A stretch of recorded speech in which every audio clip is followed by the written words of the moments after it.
The boss was dead, Korea's most feared crime syndicate, gone in a single night, an empire built on blood, money, and power, reduced to rubble. The one who crushed it? Chairman Lee, the ruthless head of the Seon Group. By his hand, her comrades were slaughtered, her world burned to ash. On that night, Dakyong lost everything. A year slipped by. She lived like a ghost, trapped in silence, haunted by the past. Then, one day, a knock at her door. An old ally from the underworld. He wasn't there to mourn. He brought something else. Information. She didn't want to hear it, didn't want to feel again. But then he said the name. Chairman Lee, and her eyes snapped open. He handed her a photograph. A school? Not just any school. Chaebol High, a fortress of privilege, a secret sanctuary for the children of Korea's most powerful conglomerates. Still, Dakyong didn't understand. What did it matter? Then came the truth. Chairman Lee had a son, a hidden heir, enrolled in that very school. The world thought Lee was childless, his successor, a mystery. But now, the mystery had a face. They tried everything,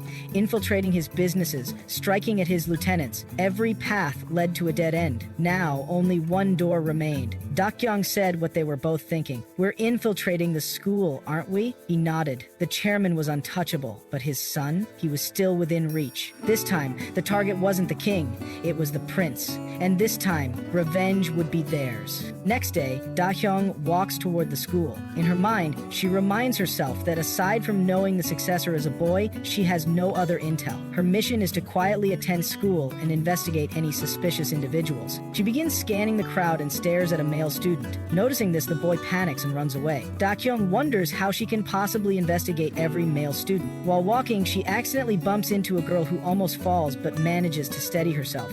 Dakyong walks off without noticing. The girl glares at her angrily and reacts with annoyance. Inside the classroom, the teacher introduces a transfer student and asks the class to treat her kindly. The students observe her silently, thinking she doesn't seem particularly special. Dakyong walks to her seat. The teacher instructs the class to stay quiet until lessons begin, since there's no assembly today. The girl Dakyong bumped into earlier is in the same class. She looks at Dakyong and reacts to the news of her being a transfer student. As Dakyong settles into her seat, the same girl approaches and kicks her bench. It almost tips over, but Dakyong catches it and calmly responds. The girl is surprised by her reaction. Raising her voice, the girl accuses Dakyong of not apologizing after hitting someone. Dakyong dismisses it as nonsense. The girl then turns to her friend Kim Sejong, mentioning rumors about a daughter from another company transferring. Sejong says Ji-yeon hadn't heard of it either. The girl confirms it and mocks Dakyong, saying a nobody somehow got lucky to be admitted. She assumes Dakyong doesn't know how things work and decides to explain. Dakyong, meanwhile, is frustrated by her words. The girl explains that the school's social hierarchy is strictly divided by household status.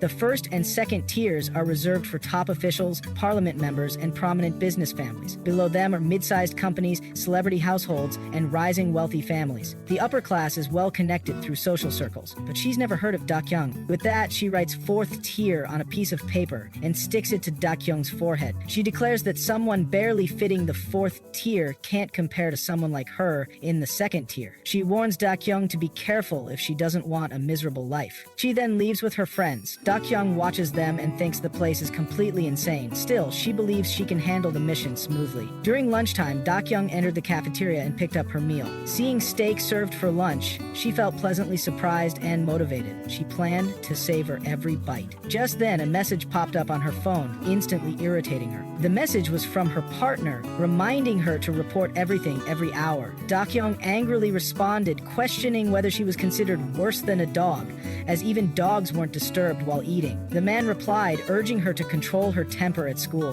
Dakyong could barely contain her frustration, thinking how annoying he was becoming. Suddenly, Ji-yeon appeared and intentionally dropped her food onto Dakyong's meal, sarcastically claiming it was a mistake. Dakyong's anger spiked as she questioned why she was being targeted, and even considered whether she should retaliate violently. Then she noticed something unusual. Her steak appeared to have doubled. She paused, wondering if someone interesting was involved. One of Ji-yeon's friends reached for the piece of meat and casually said that if Da-chun was going to throw it away, she should give it to her instead. Dakyong stared at her with fury and grabbed her hand. Internally, she demanded the meat be returned. Ji-yeon, observing Dakyong's intense gaze, told her friend to hand it over and then tossed the meat to the side, mocking Dakyong for wanting to eat something so dirty and filthy. Dakyong looked at the discarded meat, her mind echoing the earlier advice from her partner, urging her to stay quiet and control her temper. Trying to suppress her rage, she reached her breaking point. She grabbed Ji-yeon by the neck and forcefully shoved her down. With a spoon in hand, she moved as if to strike her. Ji-yeon, terrified, opened her eyes to see the spoon hovering right in front of her face. Leon screamed in shock.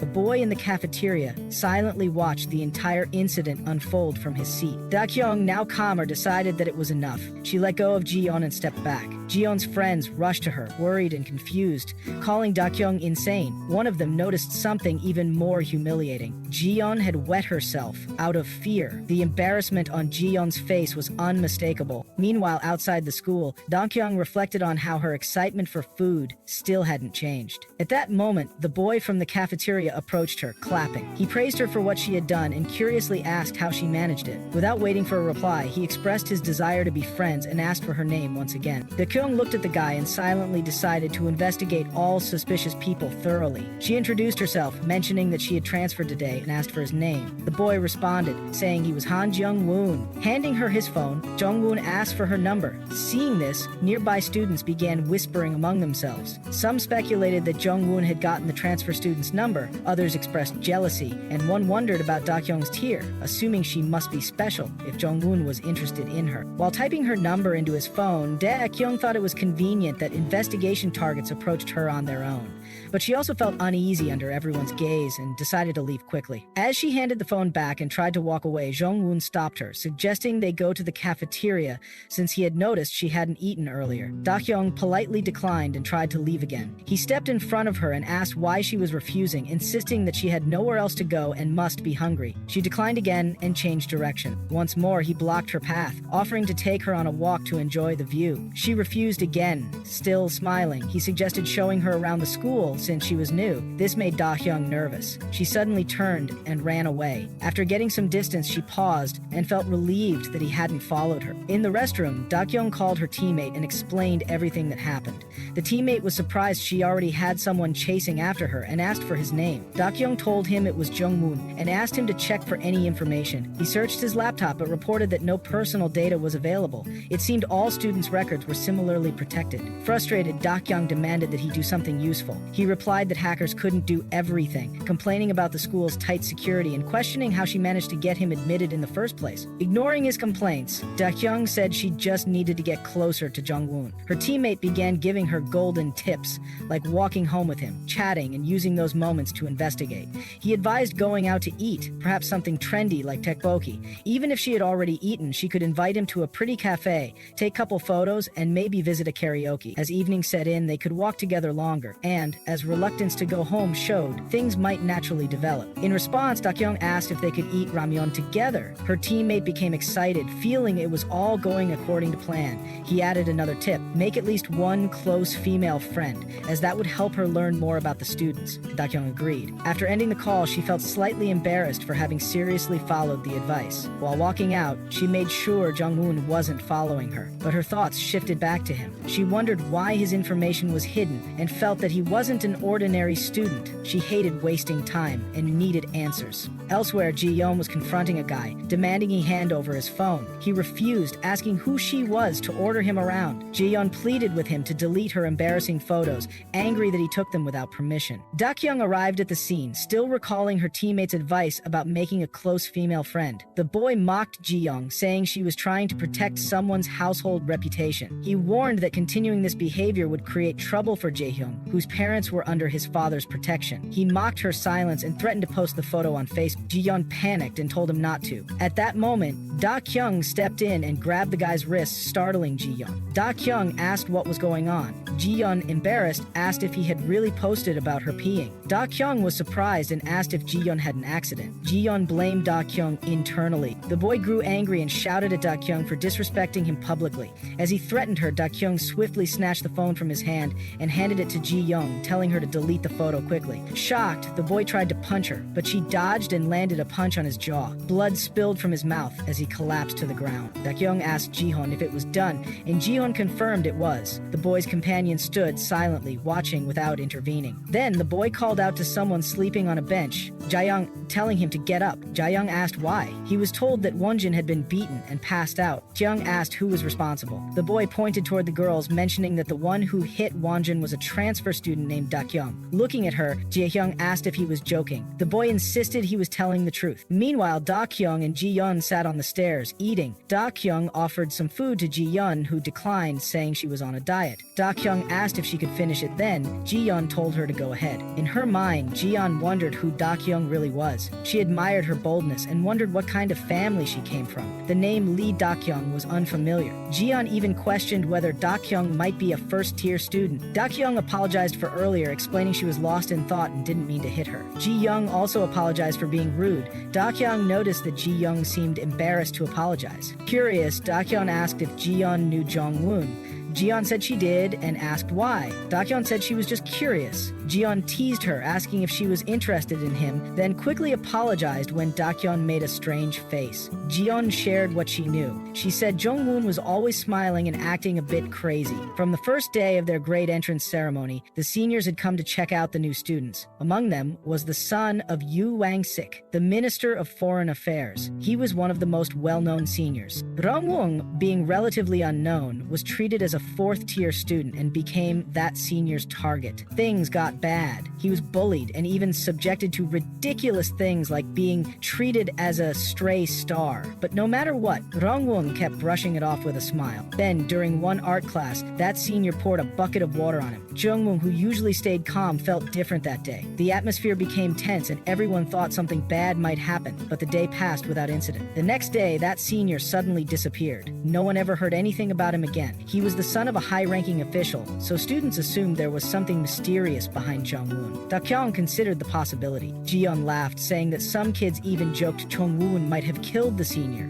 Just then, Jung Wun appeared and sat down beside them, commenting on their wild imagination. As soon as they saw Jung Wun, both of them were startled. Dakyong wondered why he was there. Without wasting a moment, she grabbed Jung Wun's hand and took him aside, telling him to come with her. Jung Wun, slightly confused, asked where they were going. Dakyong, clearly annoyed, thought to herself about what was wrong with this guy and where exactly they were heading. Once they stepped outside, she turned to him and asked why he kept following her. Yeonlung replied that he just wanted to get to know her. Her thoughts raced again. She couldn't understand his behavior. She wondered if she should give his words a chance. Then, mustering up the courage, she asked if he was interested in her. Jung-won responded with a smile and confirmed that he was. Dion was taken aback. She couldn't believe it. Was he serious? Could this really be the end of all the confusion? She started to consider his offer for Rimyeon but hesitated. She questioned whether she was doing it right or if she was just going crazy. Before she could make a move, Jung-won asked her if she wanted to eat ramyeon. Dakyong, with a sharp look in her eyes, replied by asking if they could eat ramyeon before she left.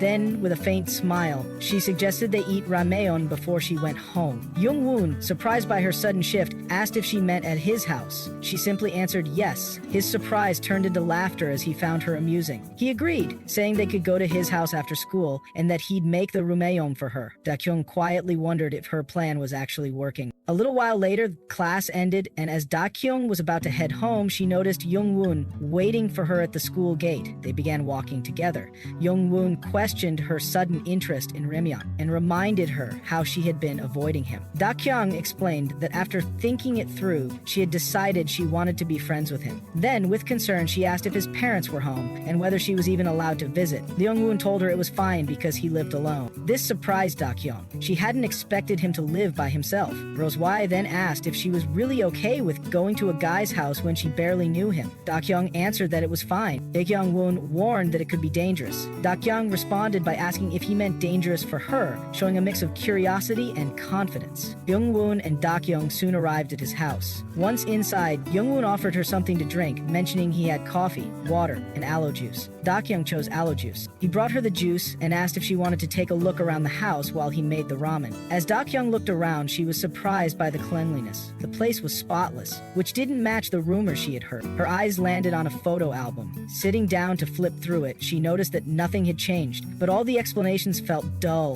and monotonous. What stood out to her the most was the lack of any family pictures. From the kitchen, Jung Wun asked if she wanted eggs in her ramen. Dakyong walked over and told him to put 2, saying it was an obvious choice. Jung Wun smiled and agreed. She then asked for more juice. He told her it was in the fridge and asked if she could get it herself. Just then, the ramen slipped from Jung Wun's hands and spilled onto his clothes. Dakyong quickly told him to take off his clothes. In the washroom, as she poured water over him, she reminded him that the ramen was boiling hot and he shouldn't act like it was nothing. Rune insisted he was fine, saying he had avoided most of it. Meanwhile, Dakyong was lost in thought, frustrated at causing so many problems. She had expected him to be skinny, but he was surprisingly well built. She remembered Hwang Ji-yeon's words, maybe it really could be him. Jung Woo noticed her staring and told her it was a bit embarrassing. Dakyong immediately became flustered and, trying to cover it up, told him to change and come out in 10 minutes. Afterward, Dakyong applied ice packs to his stomach and was relieved to see it wasn't serious. It appeared to be a first-degree burn, though the affected area was large. She told him to visit the hospital the next day. When Jung Wun looked at her curiously, she asked what he was staring at. He nervously mentioned how she had acted like a secret agent earlier during her fight with Ji-yeon, especially when giving first aid. Dakyong silently acknowledged that she indeed came there as an agent and didn't have time for this. She told him to come sit down. As Jung Wun sat in front of her, she became serious and began asking questions, insisting he answer everything truthfully. She asked when he started living alone. Jung Wun replied that he simply wanted to. She questioned him further, asking if he wasn't close with his family or if they were just busy.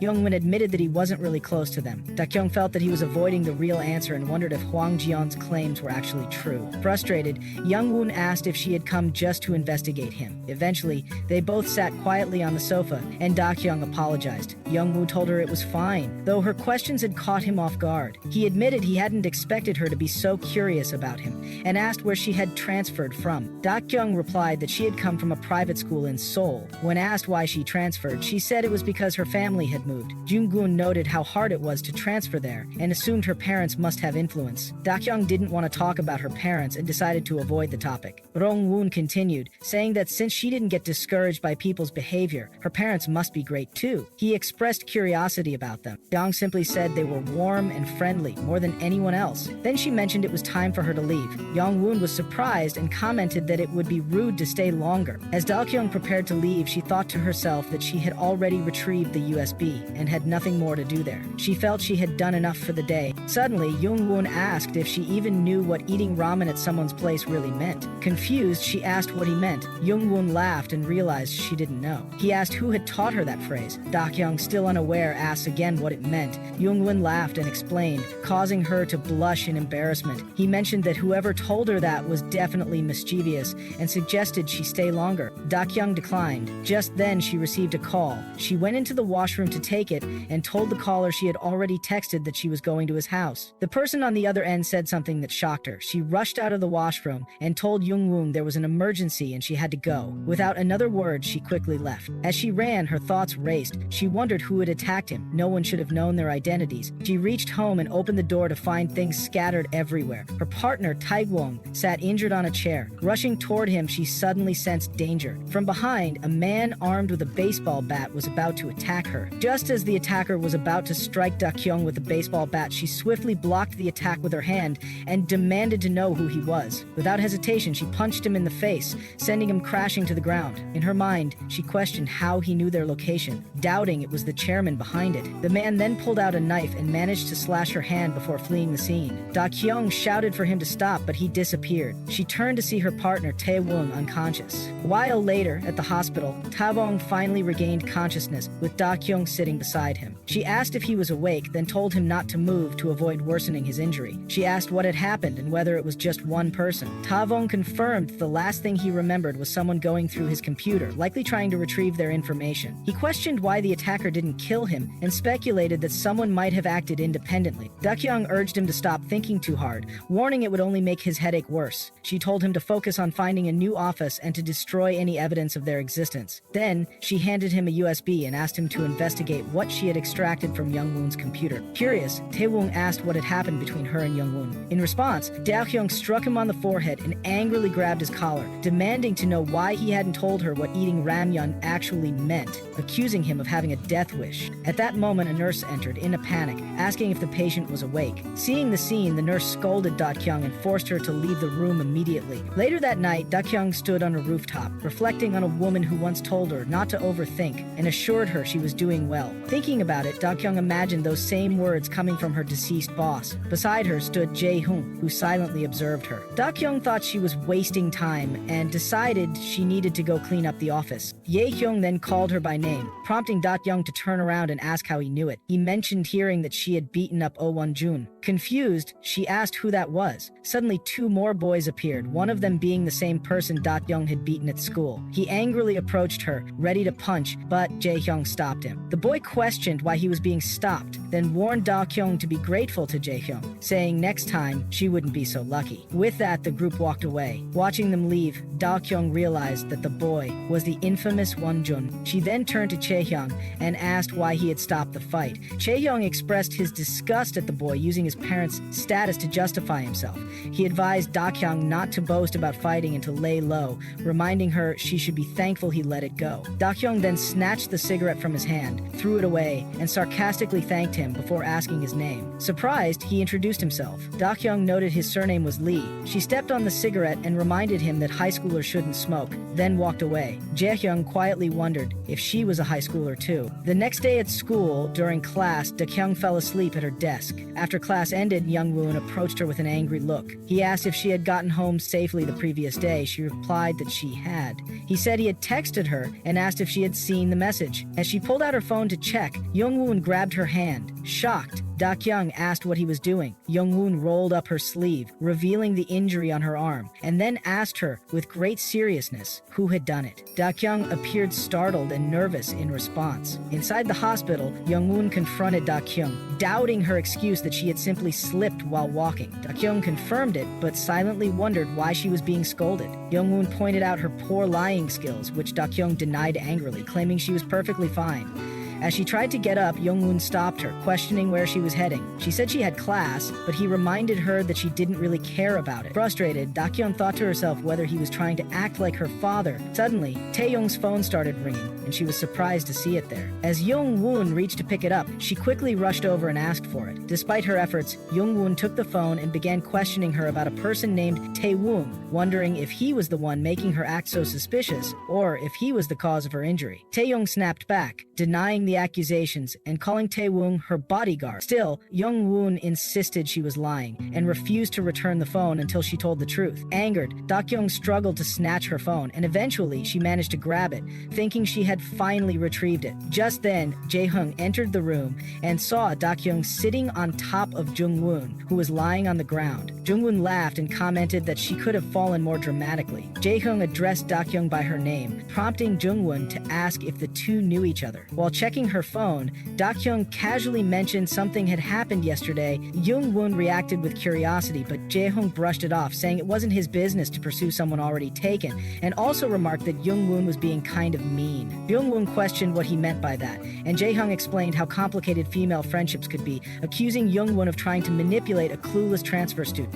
Jung Wun asked if he was jealous, which Jae-hyung firmly denied. Jung Wun then pointed out how uncharacteristically direct Jae-hyung was being, suggesting he might be more interested in others than he let on. Dakyong stepped out of the room, relieved to be free of the tension. She admitted to herself that the entire incident had left her starving, and decided to find something to eat. Elsewhere, Ji-yeon asked one of her friends to accompany her to the bathroom, but her friend made an excuse, saying the teacher had called for her. Ji-yeon then asked another friend if she wanted to go shopping after class, but that friend already had plans. After the fourth period ended, Ji-yeon excitedly invited her friends to get food, but one claimed to be on a diet, while another faked a stomachache and ran off. Ji Ji-yeon felt isolated and blamed the peeing incident for the way she was being treated. She bitterly thought about how ungrateful her friends were, despite her constant presence. She then remembered her father's words, where he gently asked his little princess to reduce her shopping allowance due to the company's financial struggles. Ji-yeon wondered if her classmates had found out about the company's problems. As she walked toward the cafeteria, she lamented the thought of eating alone again. At the cafeteria, Ji-yeon spotted Dakyong eating alone and was shocked at how unaffected she seemed after her actions toward Ol Won-jun. Ji-yeon assumed she must be at least a grade 2 student. Picking up her tray, Ji-yeon sat down next to Dakyong, who asked where her friends were. Ji-yeon replied that they weren't really her friends and blamed Dakyong for everyone avoiding her, insisting she take responsibility. Dakyong refused. Ji-yeon, on the verge of tears, shouted that her so-called friends had turned on her and cried out in frustration. Dakyong, watching her melt down, couldn't tell whether Ji-yeon was eating her food or her nose. Ji-yeon then suggested they hang out after school. Dakyong, predicting more tears if she declined, politely turned her down, saying she was busy. Ji-yeon accused her of being just like the others and yelled at her to take responsibility. Dakyong jokingly insisted they hang out and declared she'd post about being fine without her old friends. Ji-yeon agreed, insisting Dakyong make time. Meanwhile, Dakyong thought she could use this opportunity to ask Ji-yeon about some things. After school ends, the two girls arrive in front of a building. Ji-yeon enthusiastically tells Dakyong they've arrived and encourages her to come inside. Looking at the place, Dakyong feels it's not meant for her. Inside, Ji-yeon begins trying on several dresses. She asks Dakyong how she looks and calls the outfit pretty. Dakyong agrees but reminds her that it's been 3 hours already. Ji-yeon teases her for being tired and says her stamina is lower than expected. Eventually, Dakyong also tries on a dress. Ji-yeon compliments her, saying it looks great. She then tells the staff they'll wear those clothes and leave. Embarrassed, Dakyong asks her to stop. The staff reveals the total bill is $75,000, which shocks Dakyong. Ji-yeon calmly hands over her card. Ji-yeon says she's just happy and considers the dress a gift for being her friend. She calls it nothing but hopes Dakyong will like it. Then she suggests they go eat dinner. Dakyong wonders if her standard for what's considered small is completely off. At a restaurant, they begin eating, and Dakyong finds the food delicious. She notices Ji-yeon staring and asks what she's looking at. Ji-yeon asks if she's really a grade 1 student. Dakyong denies it. Ji-yeon insists she must be, then apologizes for what happened the previous day. She explains that the guy involved isn't someone who lets things slide, and reveals he's the successor of the Won-jun group. Confused, Dakyong repeats the name. Won-jun group? Ji-yeon explains that it hasn't even been 20 years since the group was founded. Despite its short history, its explosive growth over the past few years has sparked controversy. Dakyong thinks to herself that if it's that group, then Ol Won-jun can't be the person she's thinking of. Ji-yeon continues, noting that no one seems to know Dakyong, and Dakyong doesn't know anyone either. She concludes that Dakyong must be from a very high-end family and starts asking where she's from, assuming it's a foreign company. Dakyong tries to clarify the misunderstanding and says Oh Won-jun was stopped yesterday by a guy named Lee Jae-hyung. Hearing this, Ji-yeon shouts in surprise, recognizing the name. Dakyong confirms it and asks why it's a big deal. Ji-yeon explains that not much is known about Lee Jae-hyung, but many other grade 1s tremble at the sight of him. She calls him a grade 1 among grade 1s. Dakyong, hearing this, thinks Jae-hyung definitely needs to be investigated since there's so little information about him. Ji-yeon then asks if Dakyong is interested in Jae-hyung. Without answering, Dakyong grabs her and starts walking. Ji-yeon says she can tell by her eyes and promises to help, insisting Dakyong shouldn't worry. Dakyong tells her to stop being delusional. As they leave, Ji-yeon tells her she'll keep the events of the day a secret. Dakyong thinks the misunderstanding is getting worse. Before parting, Ji-yeon asks if Dakyong needs a ride. Dakyong says she can go on her own. Ji-yeon offers to send a driver, but Dakyong declines. Ji-yeon then leaves. After she's gone, Dakyong sits on a bench, feeling it was a hard day, but glad she got something useful out of it. She decides Oh Won-jun doesn't need further investigation, but Lee Jae-hyung, with all his mystery, definitely does. Just then, Jae-hyung appears and offers her a band-aid, saying he saw her while walking by. As Jae-hyung passed by, he handed Dakyong a packet of bandages, having noticed her earlier. Dakyong, surprised by the gesture, silently thought to herself that he didn't look the type, yet had a surprisingly considerate side. She used one of the bandages on her foot, then tried to return the rest of the packet, but when she looked up, he was already gone. She quickly chased raced after him, grabbed his hand, and gave back the bandage packet, thanking him for the help. Li-hong told her to keep it and said he'd be leaving. Dakyong stepped in front of him, insisting he wait. She offered him a coffee treat in return and asked if he would join her. In her mind, she panicked at her own words, wondering what she was even saying. She felt that this guy was different, and despite her doubts, everything was going surprisingly well. There was no way her approach would actually work, yet, to her shock, Dakyong agreed. He said there was something he needed to check and turned to leave. Dakyong, puzzled by his response, wondered if her idea had actually worked. Jae-hung reminded her about the cafe and she quickly agreed. He told her to follow him. They arrived at a cafe and their ordered drinks and desserts were served. Seeing the food, Dakyong eagerly began eating, wondering who in their right mind would preheat croissants in a waffle maker. It was annoyingly delicious. Dakyong watched her eat with mild surprise. Dakyong, meanwhile, reminded herself of the reason she was here. She decided to strike up a conversation and asked if he came there often. Jae-young remained silent. Feeling ignored, Dakyong grew irritated and thought to herself that if this approach didn't work, she'd have to go with plan B. Eventually, Jae-young replied that he did visit often. Then, unexpectedly, he asked who sent her. Dakyong was taken aback. He continued, pointing out that she had no valid reason to transfer schools, her identity was unclear, and she possessed a suspiciously advanced martial arts skill. He asked her what her true goal was. Stunned, Dakyong thought to herself that she had considered the possibility of being discovered, but not this quickly. More importantly, she wondered how much he actually knew. She reminded herself to stay calm. If he truly knew everything, he wouldn't have revealed his suspicions so openly. It might be a bluff, a gamble. Nervously, Dakyong asked what he meant by that. She questioned if he was implying she was a spy.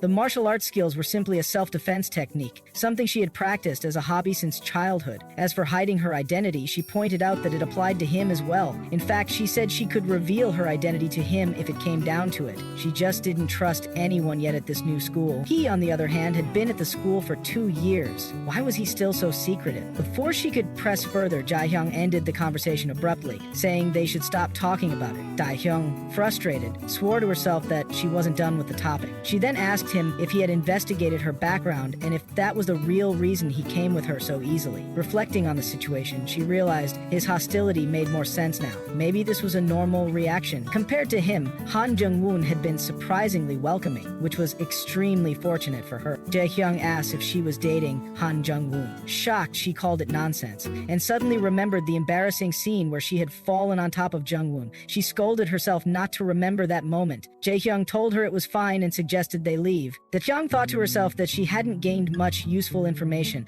but today wasn't her only chance. As they walked out, she nearly tripped because of her heels. Jae-hyung caught her and told her to hold his hand while walking. She held his hand and followed, wondering if she should just take off her heels. Suddenly, Dakyong heard something behind them and turned around. Jae-hyung asked if something was wrong. She said it was nothing and asked if he had any bodyguards following him. He asked the same question back. She replied that she didn't feel like she needed any, and he said he felt the same. Just then, Taeyong arrived in his car and joked about whether the two were on a date. He sarcastically commented on being a patient who had nearly died, only to be called to pick up someone going on a date. He told Dakyong to hurry up. Dakyong, irritated, told him to stop talking nonsense. As she got in the car, she told Hyung that she was leaving and that he should head home too. Taewon stared at her and asked what was with her outfit. Dakyong angrily told him to look straight ahead. Taewon then asked if that guy was Jung Wun, remarking that he looked handsome. Dakyong corrected him, saying it was Lee Jae-hyung. When asked who he was, she admitted she didn't know yet and told him to drive slowly. Taeyong asked why, and Dakyong said someone might be following them. Taeyong asked again why that was, and Dakyong replied she didn't know. He asked if Lee Jae-hyung didn't have any bodyguards assigned. She told him Jae-hyung said he didn't, but she wasn't sure. Taeyong asked what they should do, mentioning a right turn ahead. Dakyong decided to call it a day. Meanwhile, Jae-hyung pulled a cigarette from his pocket. One of his bodyguards lit it for him. Another informed him that the chairman wanted him to head home quickly and brought up yesterday's issue. Jae-hyung simply said he had already instructed them to take care of everything. The scene shifts to the school where Yoon-tae hurriedly enters the classroom looking for Won-jun, but instead he finds Won-jun casually lounging with his feet resting on the shoulders of some students, focused on something on his phone. alone. Approaching him, Yoontae says they need to talk. In response, Wonjun looks at one of the boys he's using as a footrest and mocks him, asking if he's stupid, then tells him to get off on his own with awareness. The boy quickly apologizes. Yoontae feels uneasy witnessing this and leads Wonjun outside the classroom. There he begins asking seriously, questioning whether it was really not Wonjun. Confused, Wonjun asks what Yoontae is talking about. Yoontae insists that it's too dangerous not knowing who that person really is, but Wonjun brushes it off, saying he doesn't care and tells Yoontae not to worry if he doesn't want to get involved. As Wonjun turns to leave, Yoontae tries to stop him. Wonjun shoots him a death glare and tells him to mind his own business before walking away. Yoontae yells after him, frustrated, demanding to know why Wonjun has been acting like this lately. He warns him that if Jaehong finds out, things could escalate. He reminds him he wasn't always like this. Wonjun remains silent but suddenly calls over a student named Eun-kyung. The student removes his glasses and stands before him. Without hesitation, Wonjun punches him in the face, then glares back at Yoontae, questioning why he keeps crossing the line. He says he saw everything a long time ago and tried not to get involved. Now seemed like the right time to sort things out, clearly. Yoontae apologizes and Wonjun tells him to leave if he's understood. Yoontae walks away. Soon after, Jung Wun arrives, helps Eun-kyung to his feet and confronts Wonjun, asking him to stop troubling the kids. He questions what could have happened in such a short time and reminds him about the big scolding from Dakyong earlier. Wonjun, enraged, questions what Jung Wun just said. With a sly smile, Jung Wun asks if Wonjun wants to be hit too. Furious, Wonjun kicks the door, mutters in anger, calling them bastards. He then says he won't do it anymore and storms off. Sometime later, Jaehong hands a bag to Jung Wun, asking him to give it to Dakyong. Jung Wun peeks into the bag and finds Dakyong's school uniform. Curious, he asks Jaehong how he got her uniform, but Jaehong walks off without a word. The scene shifts to another classroom where Jie and Dakyong are chatting about dresses. Jung Won approaches and hands over the bag. Dakyong opens it and is surprised to find her uniform, thinking she had lost it. Jung Won, smiling, says Jaeyoung asked him to deliver it. He then asks if they met yesterday. Dakyong replies that they only met briefly in the evening. Jung Won questions whether it was just the two of them. Dakyong hesitates to respond. Jung Won's expression turns serious. He accuses her of having dinner with Jaehong and questions why he has her clothes. Internally, Dakyong is annoyed by his attitude. Jaeyoung, observing the tense atmosphere, blushes and starts speculating wildly, wondering if this is a love triangle. She thinks it's suspicious and even considers if Dakyong broke up with Jaehong and met Jaehong instead. Seeing the situation spiral, Dakyong signals Jaeyoung for help. Quickly catching on, Jaeyoung shows Jungwon a picture of herself with Dakyong, explaining they were together at a department store the previous day. She says Dakyong must have left her uniform there, and Jaeyoung probably picked it up. Jungmoon asks for more photos, saying he wants to see Dakyong in different clothes. Jaeyoung teasingly invites him to her house next week, saying Dakyong will be there too. She jokes that she doesn't usually let guys into her home, but would make an exception for him. Dakyong protests, asking what about her opinion. Jaeyoung ignores her and finalizes plans for next Monday. Jungmoon agrees. Daeyoung shouts again, frustrated that no one is listening to her. The scene changes. Dakyong enters her secret room, where Taewong is already present. He says the place is better since it's closer to school. Dakyong replies that it's still an old building with no air conditioning. Taewong shrugs, saying they had no other choice, considering the location, safety, and cost. Dakyong says it doesn't matter. Taewong then asks why she's so eager to die. Angrily, Dakyong says she's seen the school and would rather fight 1 against 100 than endure it. She then asks about a file she had given him, the one stored on Han Jung-won's computer. Taewong says he was waiting to talk to her once she arrived. He starts searching his computer and complains that Jung-won doesn't even use his computer. Taeyong asks why. He shows her a photo of a man holding a small child, saying that was all he found. Taeyong comments that the man looks just like Jung-won's dad. She wonders if men can get pregnant nowadays. Taeyong jokes that school life is very difficult. Taeyong speculates that the man looks like he's in a hospital carrying a baby and seems to have been suffering from an illness. She says he died 18 years ago. Then she asks Taeyong if he's certain that the man could be Jungwon's father. Taewong says he searched thoroughly, starting from basic records and family names.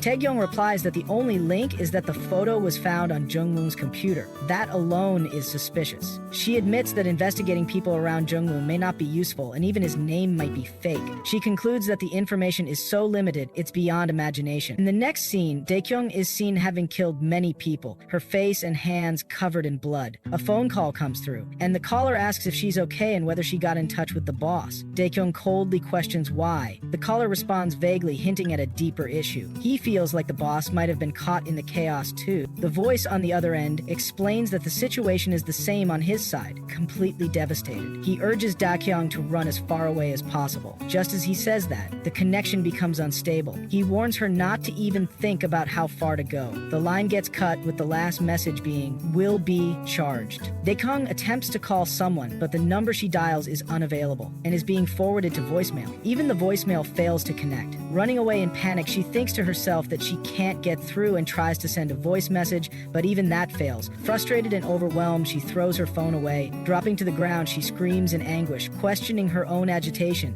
She mutters that she had just come back to her place. She reflects on how she originally had no home and no family to begin with. Suddenly, a voice calls from behind, waking her. It's Taewong trying to wake her up. It is revealed that all of it was a dream. Taewong yells at her again and she wakes up startled. In a panic, she slaps him and throws him into a trash can, blaming him for scaring her. Later, after freshening up, Dakyong calmly explains their investigation. Out of 372 male students at the school, 34 are under scrutiny. 16 have no connection to the chairman, while information is still lacking for the remaining 18. She explains that based on chaebol hierarchy rules, the chairman's son is likely among the top ranks. Narrowing it down to the first and second ranks, they are left with 4 potential individuals. Daewoo raises doubts, saying it seems like some students intentionally appear to be from lower ranks, but Dakyong assures him that deception is unlikely. She believes chaebol hierarchy is based on solid factors like social exposure and internal networking. They've all become familiar with each other's faces. She references Kong Jun-hoon, saying such rankings are influenced by public presence. Although there are exceptions, some people treated as top rank despite not fitting the usual criteria. She admits it's complicated, but insists on refocusing. Out of the 4 top candidates, Tae-mung asks if one of them is the chairman's son. Dakyong confirms the name, Lee Jae-hyung. He's more publicly exposed. Tae-mung challenges that, asking what if the top-ranked person has no public information at all. Dakyong counters that, in such a case, they wouldn't even be able to assign a rank. Dakyong scoffs, saying Dakyong and her team seem to know everything. He reveals that Dakyong had a first-rank stake in an incident that had nothing to do with him, a major one. Realizing something, Taewon asks if Dakyong is referring to the Woonjong group's leader. She confirms, and he explains the man has been in the media frequently, nicknamed the incorruptible Jaebol Jr. Prince. Annoyed, Dakyong moves on and tells him to investigate a person named Sam Young and his ties with the Wonjung group and the private group in detail. Taewon agrees. Then she brings up Han Jung-moon, calling him the most problematic person. Tyrone jokes about his appearance, wondering if he's an idol or actor. He admits he knows nothing about him and has never seen his face. Leon yells, calling Jung Wun suspicious from head to toe.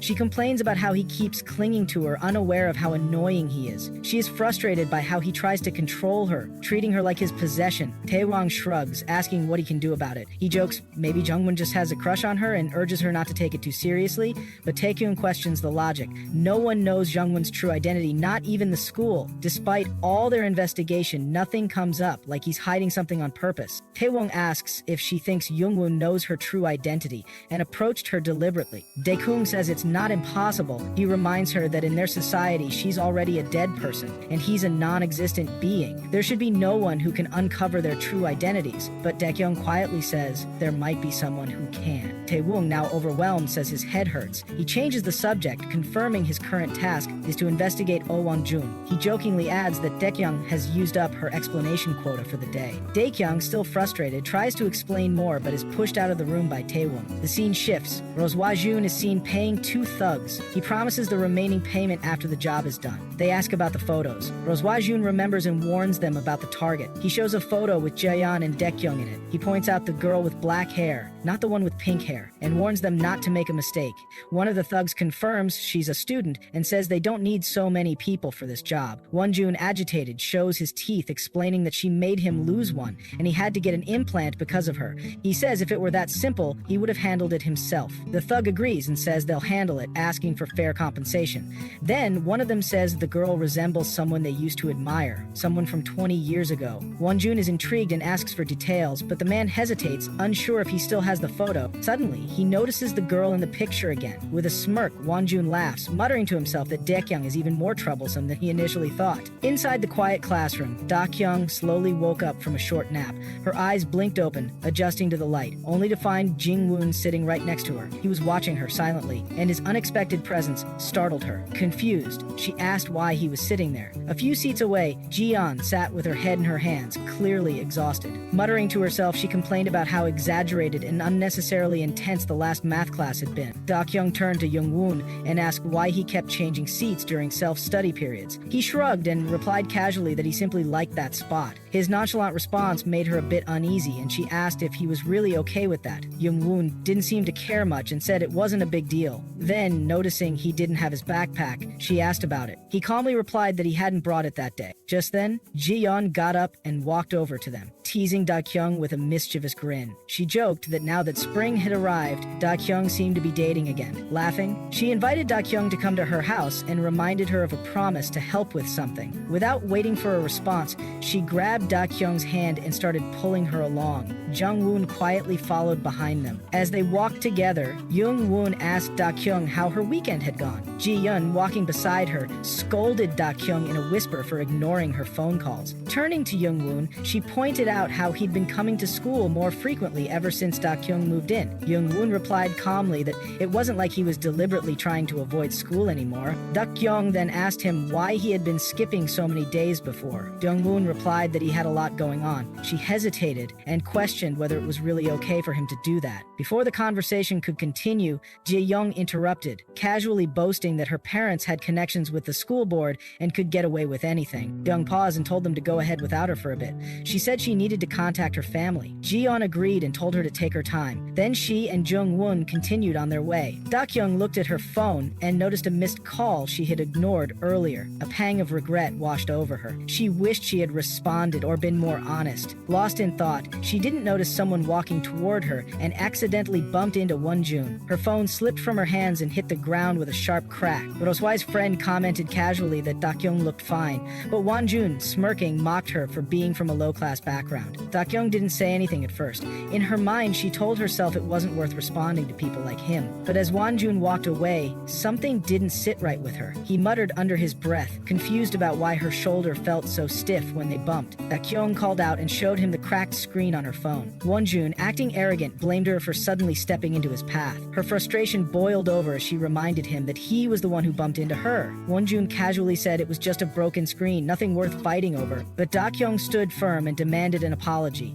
Clearly annoyed, Wonjun sarcastically asked if she wanted compensation for his broken teeth. At that, Dakyong snapped. She told him it was the price he paid for secretly taking photos of Hwang Ji-yeon. His expression froze for a second as if caught off guard. Then, pretending to realize she was right, he pulled out his wallet, took some money, and tossed it to the ground in front of her. He insulted her financial status, telling her to use the money to pay rent. Dakyong clenched her fists, her anger building. In her mind, she imagined just ending him right there. The memory of a conversation with Taewon flashed before her eyes. How he had panicked and warned her after she had attacked Ji-yeon and punched Wonjun. He had begged her to control her temper, especially when dealing with powerful chaebol families who could ruin lives. Snapping back to the present, Dakyong took a breath and said, "Never mind," before turning to walk away. But then, Wonjun made a cruel remark saying she reminded him of her mother. That pushed her over the edge. She stopped in her tracks and glared at him, rage burning in her eyes. Just in time, Jung Wun appeared and gently placed a hand on her shoulder. He told her to come with him, saying Ji-yeon was waiting. Reluctantly, Dakyong walked away with him. Later, in Ji-yeon's car, the atmosphere was filled with tension.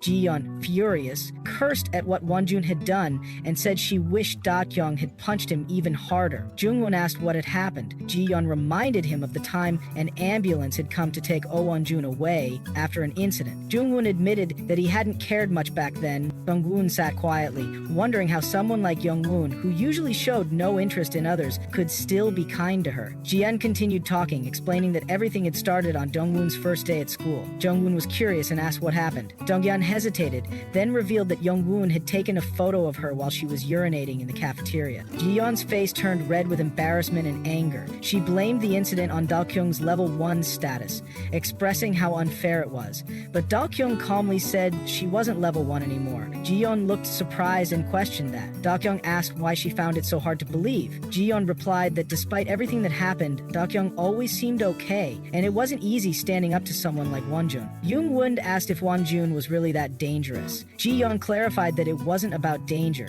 He was just manipulative, obsessive, and toxic. Eventually, people got so drained by him that they gave up, making him unbearable. Pyong, shifting the conversation, said it was time to dig deeper. She asked about the Sayoung Corporation. Ye-young immediately warned her to be careful about speaking such things in public. One wrong word could cause problems. Dakyong glanced over at Jung Wun. He was smiling, but she couldn't read his expression.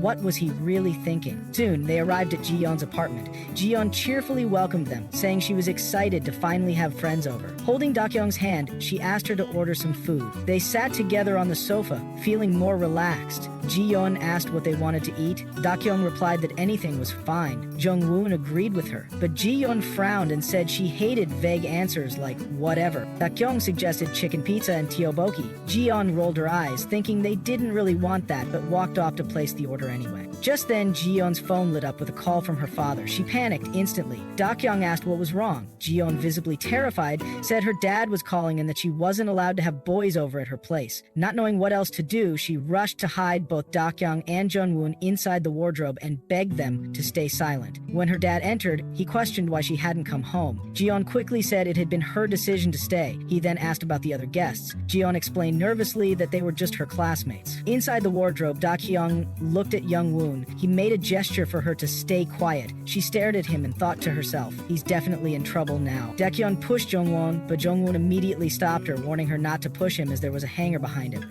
Ignoring the warning, her push caused Jung Wun's head to hit the hanger with a loud thud. Meanwhile, Ji-yeon was on a video call with her dad. Startled by the sudden noise, her dad asked about the sound. Ji-yeon, panicked, quickly explained that the delivery box she had placed on the table must have fallen. She changed the subject and casually asked why he was not working, mentioning she had heard he was busy lately. But her dad, suspicious, said the sound seemed to come from the wardrobe. Ji-yeon quickly opened the wardrobe to show there was nothing inside and reassured her father. Watching silently, Dakyong questioned why she was staying quiet despite not being an ordinary person. Then she reconsidered. This was Ji-yeon's dad and might be helpful for the investigation. Just then, from inside the closet, Dakyong whispered Ji-yeon's name. Her father, alarmed, said he clearly heard someone's voice from the closet.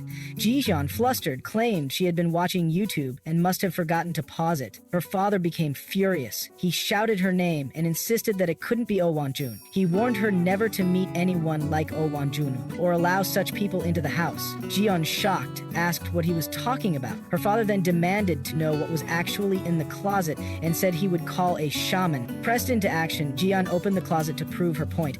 Luckily, both Jung Wun and Da-chung had already sat down on the floor, out of view. Ji-yeon froze, stunned into silence. Her dad, seeing her expression, grew more frantic and asked if she was possessed. He shouted for the ghost to stay away from his daughter and pleaded for Ji-yeon to come to her senses. Trying to calm him down, Ji-yeon insisted there was nothing there and no ghost. She quickly ended the call, saying she needed to use the bathroom. After cutting the call, Ji-yeon apologized, explaining that her father was strict and asked them not to mind. Dakyong then stood up, saying she was going home. Ji-yeon apologized again and requested her to stay for dinner, saying it was already ready. They sat down to eat together, and Ji-yeon remarked that the food was simple but delicious. During the meal, Jung Wun asked Dakyong when she would go home. Dakyong replied she would leave after finishing the meal. Jung Wun offered to take her home, which made Ji-yeon extremely happy and blushed, but Dakyong refused. Roswise agreed but insisted they should still go together.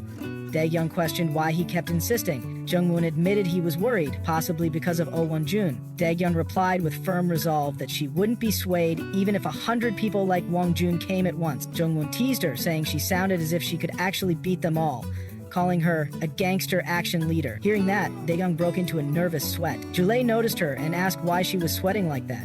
Dakyong nervously wondered if she had been exposed. Jungwon, curious, asked why gangsters always put bandages on their knives. Dakyong explained it was because a knife without a grip could easily slip out of one's hand. When Jungwon asked about wrapping the handle, she said it was usually to prevent fingerprints from getting on the knife. Yeon-won assumed it might also help prevent fatal injuries, to which Dakyong agreed. Listening to their conversation, Ji-yeon suddenly yelled, frustrated that the two of them seemed to know so much about such thing. She questioned why and how they knew all this. Jung-hoon told her that if she thought about it a bit more, she would understand too.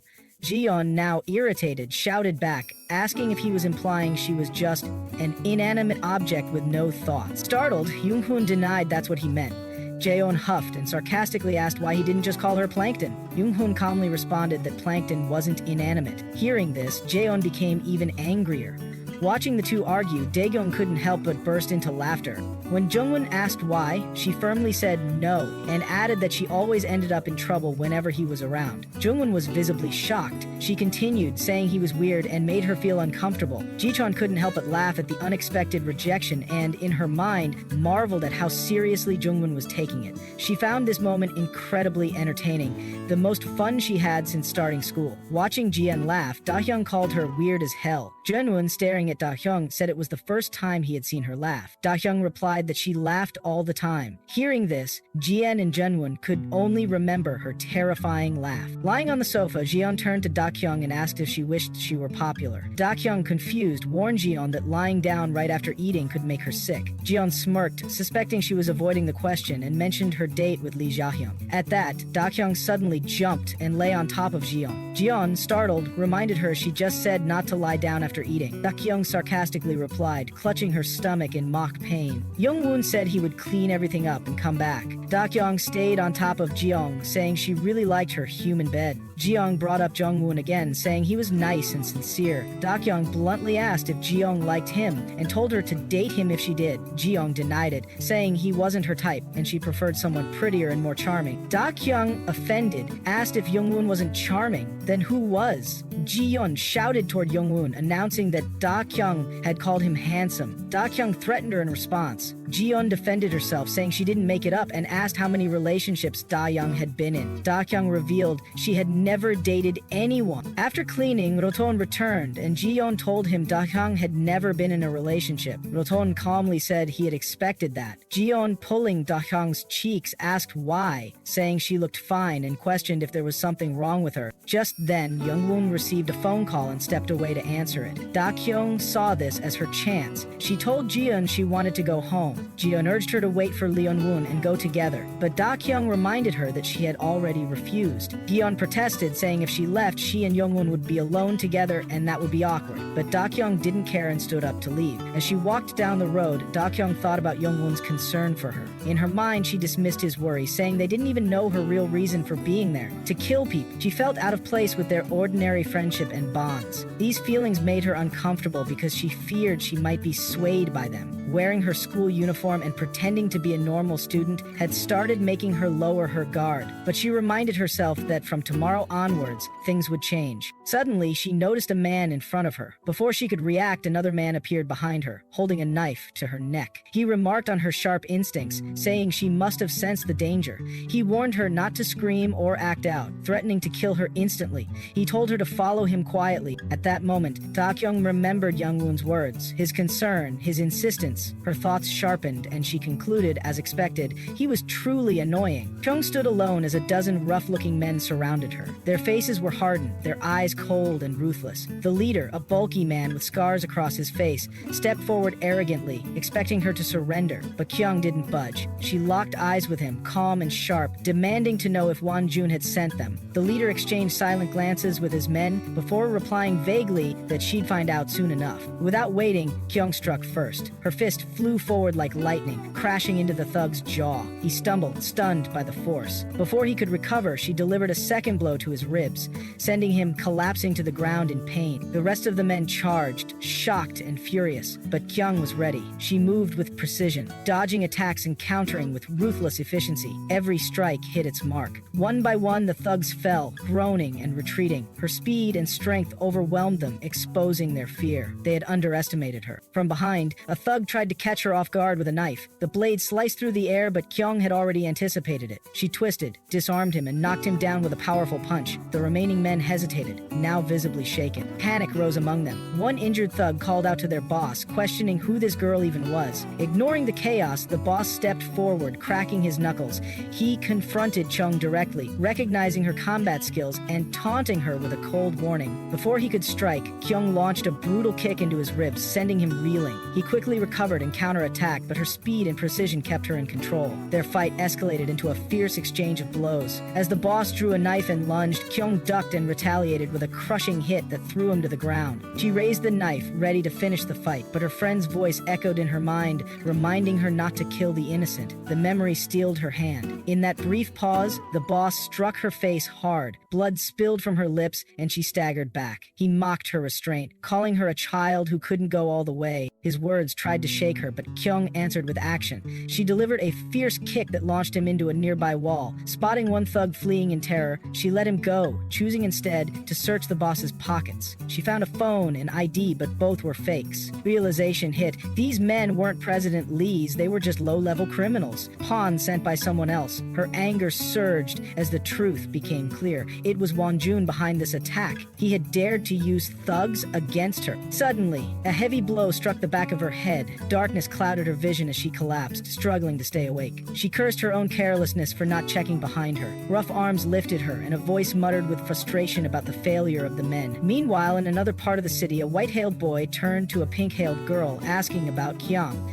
She told him Kyung had left around 10 minutes earlier. His eyes narrowed, calculating. Without another word, he left, ignoring her surprise at his concern. As he walked, he tried calling Kyung repeatedly, but she didn't answer. Passing a man on the phone, he overheard something suspicious. The man mentioned a location update to Pyeonggang Yard. The boy snatched the phone, hearing the instructions himself. The man reacted angrily, trying to retrieve the phone. But the boy, unfazed, coldly asked if he was Yun Byung. The man, confused and defensive, demanded to know who the boy was. The boy ignored him, stating that he knew where Won Jun recruited people like him. He asked about Pyeonggang Yard and the whereabouts of Lee Dakyong. The man froze in shock at the mention of the name, but the boy didn't wait for a response. He simply walked away. Back at the new location, someone splashed cold water on Kyung's face, trying to wake her. Her eyes fluttered open slowly. The blurred outlines of unfamiliar faces swam before her, and muffled whispers filled her ears. Her heart pounded as her senses began to return. Cold water splashed across Lee Dakyong's face, jerking her violently out of unconsciousness. She gasped, eyes wide with shock, only to realize her hands were tightly bound. Panic surged as she struggled against the ropes, but they were expertly tied. Escape was impossible through sheer force. A red-haired man standing nearby mocked her attempts. He had bound her hands himself, knowing she wouldn't be able to break free.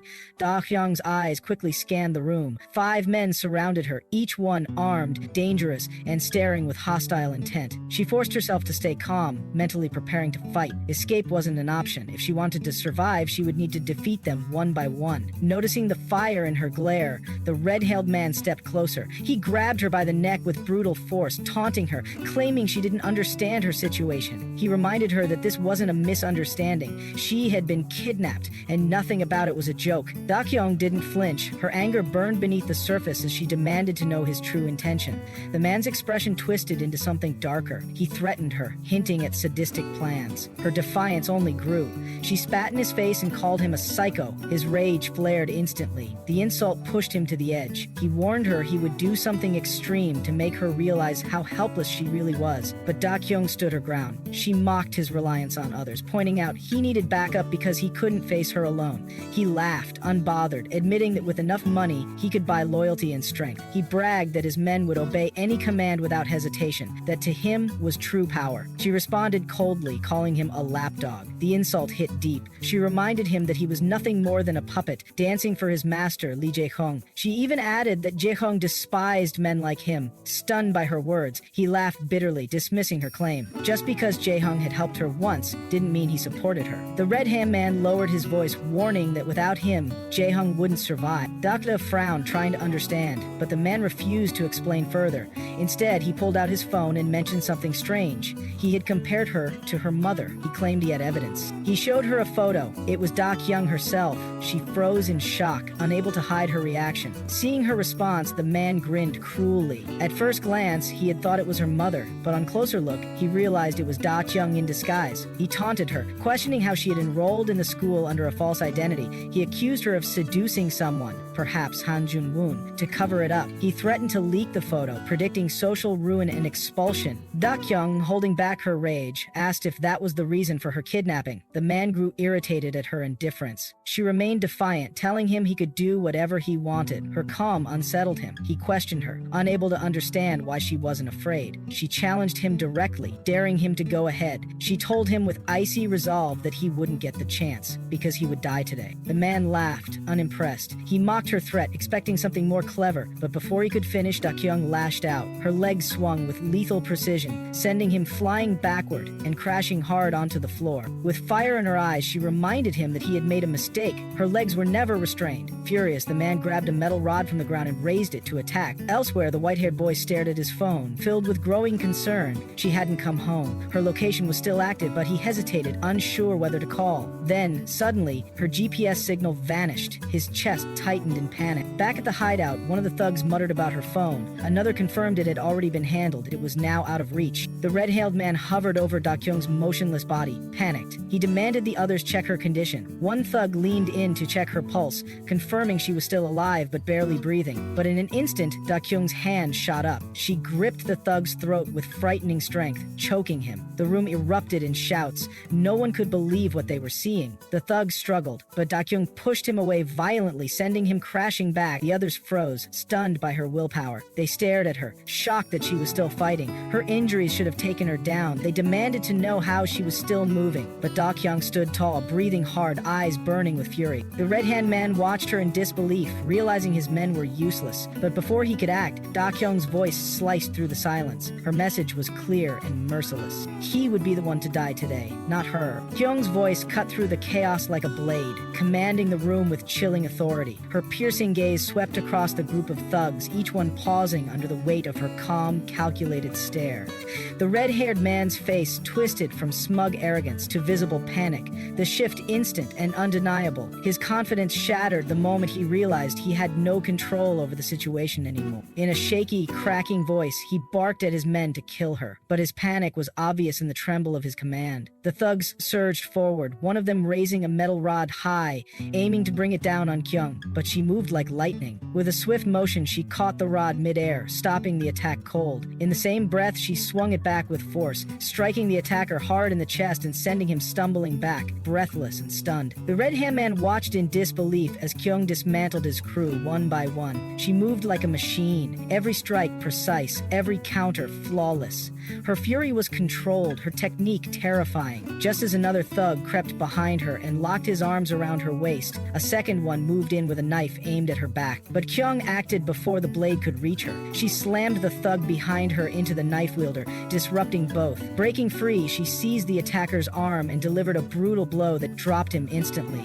The room filled with the clash of bodies, screams, metal clanging, and the thick stench of sweat and blood. In the corner, the red-haired man's hands trembled as he fumbled for his phone. But before he could call anyone, a gang member leaned in and whispered harshly, warning him. Calling the police would only expose their crimes. Panic turned to dread on the man's face as the thug reminded him of the bodies, of Kyung, of the consequences, and demanded payment for it all. The red-hand man, now visibly shaken, could only nod, eyes locked on Kyung. She stood tall in the middle of the carnage, blood dripping from her hands, ready for more. In a broken voice, he gave the final order. She had to be killed, no matter the cost. Kyung counted her enemies calmly, ignoring the burning pain in her side. But her focus snapped to the red-haired man as he tried to slip out of the room. Without hesitation, she grabbed her weapon and ran after him. She appeared in front of him like a shadow given form. He froze, terror holding him in place. Just as she raised her weapon to strike, a sharp pain exploded through her side. A hidden thug had stabbed her, revealing himself as the sixth attacker. Blood flowed as Kyung staggered, but she stayed on her feet, refusing to fall. The thug sneered, proud of the surprise attack, but Kyung's eyes landed on a nearby chain. With one last surge of strength,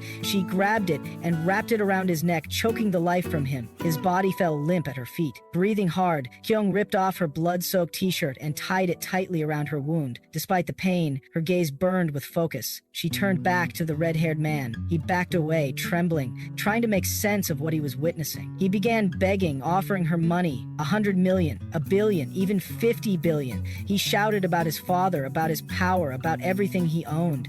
He sobbed openly, begging for mercy, claiming he was worth more alive. But Kyung stood still, her face hard as stone.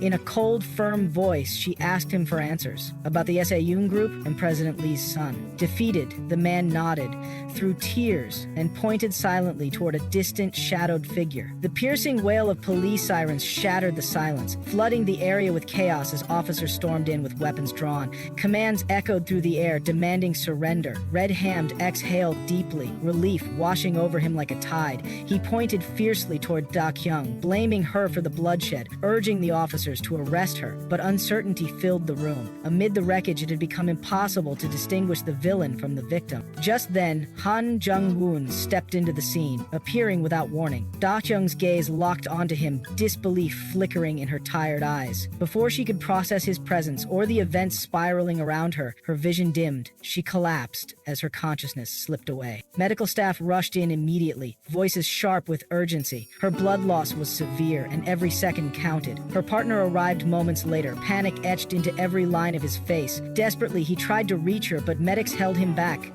Jung, the white-hailed observer, stood silently nearby, cold eyes surveying the chaos, quietly wondering about the man so desperate to reach her. The partner's voice grew louder, cracked with desperation, but the medics stayed focused. They warned him to step back or risk her life. When he asked if she was dead, one medic quietly confirmed her condition was critical, likely fatal. His world collapsed. He shouted for them to take her to the hospital, refusing to be separated from her, clinging to what little hope remained. At last, Jung stepped forward. He bent down, picked up the partner's cap from the ground, and handed it over gently. He asked if the man was family. The partner, confused by Jung's calm presence, took the cap with a nod, muttering a quiet "thank you." Suspicion flickered across his face as he turned away, thoughts spiraling with fear and unanswered questions. Meanwhile, police had restrained the red-haired man, who continued to rage, insisting Dakyong was the killer. His voice rose, filled with fury and confusion, demanding to know why he was being arrested instead. The officers remained silent, explaining only that they were acting on orders. Furious, he demanded to know who had issued the command. His eyes fell on Jung, standing still and silent in the background. His rage intensified. He accused Jung and Dakyong of being allies, of plotting against him. He vowed revenge, screaming obscenities as he was dragged away. Outside, Dakyong was loaded into an ambulance. Her partner chased after it, begging not to be left behind, but Jung blocked his path. Calmly, he handed over Dakyong's missing phone. The partner took it silently, realization dawning on him. Her phone, finally found. Relief mingled with caution as he glanced at Jung. Thankfully, the man knew nothing yet, and time was running out. Without a word, the partner nodded and walked away, mind reeling. What had happened? What did Dakyong know? And what role did Jung play in all of it? Within the darkness of unconsciousness, Dakyong drifted into a nightmare. She saw herself gripping President Lee's throat, her rage boiling over as she blamed him for every tragedy she had endured.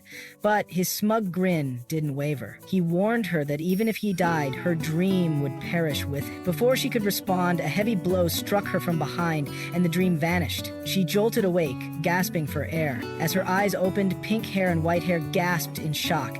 Pink hair burst into tears and embraced her tightly, overwhelmed with emotion. She expressed disbelief that Dakyong had survived what she called a traffic accident. Confused, Dakyong turned to her partner, who subtly signaled her to remain quiet. Pink hair continued speaking rapidly, informing Dakyong that she had been unconscious for 2 days. With excitement, she asked if the man beside her was Dakyong's boyfriend. Her words tumbled out in a flood, revealing that during those 2 days she had bonded with white hair and discovered Dakyong's hidden family background. She marveled at the fact that Dakyong came from such a wealthy lineage, yet chose to live so modestly, all because of her fascination was clear, and she begged to know more. Dakyong felt disoriented, her thoughts spinning. She couldn't understand how things had shifted so drastically. Pink hair teased her, suggesting that she had wanted her bodyguard to be the first person she saw upon waking. Suspicion crept into Dakyong's mind. How did he even know where she was? Her partner intervened, asking Pink hair to leave so they could speak privately. She left reluctantly, throwing a curious glance over her shoulder. Once they were alone, Dakyong demanded answers. Her partner responded by sliding a phone across the table.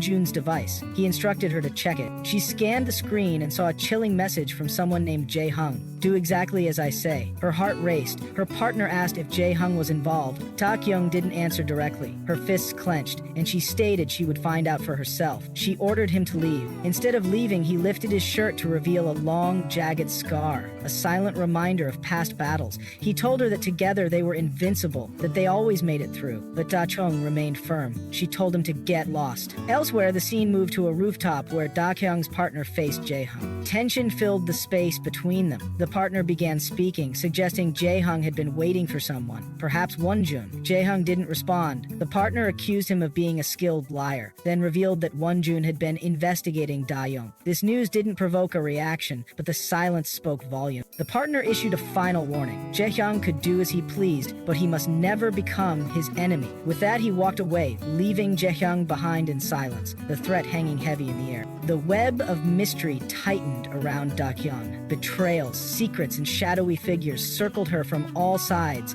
and as she began to pull at the tangled threads of truth, the danger only grew. Kyung sat at school, her thoughts drifting to the tight bandages wrapped around her injuries. Earlier, the nurse had cautioned her, gently but firmly, not to engage in any physical activity. Her condition wasn't stable, and the warning echoed in her mind, leaving her feeling frustrated and helpless. Soon after, the doctor had entered her hospital room. His expression was severe, and his tone left no room for argument. He issued a cold warning. If she pushed herself again, he wouldn't hesitate to operate on her without anesthesia. The words struck her hard, filling her with anger and disbelief. The suffocating atmosphere of the hospital became unbearable. Unable to endure it any longer, Kyung ran, escaping the sterile walls and the doctor's harsh threats. As she rushed through the school's crowded hallways, her thoughts tangled with pain and confusion. Suddenly, a voice called out to her, snapping her out of her daze. She turned to see a boy hurrying toward her. He was breathless, nervous, and introduced himself as Min Jae, a second-grade third-year student.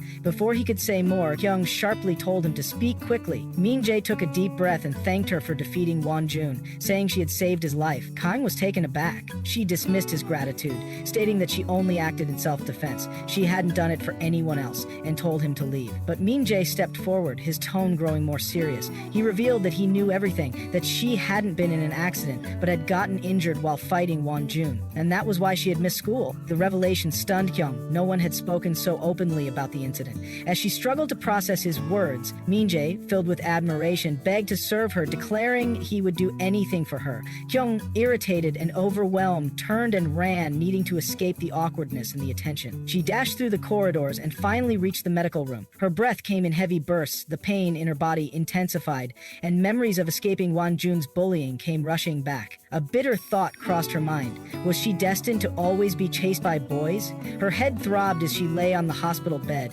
mentally exhausted and unsure how to face Won-jun if he had witnessed everything. The silence of the room offered brief relief, and slowly, sleep claimed her. Not long after, Hyung arrived. He was surprised to find her there and asked how she had returned so soon. Kyung didn't respond, keeping her eyes shut, hoping to be left alone. He gently mentioned that he thought her discharge was still days away. Kyung opened one eye, curious how he knew. Kyung explained that Woon had told him. The mention of Woon puzzled her. How had he found out? Kyung's concern softened his tone as he asked about her condition. Kyung sat up slightly, assuring him that she felt fine and that's why she had come. But Kyung looked troubled. He apologized, saying he felt responsible, even if he hadn't done anything directly. Kyung frowned, insisting he had no reason to be sorry. Still, Kyung admitted he hadn't been able to manage everything and asked for her forgiveness. Kyung crossed her arms, unimpressed. A simple apology wouldn't fix anything. After a moment's pause, she made a bold decision. She declared she would stay at his place for the night. Kyung, shocked by the suggestion, immediately refused, but the scene soon shifted. Kyung was now at Hyung's home, quietly observing its size and elegance.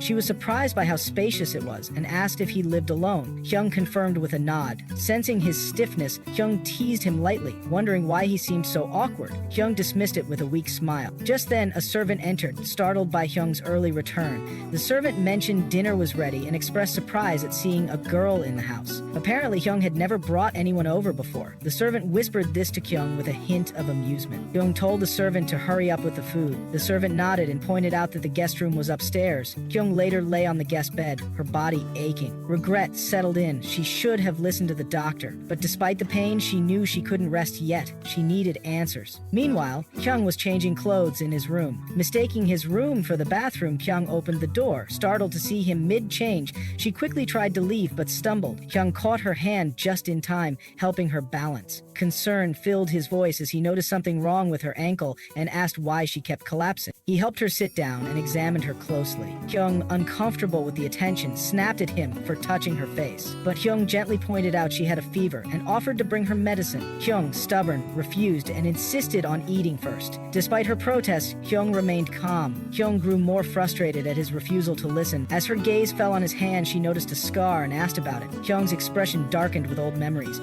He explained quietly that the marks were from past wounds, things long behind him. Hyung's irritation faded. A quiet understanding passed between them, both burdened by pain, both hiding more than they revealed. The silence between them wasn't uncomfortable anymore. It was heavy with unspoken truths, forming a fragile but growing bond in that quiet room. Hyung's eyes narrowed with suspicion as she noticed the small syringe in Hyung's hand. Though curiosity rose within her, she was immediately pushed out of the room. Hyung, avoiding explanation, quickly shut the door with a firm click, stating he needed to change his shirt. Left standing outside, Hyung frowned. His behavior felt off. A chilling thought crossed her mind. Was he using drugs? The possibility disturbed her. Young had already fallen deep into the drug world, and all the rumors pointed in his direction. Still, without evidence, she knew she couldn't act yet. Before she could think further, a servant called from downstairs, announcing that the food was ready. Hunger suddenly took over, and Kyung rushed to the dining area, devouring the food as if she hadn't eaten in days. The servant watched her with a warm, amused smile, noting that Kyung rarely ate at home. The food's taste overwhelmed Kyung. It was rich and comforting, making her pause mid-bite, stunned by its deliciousness. The servant chuckled and asked how she and Hyung ended up together. Kyung quickly denied any closeness between them, shaking her head firmly, but the servant laughed, clearly unconvinced, and teased her about the possibility of marriage. At that moment, Hyung overheard and immediately snapped, telling them to stop with the nonsense. Kyung, amused, smiled slightly. A sudden thought crossed her mind. If she married Hyung, she could eat like this every day. She said it aloud, catching him off guard. His face flushed with a light pink hue, and the servant smiled knowingly, enjoying the moment. Trying to change the subject, Hyung brought up the upcoming sports day. Hyung was surprised by the mention. He reminded her that participation in every event was expected. The servant jokingly suggested that he might even end up in a gunfight this year. Hyung couldn't believe her ears. The servant explained with a grin that such events were normal here. Gunfights and even horse racing. This wasn't a typical school. It was a place where students could experience everything. Hyung then promised to show her something. After searching his room, he finally found it, a toy gun. Seeing it, Hyung suddenly remembered a strange dream. Acting on instinct, she grabbed the gun from him, only to realize it was harmless. A rubber ball sat inside it. She invited him to shoot. When Hyung did, the ball bounced off his head, making her laugh. The servant, watching, added that this house belonged to Min Jae, and it was filled with unusual things. Hyung recognized the name. Kim Min Jae, a second grader in the third year. The servant asked if she knew him. Hyung replied casually, mentioning she just knew about his family's activities. The servant revealed that Min Jae's family was in the arms business overseas. Thanks to Min Jae's intelligence, they were also good at designing blueprints. Before leaving, the servant suggested they continue talking while she brought some fruits. Alone again, Kyung looked at Hyung and asked him to share a secret. Her eyes drifted to the scar on his hand, and with a playful grin, she offered to exchange secrets. To demonstrate, she moved her ear by flexing a muscle. Hyung dismissed it as unimportant. She smiled and asked him again. This time, he quietly replied it was due to his illness. Hyung was surprised. How could someone look so healthy on the outside and still be sick inside? She wondered if the hospital records could be hacked. Hyung noticed her gaze and commented on her unfocused eyes. Hyung winced as pain surged back into her body. She muttered that it still hurt, likely a result of an old beating. Before the conversation could go deeper, the servant returned, changing the topic to sports day. She excitedly asked if she could join. Hyung questioned her eagerness. She laughed, explaining that she heard outsiders could attend, and joked about reliving her youth. As she peeled an apple with a knife, the sharp blade triggered a flashback in Kyung's mind. Memories of a thug attacking her with a knife flooded back. Dizziness struck, and she stumbled. Hyung caught her immediately, alarmed. Without hesitation, he told the servant to call a car. The servant agreed and ran off. Hyung, still weak, refused to go to the hospital. When Hyung asked why, she whispered bitterly that the doctors would operate without anesthesia. Hyung's face turned pale in shock. Later that night, the scene shifted. Kyung slowly woke up and glanced at the clock. It was 3 a.m. and school had yet to start. She could rest a bit longer. But a sudden memory jolted her awake. She looked across the room toward Hyung and softly asked if he was awake. Hyung's eyes snapped open, her chest tight with panic. She couldn't understand how she ended up there. She hadn't even returned home. Her body jolted upright, confusion flooding her senses. Her eyes landed on Hyung, already standing nearby, watching her calmly. Her heart raced, her surroundings unfamiliar. She was disoriented, clothes missing, phone gone. Everything screamed danger. Sensing her distress, Hyung tried to calm her, but the fear had already taken over. Acting on instinct, Hyung lunged forward, grabbed Hyung by the arm, and slammed him against a nearby pillar. Her hand tightened around his neck, raw fury in her eyes. Hyung choked, stunned by the sudden assault. She demanded answers, accusing him of doing something terrible, her voice shaking with fear and rage. Her grip remained firm until she noticed the pain in his expression. Guilt washed over her, and she finally let go. Hyung coughed and gasped for air, explaining in a strained voice that they were in his private hospital room. Her belongings were placed on the table nearby. He had expected her to panic, but swore that he hadn't done anything wrong. Rubbing his neck, he quietly wondered how she could be so strong, shocked by her power. As she began to calm, Hyung asked if he really was sick. Her question cut deep, and Hyung asked if she still didn't trust him. She apologized quietly, then asked how long he had been unwell. He hesitated, then admitted he couldn't share that detail. Only Won-jun knew the truth. When she asked why just him, Hyung explained their childhood bond, saying that Won-jun was the only one who truly understood. Changing the subject, he asked how she was feeling. Hyung nodded faintly, saying she felt better, even grateful to him. Hyung's tone shifted, asking about her injuries and if Won-jun had something to do with them. Hyung froze. She couldn't believe he didn't know. She questioned his innocence, accusing him of hiding the truth. She pointed out his lies, especially about his bodyguard. She confronted him for secretly investigating her, pressing him for answers. Hyung finally admitted that from the day Kyung entered school, he had noticed something strange. He had begun observing Woon, who had started behaving differently since her arrival. Hyung had followed Woon, trying to uncover something, though he wouldn't say more. Hyung's mind raced. She couldn't understand Hyung's motive. If he was trying to learn something about her or Woon, she wanted in. She offered to cooperate, saying she also wanted the truth. Hyung asked why she was interested in Woon. Hyung threw the same question back. Hyung claimed his reasons were personal. He needed to regain his position and had to prove himself. Confused, Hyung pointed out that he kept prying into her life without revealing anything about himself. She admitted it was the first time she had opened up to anyone. Hyung pressed again. Why was she so curious about Woon? Under pressure, Hyung made a snap decision. She said she liked Woon and wanted to know more about him. Roswai's expression changed instantly. His face turned cold. He said if she truly liked Woon, she shouldn't be with him right now. Without waiting for her reaction, he turned away and lay back on the bed. He told her to leave, saying he hadn't slept all night because of her. He even offered to call her driver. Hyung stood still, surprised by his sudden coldness. Unsure of what triggered the shift, she asked if she could stay a little longer. When Hyung asked why, she claimed it was because the place was close to school, but deep inside, her reason was different. She needed to keep investigating Woon. Hyung saw through her and agreed, but with conditions. She could stay in the guest room only. He warned her about CCTV cameras installed throughout the place and told her not to wander. Annoyed,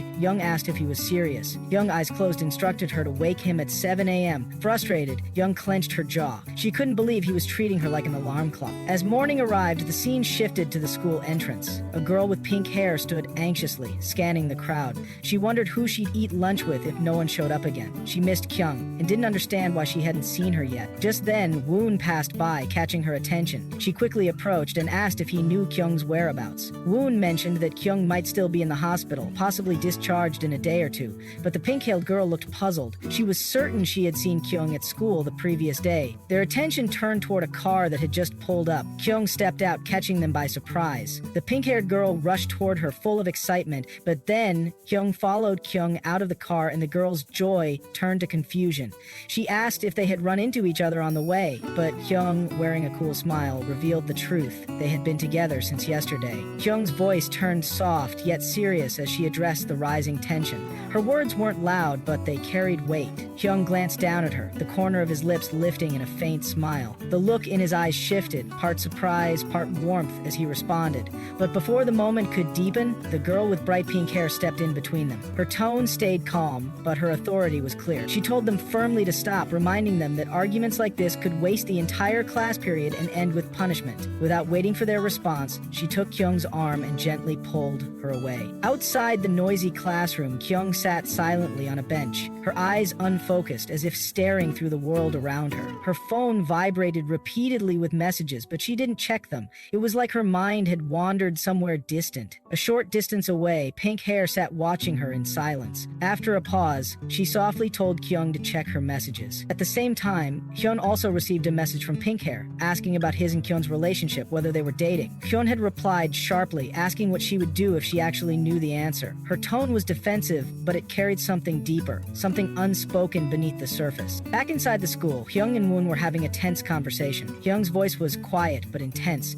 as he asked what Woon would do after learning the truth. Woon frowned, avoiding the thoughts swirling in his head. Hyung continued, his tone teasing but serious, asking why Woon was so obsessed with Kyung. Woon looked away before admitting that liking someone didn't always need a reason. Hyung's expression hardened as he questioned whether there was truly no purpose behind it. Woon snapped in frustration, saying Hyung wasn't like this before. Hyung replied curtly, lighting a cigarette and exhaling with a smirk. They exchanged brief jabs, the tension building until Hyung dropped a loaded hint. He mentioned that he and Kyung had shared secrets. Woon's curiosity spiked. Hyung confirmed it quietly. He had discovered something about who Kyung liked. Woon's heart skipped. The idea that Kyung, someone so perfect in his eyes, could like someone caught him off guard. Hyung laughed bitterly and suggested that Woon find out for himself, walking away without another word. Woon stood alone, a small, hopeful smile on his face. Outside once more, Pink Hair and Kyung were in a heated argument. Pink Hair demanded to know what had really happened between Kyung and Hyung. Kyung's anger flared as she told her not to ask and tried to walk away, but Pink Hair held her firmly, refusing to let her go until she got an answer. Kyung shouted that they had only eaten and talked, nothing more. Pink Hair's disbelief was clear in her raised voice, but before the tension could escalate further, Min-jae rushed in, calling out to Kyung breathlessly. Pink Hair looked at him with suspicion and asked if Kyung knew him. Kyung quickly denied it, stepping back. Min-jae held out a small, wrapped box, saying it was a gift for her. Just then, Woon arrived in a rush, telling Kyung they needed to talk. As both boys approached, Kyung's mind snapped. Without thinking, she broke a nearby classroom window and leaped out, running away as fast as she could. Everyone stood frozen, too shocked to react. Pink Hair stared after her, stunned that Kyung had jumped from such a height without injury. A silent question hung in her mind. What kind of girl was Kyung? The scene transitioned to the nurse's office, where Hyung was speaking quietly with the nurse. Hyung entered, her body cut and bloodied, glass shards embedded in her skin. Calmly, she said she needed treatment. The nurse was alarmed and asked about her injuries. Hyung claimed she had fallen down the stairs. The nurse, clearly unconvinced, pointed out the glass embedded in her body and warned her to be more careful or she'd end up in the hospital. Hyung refused to go. Hyung stepped forward, gently checking her swollen ankle. He said it looked bad and offered to help. Hyung tried to brush him off, insisting she was fine. Hyung smiled softly, reminding her they were friends. With a sigh, she relented and agreed. She commented how they always seemed to end up in the nurse's office together. Hyung grew serious and asked why she kept hurting herself.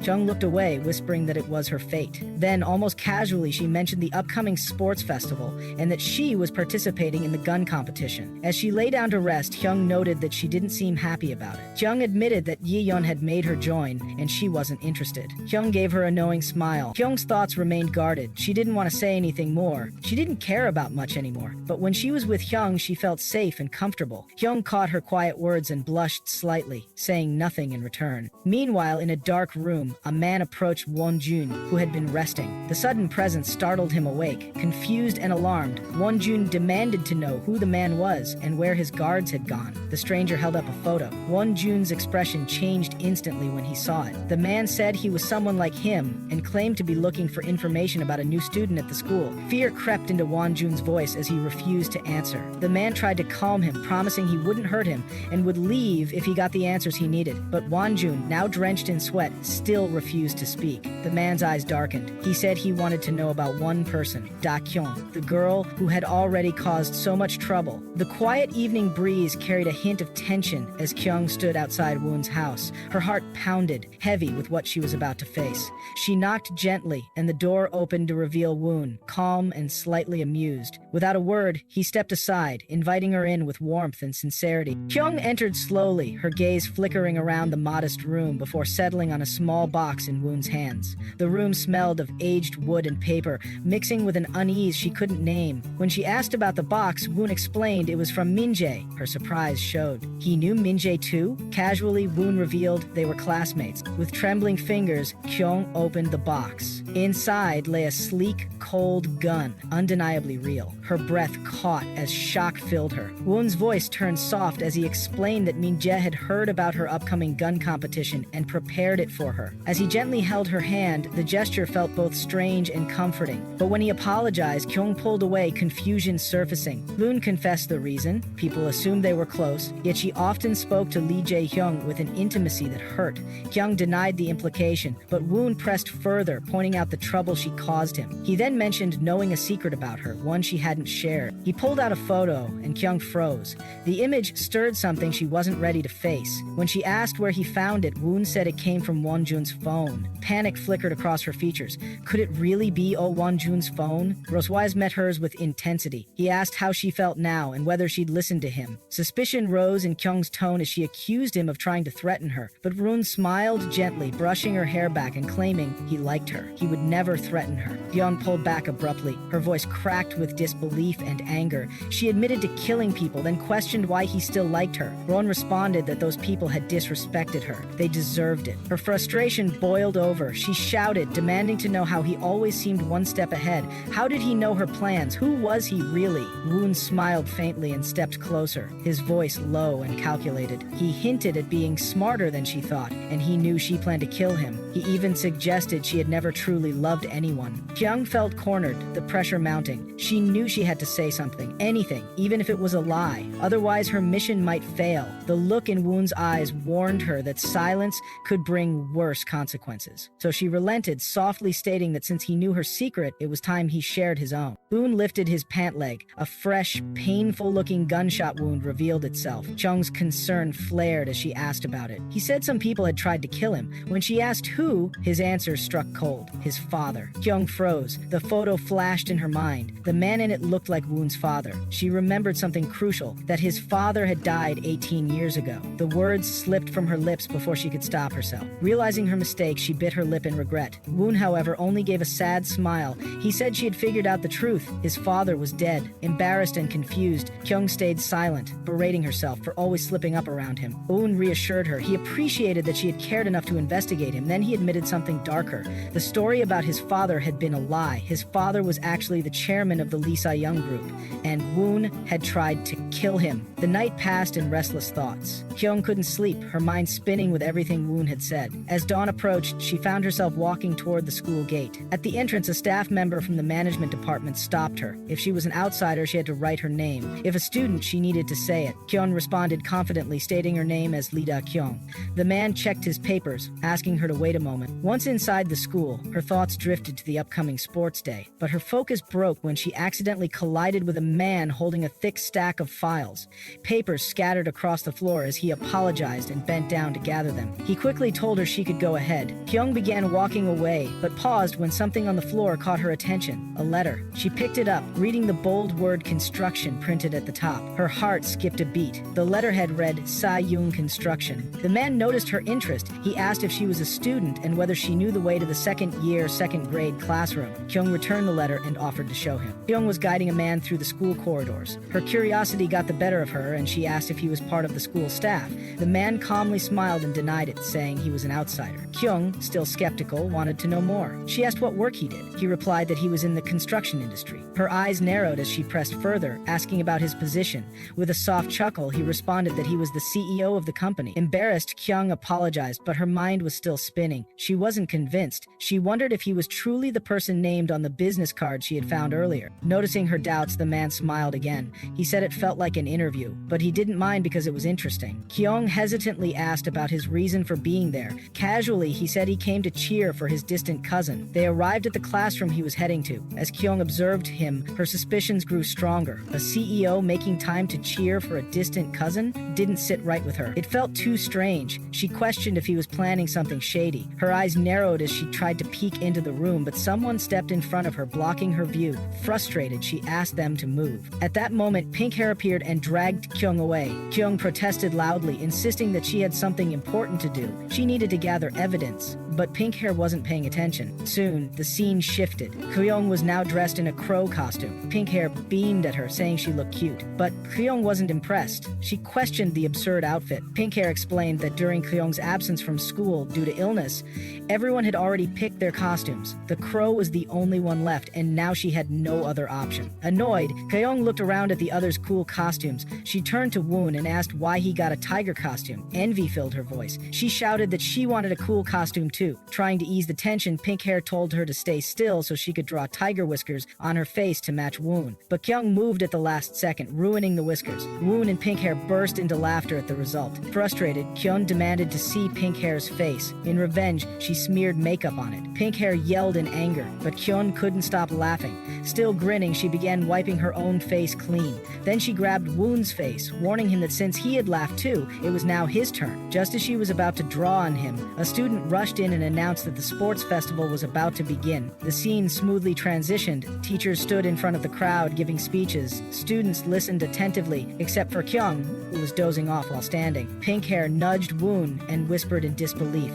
Wun chuckled, unable to take his eyes off Kyung's sleepy expression. With the festival underway, a burst of colorful balloons floated into the sky. Cheers erupted from all sides. Pink hair walked over and reminded Kyung that it was time to prepare for the tug-of-war event, but Kyung looked annoyed. In the middle of the excitement, Kyung spotted someone in the crowd. As she moved closer, she recognized him. It was Won Jun. Something wasn't right. He was pale, drenched in sweat, and had even wet his pants. Kyung's gaze turned sharp. In her mind, she reflected on how powerful money could be. Despite committing something serious, Won Jun was still attending school like nothing had happened. Terrified, Won Jun ran away. Kyung knew she had to learn everything about Chairman Lee. If Won Jun talked to the police, things would go south. She couldn't let him escape. As he ran, students whispered around them, commenting on his strange behavior. Some even mocked him for wetting his pants. Pink hair found the scene amusing and laughed out loud. She looked around and asked Kyung if her partner was coming today. With sarcasm, Kyung replied that there was no way Tae Wong would come today. But at that very moment, her partner appeared and said he had found her. Both Kyung and Pink hair stood in shock. Kyung couldn't believe he was actually there. Then she saw the board that listed the partners. Written next to hers was the description: skin white as milk, Lee Dakyong. Her partner smiled brightly and said he had come to support her. Kyung grew tense. She warned him that if anyone saw him, their secret would be exposed. She asked how he even found her. He casually explained that her friend Jae-young had brought him. Kyung muttered under her breath, thinking her friend was crazy too. Lowering his voice, her partner told her he had come for a mission. He planned to sneak into the server room and either steal or hack some data. He reassured her not to worry. As he looked around, he smiled, enjoying the moment. He commented on how good it felt to stand under the sunlight again. It had been a long time since he felt that. Watching him closely, Pink hair began to blush. Then Woon arrived with a camera, asking Kyung for a photo together. But seeing Kyung with her partner, his smile disappeared. Jealousy flickered in his eyes. Before he could say anything, Kyung's partner and Pink hair joined them, excited to be in the photo too. Woon complained, saying he only wanted a picture with Kyung, but the others insisted on joining in. Soon, a girl photographer called out to them and asked everyone to smile. She counted down and took the photo. Kyung's partner looked at the picture and sighed. His eyes had been closed in the shot. Pink hair, however, was thrilled. She looked at her partner with a bright smile and told him not to break up with her after graduation. Kyung responded with a smile, assuring her that she wouldn't. The final announcement echoed through the grounds. The third-year tug-of-war match was about to begin. Participants were asked to gather quickly. Pink hair, brimming with excitement, grabbed Kyung's arm and urged her to hurry so they wouldn't be late. The scene opens during the tug-of-war match, where Class 1 is dominating the competition. As the tension builds, a close-up shows a hand pulling the rope. But the moment the hand lets go, the tide shifts, and the opposing team loses their grip. Class 1 secures the victory. The children of Class 1 erupt in celebration, cheering loudly that their class has won. Soon after, a respected announcer steps forward and officially declares Class 1 as the winner. Cheers fill the air as excitement spreads among the students. Members of Dakyong's class start gathering around her, expressing admiration. One of them tells her she looked cool and single-handedly helped them win the match. Another points out how she kept the pressure on the opposing team from the start, amazed by her strength. Suddenly, someone punches Jae-yeon on the head. The attacker mocks him for being below level 3 and tells him he isn't allowed to talk. The scene reveals the one who hit him. It's Dakyong. Jae-yeon responds, slightly annoyed. annoyed, commenting on how the concept of level is being brought up even here. Dakyong dismisses him, and the focus quickly shifts. The scene transitions to a football match where Lee Jae-hyung is seen calling for the ball. Before it reaches him, another boy intercepts it. His face is revealed. It's Jung Wun from Class 4. His teammates encourage him to pass, while the audience becomes divided. Some girls support Class 2, shouting words of encouragement, while others cheer for Class 4. Among the crowd, Dakyong notes that it doesn't feel like a simple match between two players anymore. Everyone seems to be watching. Another girl beside her mentions how both boys are extremely popular in their first year, making this match even more exciting. When Jo-hyung lifts his shirt slightly, his abs become visible, drawing loud admiration from the girls around. One of them comments that this is exactly why so much attention is being given to both of them. Soon, Jo-hyung steals the ball back from Jung Wun and scores a goal. Class 2 celebrates as they win the match with ease. Afterward, a Class 2 student walks up to Jo-hyung, praising him. Observers remark that he looks like an ordinary student, but he must have some secret to score such a perfect goal. Yeon breathes a sigh of relief, remarking that the match is finally over and that it was a great fight. Meanwhile, over in Class 4's camp, Mek and his friends react to the loss. One of them states that Jae-hyung led Class 2 to victory. Soon, Wun approaches Dakyong and offers her his water bottle. Surprised, she asks why. He replies that many people would have wanted to give her their bottles, but this is his best effort. He admits that while he won last year, losing this time has made him upset. Dakyong encourages him to try harder next time, praising Jae-hyung's talent. Another girl nearby acknowledges the hard work done in such scorching heat and says days like these make one crave ice cream. Mike chimes in, mentioning there's an event for new students happening where free ice cream is being given. He asks if she wants to come along. Just then, a junior student announces that if seniors follow him, they'll get ice cream. He adds that anyone who breaks a new record will receive Isuzu ice cream for life. Hearing this, he asks if they'd like to play. Dakyong, intrigued, suspects there must be a catch. Isuzu is a premium brand, and a lifetime supply isn't something offered lightly. Another girl says that she can buy that ice cream easily anyway. Dakyong confidently claims she can break the record if she tries.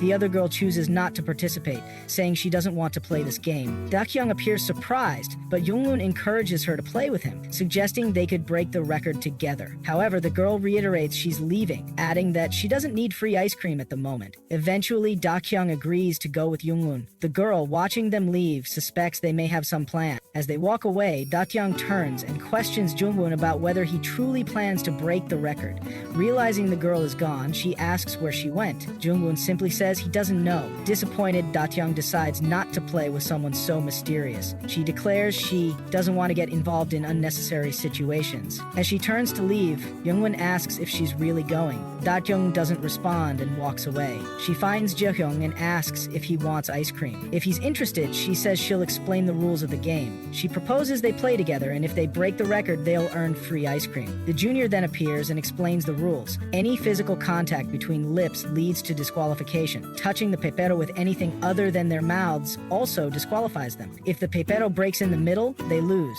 Nearby, a group of juniors watches, excited that both seniors are participating. Jung Moon listens in silence as the tension builds. Jae-hyung tells Dakyong to get ready. She agrees, saying she's fine with it if the goal is to set a new record. Both of them climb onto chairs, sitting face to face. Jae-hyung suddenly pulls Dakyong's chair closer, bringing her face inches from his. He places the pepero in his mouth, then carefully inserts the other end into Dakyong's mouth. She remarks on the strange sensation, noting that it feels pleasant and needs to be sustained. Jae-hyung tells her to sit still as he begins moving closer. Their faces draw nearer and the moment intensifies. Finally, Jae-hyung leans in and kisses her. The tension snapped like a stretched wire. Starting with a panicked cry, someone screamed, urging others to come quickly. Horror clawed at their voice. A hand flew up in a useless attempt to block the sight, but it was already burned into memory. Across the street, Dakyong and Jung Wun were caught in an intimate, shocking position. The sight was so disturbing, it drove someone nearby to uncontrollable retching. Their body convulsed with disgust, the noise raw and physical. A stunned whisper followed, trying to make sense of the scene. The assumption had always been that Dakyong was with Jung Wun, but her gaze, full of something deeper and far more personal,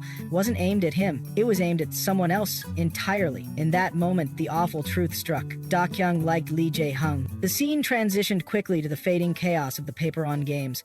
Noise and laughter echoed, but they were losing steam as the games neared their end. In the middle of it, an excited voice broke out, eager to record the final result with a tape measure in hand. Everyone leaned in. The measurement was announced. 0.9 centimeters. The result was final. No new record would be set. The air fell flat for a moment. Dakyong's eyes sharpened in fury. She couldn't accept it. Her words words spilled out in frustration, questioning the outcome. According to her, that distance was already enough to reach the lips. She argued that even without effort, if it had been slightly shorter, there would have definitely been contact. Her irritation boiled over. Outside the event, the atmosphere took a darker turn. Jung Wun stood alone, his thoughts spiraling. Confusion and betrayal twisted through him like a storm. The idea that Dakyong had tricked him, played with his feelings, hit like a punch to the gut. His heart ached, and the emotional weight crushed him. Right on cue, clouds cracked open. Rain poured down without warning, sending the crowd fleeing in all directions. No one had expected this. The forecast hadn't said anything about rain, but it was falling hard now. Observers noticed something strange. Jung Wun had vanished the moment the rain started. His expression had changed in an instant. It was as if a switch flipped inside him. Some began to speculate. Was it trauma? One person remembered he'd once fallen into a bathtub. Others wondered if water itself triggered something in him. Eyes turned toward a nearby building, the last direction he was seen heading. Inside the plain, dim building, Jung Wun was already there. He moved with methodical calm, drying himself off with precision. Every motion seemed rehearsed. The quiet didn't last long. The door creaked, and Dakyong entered, sharp and direct. Her energy cut through the silence. She confronted him. Her words were edged with frustration. She accused him of playing games, then paused, calling the idea ridiculous. Still, she pressed him. Was he scared of the rain? Was he hiding something? Her persistence demanded an answer. Jung Wun finally replied. His voice was low, steady, not quite emotionless, but deeply internal. He compared trauma to instinct. People who've been stabbed fear the sight of knives. People who experience accidents during rain avoid cloudy days. He said rain had a way of unlocking hidden memories, more through feeling than thought. It wasn't about logic, it was about reflexive pain. But Dakyong wasn't finished. She kept going. She questioned if he caused an accident on a rainy day. Then her tone shifted, turning toward herself. She suggested that maybe she was the reason for his fear. She admitted her own fear too, not of rain, but of losing herself. Her identity felt unstable. She was searching for something real. When Jung Wun calmly repeated his name, she grew more frustrated. He said that wasn't what she meant. There were still many things unsaid. Secrets. She accused him of being deceptive, hinting that he wasn't who he claimed to be. Thoughts swirled aloud. Maybe he was like them. Maybe he was part of something bigger. She floated theories. Was he with national intelligence? Was he part of a plan where agents aimed for success only to later hide in plain sight at school? His strange words earlier had felt too calculated to be ignored. Her suspicions turned physical. She stepped closer, eyes scanning his body. She checked for eavesdropping devices. She examined his upper body and found nothing. Her eyes dropped lower. She considered his trousers, muttering about possibilities. Could he read minds? Could he be more than just another student? Just then, the door swung open again. Lee Jae-hong entered. The tension in the room crackled. Jung Wun sighed, tired and irritated. It was obvious Jae-hong always had the worst timing. Dakyong muttered to herself in disbelief. The moment felt ruined. Jae-hong looked at them both. A teasing smile played across his face. He joked about their strange behavior, making light of the tension. Dakyong jumped to explain. She waved her hands, denying anything unusual.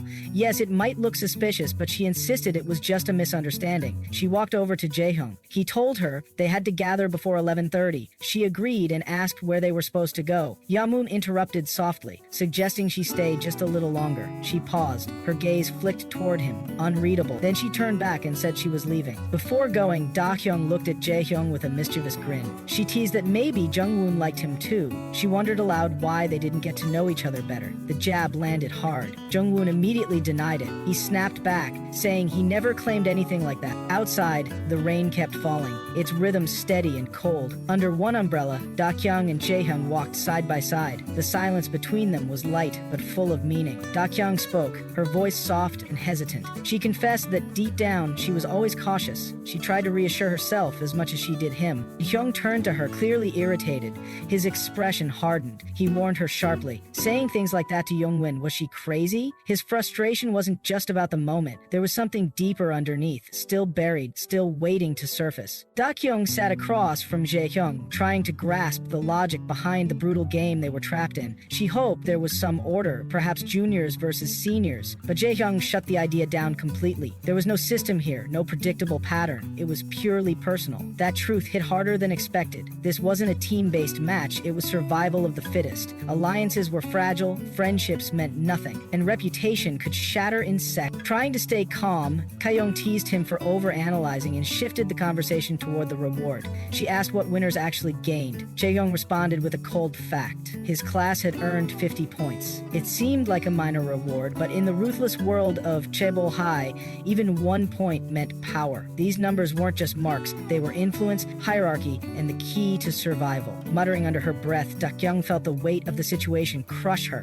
The looming sense of danger was overwhelming, but Dakyong didn't flinch. To him, once you entered this game, the only goal was to make it out alive. Before she could reply, Jung Wun, their stern and focused team leader, snapped a command that shifted the entire atmosphere. The game was about to begin. Nearby, Im-seon stood fully equipped with weapons, clearly assigned as a shooter, but something was off. Her stance, her eyes, she looked unsure. Her teammate tried to shield her from criticism, but in this cutthroat arena, weakness wasn't tolerated. Jung Wun recognized the hesitation and ordered her to act. In this place, hesitation meant death. Meanwhile, whispers of doubt spread. Jae-hung questioned the fairness of Seyeon being given so many weapons.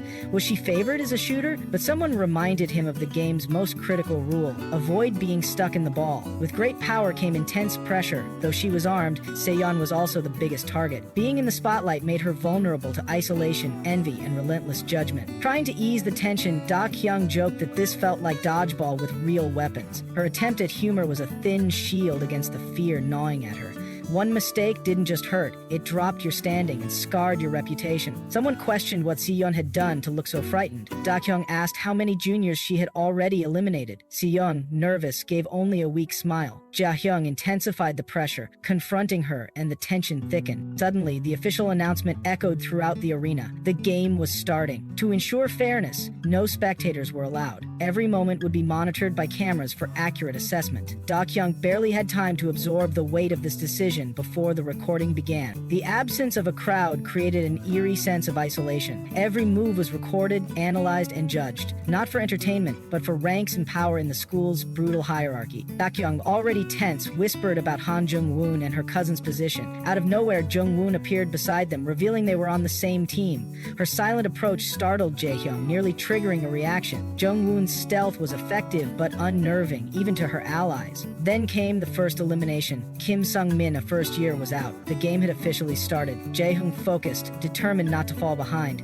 Meanwhile, Dakyong, still trying to stay lighthearted, proposed a strange bet. 1 point earned, 1 slap rewarded. Her joke highlighted the youth buried beneath all the tension. Soon after, Jaehyung celebrated. He had taken down Oh Tae-young, a third year. A first year defeating a senior was rare and disruptive. At Chaebol High, rank and age mattered deeply, but Jaehyung had defied those expectations. From the stands, Jung So-min scoffed at his sudden enthusiasm. He had acted uninterested before, yet now he was trying hard. But Jung Wun was unfazed. She coldly responded, losing simply wasn't an option for her. Their interaction hinted at an underlying rivalry or unresolved tension. Chaos soon followed. One by one, names were announced. Jung So-min from year 2, Myung Won-ju from year 1, Ga Yi-won from year 3, and Kim Sung-hoon from year 1. All eliminated in rapid succession. The pattern was clear. No class or year was safe. The game showed no mercy. Everyone was at risk. Scanning the field, Dakyong noticed how fast things were spiraling. The pace of eliminations was intense. She turned to share her observation, and Jung Wun, always sharp, advised her to stay low if she didn't want to get hit next. But Dakyong was already in motion. Charging forward through the battlefield, she dodged flying bullets and piercing screams. A sudden leap, a shocked cry. She narrowly avoided being taken out. Jae-hyung was seen carrying Dakyong in his arms, but she, feeling embarrassed, told him to put her down. He did so, but she was clearly frustrated, questioning how ridiculous the situation had become and where the shot had even come from. Jae didn't respond, just watched silently from behind her. She turned to him asking how many more people he was unaware of, but Jae pointed out how unaware she was of the influence her unintentional actions could have. His words didn't make much sense to her, and she gave him a confused stare, thinking to herself about what he even meant. Suddenly, an announcement echoed through the area. Year 2 student Kim Ji-won had been eliminated. As the match continued, the scene shifted to Dakyong, who watched the pair and found their interaction oddly romantic, almost like a scene from a movie. She teased internally that the two of them were clearly flirting and remarked that the student president shouldn't witness this. It was the first time she had seen Dakyong behave this way so openly. Then she turned her attention to Jung Wun and called out to him loudly, saying she'd been looking for him. Jung Wun questioned whether this was just bad luck. Ji-yeon was taken aback and asked what he meant. Jung Won reflected on how bad things always seemed to happen when it rained. Although he didn't believe in superstitions, he wondered if he was cursed. He asked her if she knew about Young Han's copper house, saying it was very expensive. Ji-yeon didn't understand what he was trying to say, and though she smiled awkwardly, she noted how unusual it was for him to talk to her like this. Inside the classroom, Jae-yeon observed a problem with the camera feed. She noted it had never happened before. Jung Won realized something was wrong. If the match had been paused and all gym connections were down, then something serious might be happening. A moment of alarm sparked in his expression. Back at the gym arena, Jae-hyung confirmed that only 3 participants were left. Dakyong, confused by the situation, wondered what to do next. He told her to wait, and she noticed a damaged drone nearby. She thought something was odd and pointed out that the score statistics hadn't been announced yet. Her phone had already been submitted, so they had no updates. She decided they could only wait now. But danger lurked nearby. A shadow approached them, and before they could react, Dakyong was pulled toward the figure, and Jae-hyung was shot. Blood splattered across the panel. Dakyong realized the sound wasn't from a toy gun. This was real. Jae-hyung, wounded in the shoulder, collapsed onto her. She quickly noticed the attacker, a girl holding a gun. Without hesitation, Dakyong snatched the weapon from her and struck her on the head. She pinned the girl down, twisted her arm, and slammed her face into the ground, demanding to know who had sent her. The girl screamed and begged to be released, but Dakyong held her down, twisting her arm even tighter. Dakyong, growing more aggressive, pushed the gun into the attacker's skull, demanding answers. The girl, now trembling, said she couldn't say anything. Dakyong yelled, threatening her life, and reminded her of how Oh-won-jun had run away after witnessing her kill 5 people. Killing one more wouldn't be a problem. The girl refused to talk and instead begged for death. Dakyong grew more furious. The girl continued shouting, asking to be killed. At that moment, Dakyong was pulled into a traumatic memory. She recalled a man whose hands were covered in blood. He had murdered his own wife and daughter. Standing in front of the bodies, someone asked why he had done it and pleaded for him to come to his senses. But the man, overcome with guilt, grabbed a dagger and slit his own throat while crying, asking for forgiveness from his beloved family. The weight of his actions had broken him, and eventually he was killed by his own friend. Back in the present, Dakyong's eyes filled with hatred. She mentioned a name, director Shin Myung-hwan of Sayoung Group. Fueled by rage, she struck the girl so hard that she was knocked unconscious, blood pouring from her head. Nearby, guards rushed in, shouting in alarm at the chaos. Dakyong, still seething, declared her vow for revenge. The aftermath of the incident led to the school being closed for 3 weeks. Despite the fact that a gun accident had occurred, and even though the victim was the heir of a powerful family, the outside world remained strangely silent. Elsewhere, a boy sat in distress, questioning how such madness had taken place inside a school. He wondered about Lee Jae-hyung's condition and expressed disbelief at the insanity surrounding them. Dakyong, troubled by the events, realized her identity had been exposed. She questioned where the leak had happened and grew furious at the extent of the enemy's reach. She suspected Oh-won-jun might have been the one to reveal her secret and regretted letting him live. A man beside her asked about Lee Jae-hyung, wondering if he also knew the truth. Dakyong, exhausted, lay down and said he didn't seem to know the details, at least not yet. She then connected the dots, realizing that the attack on her had happened on the first day of school. Someone had ransacked her computer back then. She concluded that the reason she was still alive was because the enemy hadn't yet confirmed her status or purpose. The man theorized that her attacker had been searching for that very information when he tried to hack his computer. Though the attempt failed, Dakyong had arrived soon after to save him. The attacker had seen her in her school uniform, which could lead to clues about her identity. He now suspected she wasn't a real student. She asked if the man believed the attacker worked for Se-young. He confirmed it, saying the odds were high. He had even memorized Shin Myung-hwan's number. Determined to confirm things, she took him to the control room. Inside, they reviewed surveillance footage of a man standing at the top of a construction site. He was on a call, introducing himself as Shin Young-hwan. He asked his contact whether they had identified someone, then spoke a name with a cold, twisted smile. Miss Lee Dakyong. In a dimly lit computer room, the low hum of machines filled the silence. Dakyong and Jung Wun sat tensely, eyes glued to the flickering monitor. The room felt colder than usual. Blue light from the screens cast sharp shadows on their faces. Then a distorted voice broke through the speakers, harsh and taunting, dripping with malice. Before they could react, another voice overlapped it, clearer and calculated, laced with smug amusement. Dakyong's heart skipped. Her breath caught as she stood up, the screech of her chair echoing across the floor. Her eyes widened, disbelief mixing with fear and confusion. The mention of her boss's name hit her like a shock. The person on the line laughed softly, almost nostalgically, hinting at long-buried truths. He mentioned survivors, saying at least 3 people could confirm Dakyong was still alive. That sentence landed like a punch. Jung Wun turned pale, a chill creeping down his spine. The number echoed in his mind, stirring memories they had tried to forget. The voice grew contemplative, questioning the sudden reappearance of an old friend at the school. He doubted their capability for direct revenge on the president and asked about their next move. Far away, in a hidden hideout, another nightmare unfolded. A girl sat bound and gagged, eyes swollen from crying. Gangsters loomed nearby, their presence heavy and threatening. A tortured man lay groaning in a heap.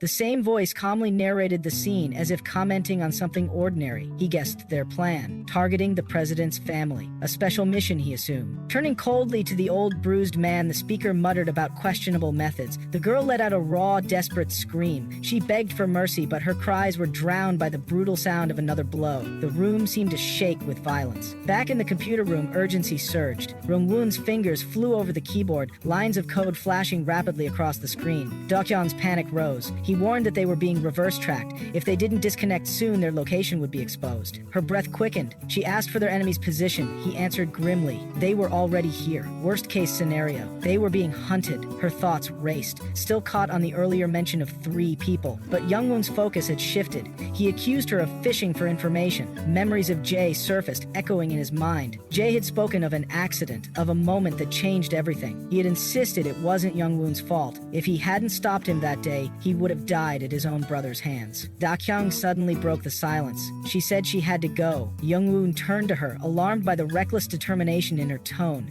He guessed it was because of Sion. He stood up, frustrated, reminding her they couldn't afford distractions. They had already chosen not to go after Chairman Lee's son directly. Dakyong didn't waver. She remembered the past. Reckless choices that had dragged Lim Kong and Lee Chi-hung into their mess. They weren't just fighting enemies anymore. They were battling the consequences of their own decisions. Loon let out a slow breath. He knew there was no changing her mind now. Silently, he reached for a stack of books and began taping them around the bound girl's waist. She looked down, puzzled. He explained that the books wouldn't stop bullets, but they might block a knife. It wasn't much, but it was something. She stared at him, aware she wasn't one to take advice easily. He acknowledged that and asked only one thing, that she stay alive. The cost of provoking their enemies was steep. He didn't want to lose her. She promised she'd try, but for him that wasn't enough. Their eyes met briefly before he whispered a final farewell. Just then, a faint voice called from behind them. Hesitant and conflicted, it urged them to reconsider their path, suggesting there might be another way. Elsewhere, at a dim construction site lit by flickering floodlights, a guard on duty spotted movement. A girl approached and he instinctively reached for his walkie-talkie. He radioed the security room, asking for confirmation of any intrusion, but the line remained silent. Suspicious, he gripped his knife and stepped forward to inspect the area. Before he could react, Dakyong emerged from the shadows like a ghost. She struck him hard across the neck, and he collapsed, unconscious. Moments later, another agent appeared, roughly shoving a red-haired girl forward.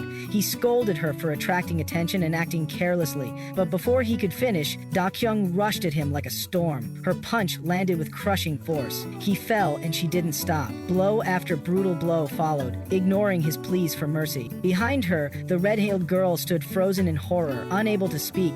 Dakyong turned to her slowly. Her eyes were sharp, her expression cold and commanding. Without hesitation or mercy, she gave a single, clear order. She demanded to be taken to the girl's father. A man approached Yeon and recognized her by her voice. She quietly quietly admitted that she had once tried to harm him, almost hurting an innocent person in the process. Conflicted, she asked him why he was even there helping her. What could have brought him this far? Was it genuine concern or something more? Instead of answering, the man asked if Lee Jae-hyung was still alive. According to the lawyer, it was still categorized as an attempted injury. Young, emotionally strained, told him it was too late and that going back was pointless. Nothing would change. These people weren't like ordinary citizens, they were ruthless and dangerous. Her voice trembled as tears welled up, warning him that they weren't to be taken lightly. She didn't want anyone else getting involved in her mess. Even if she had managed to get her father back once due to a stroke of luck, she doubted she could repeat that miracle. Just as those words left her mouth, the man lunged forward and grabbed her shirt. A twisted rage filled his eyes as he called her a coward and demanded she lead the way. At that moment, his anger erupted. He should have pulled the trigger back then. He should have ended it without hesitation. He blamed her for everything.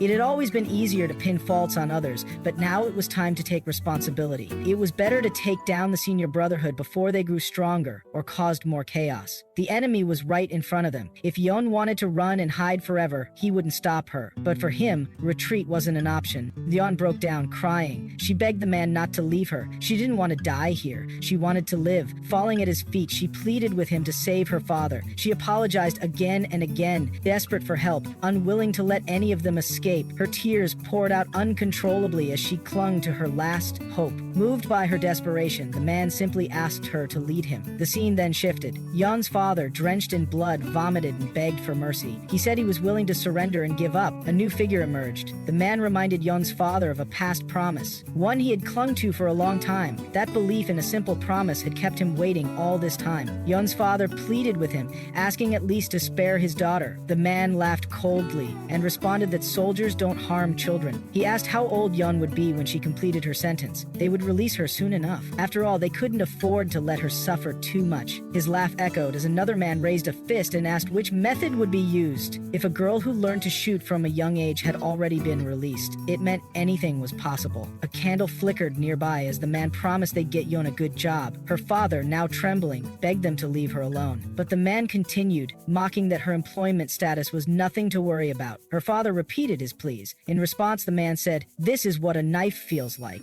Next, a rope was tied around Yeon's father's neck, and he was dragged away. The brutal sight shocked everyone present. One of the men ordered his group to sweep the building and turn on every light. He suspected intruders had infiltrated. Moments later, one man's throat was slit in front of everyone, leaving them frozen in shock. The attacker moved toward another victim but was stopped mid-strike. Grabbing his wrist, the second man restrained him and mocked him by calling him a small mouse. The girl nearby, stunned, recognized the danger. She barely had time to react as the man kicked her in the stomach, sending her tumbling into a corner. The attacker then turned and demanded to know who the intruder was. Without waiting, he launched a savage beating. Kicks rained down, each more brutal than the last. He warned the intruder that silence wouldn't protect him. But this time, the tide turned. The intruder blocked the next attack and locked his leg around the man's neck, squeezing tightly. Pain forced the attacker down, and both collapsed to the floor. As dust settled, a brief close-up of the attacker's face revealed something unexpected. It wasn't a man at all. It was Dakyong. Realizing this, the enemy grabbed Dakyong's hair. He seemed amused by her disguise, calling her a sweet, beautiful girl. But then, his expression turned tense. No one dared enter this place alone. Yet she had. He was baffled. Dakyong remained calm. Her words, dripping with sarcasm, mocked his shock. She claimed this was the first time she'd heard a Koss talk like that. Then, without hesitation, she thrust a knife into his neck. He collapsed, lifeless. Dakyong stood, unmoved, emotionless, as blood pooled around him. Nearby, her father shouted in despair. His voice cracked as he screamed. The head of the group now stepped forward, calling Dakyong a bug. He wanted to know if she belonged to any organization or if she was just another pest. He warned her if she didn't want harm to come to her daughter, she'd better stay put. The threat was clear. In response, Dakyong remained composed. This situation demanded brutal choices. If anyone else were in her place, they might have done the same. Then she whispered a name, Seong. That one word revealed everything. The true identity of the group's leader had finally come to light. Seong stood as the powerful, dangerous figure behind the chaos. Yeon's mother stood firm, her presence radiating unwavering strength. Her voice rang out, filled with fierce determination, as she warned everyone not to lay a single finger on her daughters. No matter what happened, she was prepared to protect protect them with her life. In the tense silence that followed, Seong stepped forward with a mocking smile.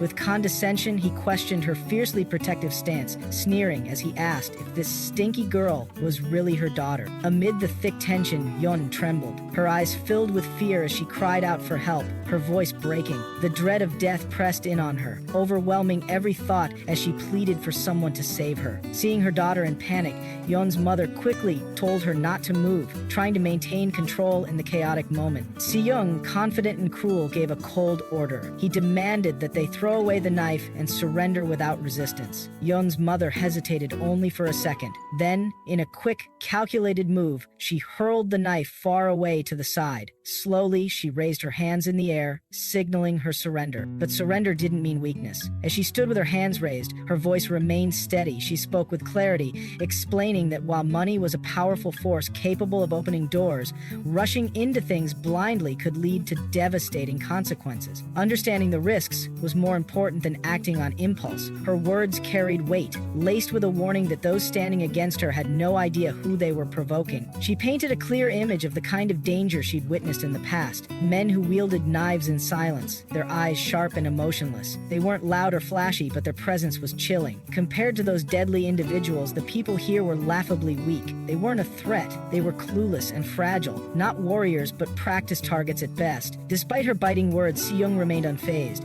He commented casually about her overwhelming confidence. But before he could act further, Yeon suddenly broke free from Seong's grip. She pulled away in desperation, and in that instant, her mother saw an opening. Without hesitation, Yeon's mother shouted for her daughter to run and escape. The next moment, both mother and daughter collapsed to the ground, overwhelmed and exhausted. But there was no time to rest. Yeon's mother quickly pushed herself to her feet and sprinted toward her daughter. Her voice rang out, urging Yeon to hold on for just a second more. Her desperation echoed through the air, but Seong was faster. He moved with deadly precision and once again caught Yeon by the throat, his grip tighter than before. His words were cold as he muttered that the mother and daughter were just alike, stubborn, foolish, and weak in his eyes. Suddenly, blood-red leopards appeared in the background, fierce and menacing. The atmosphere shifted, thick with danger. Yeon's mother froze in shock, and a new figure stepped into view. A man, calm yet cold, looked her in the eyes and declared that someone as soft-hearted as her could never handle revenge. That man was revealed to be Shin Mung-hwan. Yeon's mother confronted him immediately, asking why he had killed one of his own employees while sparing her. Her voice was filled with anguish and fury.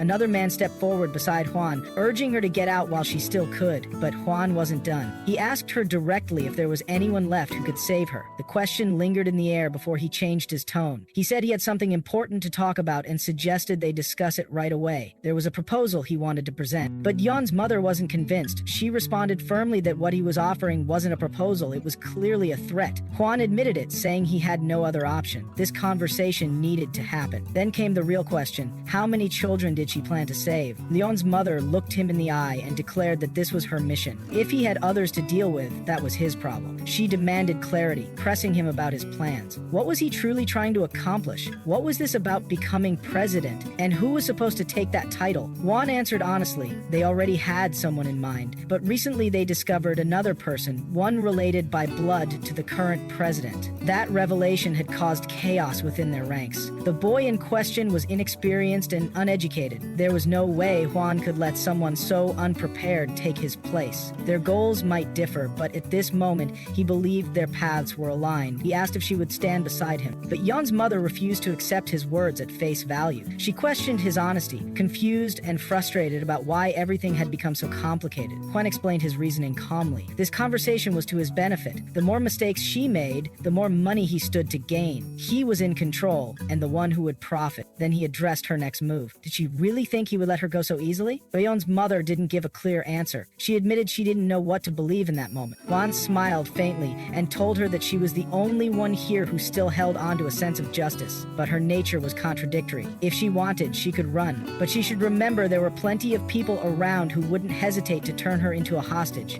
Meanwhile, the scene shifted elsewhere. A fourth-class student holding a bat caught sight of Kyung. Relief washed over his face as he thanked the heavens, but his expression quickly turned to concern when he saw her heading somewhere alone. He called out, asking if she was okay, but Kyung didn't respond. Instead, she pulled out her phone and checked her screen. 2 missed calls. Wasting no time, she dialed one of the numbers back. On the other end, a man was brushing his teeth. The moment he saw her name, he answered. Kyung quickly asked if he was still alive, then identified herself. The man responded with information, telling her about a private location. He believed the person she was searching for might be there. In another location, rumors began to stir. Voices questioned who Chairman Lee's sons were. Outsiders were still lingering around, making it difficult to gather intel. One person voiced disbelief and asked what they planned to do with that information. Then came an alarming report. Chairman Lee's young master had been seen using drugs recently. The scene transitioned to a heavily guarded estate. A tall wall surrounded the property with a sign warning outsiders not to enter. Hyung arrived at the entrance. Calmly, she told the bodyguard to inform Hyung that she had arrived. The bodyguard made a call and, after receiving confirmation, allowed her through the gate. Inside,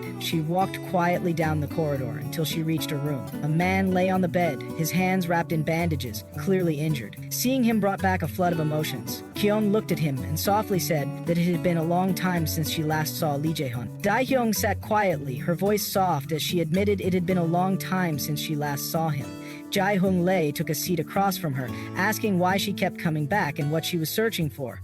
With quiet sincerity, Dae-Hyung explained that she just wanted to check if he was okay, if he was still holding on. Jae-Hung Lee gave a faint smile, saying his survival was already more than enough. After a short pause, Dakyong looked down and spoke with regret. She recalled how they never had a proper conversation amidst all the chaos. She wondered if he had been just an ordinary person dragged into a nightmare because of her. She wanted to know why he stepped in front of that gun, especially when he knew it was just a game. Jae-Hung Lee scratched his head, clearly conflicted. He admitted he didn't act because he believed it was a game. He had simply felt something in that moment. And if she was feeling guilty, he told her not to. Dakyong murmured that everything felt strange. Jae-Hung Lee, now looking directly at her, gently told her they shouldn't go any further with the conversation. He had a headache and didn't think it was the right time to open old wounds. Besides, there might not be another chance. The Kayon was startled and asked what he meant. She said she still wanted to return to school, no matter how painful or dangerous it was.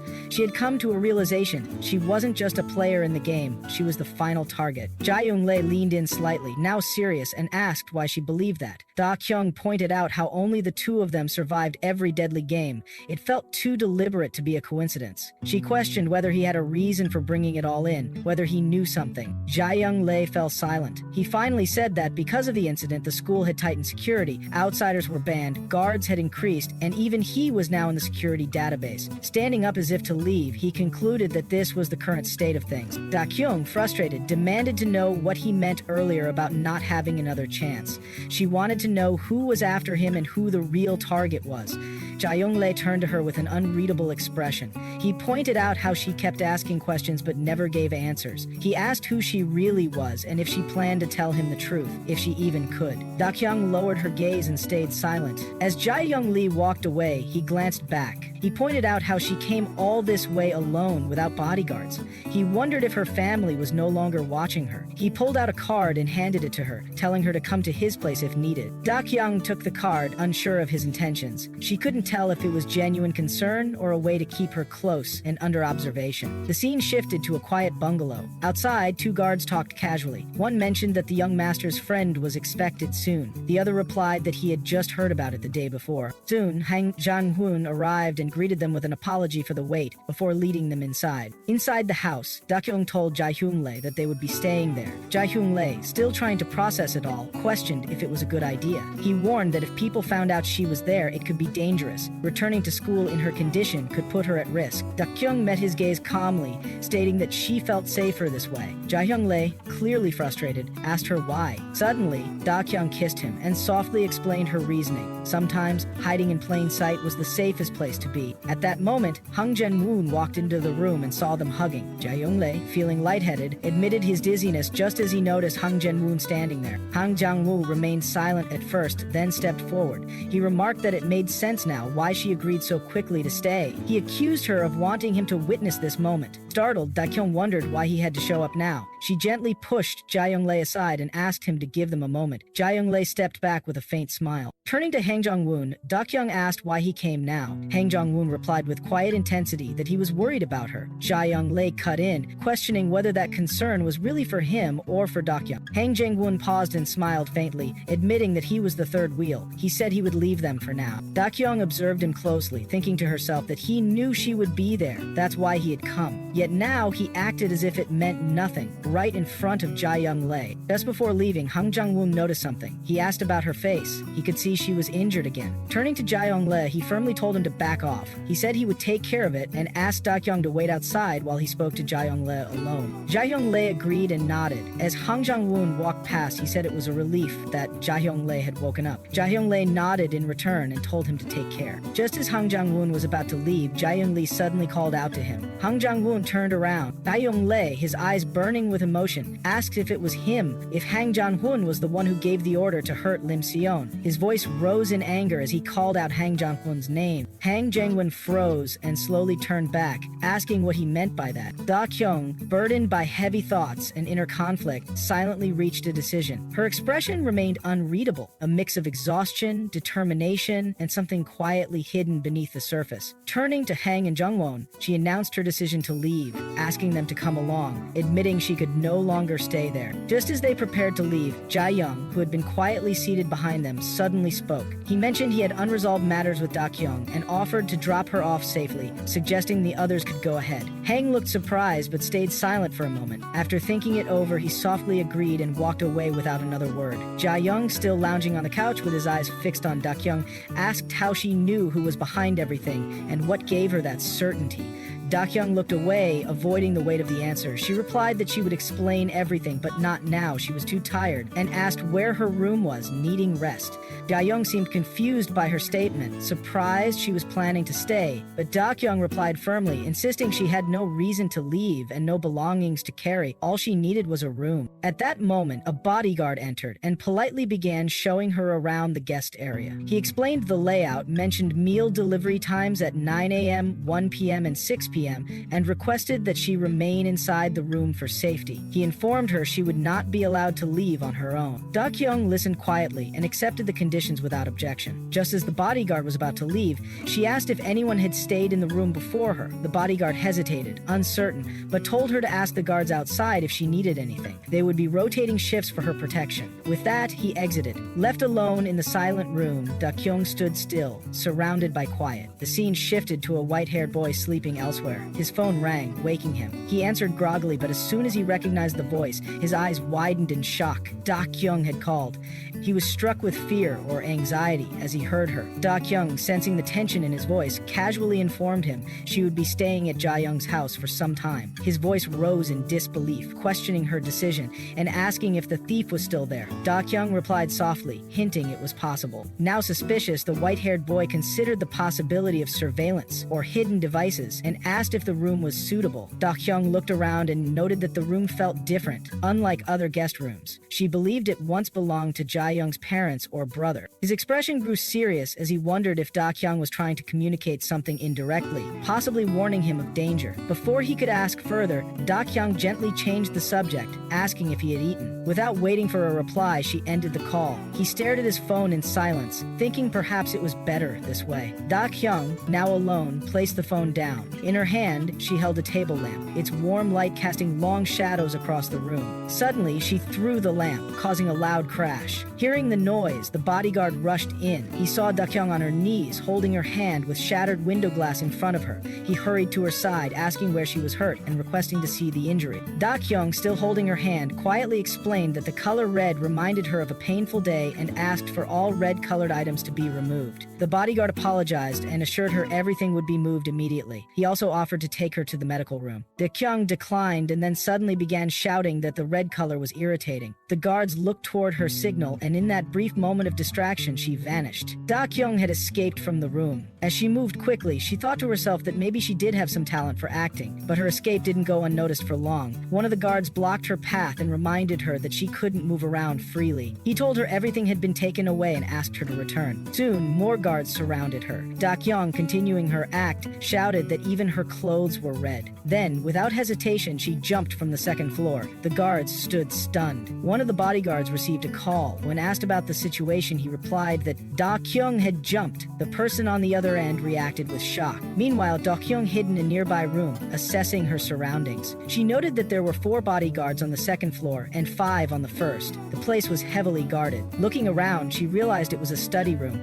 and wondered if the books had actually been read. She noticed one book that lacked dust and assumed it had been used recently. As she reached for it, a hand suddenly grabbed hers. Startled, Dakyong looked up to see Jae-young Lee standing before her. He asked what she was doing there. Under the dim hallway lights, Dakyong stared at Jae-young Lee, thoughts racing through her mind. It was clear there had only been one possible entry. It had to be him. But what confused her was how he had arrived before her. Jae-young turned to face her, his tone firm and unyielding. He questioned why she wasn't staying in her room during such a critical and dangerous situation. Her unexpected presence was stirring trouble. He reminded her that he had brought her here for her own protection, and that he was here only for her. His harshness made Dakyong nervous. She could feel the weight of his anger pressing down on her. Jae-young continued, expressing how her actions only heightened his anxiety.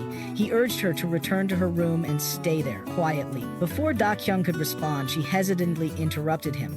But Jae-young quickly shut her down, telling her to never repeat such behavior again. Startled by his reaction, a thought struck Dakyong. If she walked away now, she might never get another chance to come back. At that exact moment, she stumbled and fell into Jae-young's arms. Caught off guard by the closeness, she found herself wondering why such thoughts were entering her mind. Softly, she apologized. Suddenly, a childhood memory flickered into view. A younger Dakyong sat with her brother, watching TV. He laughed loudly, urging her to pay attention and learn. She scoffed, questioning how hard it could be to give someone a simple hug. Her brother chuckled, pointing out that her problem was her complete lack of romantic instinct. Not every relationship had clear answers, and in her case, the emotional side was overwhelming. Back in the present, Dakyong winced as she touched the bandage on her waist. The injury still stung. She pinched herself, feeling a sharp wave of pain. Her thoughts whispered a harsh truth. Sometimes, showing weakness was necessary. Putting on a distressed expression, she looked at Jae-young and apologized again, explaining how suffocating it felt to be alone in her room. Then, pretending to cry, she begged silently for her tears to fall,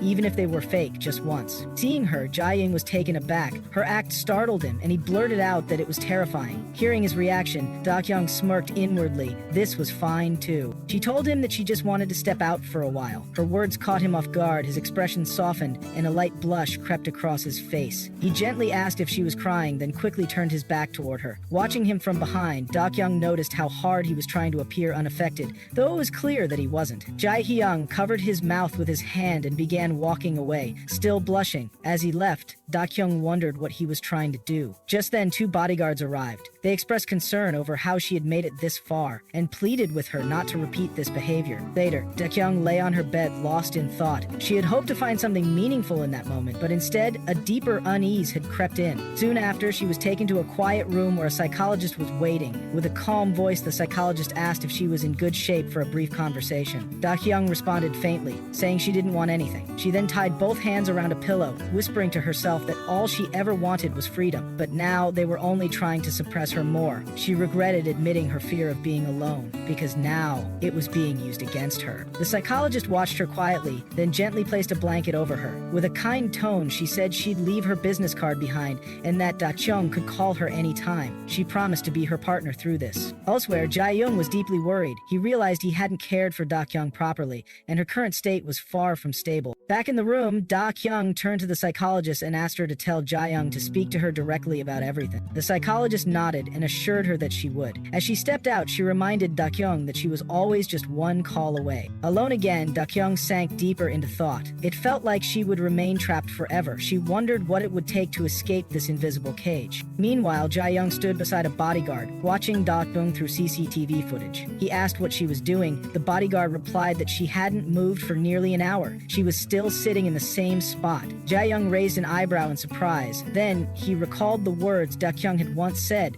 asking him not to make noise. Thinking of that moment, he blushed lightly and murmured to himself. He told the bodyguard to contact him immediately if anything changed. The bodyguard nodded, promising to keep a close watch. Suddenly, the bodyguard noticed something alarming on the monitor. His eyes widened, and he declared it an emergency. Dakyong was trying to jump out of the window again. Jae-young was stunned. The bodyguard quickly added that the security security team had already been alerted and that multiple guards were being dispatched to the first floor. Without wasting a second, Dakyong sprinted to the scene, breathing heavily as he reached the hallway. He demanded to know what had happened. The bodyguard informed him that the door was locked from the inside. Dakyong clenched his fists and ordered everyone to follow him. Shouting Dakyong's name, he charged toward the window, just in time to see her jump. But just as she was about to fall, a familiar voice called out from behind. It was Dakyong. Dakyong turned in surprise and saw him standing there. She let out a small laugh. The situation felt absurd. He was right there, so why didn't he just turn off the camera and talk to her directly? Dakyong's voice pierced the silence, frustration clear in his tone as he demanded an explanation. Though he seemed caught off guard, even his naive nature couldn't shake the feeling that something about the situation was deeply wrong. The room was dimly lit, and at its center stood Dakyong, her posture rigid and eyes narrowed, demanding clarity. Her voice carried a force, refusing to ignore the odd circumstances. She reminded them that others had already confirmed her safety and questioned their intentions. Beneath her firm tone lay a quiet knowledge she wasn't revealing. Dakyong stood opposite her, arms crossed with a smug expression. He dismissed her suspicions with amusement, mocking the idea that he might jump out of a window. He acknowledged that he had been running too fast to end up here by chance. Then he questioned her awareness about a hidden camera, surprised at her knowledge.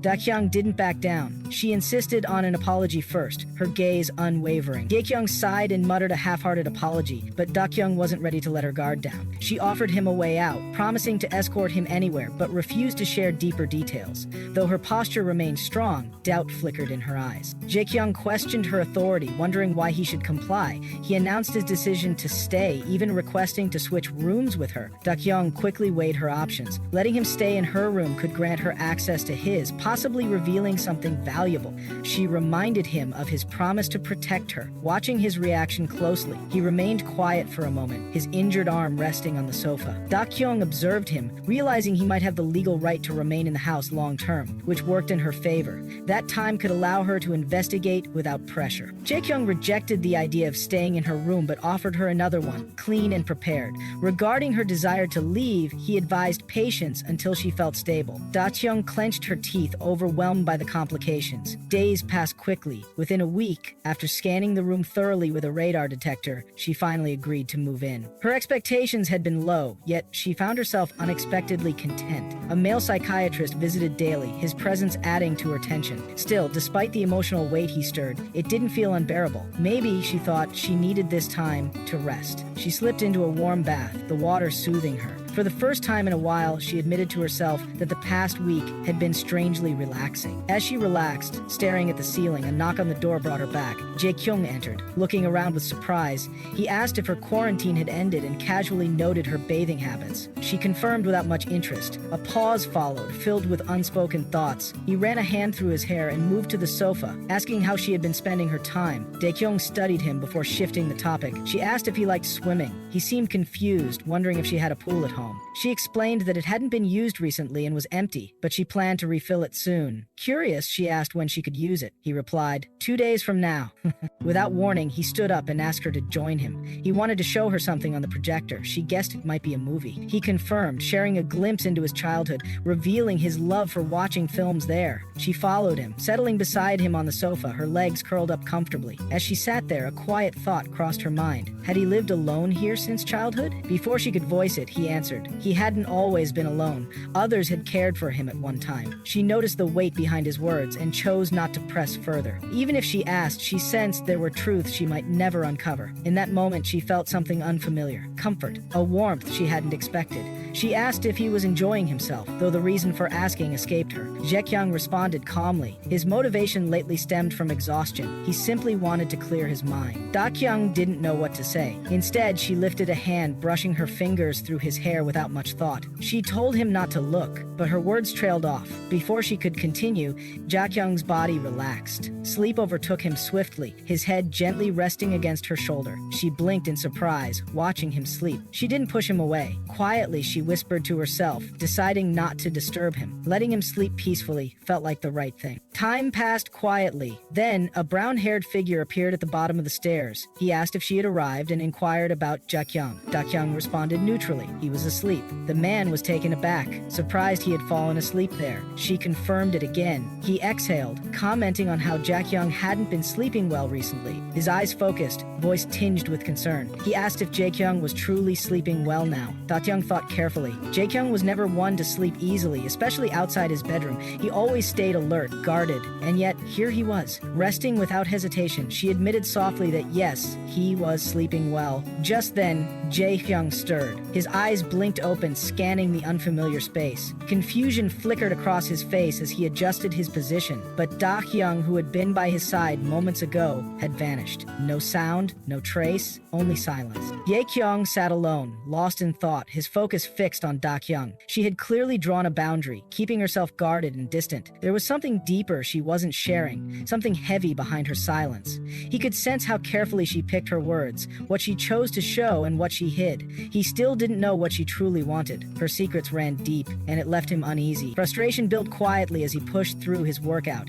His body moved from habit, but his mind spun in circles. Then, Dakyong entered the room, her presence cutting through the weight in the air. She commented on his workout, her tone a mix of amusement and concern. He was pushing through leg presses, sweat already glistening on his skin. She crossed her arms, warning him about the risk of injury if he lost balance. He barely responded, only questioning why she was there. Before she could reply, a man stumbled in behind her, out of breath and apologizing, but Dakyong didn't acknowledge him. Her attention stayed on Dakyong. She asked if she could leave now. Dakyong exhaled sharply, saying he had planned to find her and had been waiting. She noted he must have been working out, then casually suggested they eat dinner. She was hungry. Without argument, they ate together. The tension softened, replaced by a quiet shared moment. After dinner, Dakyong stretched with satisfaction as she stepped into the bedroom. She said she felt full. Dakyong stood by the door, mentioning he'd take a quick shower.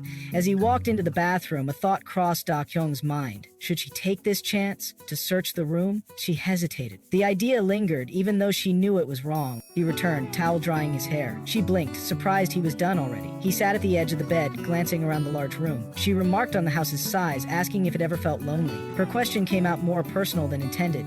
He shrugged, saying he wasn't alone. Han Jung lived nearby. Then he shifted the conversation, asking if she had visited Han Jung Wun's house. The way he said it felt casual, yet carried weight. She clarified that it was only to eat ramen, but tension stirred again. She asked why it kept happening, wondering if it was because of Joe Taiwan. Dakyong sighed, saying he brought it up only because she cared about him. He claimed Han Jung Wun wasn't exactly clean when it came to women. That made her stomach twist slightly. He confirmed it. Han Jung Wun had once dated a woman considered crazy. They had something in common. Dakyong explained further. In the past, when illegal entertainment businesses operated, women involved with Han Jung Wun were connected to that world. Dakyong was stunned, questioning if it was just a love affair, but Dakyong's gaze darkened. Whether it was manipulation or extreme preferences, it was still a problem. Dakyong clenched her jaw, realizing she needed to investigate Han Jung Wun's background seriously. Her mind started racing. Staying close to him might help her uncover critical information.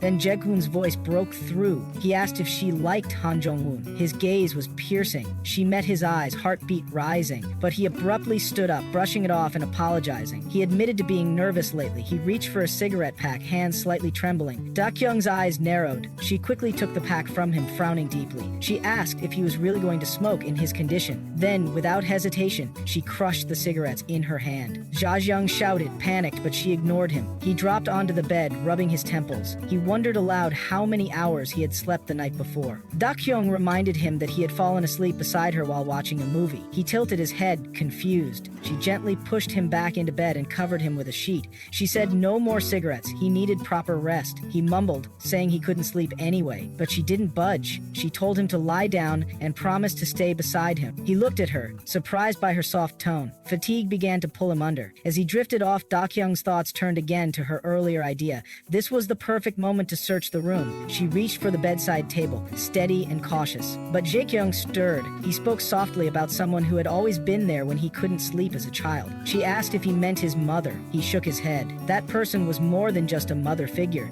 He never felt lonely back then, even if he was. That warmth had meant everything. He admitted something. It was the first time he'd felt that again. Dakyong hesitated, unsure what he meant. He clarified this was the first time he had listened to her. The silence between them grew, quiet but filled with meaning. She asked if she had spoken too much. He didn't answer directly, but said it felt different now. He asked her to keep talking. His voice carried carried soft amusement, not ready to sleep yet. She sighed, smiling slightly. She told a story about a theft at a PC cafe. It made her laugh. He chuckled too, genuinely. He said the thief reminded him of her. She raised an eyebrow. He explained, aggressive, and without a known background. She wasn't sure how to take it. She asked if he would sleep now. He exhaled, eyes heavy. Listening to her had made him sleepy. Then, almost whispering, he asked her to keep talking. He didn't say anything more after that, only mentioned her voice. Dakyong stood, quietly walking to the door. She thought to herself that she couldn't believe she was putting someone to bed like a child. She had searched the entire room, yet found nothing unusual. No hidden truths, no real clues. Still, her doubts remained, but there was nothing concrete to act on. Then her phone rang. The screen showed Jung Wun's name. Her body stiffened. Dakyong's fingers hovered above the screen, caught in a moment of hesitation. She knew she had to hang up. Jung Wun's voice came through, asking if she was coming to school the next day. She frowned slightly,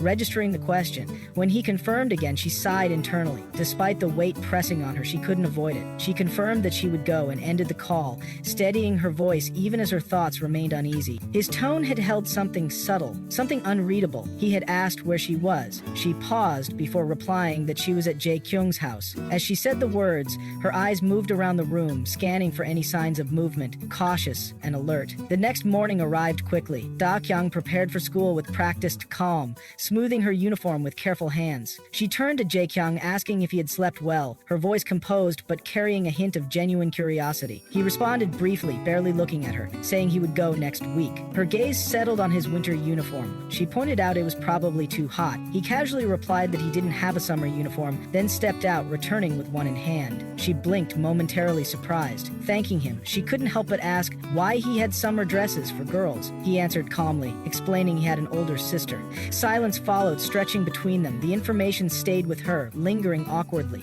She asked softly if he had a sister, and he nodded without elaborating. Noticing the time, he told her she'd be late. She wanted to ask more, but decided against it. She told herself she'd ask later and got ready to leave. She said goodbye, and he murmured a quiet farewell. Arriving at school felt like stepping into a world she had momentarily abandoned. Dakyong entered the classroom, her movements precise and deliberate. Gon spotted her immediately, his expression twisted with concern and frustration. He asked why she hadn't contacted him, his voice filled with worry. She sighed and dismissed his concern, reminding him to stay away from Gonshin M, even if she couldn't help the boy. He snapped back angrily, revealing that Jian had only said there was a victim, but he had genuinely worried about her. Whispers echoed around them, rising like smoke. She noted to herself how quickly rumors spread, especially abroad. Before she could respond, someone spoke playfully, suggesting they visit the ocean, eat barbecue, and wear bikinis. The words irritated her. Her jaw tightened as frustration surged. She muttered under her breath, telling them to leave. A heavy irritation anchored itself in her chest. She reminded them they were in danger, but her warning was dismissed with careless annoyance. They told her she was annoying and walked away. Left standing alone, Dakyong remained still, eyes drifting to a tree outside. Behind her, hushed voices swirled. Girls gossiped about her, whispering that she was the first-class girl who had transferred. One said she was dating Jung Wun. Another corrected her, saying she was dating Dakyong. A third dismissed that, calling it an old rumor, accusing her of playing with Dakyong too. Their words buzzed in the background, but she didn't react. Then, without warning, arms wrapped around her waist. She tensed instinctively. Han Yong-nun stood behind her, his voice light as he embraced her. She pulled away quickly, suspicion rising in her gaze. She demanded to know why he hugged her so suddenly. He gave a small, apologetic smile and explained that he was happy. It had been almost a month since he saw her in summer clothes. Excited gasps came from behind as other girls recognized Jung Wun. He ignored them and asked Dakyong how she was. His tone carried concern as he mentioned seeing Jung,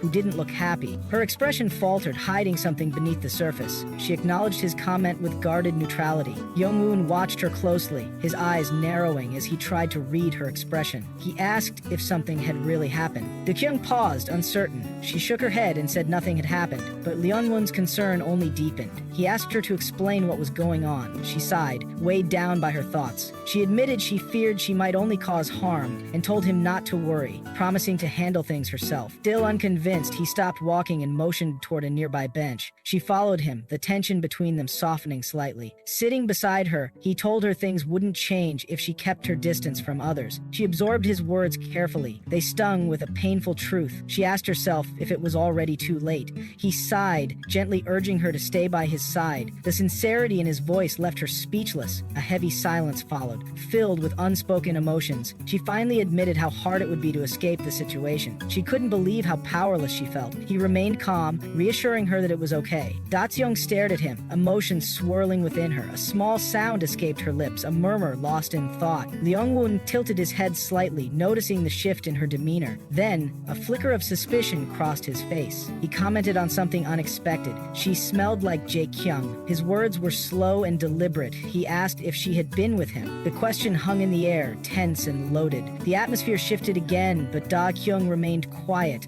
caught in the weight of his suspicion. The connection between their earlier tenderness and his sudden doubt formed a sharp contrast. Her silence said enough. The suspicion lingered. The conversation drifted into uncertainty, and neither of them seemed ready to confront the answers waiting to be voiced. Dakyong stood her ground, firm and decisive. Despite her composed exterior, her mind raced, analyzing the moment. Her thoughts spiraled. Was this about the shampoo? Could something that small be the reason? She tried to piece it all together, unsure. She finally broke the silence, her voice cutting through the thick tension between them. Dakyong hesitated, lips parting before closing again, struggling with the right words. He finally admitted it felt annoying, frustration simmering in his tone. She looked at him, puzzled, questioning why it mattered so much. He exhaled slowly, fingers running through his hair as quiet frustration settled over him. He admitted she was angry and that he had no right to involve himself like this. Her skepticism deepened as she asked what the actual problem was. Dakyong met her eyes, torn between hesitation and sincerity. Eventually he confessed. It was beautiful, something unforgettable once seen. His words landed harder than expected. Her heart began to race, confusion setting in deeper. His next words stirred something sharper. He revealed that Jung Wun had described himself as someone who collected girls, but insisted Dakyong wasn't one of them. He asked, why her? Her breath faltered. A girl's image flashed in her memory and her pulse quickened. She suddenly recalled Jung Wun, his cold, unreadable eyes floating in darkness. The memory sent chills through her. She demanded to know how much he really knew about her. Dakyong stepped closer, face unreadable. He called her to follow him. Confused, she questioned his intent, her voice wary as she instinctively stepped back. But before she could resist further, he gently took her hand and guided her toward Jig. Confusion clouded her thoughts, tightening in her chest. She asked what he was doing, voice trembling as she struggled to remain calm. Without warning, he shouted an apology, his voice raw with emotion. Her eyes widened in shock. He had actually apologized, something she hadn't expected from him. Turning to Gion, she searched for clarity, asking what had happened earlier. A silence stretched out before he finally spoke. He admitted his arrogance during that time and offered his own apology. Shock echoed through her as she tried to process it. She murmured softly that they were different, still tangled in her own thoughts. He was clearly confused, unsure how to respond. She let out a quiet apology, her emotions still unsettled. At that moment, Jung Wun entered, shifting the entire mood. His eyes narrowed, suspicion flashing in them. He asked what was wrong with her, his cold tone and heavy stare adding pressure to the already tense scene. Dakyong replied quietly, sensing the shift, suggesting that something had been misunderstood. But Dakyong's mind was already spiraling. She recalled why she came to the school. Revenge. She had used Wang Leon to gather information. She had no reason to care about someone. If her heart were truly broken, revenge wouldn't have been her focus. But now, her feelings were changing. That conflict haunted her. Suddenly, Leon Wun's presence grew more intense. His voice broke the silence again, asking if she was alone. His tone remained calm, but something about it was unsettling. Her body tensed as she turned slowly, telling him that he had startled her. He stepped closer, asking why she kept appearing behind him. Before she could respond, a bodyguard approached. His movements were strict, his presence commanding. He ordered her to go home immediately. She resisted gently, saying she would return soon. But he stood firm, repeating that they had to leave now. His urgency made her feel trapped, weighing down her chest. She pleaded for just a few more hours. He told her they would talk about it only after returning home. She muttered if she needed permission, frustration leaking through her composure. But the guard remained firm. He was only following instructions. There was nothing he could do. Yoon's thoughts clicked into place. He remembered she originally had a driver. As the pieces fit together, Dakyong quietly asked him if he was free today. Her sudden question surprised him. Without giving him a chance to respond, she grabbed his hand and pulled him forward. Without warning, she began to run, her grip tight with urgency. The words she spoke were laced with determination. The guard reacted instantly, rushing toward the car with sharp, deliberate movements. His eyes locked on them. But Dakyong didn't stop. She sprinted across the path, adrenaline surging through her body. Her breath came heavy, chest tight with panic. Jung Wun followed closely behind, his footsteps matching hers. Behind them, tires screeched violently as the car sped up, closing in fast. The danger escalated with every passing second, tension thickening the air. The chase had begun, and the escape was far from over. Jung Wun came to a halt, bent over with hands on his knees, chest heaving as he tried to catch his breath. His exhaustion showed clearly, especially after running enough to overtake a car. Dakyong, standing beside him, looked amused by his struggle. Though he tried to play it off, it was clear he was pushing himself to the limit. As they paused, Dakyong couldn't help but reflect on the moment. Running through the streets like this felt unreal. It was unlike anything she'd experienced before. Nothing like a normal date, yet it stirred a strange sense of excitement within her. She realized how much she missed this rush, even if they were fleeing like fugitives. Jung Wun suggested that she might be following someone out of concern. His words hinted at something deeper, but Dakyong avoided the implication. She felt something stir at his observation, but let it pass without comment. The silence between them grew until she finally admitted that returning home now would only spell disaster. Jung Wun began dialing on his phone, but paused mid-call as something caught his eye. His screen displayed a number he recognized. Gone. Dakyong's instinct sharpened. Her suspicion was correct. They were close to the right place. The familiar tension rose within her as she stayed alert to her surroundings. As Gon walked into a nearby store, completely unaware of their presence, Dakyong muttered quietly in disbelief. Gon seemed to sense something, pausing and glancing around, but ultimately dismissed it. Reacting quickly, Dakyong and Jung Wun ducked into a narrow alleyway, narrowly avoiding being spotted. Though Dakyong's pulse remained calm, the adrenaline surging through her told a different story.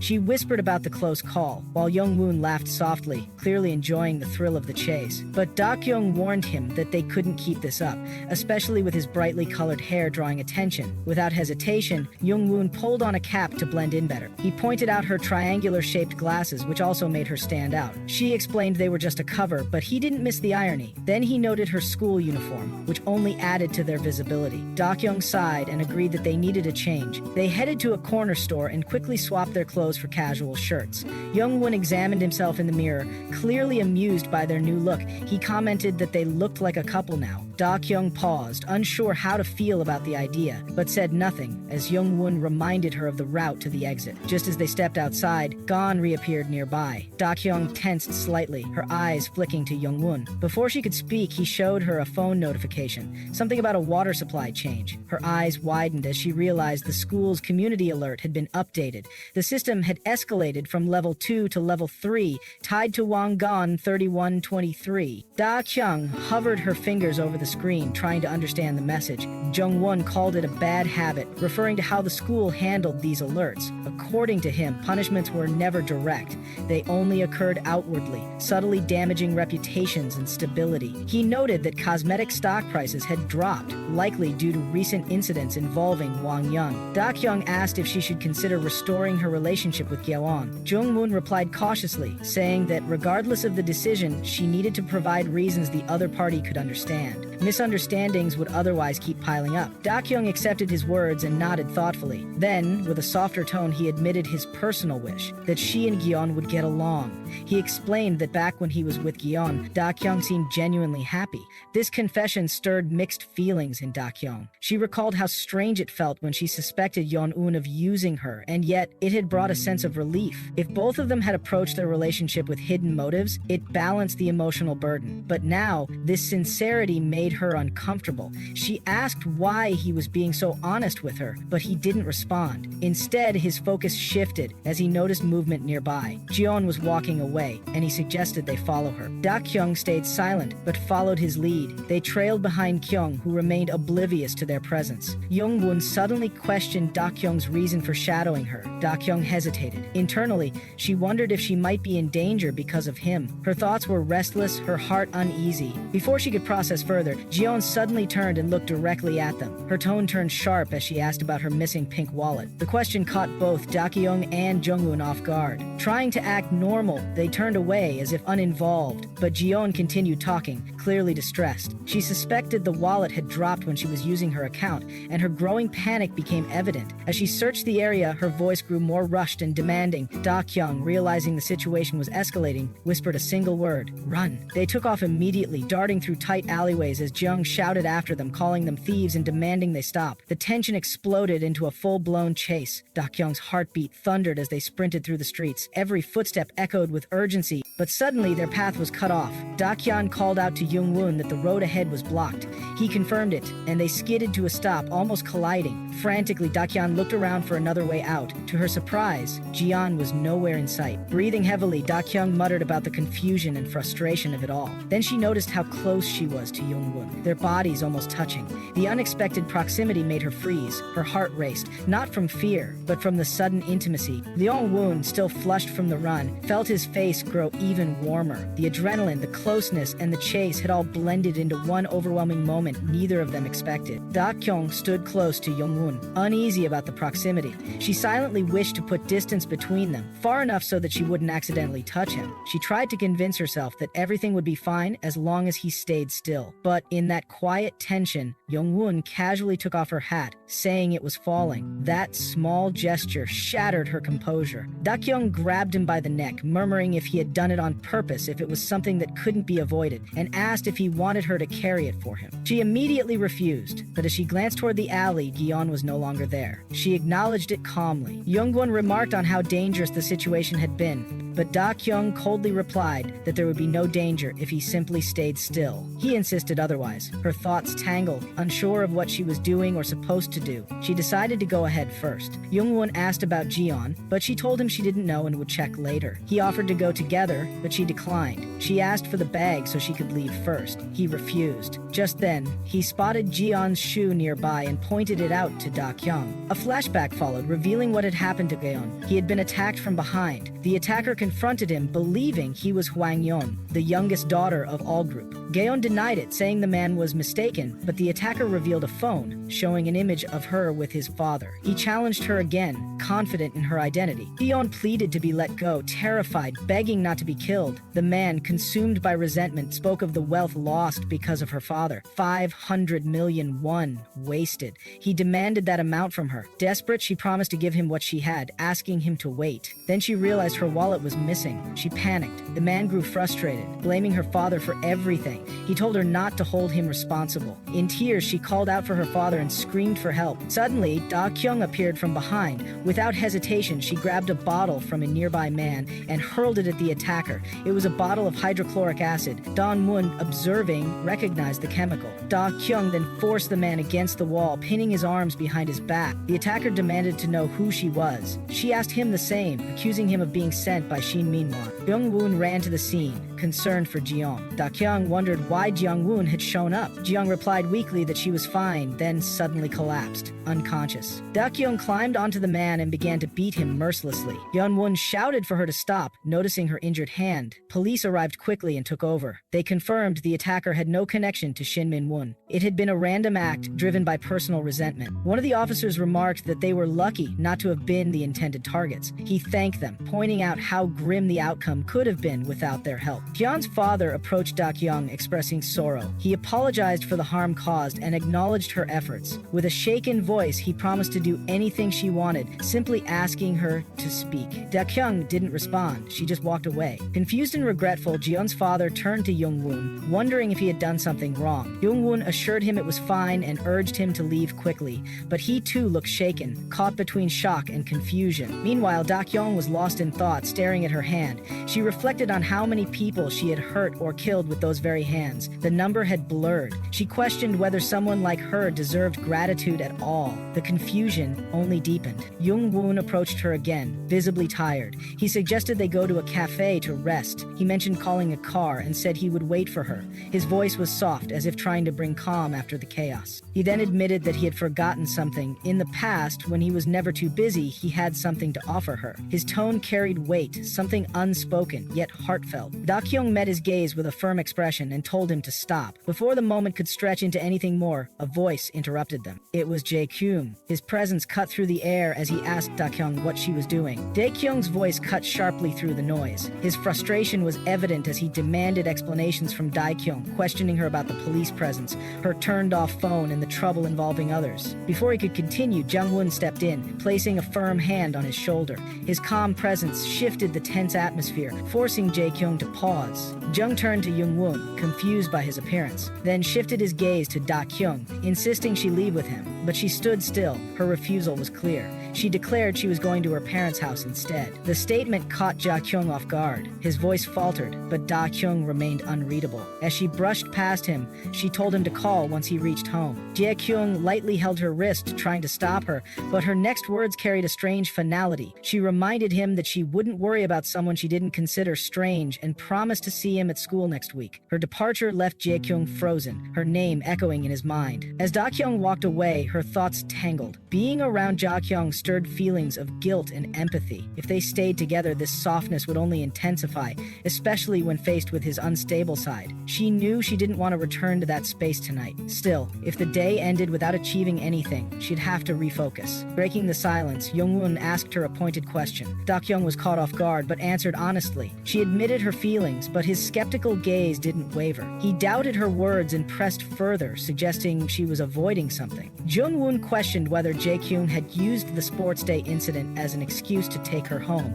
under the guise of protecting her. He didn't believe Dakyong would have gone that far unless Dakyong also had motives. His assumption cut deep. He believed she entered the situation wanting something for herself. Dakyong quietly acknowledged the truth in his words. Her mind raced. It amazed her that he could deduce so much from a short conversation. She then asked him if he planned to go home. Moments later, she revealed her intention. She wanted to sleep at his place. Roswise Jung Wun raised an eyebrow and asked about his room. She asked if he remembered the layout. He did. He had already moved things around. When asked why, he vaguely explained that he had an unwelcome guest. Kyung accepted his offer for clothes. He told her to change slowly and join him in the living room. As she stepped inside, her thoughts churned. Something felt off. A simple uninvited guest wouldn't warrant rearranging a whole room. Her attempts to gather information about Jung Wun through Jeong had hit a wall. Even Dakyong didn't fully understand Jung Wun's true identity.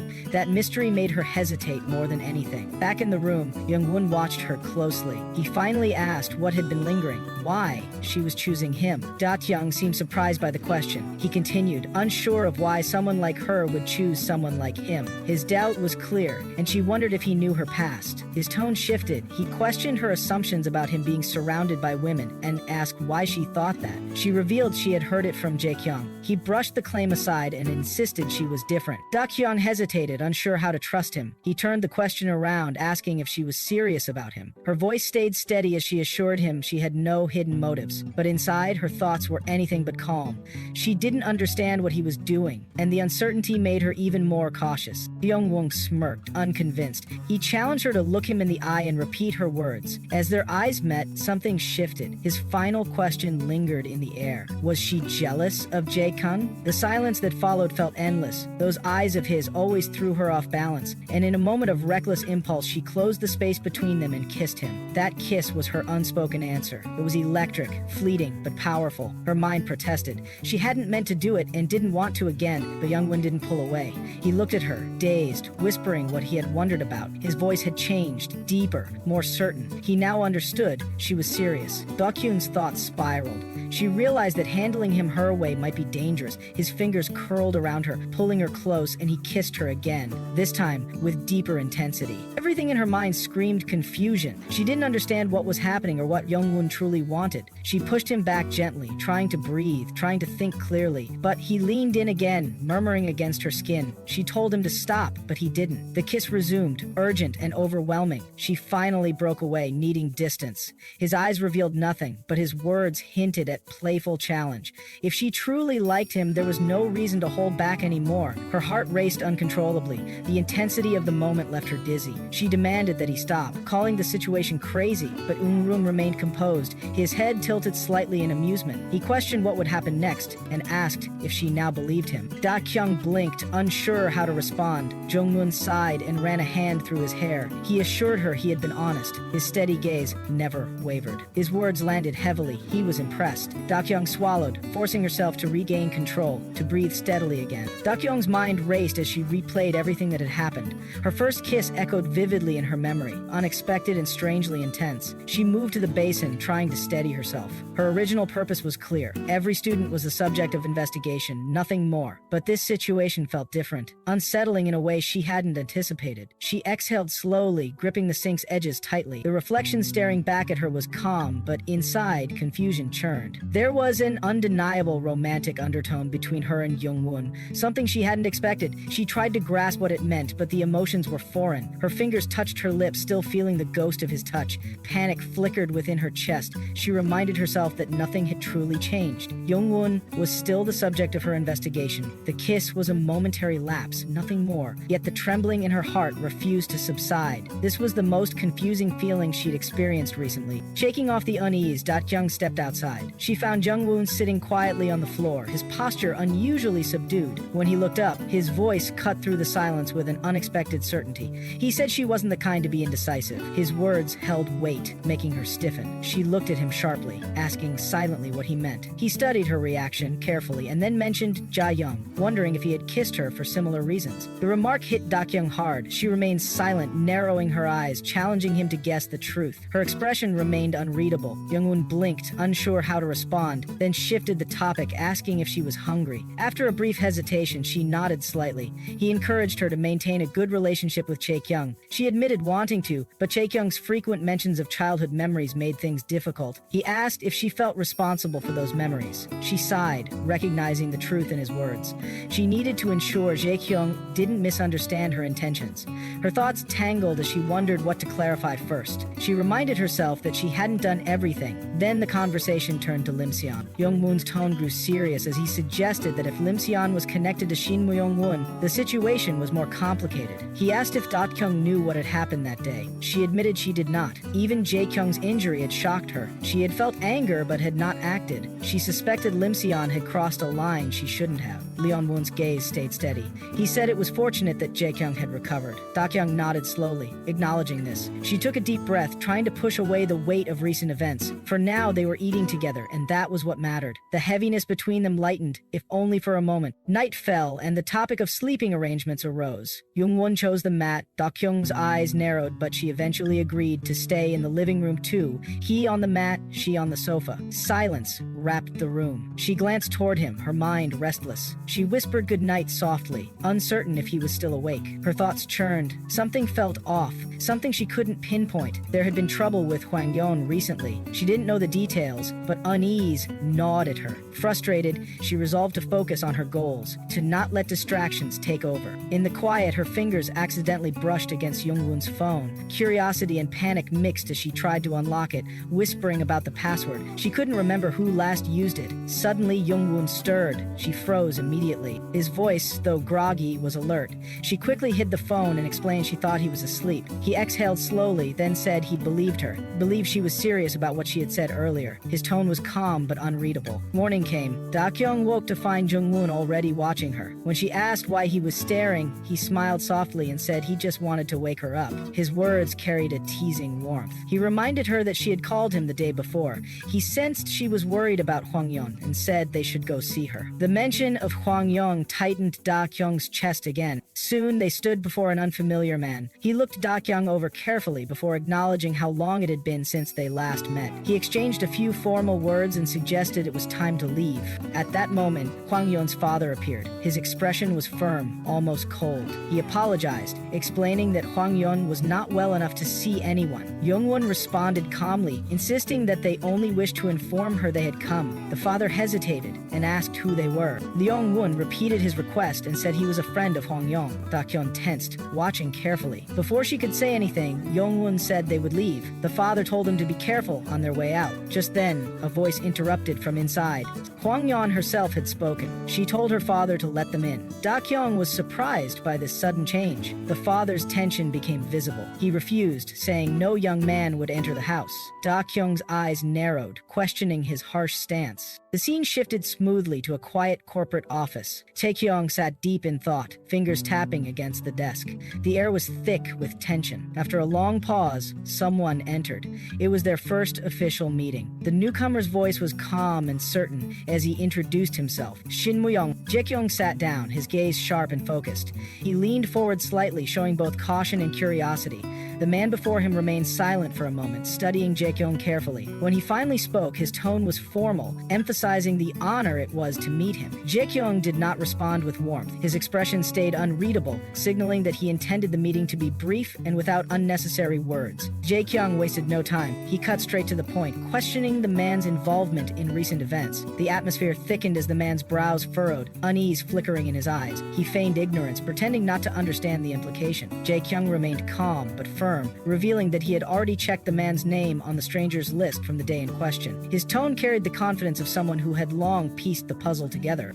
The man's posture stiffened in response, but his denial lacked conviction. He insisted he did not know what Dakyong was talking about. Dakyong continued cautiously, explaining that it was clear they had not targeted the young master himself. His eyes darkened as he muttered a warning that he had told them not to proceed. The tension between the two men grew thick. Dakyong was no longer just probing, he was asserting control. A subtle shift in the air indicated that the man was trying to gauge how much Dakyong already understood. Dakyong revealed that the attack was not only aimed at Dakyong but also at himself. The man's mind raced, panic flashing briefly across his face, before he masked it with a calm facade. He asked himself, silently, how Dakyong had discovered the truth so quickly, and what his next move should be. Trying to regain composure, the man offered information as a form of apology. He insisted that the knowledge was important for Dakyong's sake. He warned that she had been having problems recently, and that someone was trying to kill Dakyong. The weight of this revelation hung heavily in the room, leaving Dakyong still and filled with restrained fury. The scene shifted to Jian's house, where her father sat, his face clouded with frustration. He spoke sternly, reminding Jian that no young men should be allowed into the house. His voice carried unyielding authority, demanding obedience. Jian's patience snapped. Instantly, she lashed out, telling him to leave. Her words cut through the tension sharply. The scene moved again to Dakyong's house. A quiet knock announced the arrival of guests. Her father welcomed them neutrally, offering hospitality. Yet the atmosphere quickly soured as Jung interrupted, telling her father there was no need for anything and urging him to leave. Frustration filled the air without being spoken aloud. In the bedroom, Dakyong's father muttered under his breath, questioning what the visitors were doing in her room. His irritation was barely contained. He urged them to leave quickly, but his words went unheard. The four sat together, weighed down by the unresolved tensions from earlier conversations. Breaking the silence,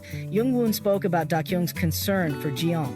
He revealed that Dakyong had cried all night worrying about her. Jiang's expression shifted, quiet and uncertain at first. Jung Wun gently pressed, asking if she was okay and able to talk. Jiang exhaled, admitting she did not remember much from that time and that it was okay. Jung Wun reassured her, saying it was better to forget bad memories and let go of anything negative. His words were meant to comfort, though Jiang's mind stirred with lingering doubt. She glanced at Dakyong and encouraged her to speak. Dakyong hesitated, but finally said that whatever she had said earlier was fine. Jiang sighed, admitting that she was the one who should apologize. The vulnerability in her voice caught Dakyong off guard, and she remained silent for a moment. Jiang asked cautiously if Dakyong's actions were because of the grading system or some other reason. She wondered if Dakyong was upset with her for being at the third level. Dakyong's reply was firm and clear. She said she did not care about levels and insisted that was not the reason behind her behavior. She reminded Jiang of what she had told her before and watched Jiang's reaction closely. Jiang's voice grew quieter, frustrated but sincere. She accused Dakyong of not understanding the difficulties low-grade students faced. Jiang explained how she had felt the attention and treatment given to low-level students during the year. Her voice cracked slightly as she warned Dakyong not to say things without knowing the truth. Tears threatened to fall as she expressed how much she had suffered. Dakyong's voice softened in response, apologizing quietly and accepting the situation. She said they would do it for the other boys and told Jiang to treat her as before because it was annoying to feel embarrassed. Jiang was caught off guard by this statement. Jung Wun stepped in, telling Jiang not to pay attention to what Dakyong said. He acknowledged that Dakyong might have said cruel things, but she truly cared about Jiang. His gaze shifted to Dakyong as he pointed out her shyness, suggesting she was honest even if her words sounded harsh. He chuckled softly and reassured Jiang once again to ignore the harsh words. Dakyong exhaled in resignation and shifted the topic to what she had done that day. She admitted that despite her personal feelings, she had acted out of necessity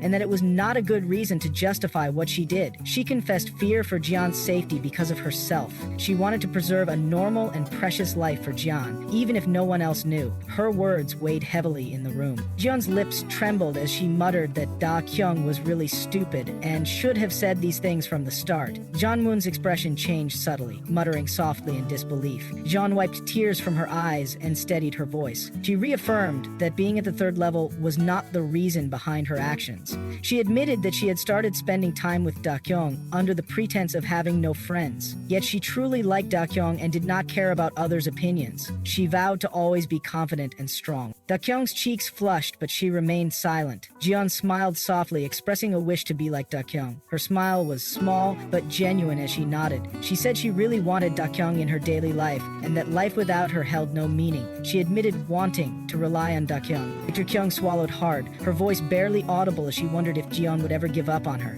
Jiyeon's smile widened, assuring her that she would not, because they were friends. The reconciliation with Jiyeon happened almost like a daze, despite the situation returning to where it all started. There was no regret because, although Jiyeon said she did not want to reconcile, deep down, relief was evident in her eyes. A part of me believed I shouldn't have made peace with her, but that moment had already passed. Jiyeon reminded me that she had already agreed to go to the beach with me. Her tone carried a slight edge as she held a bikini, frowning in irritation. She questioned why she was being made to wear something like that. Jung Wun chuckled softly, teasing her that the bikini was beautiful. Jiyeon glanced at him with mild exasperation, and I wondered briefly how much wealth had been spent just to make this reconciliation happen. I finally said I would look at the bikini later and buy my own, but Gon insisted, mentioning that the clothes were new, tags still intact, and urged me to take them. The argument was small, but the tension remained in the air. The boys, having been kicked out of the room, stood awkwardly in the hall. Jung Wun murmured about how well Jiyeon and I really got along. The other boy nodded in agreement and thanked me for coming willingly, calling me brother. The exchange was brief but carried a genuine warmth. Suddenly, Jiyeon's father appeared unexpectedly. His expression was hard to read. He muttered something about a beautiful friendship and that Jiyeon had made a good friend. His eyes were red-rimmed as he sat on the floor, gripping his knees tightly. His voice was strained and his presence brought a heavy silence. Jiyeon questioned his presence with concern. Before the conversation could continue, a sharp scream shattered the quiet, sending everyone into alarm. The scream was immediately recognized as Jiyeon's voice. The tension snapped like a tightly pulled string. Without hesitation, everyone rushed toward the source, pushing open a door to find the scene inside. Dakyong was there, her scars stark and visible under the dim light. Jiyeon's breath caught, her gaze falling on the scars covering Dakyong's body. The air thickened with unspoken emotions as Jiyeon acknowledged the scars as signs of domestic violence and expressed the need to call the police. Jung Wun intervened urgently, asking Dakyong to put on some clothes. His voice carried a protective desperation. Jiyeon's father stepped forward with authority, demanding to know why everyone was there and ordering them all to leave immediately, insisting no one should look further.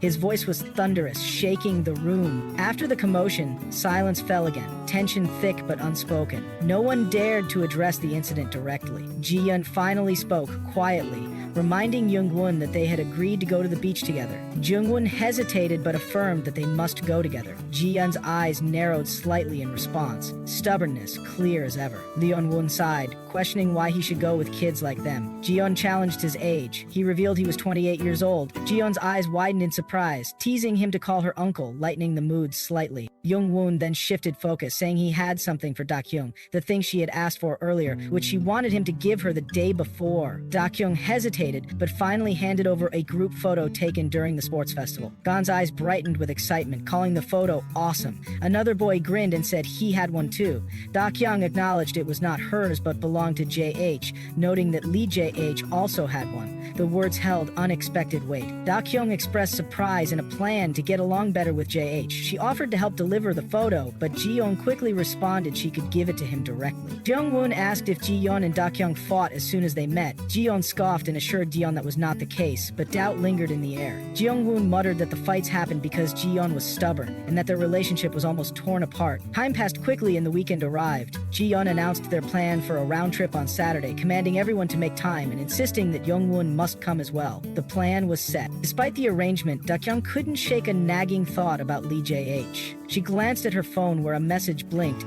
asking if she was there. She inhaled sharply, murmuring Dakyong's name and noting she had just met Shin Wun Wun. Her pulse spiked slightly as she stood up. Jung Wun's voice called out, snapping her from her thoughts. He said he was going out to make a phone call. Dakyong ignored his question about the call and who it was for, stepping outside and dialing. Her voice was uncertain as she spoke the name Dakyong and asked what he meant. Jung Wun stood silently behind her. Dakyong's clipped voice came from the phone, asking if she wanted to come to Hwangyong's place. Dakyong quickly declined and promised to call again later. Jung Wun crossed his arms, interrupting with a reminder that she didn't have to care about the situation. Dakyong sighed and explained that it was different now. This was her business too. His gaze held something unreadable as he teased her, asking what she was shy about and reminding her that they were lovers. She stiffened and countered that he had kissed her first and confessed to her. Jung Wun tilted his head, questioning if that wasn't dating and if they were just friends. She snapped back with certainty that they were friends. Jung Wun's smirk was unmistakable as he asked if she kissed her friends. His hand reached forward to cup her cheek and lean in,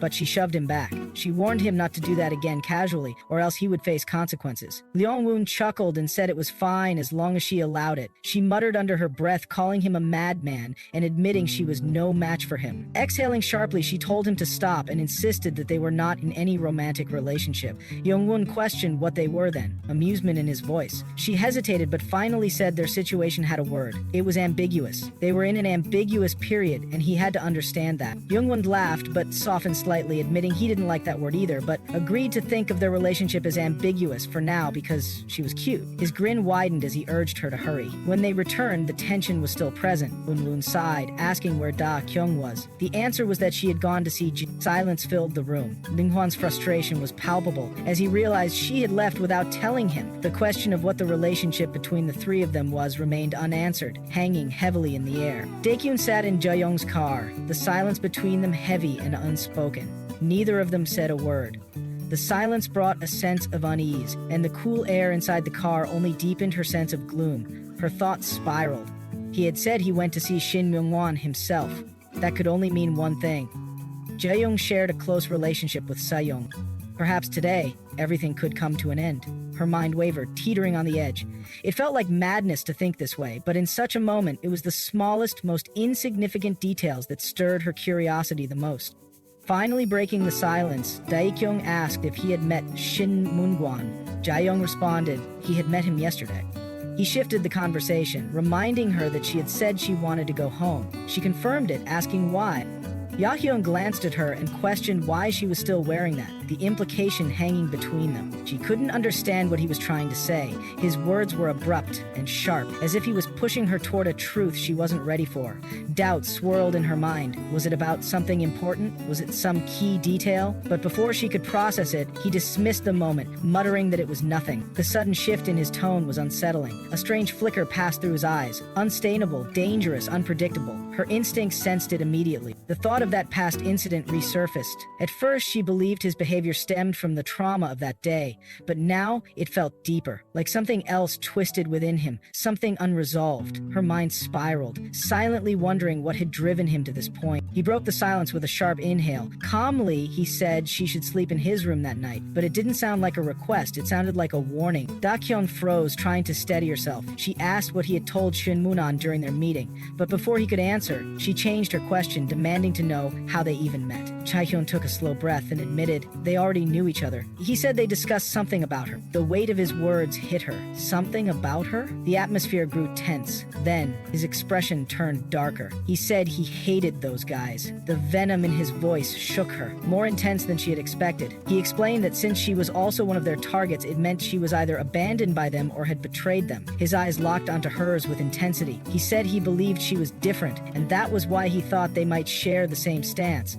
But then he asked why she wanted to harm him. Her breath caught. A knife gleamed in his hands, the blade pointing toward her. His grip was tight, his emotions volatile. She struggled to keep calm, urging him to let go of the knife. Her thoughts jumped to Shin Moonan, anger rising inside her. Trying to stay composed, she again told him to put the knife down, but he didn't budge. Instead, he said this was her last chance, that he wouldn't resist, that she could act against him now if she wanted. His hand trembled slightly, but his gaze remained sharp and steady. Slowly, he pressed the knife into her hands, telling her to do it. The blade hovered near his neck, his eyes boring into her with raw intensity. Panic surged through her. She gasped, shouting that she had no idea what he was talking about, that she was just a student. Her heart pounded. He let out a shaky breath. He said he wanted to believe her, but the facts in front of him said otherwise. Then came the blow. He revealed she was a former member of the organization that betrayed Saiyang. His words pierced deep. He pointed out her incompatible fighting abilities, skills that stunned people. He questioned how she managed to escape when surrounded by professionals. He emphasized that her origins, her record, her identity, everything was hidden, even her name. He asked if she was really Lee Dakyong. The tension in the room thickened. He questioned whether any of her many faces was truly hers. Who was she? Something inside her snapped. She yanked the knife from his hands and flung it across the room. The metal clattered loudly. The moment surged with intensity as she grabbed his face and held him still. He urged him not to lose his reason over someone else's words. She reminded him that if she had truly wanted to harm him, she had countless chances before. Her voice was firm. She questioned why he still believed the words of someone he clearly hated. Her grip tightened. She told him he was being controlled, manipulated. His eyes widened in response. A flicker of realization passed through him before quickly vanishing. Suddenly, his body lost balance. He swayed, then collapsed onto the sofa. Dakyong panicked. She rushed to him, calling out his name. Grabbing his shoulders, she checked for signs of life. Her hands pressed against his jaw. His body was stiff. She begged him to wake up, her voice cracking with desperation. She checked his chest for movement, but there was none. Horror gripped her. She realized he wasn't even breathing. Desperation took over as she pressed both palms against his chest, performing CPR, counting every press. Her mind screamed that this was insane. Without hesitation, she leaned down and gave him mouth to mouth. Time slowed. Seconds felt endless. Then, his body jerked. His eyes fluttered open, slowly regaining focus. Relief washed over her. Before she could say anything, he grabbed her wrist. Then, he kissed her. Fierce, sudden, overwhelming. Shock spread through her, but he didn't stop. The kiss deepened, intense and consuming. The next second, he flipped her onto the sofa, pinning her beneath him. His breath was ragged, hot against her skin. She stammered, asking what he was doing, fear creeping into her voice. His stare was raw and unfiltered. She asked softly if he was okay, uncertainty coloring her tone. He let out a sharp breath, muttering under his breath. He admitted he didn't understand anything anymore. He clenched his jaw, his voice low and full of confusion. He questioned what exactly he wanted from her. Something dark and uncontrollable lingered in his tone. Something intense, something dangerous. Jae-hyun sighed, weighed down by memories that still haunted him. He had been weak since childhood, suffering from an incurable disease. That frailty had shaped his entire life. He remembered a childhood fight, fists flying in a meaningless scuffle. The boy he fought lashed out, accusing Jae-hyun of targeting him unfairly just because he insulted someone's poor mother. The fight itself didn't matter. What stung were the words that followed. Blood dripped from Jae-hyun's hand. A familiar voice called out in alarm, snapping him back to reality.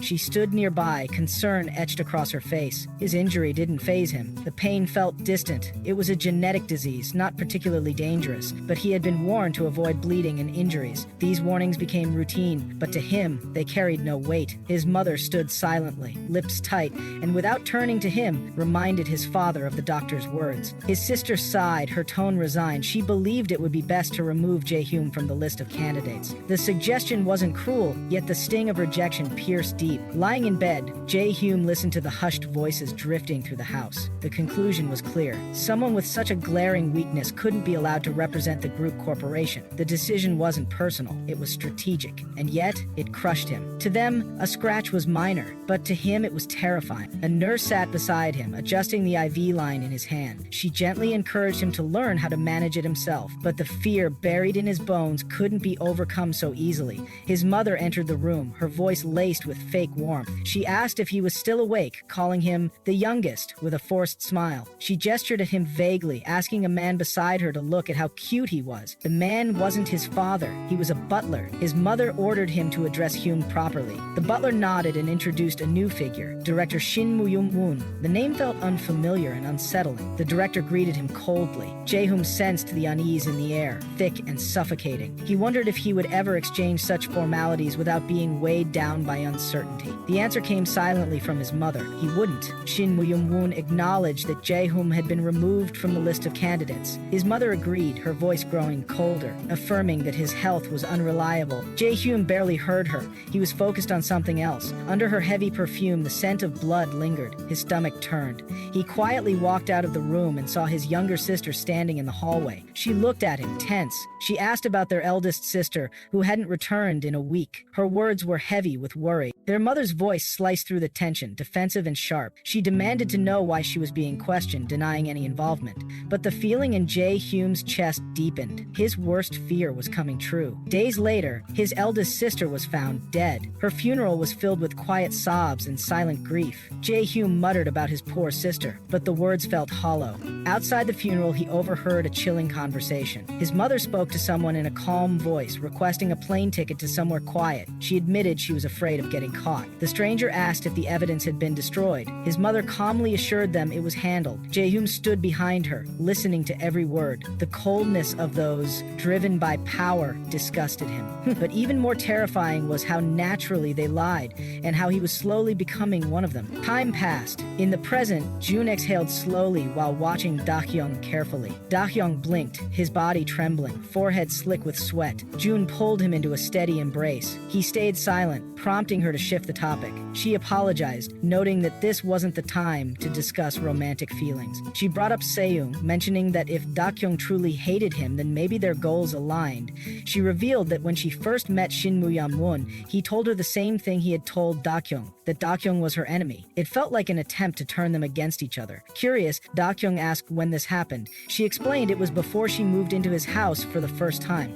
Her visit wasn't because she believed Shin. It was to verify things for herself. To her, Dakyong was more trustworthy than the director. He questioned why she had such faith in him, especially since they hadn't known each other long. She pointed out that even now, he was still concerned about her. That concern meant something. However, she admitted she couldn't fully trust him yet. For her trust to deepen, she asked him to reveal everything, especially his connections with Shin and Seung. His face showed surprise. He hesitated, then leaned back and said he needed time. She accepted this, saying she would return to her room. As she stepped away, she pulled out her phone and made a call. A familiar voice greeted her, introducing himself as Jung Wun. Her hand clenched around the phone. Her voice dropped, heavy with anger and threat, demanding to know what he was doing. The weight of everything, lies, manipulation, death, and betrayal, hung in the air, and there was no turning back. Dakyong clenched her fists, frustration burning beneath her skin. She couldn't believe he had told Lee Jae-hyun. Her tone grew sharper, filled with anger.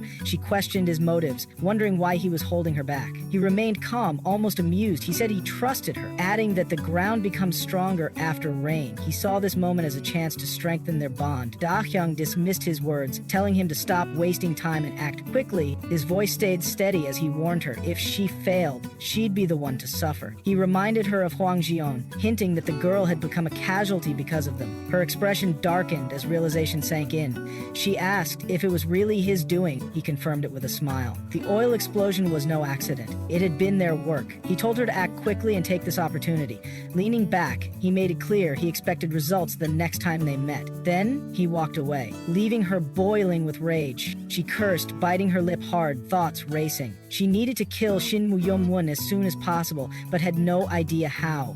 Urgency took over as she stormed into the library, her fingers brushing along bookshelves, eyes scanning for something useful. Then she stopped. A book she had wanted before but couldn't get now stood within reach. She pulled it out, and a hidden passage opened before her eyes. Shock rooted her in place. Her breath quickened as she stepped inside. The space was filled with supplies, a stash of medicine, bloodied clothes, and a gun. The weight of the discovery hit her hard. She realized everything pointed back to Lee Jae-hyun. Before she could process more, a voice echoed behind her. Panic surged. Footsteps approached. A man entered, addressing her cautiously. She quickly masked her fear and pretended to be reading, but he noticed the book in her hands was upside down. Before the moment escalated, a loud noise interrupted them. He too heard it and mentioned it came from outside. He questioned her again, pressing for a proper answer. She repeated her excuse, sticking to her story. He studied her face carefully and asked if she was lying. She smirked in return. Just then, another voice joined them. A shift in tension followed. The second figure addressed Jae-hyun, explaining the situation. Jae-hyun looked straight at Dakyong and asked what she was doing there. She took a breath and responded with a partial truth. She had gotten angry during a call and punched the bookcase. That part was true, she told herself. Jae-hyun paused, then nodded and told her to come to his room. His bodyguard hesitated, unsure, but Jae-hyun dismissed his concern. He told Dakyong he would place some trust in her and held out a vial of medicine. He said he needed regular injections of it for a hereditary condition. She observed the medicine closely and asked what it was. He explained that it was a coagulation factor, not anything suspicious. This was confidential, he added, and no one else should know. She examined the vial and asked again if it was really nothing more. He scoffed, questioning what kind of person she thought he was. But in her mind, doubts remained.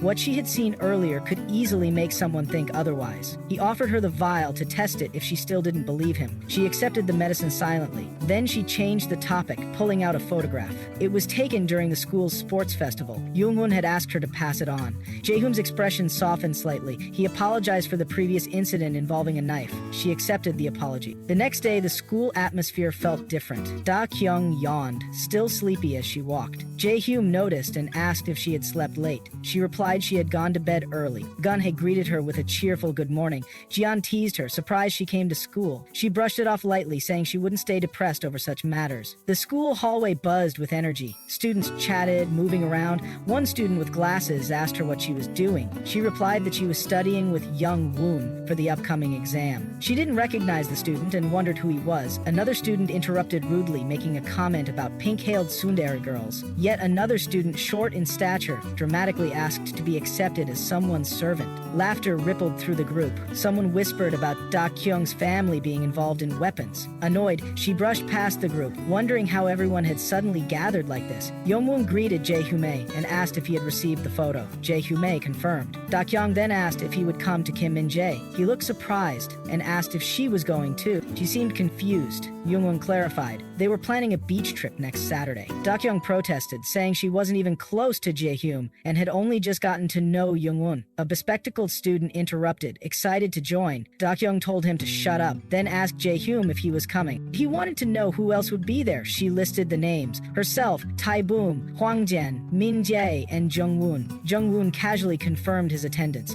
Dakyong looked around and finally agreed. The plan was set. Jung Wun decided to create a group chat for the trip. He reminded everyone not to forget the beach outing. Jae-hoom nodded, agreeing. The mood had noticeably lightened. Jung Wun asked for Dakyong's phone number. She took a moment, then thought to herself. She would figure it all out soon. As they walked together, the conversation flowed naturally. Dum casually brought up whether Tai Woong had reached home safely the previous night. Jiyeon glanced at him, letting the thought linger before responding. She couldn't help but express her amazement at Tai Woong's abilities. The issue with her father's company website had been a long-standing problem, yet Tai Woong had resolved it effortlessly. A brief silence followed as Jiyeon internally questioned if he intentionally acted in ways that demanded attention. The boy with spectacles chimed in, reminding Dakyong to prepare for the exam. She sighed and shook her head, advising him to study seriously, though her thoughts were clearly elsewhere. Jung-won interrupted with a smirk, offering her a special tour. Jiyeon gave him a wary look and asked where they were going. Without revealing much, he beckoned her to follow. She raised an eyebrow, noting Dakyong's behavior with mild suspicion. Jung-won chuckled, commenting that Dakyong acted like someone trying to scam people.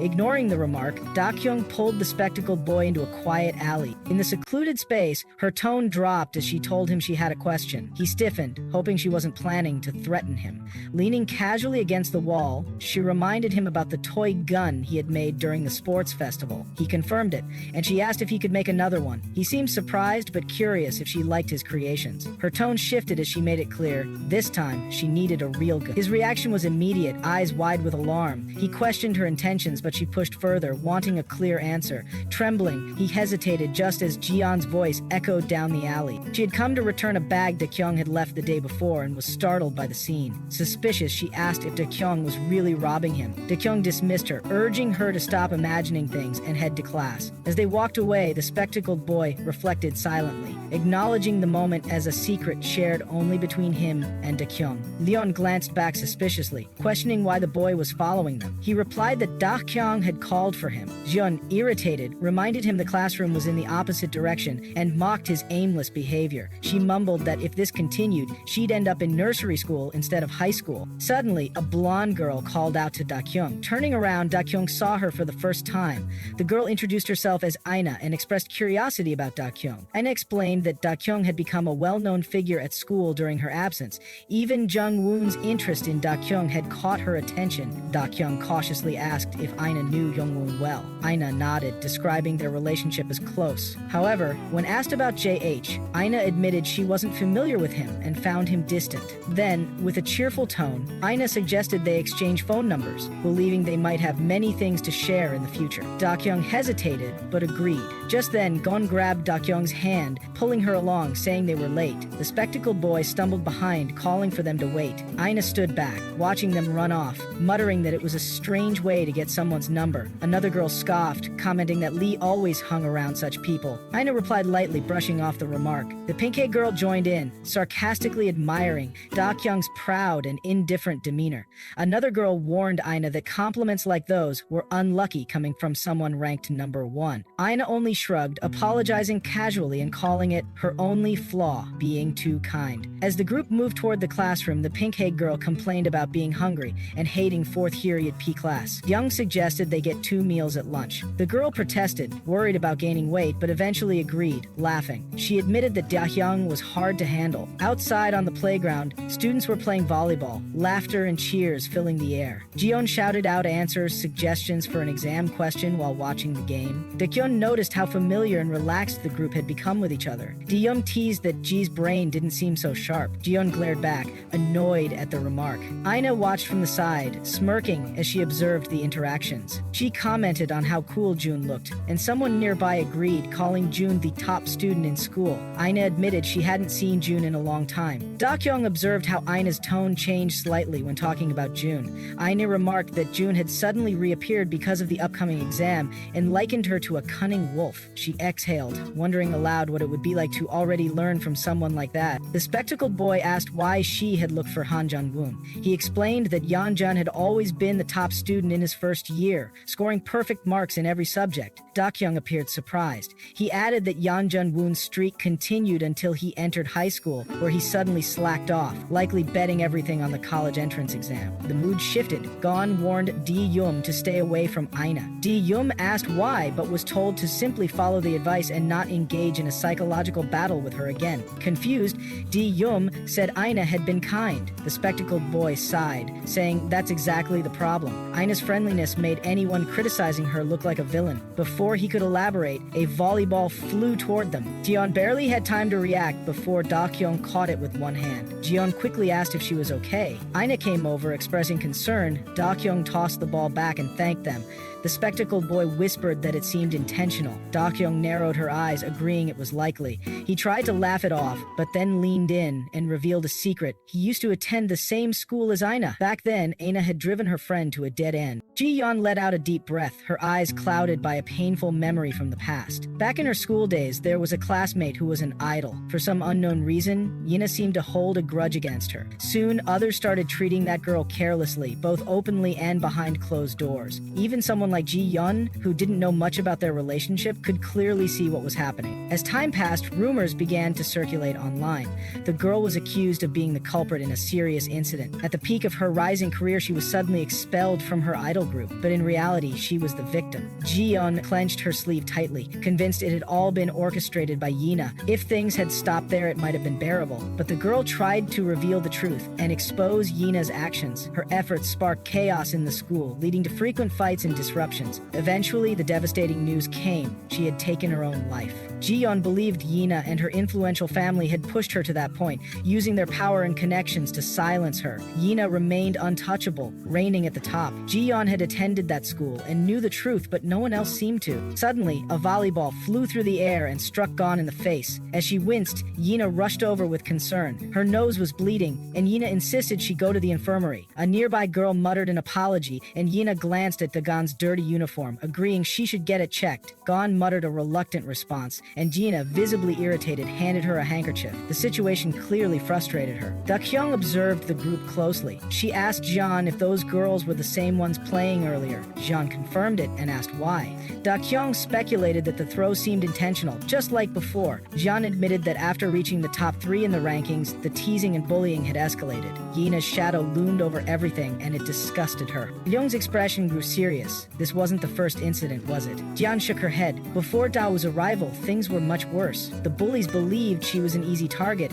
Jung Wun scoffed, comparing it to how Jian often treated him. Jian glared back, calling him the strong one, and Jung Wun chuckled, calling the school a true survival battleground. After a brief silence, Yongrun noted that this was usually when Jian would insult him. Frustrated, she did just that and stormed off toward the bathroom. Yongrun blinked, unsure if he'd gone too far. No one responded, and he walked away. Moments later, Yina approached Dakyong, asking about Gon's condition. Dakyong replied that it was just a nosebleed. Yina pretended to be concerned and expressed hope that she hadn't hurt her, but Dakyong confronted her directly, pointing out that her friends were bullying Jung. Yina's expression flickered. She acted surprised and claimed ignorance, saying she would talk to them. She wondered aloud why they acted that way. Dakyong studied her carefully, commenting that Jiyoung's closeness with Jung Wun probably made things more complicated. Yina gave a small smile and said she believed in justice. She brought up the rumor that Jiyoung had bullied Dakyong before. While claiming she didn't support bullying, she asked for Dakyong's opinion on the matter. Dakyong firmly stated that she believed in justice. Yina appeared thoughtful. She noted that people often escaped consequences through power and money. Then she added that there had always been one method to stop such people: death. Jung Wun gasped, and Dakyong's expression didn't shift. Yina smirked, saying, "People always broke down in the face of death." Her gaze stayed steady,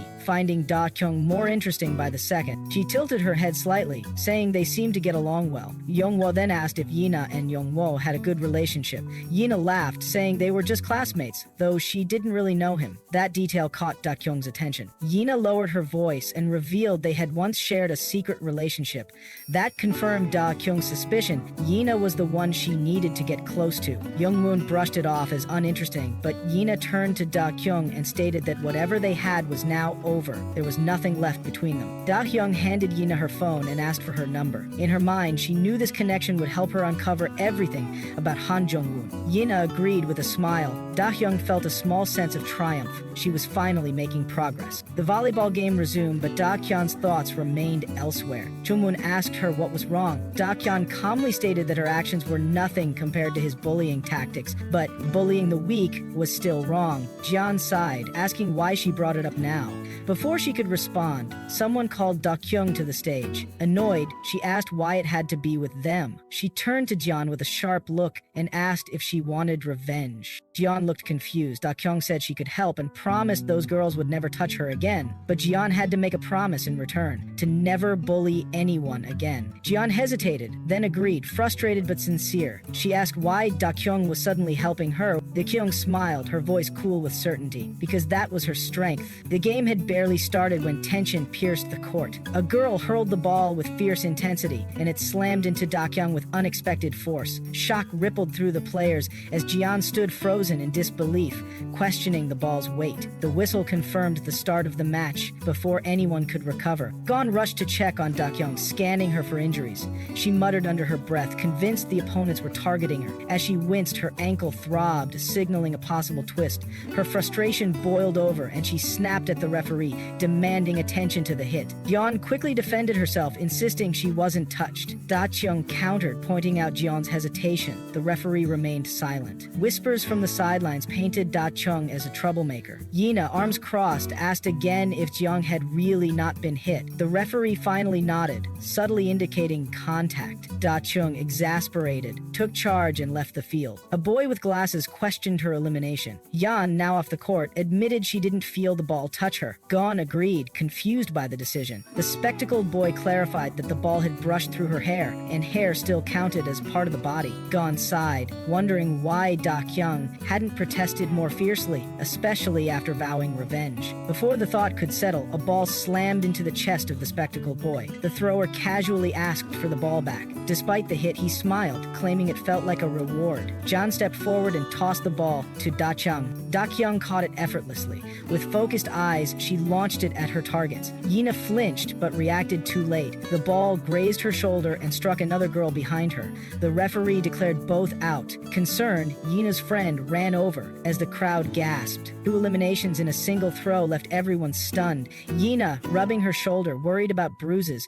Dakyong called out to Jiang, who responded with a cheer, impressed by the double hit. Calm and composed, Dakyong stood tall as murmurs spread through the crowd. People realized she had hidden her true strength, waiting for the right moment. She picked up the ball again. Her aim was precise. With barely any reaction time, another opponent was hit. Gasps echoed again. The crowd marveled at her skill. One more player eliminated. The spectacled boy was speechless, convinced the opposing team stood no chance. Whispers turned to commentary, some admiring, others bitter. Jion, watching from the side, noticed something others missed. Dakyong was intentionally throwing crooked, forcing the opponents to hold on to the ball. Realization struck. She wasn't just eliminating them, them, she was punishing them. Her fast, heavy throws were designed to hurt. The opponent gripping the ball winced in pain. Her hands trembled, unsure if she could continue. She questioned if she should forfeit. Dakyong coldly told her to stop wasting time. From the sidelines, Ji-yeon shouted in support, labeling the girl a troublemaker. The crowd erupted with cheers. Excitement turned intense.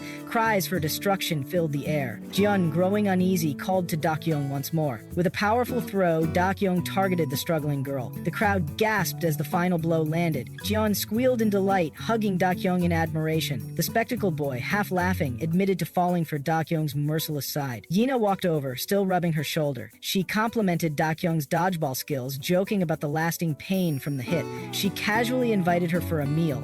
But before Dakyong could respond, Jung Wun arrived with Jang-gun and Jae-hyun. Jang-gun playfully tapped the spectacled boy, teasing him about his absence during football. Dakyong noticed Jae-hyun and prompted him to greet everyone. Her attention then shifted to Yina. They acknowledged each other. It had clearly been a while. Jang-gun lit up upon recognizing Jung Wun. John froze in place, confused by the sudden atmosphere shift.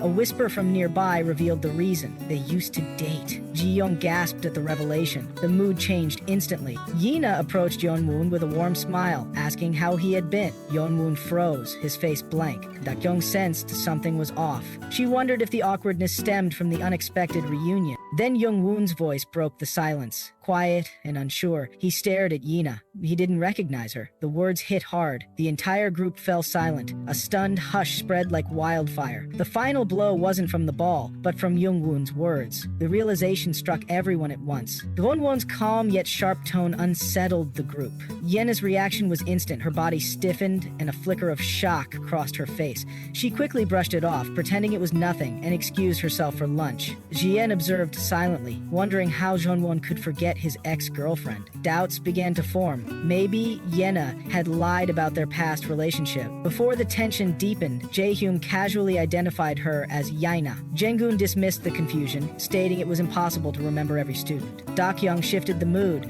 expressing hunger and urging everyone to head to lunch. The group followed her lead, and the atmosphere lightened as they walked together. Someone brought up swimming plans for Saturday. Jang-gun declined, saying he'd just watch. Jae-home added that he couldn't swim for health reasons. Dakyong questioned him teasingly, implying it might be about body image instead. He smirked in response, but Dakyong's thoughts lingered on Jungwon. He always looked uncomfortable whenever swimming was mentioned. Silence fell at the table. Dakyong broke it, asking why everyone was suddenly quiet. A spectacled classmate wondered how she could be so sure about her stance. She answered casually, it was because they were friends. Jiyeon scoffed at the idea, implying that friendship didn't justify everything. Dakyong brushed it off and urged everyone to eat. The teacher announced the end of class. The students responded in unison and began packing up. Jae-hyun approached Dakyong and asked if it was time for dinner, confusing her. She reminded him that school had just ended and told him to get up. He groaned, then invited her to visit his house. Dakyong declined, saying she had to go home. Her mind was already racing with thoughts of Shita-yum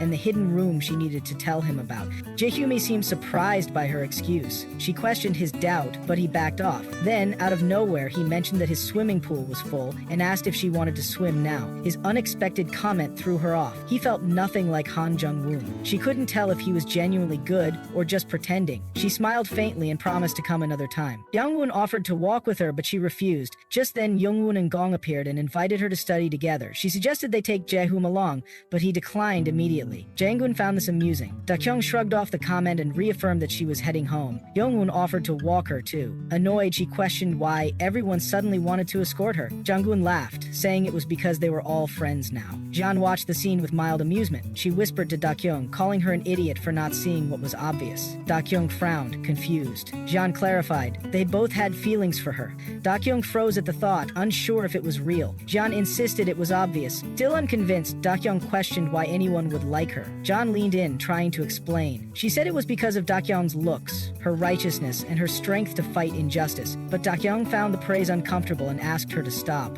Jian sighed dramatically, saying she took it all back and called her rude. Despite the teasing tone, a soft chuckle escaped her. She added that it was easy for good people to attract others, otherwise why would anyone fall for her? Dakyong didn't agree. She believed Jeon's judgment was flawed. Jeon defended herself, claiming she wasn't wrong. As they parted ways, Dakyong reminded her to reply to messages and not just read them. Then she walked off, thoughts swirling. As she neared home, a small photo slipped from her bag. She picked picked it up. It was a group photo. She stared at it, a strange feeling tightening in her chest. She wondered how life would be if she were just an ordinary girl. Could she laugh and talk freely with others without any weight on her shoulders? She gripped the photo tighter. Maybe it was her impossible dream that made her feel distant. Her phone beeped, snapping her back to the present. She sighed in frustration, wondering why the other person hadn't answered. She questioned if this was another divine punishment. The call kept ringing as her thoughts spiraled. Before she knew it, she was standing in front of her house. The front door loomed, her stomach twisted with unease. She reminded herself of the reality she couldn't escape. Her hand brushed against the dagger in her bag.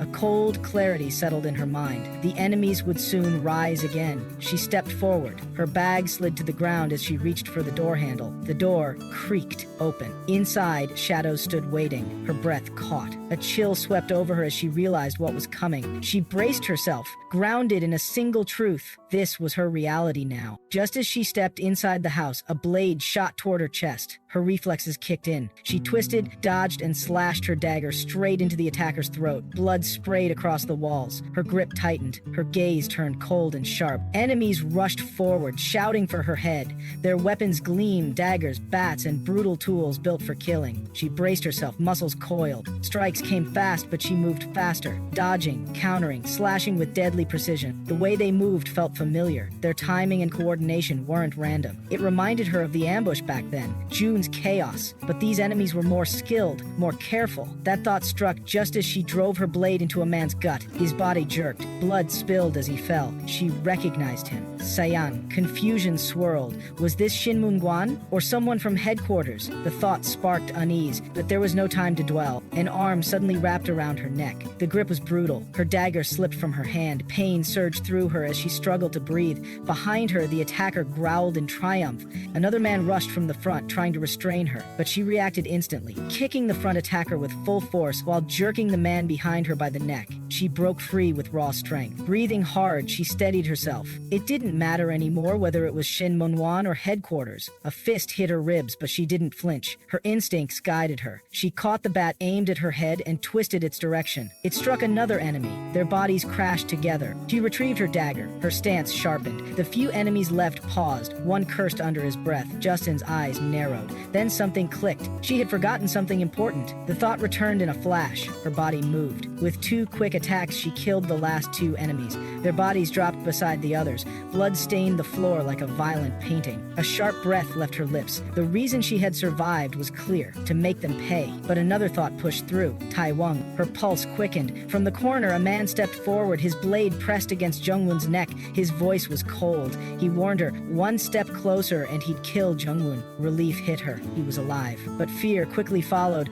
Before she could act, her hair was yanked back. She was dragged violently. A strong arm locked around her, restraining her completely. The voice behind her issued a command. Drop the knife or die. This was her final warning. Her fingers trembled. The grip around her was tight. She couldn't break free with strength alone. Her mind raced, calculating chances. The man was too strong, but surrender wasn't in her nature. She twisted her body, struggling against the hold. With sheer will, she broke loose. Her dagger flashed as she lunged, but something changed. The man didn't flinch. He sighed, disappointed. That moment said it all. She couldn't win against him. Her instincts screamed, but too late. His punch crashed into her stomach. The pain was immediate and overwhelming. She couldn't react. Her body dropped to the ground. She clutched her abdomen. Every breath burned. Time slowed as agony spread through her. Her fingers dug into the floor. She tried to push herself up, but her strength was fading fast. Above her, the man's voice remained calm. He repeated, this was her last chance. Jung was still restrained, his mouth taped shut, his eyes filled with emotion. The blade pressed harder against his neck. Justin's blurred gaze fixed on him. Her mind shouted at her to move. Every part of her screamed in resistance. She couldn't die like this. Not here, not now. Dakyong's heartbeat thundered like a wild drum in her ears, each beat echoing the rising danger she faced. The dim light barely illuminated the shadowy figure standing before her, but the glint of the dagger he held was unmistakably cold and deadly. It reflected faintly in the murky gloom, a silent promise of pain and death. The sharp, commanding voice that cut through the silence was like a whip cracking through the stillness, a stark warning that if she tried to run, the man chained beside her, Wung, would be killed instantly. The words struck her like a jagged blade, sending a cold shiver crawling down down her spine. Dakyong's mind reeled. It was a cruel trap laid bare before her eyes. The threat was not a shield protecting Taiwong, but a leash tightening around her will, a cage forged of fear and helplessness. Staying put would not guarantee Taiwong's survival any more than fleeing would, yet her options seemed imprisoned by that single, terrifying condition. Her breath hitched as she understood the bitter truth. This man before her, the attacker, had no intention of sparing any of their lives. They were pawns in his cruel game, and their fates hung by threads thinner than spider silk. Her fingers tightened instinctively around the knife she still held, the cold metal pressing against her palm. But the brutal truth was undeniable. She could not defeat him in a fair fight. The attacker took a step closer, the blade poised and ready to strike. Dakyong's instincts screamed at her. This was her last chance to flee, her teeth clenched fiercely, the muscles in her legs begging her to run, to escape this nightmare. Yet her eyes remained locked on Jung Wun, bound and helpless nearby, the image of his vulnerability rooting her to the spot.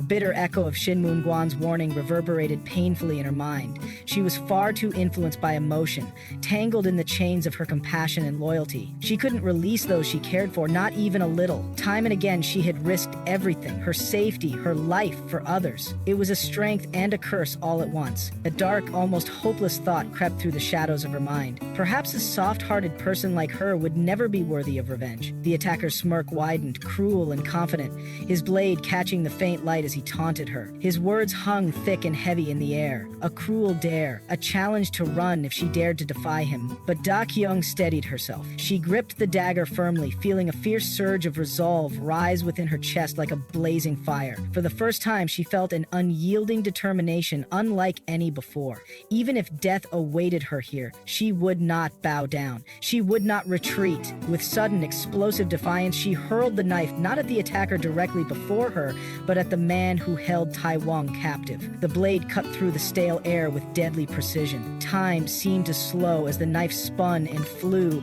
embedding itself deep into the man's skull with a sickening finality. The sharp impact echoed in the room, stunning everyone into silence. The attacker flinched, caught off guard by the unexpected move. For a brief moment, confusion flickered in his eyes. He had assumed the knife was aimed at him. In that fleeting pause, Dakyong's cunning outsmarted him. But his shock quickly gave way to scornful rage. He spat accusations, mocking her for wasting her only chance to escape. To him, she had thrown away her sole weapon just to attack a secondary threat. Without hesitation, the attacker lunged forward in a swift, lethal strike, his dagger flashing like lightning through the dim light. Dakyong's reflexes kicked in. She dodged quickly, barely escaping the deadly blade by the smallest margin. Her mind raced to keep up with his speed. He was faster, stronger, more skilled than she had anticipated. The sharp edge of fear cut deeper. Soon, she found herself driven back, trapped in a corner where the walls seemed to close in on her like a tightening vice. There was nowhere left to run. Time was slipping away like grains of sand through her fingers. Her survival depended on sheer willpower and quick thinking. Desperately, she reached out and grabbed the attacker's wrist, locking it tightly. Her muscles screamed under the strain as she summoned every ounce of strength she had to twist his wrist, aiming to disarm him. The pressure mounted, every second counting as her mind narrowed its focus to one single goal: break his grip. Just as she prepared to wrench the weapon free, the attacker acted unexpectedly. He released the knife. In an instant, his hands were free. Before Dakyong could react, his hand shot forward, closing around her throat with crushing force. A sudden, fiery pain exploded through her body. Her breath hitched in panic and rage as she struggled fiercely against the crushing hold. Her feet barely brushed the floor as he lifted her off the ground effortlessly. Every muscle in her body tensed, fighting against the overwhelming strength that pinned her like a trapped animal. She kicked wildly, landing a solid blow to his face, but it was useless. The attacker barely flinched. With cold disdain, he caught her leg in one hand, holding her like she weighed nothing more than a fragile insect. Dakyong's breath hitched in terror and frustration, trapped in the deadly grip. Then, just as hope seemed to wane, another figure burst into the tense scene. Tai Wung. Though battered and weakened, Tai Wung's desperation lent strength to his attack. He swung a wooden stick with all his remaining might, aiming fiercely for the attacker's ribs. The strike should have landed hard, but the attacker reacted with lightning speed. His bare hand shot up to block the blow, stopping the wooden stick effortlessly.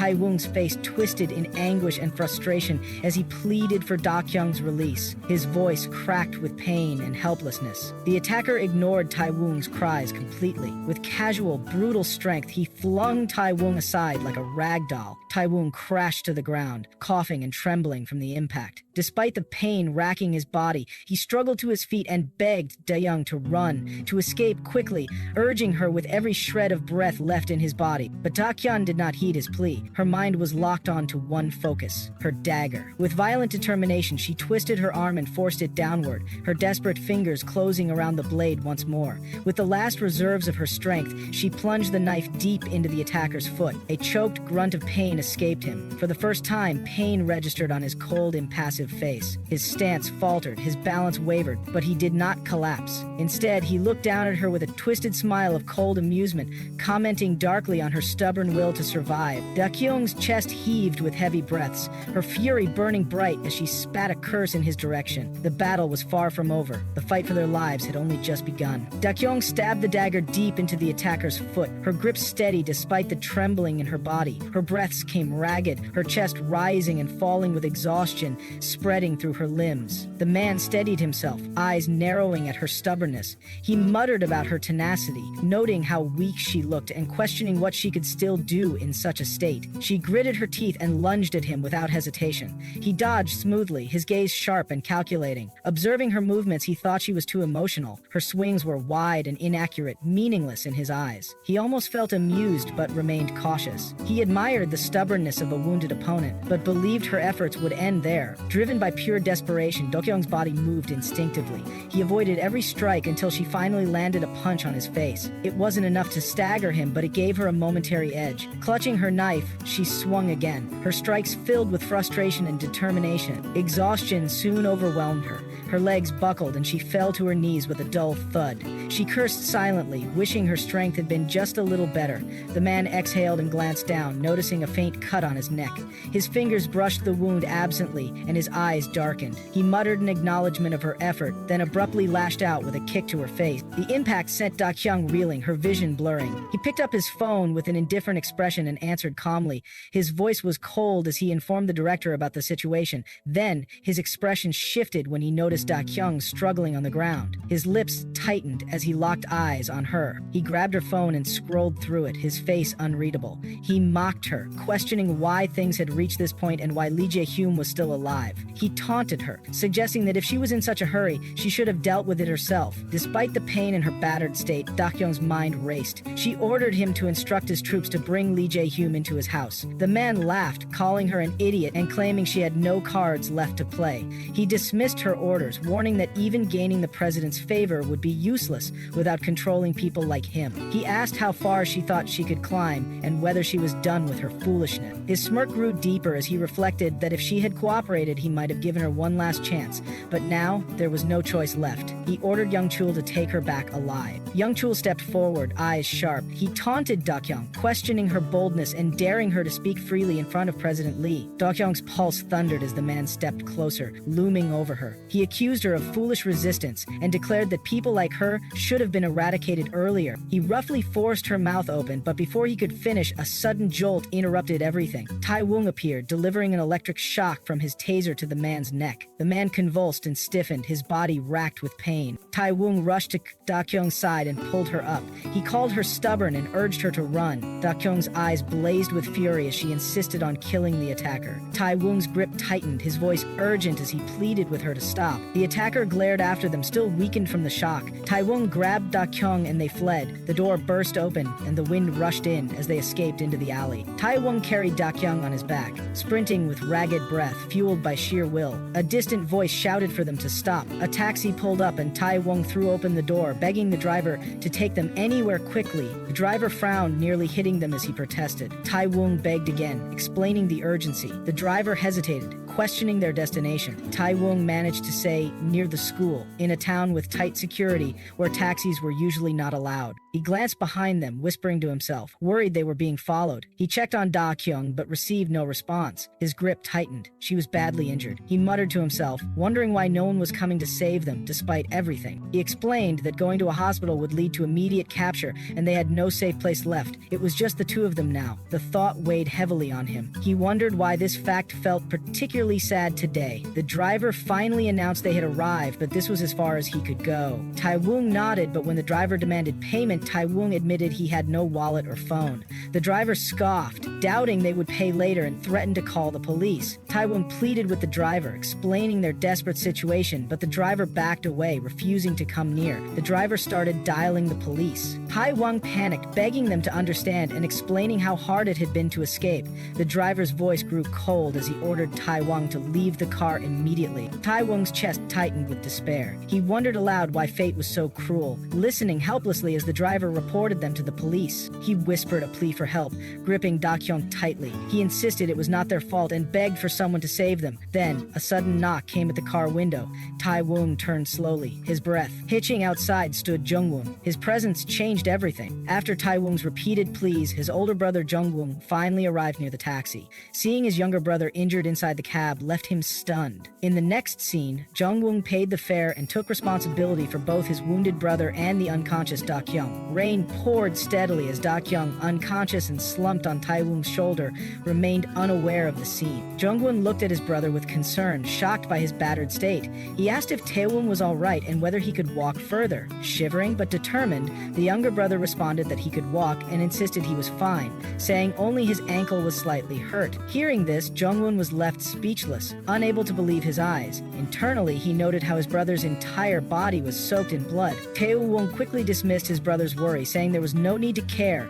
He insisted he had to leave and casually thanked Jung Wun for covering the taxi fee, promising to repay it later and contact him in the future. Saying this, he turned to walk away, but Jung Wun stopped him with a sudden question, identifying the unconscious girl and asking if that was Dakyong. Taewong paused but repeated his earlier words, telling his brother not to worry and apologizing for being in a hurry before walking off again. Once more, Jung Wun tried to stop him, asking where he was headed. Taewong replied casually that he was going home and told Jung Wun to return too since it was already late. Hearing this, Jung Wun called out to him again. Taewong grew anxious inside, silently begging his brother not to ask anything, no questions about what happened, why they were hurt, or what led to this. He didn't have the energy to lie or explain anymore. Before Taewong could finish his thoughts, Jung Wun offered him a place to rest.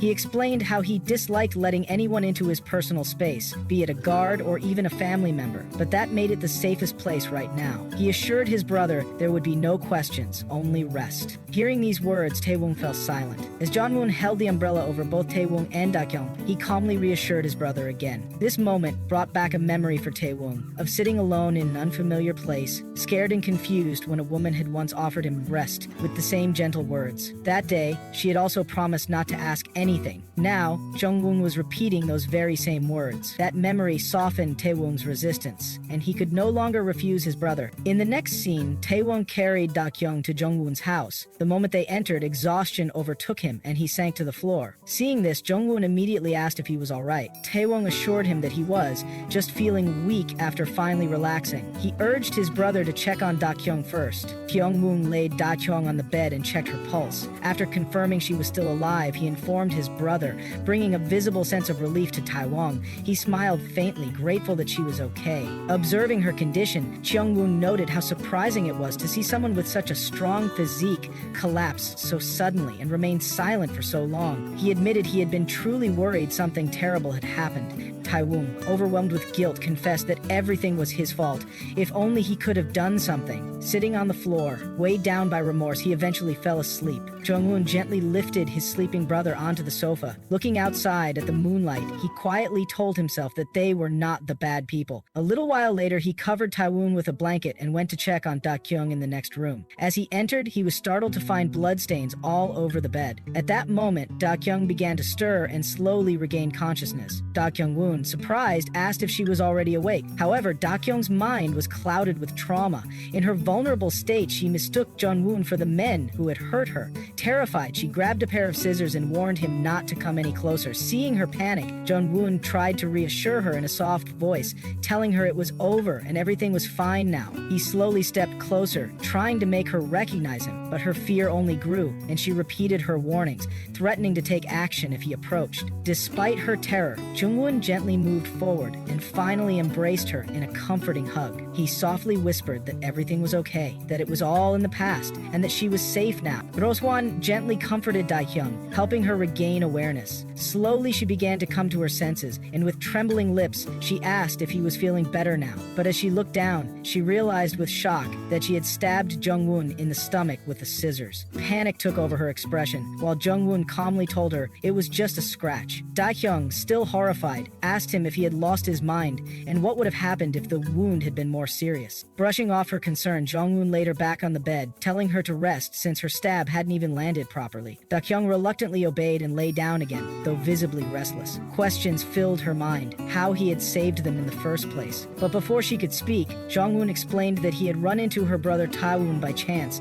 and brought them both back because they looked badly hurt. The thought of Taewon made Dakyong anxious, and she asked about his condition. Jung Wun supported her as he helped her out of the room, guiding her to where Taewon was resting. He assured her that Taewon was stable and his vitals were normal, but he reminded her that she, on the other hand, was still too injured. Hearing this made Dakyong feel relieved, but soon she started spiraling in her thoughts again, wondering about the man who had attacked them. She couldn't recall if she had managed to kill him and feared he might still be after them. Confused and paranoid, she started suspecting he might have been an accomplice all along. The mental pressure began overwhelming her. To ease her distress, Jung Hoon picked her up in his arms and told her to stop overthinking and go back to rest. While carrying her, he told her that since Taewon trusted him, he now considered it his duty to take care of her. Letting her push herself in such a condition would mean he was failing in his responsibility. Once back on the bed, Jung Wun asked where she was trying to go despite struggling to walk. Dakyong responded that her condition was due to muscle spasms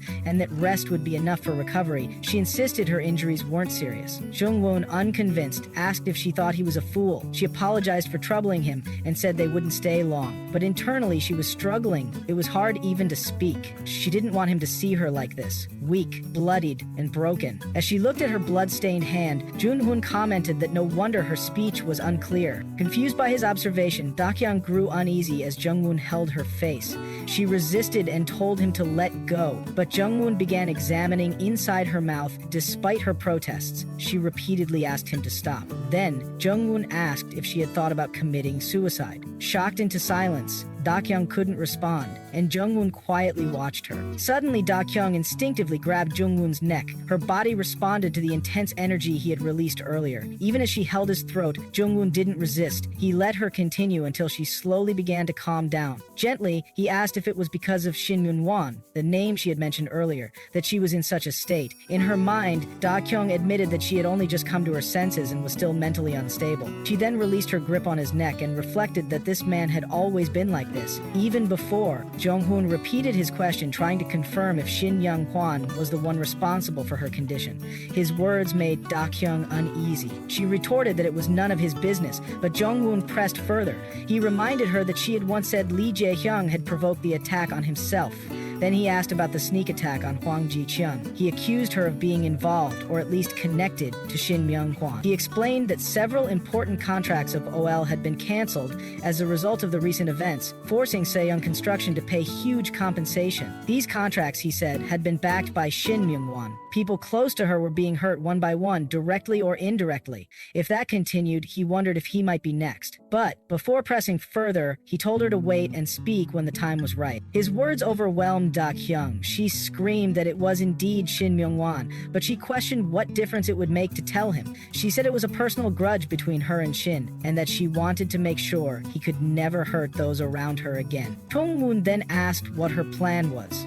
Did she intend to fight a powerful executive on her own again? Did she think she could win? Why didn't she just run away? But Dakyong firmly replied that she couldn't. In her mind, she confessed that she had come here to face it all. Now that everything had escalated, and even now he was telling her to escape, Jung Wun pushed the question further. Did she really want to continue this confrontation? How would she, alone, fight someone with such influence? He urged her to run away. But Dakyong shouted that it was her responsibility. She had to fix what she had started. She feared innocent people might get dragged into this because of her people like her family, her friends, and even her shattered past self, once full of pride and now crushed without justice. She told him that all those people were counting on her for protection. Hearing her words reminded Jung Wun of a woman who had once said something very similar, about having to protect the people who mattered. Calling her name, Jung Wun told Dakyong that he had met many people like her, people who had risked their lives in hopeless battles and met tragic ends. That's why he urged her to step away from danger, to never sacrifice her life like that. But Dakyong, unwilling to accept this, told him to stop joking. She asked why she should listen to him. Jung Wun replied that it was because it was the condition he had set. Surprised, Dakyong asked what condition, and that's when Jung Wun revealed it. This was the condition for him to help her eliminate Shin Mung Kwan. Young was stunned by Jung Wun's unexpected offer. He wanted to help her eliminate Shin Mung Kwan. The idea was deeply tempting. No matter what methods he used, if Jung Wun could truly erase Shin Mung Kwan, it would remove a major obstacle from her path. It would even reveal the general position of this unpredictable man. She could use the situation to her advantage and later break the promise if needed. But the real worry was what Jung Wun might do once she betrayed him. He didn't seem like someone who would easily let things go. These swirling thoughts left Dakyong visibly disturbed. Jung Wun noticed her unease and asked if she was all right. Instead of replying, she lay down on the bed, gently placing a hand on her head. Jung Wun tried to calm her, telling her to rest without rushing an answer. But Dakyong responded firmly, stating that she didn't need rest. Her decision was made. She declared that she would eliminate Shin Mun Wan with her own hands and didn't want Jung Wun to interfere. He remained silent for a moment before remarking how surprising her resolve was. He admitted that, despite how unrealistic her words sounded, he believed her. Perhaps it was the strength of her will. He admired that about her, though it also filled him with anger. As he softly wiped blood from her face, he admitted that her determination felt dangerous. It could lead to her own destruction. His concern deepened as he questioned why the people he cared for always ended up like this. As he continued wiping her face, Dakyong stopped his hand and asked who else he was referring to.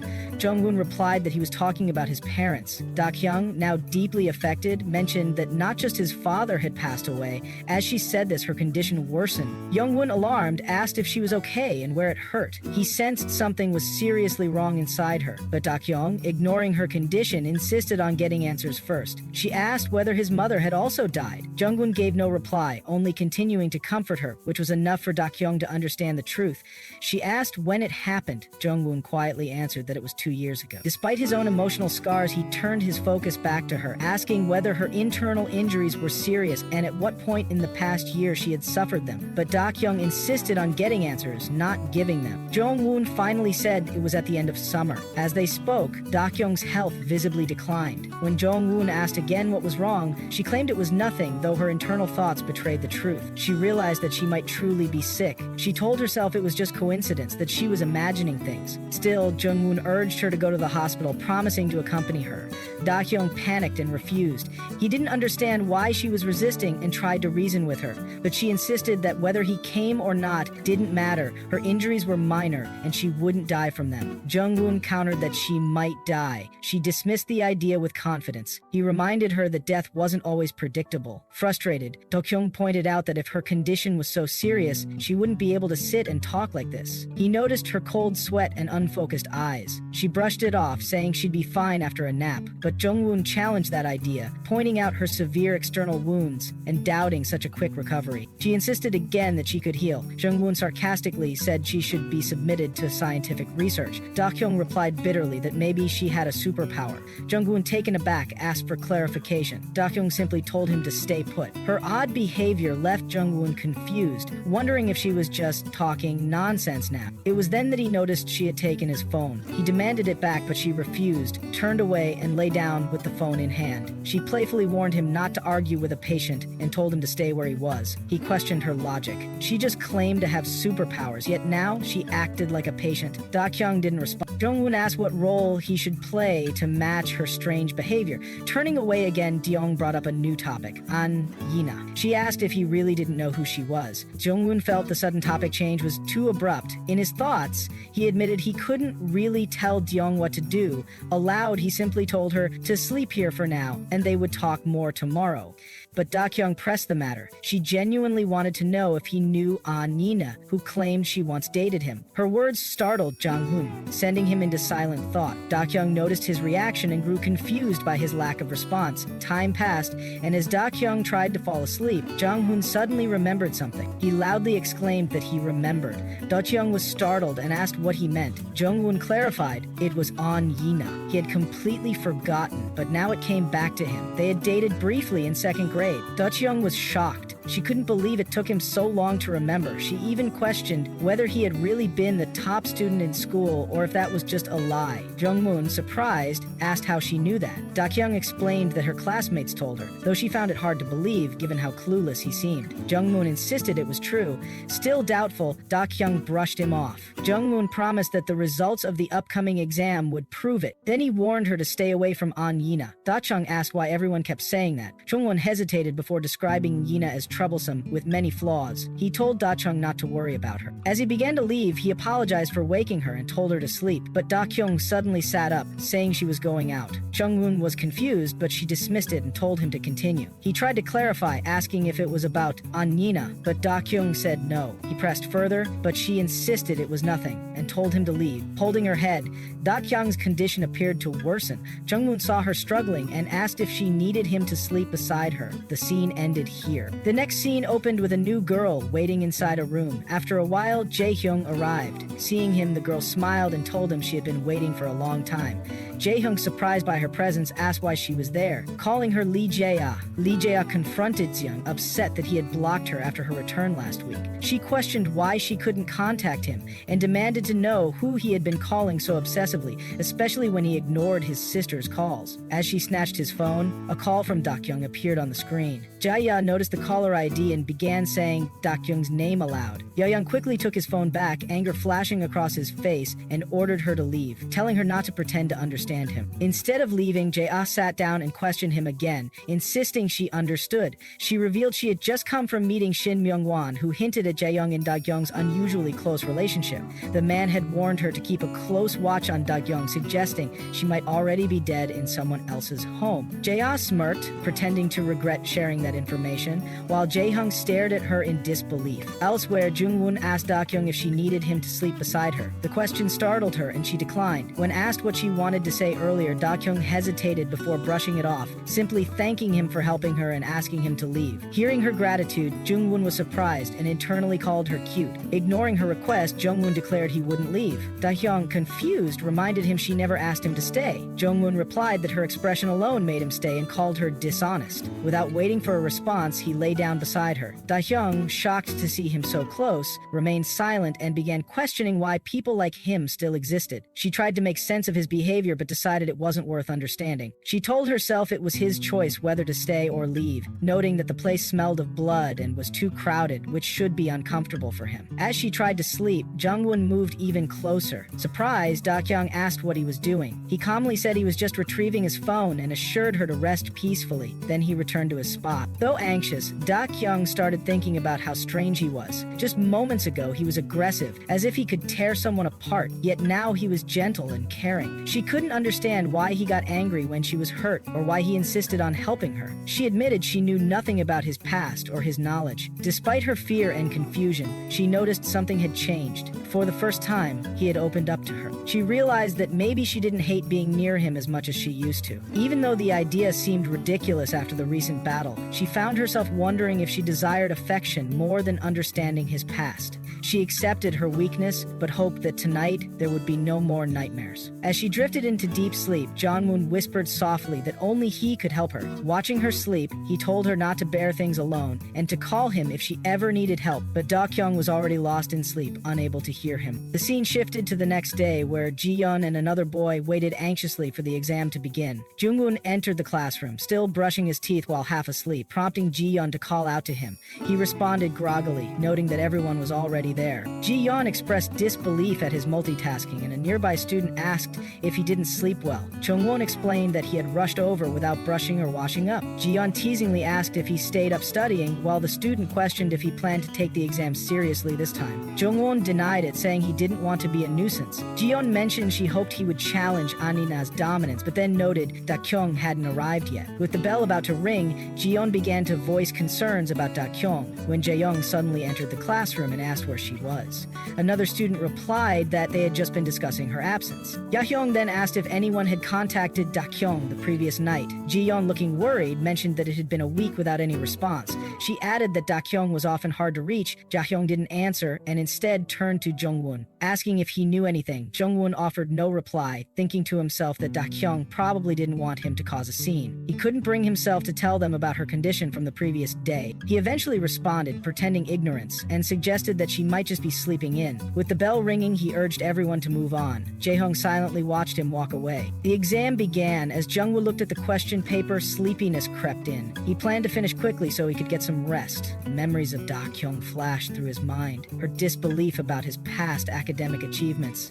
Remembering her teasing made him smile to himself. After the exam, one of Jae-young's friends approached and invited him out for a smoke. Jae-young declined, saying he had quit. The friend, surprised, asked why, and Jae-young replied that someone didn't like it. When asked if it was his girlfriend and whether it was Lee Dakyong, Jae-young interrupted, clarifying that they weren't together. The friend then asked if Jae-hung still wanted to have dinner with the group. Jae-hung, distracted, turned his attention to Jung Wun. The friend called out to him, asking if he smelled anything odd. Jae-hung asked what he meant, and the friend hinted at a fishy scent. At that moment, Jung Wun was also looking at Jae-hung and walked over, calling his name and inviting him to eat. Young ignored him and stepped out of the classroom. Jung Wun followed, repeatedly calling out and asking what was wrong. He wondered if he had annoyed Jung Hoon. Jung snapped, telling him to stop following and accusing him of being a bother. Jung Wun warned that such behavior could embarrass others and reminded him that Dakyong had asked him to get along with Jae-hyung. He urged him to explain what was wrong and resolve it through communication. Jae-hyung suddenly demanded if Jung Wun truly didn't know why Dakyong hadn't come. Receiving no answer, Jae-young grabbed Jung Wun by the collar and pushed him toward the window. Shocked, Jung Wun watched as Jae-young leaned in, catching a faint scent on him. Jung Wun nervously defended himself, saying he liked girls and that the scent must be from perfume. But Jae-hyung said it was clear, faint but undeniable. He could smell the scent of blood on Jung Wun's body. Jung Wun stood frozen, stunned by the accusation, as Jae-hyung pressed further, asking if all of this truly had nothing to do with Lee Dakyong. Jung sensed the smell of blood, his sharp instincts immediately alerting him. Jung Wun noticed his reaction and offered to go first before discussing anything further. But Ji-young, already agitated, redirected the conversation toward Lee Dakyong's phone, which had been off since the previous night. Jung Wun explained that he normally couldn't contact her anyway, but Ji-young clarified that she only behaved that way with him. Jung grew more suspicious, wondering why the smell of blood had made Jung Wun think of Dakyong so quickly.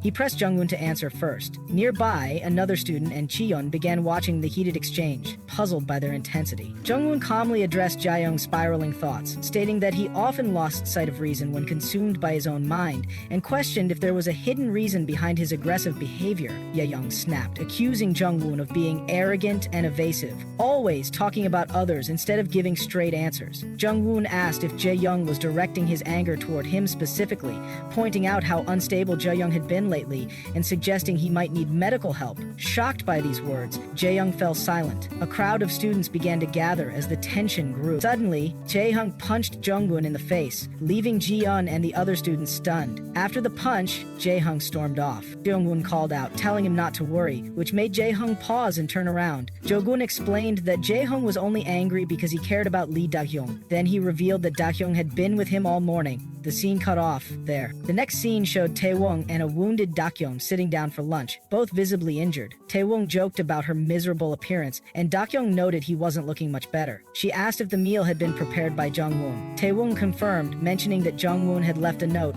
and stayed with them the entire night to care for their wounds. Dakyong asked if Jung Jung Wun had treated her injuries, and Tao Wun replied affirmatively, admitting he passed out from exhaustion and soreness the moment he hit the bed. Feeling guilty, Taewong added that Jung Wun had gone through a lot for them.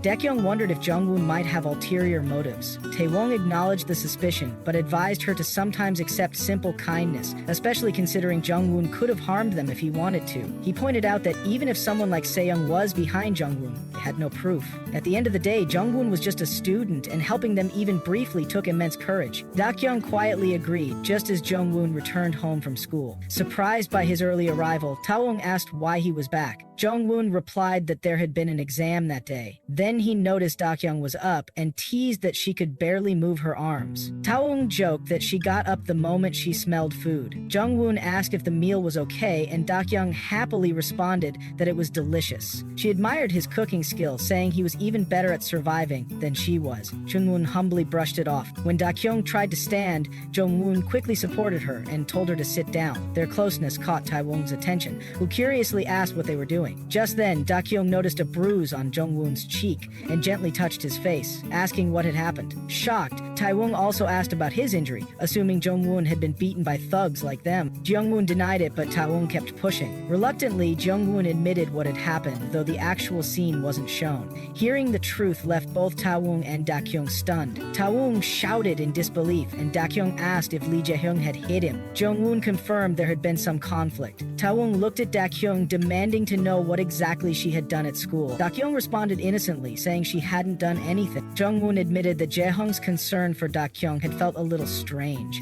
Dakyong agreed, noting it was as if Jae-hyung already knew something had happened to her. She mentioned she had told Jae-hyung to say she was at his house. Jung Wun replied that he had already done so. Taewong grew alarmed, shouting at his brother for adding fuel to Jae-hyung's suspicions. Jung Wun calmly admitted that he had been angry and picked a childish fight with Jae-hyung. He acknowledged that the entire problem began when no one could contact Dakyong and suggested she should get a phone soon.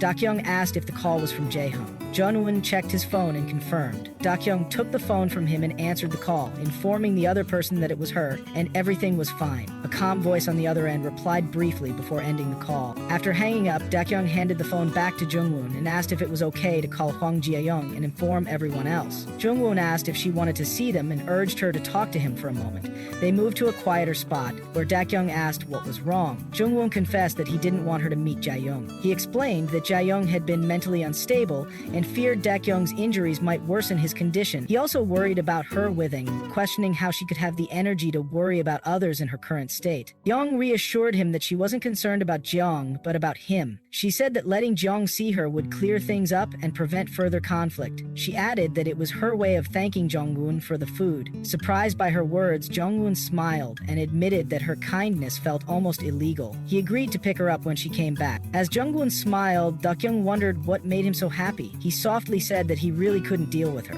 Then, with a teasing tone, he reminded her it was time to change her bandage. In the next scene, Jae-young stood on a road when Dakyong appeared, her entire body still covered in bandages. Seeing her in that state left Jae-young visibly stunned. Dakyong approached Jae-hyung and asked why he had been looking for her. Seeing her in such a state, Jae-hyung grew visibly worried and questioned her well-being, especially since she was wrapped in layers despite the summer heat.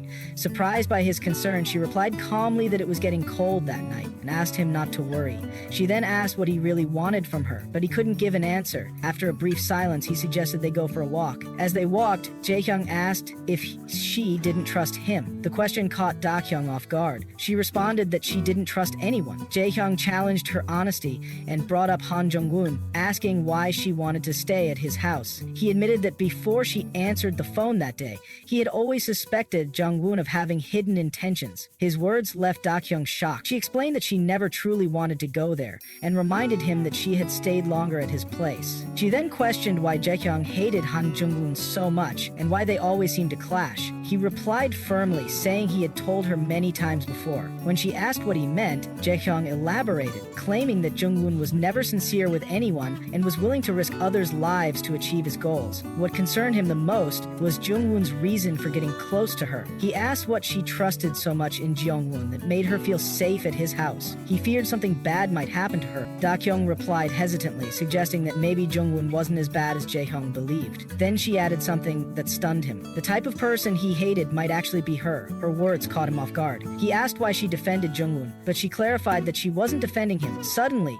Dakyong took her hand and reminded her of what she had just said, that maybe she was the kind of person he hated. To him, her honesty proved she wasn't bad at all. He told her that she couldn't hide her feelings, so there was nothing else she could really hide. As he spoke, he gently lifted the side of her jacket, revealing the bruises and injuries on her hands. Dakyong told her he could see it now. She was a good person and not skilled at hiding pain. That's how he saw her. He then asked what had happened the previous day. In response, Dakyong shared everything with him. After hearing it all, Dakyong was shocked and asked if she had gotten into a fight. Gong explained there had been a minor conflict, and later she bumped into Jung Wun, who ended up helping her. Concerned, Dakyong asked if her family had shown no concern and whether she had reported the incident to the police. While sipping her drink, Dakyong dismissed the worry, saying she would handle it and he should forget it. She assured him things were fine now. Dakyong grew angry, asking if her solution was to go to Jung Wun's house. She denied it. He then questioned why Shin Myung-kwan had done such a thing to her and whether there was anyone to protect her. Once again, Dakyong insisted everything was okay. Jae-hyung told her she should have kept in touch with him. Hearing that, Dakyong turned the question back on him. Surprised, Jae-hyung asked what she meant. Dakyong brought up the sports festival when he got shot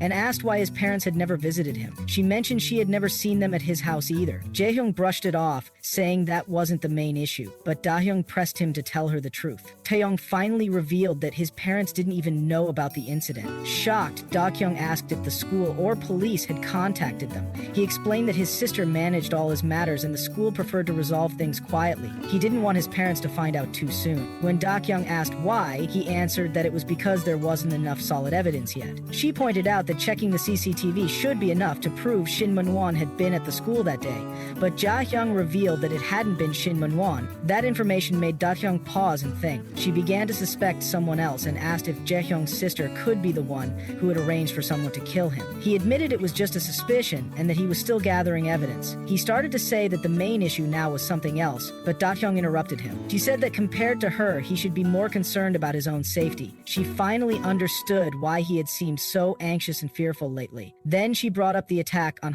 Jung Wun, asking if Haeyoung had done it under psychological pressure. He couldn't respond clearly. Dakyong told him he shouldn't resort to violence, especially since he and Jung-hoon were friends, and he claimed to have done nothing wrong. Looking her in the eye, Jae-hyung insisted he wasn't a child. Dakyong pressed him again, asking if he realized he was in the wrong. She started to say something more, but Jae-hyung interrupted, admitting he had been wrong. Moved by his words, Dakyong gently placed her hand on his head and patted him, telling him to be obedient. She advised him to make peace with Jung Wun the next day. She added that she was fine and told him not to worry about her. He should focus on himself. Hearing this, Jae-hyung laughed, prompting Dakyong to ask why. He responded that he simply felt speechless. When she asked if it was because of her, he replied that it wasn't just her. The earlier issue had made him really angry, but just a few words with her had already helped calm him down. Dakyong acknowledged his words, saying she was glad to hear that. Jae-hyung then asked about her health, noting that she looked seriously hurt. Dakyong repeated that she was fine and explained she had injured herself. She told him to update her on Shin Myung-won and his sister the next day, as she was too tired and needed to go. Dakyong took a closer look at her face and said she was lying. He pointed out that she had a fever. Dakyong brushed his hand away and told him to stop worrying. She assured him she was just a bit uncomfortable. As she turned to leave, she told him she would come to school the next day and they could talk more. She advised him to go home too. Before leaving, Young-hyung asked if she really wanted to go. Dakyong thanked him for the coffee. He reminded her that she hadn't finished telling her story yet. Walking away, she said they'd continue tomorrow. Jae-hyung stood silently, watching her go, his heart sinking. But then, unable to let her go like that, he walked over, gently grabbed her hand, and told her that if she didn't want to talk, he wouldn't force her. He just wanted her to stay with him a little longer. Jae-hyung admitted to Dakyong that he hadn't been sleeping well without her. The house felt empty, and he regretted ever letting her come over. Her absence left him hollow, and he apologized, unsure of how to express himself. He softly asked her to come back home. Dakyong gently touched his cheek, noting how unwell he looked. His lips were chapped, and his face felt hot. She wondered if he had a fever. At her touch, Jae-hyung's face turned red. He held her hand, removing it from his cheek, and she asked if he was okay. She reminded him that while he appeared strong, he was still vulnerable. Ji-hyung assured her he didn't have a fever. When she asked why his face was hot, he hinted at his feelings,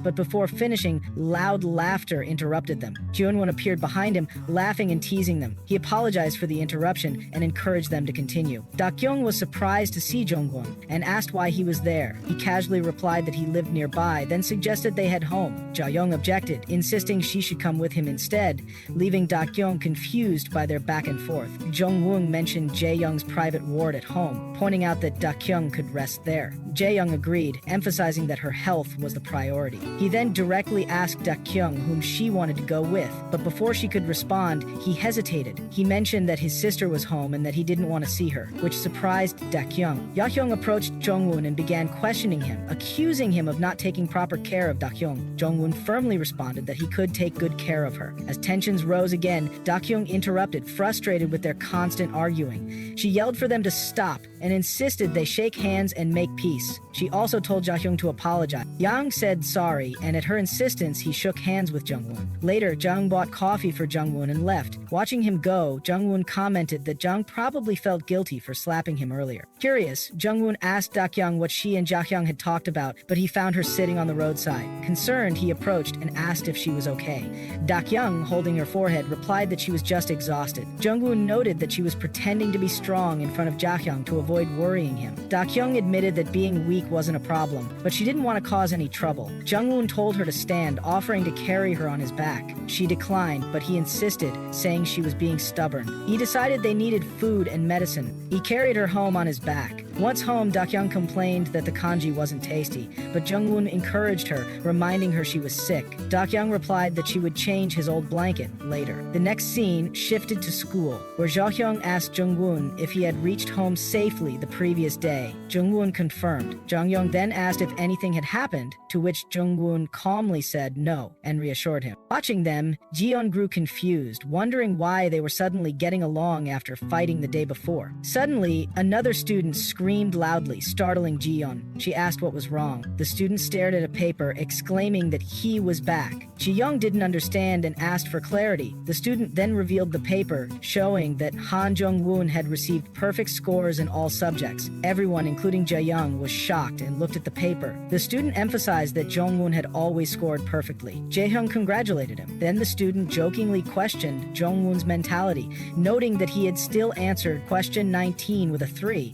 Just then Yina entered and asked Jung-won how he did in the exam. The student became excited seeing her and asked about her results. Yina replied that she struggled with the narrative question and wasn't sure yet. She then turned to Jung-won, praising his high score and asking for extra classes. Jung-won told her she needed to rely on herself. Watching this interaction, Jiyeon felt awkward and embarrassed. She recalled their previous encounter and longed to see Lee Jung-hoon again. Right then, Dakyong arrived at school. Jiyeon ran to her, claiming that her telepathy had worked. Hugging her, she said she missed her and scolded her for not answering calls. Young, seeing Jaehoon's enthusiasm, commented that she was too loud. He asked Dakyong if she could go out now, and Dakyong replied that she was feeling better. Jaehoon was glad to hear it. Another student questioned why Dakyong wasn't wearing a uniform. Meanwhile, Jung Wun stood to talk to Dakyong, but Yina stopped him, reminding him of something he had said earlier. Jung Wun looked at her with an unreadable expression. Jiyeon then excitedly told Dakyong that the exams were over and suggested they go shopping for swimsuits after school. Noticing Jung Woo's strange look, Yina quickly reminded him that the principal had called them and they needed to go. Students surrounded Dakyong, bombarding her with questions about her late arrival, unanswered calls, and absence. Overwhelmed by the noise, Dakyong grew frustrated and asked them to speak one at a time. One student stepped forward, curious about her mask,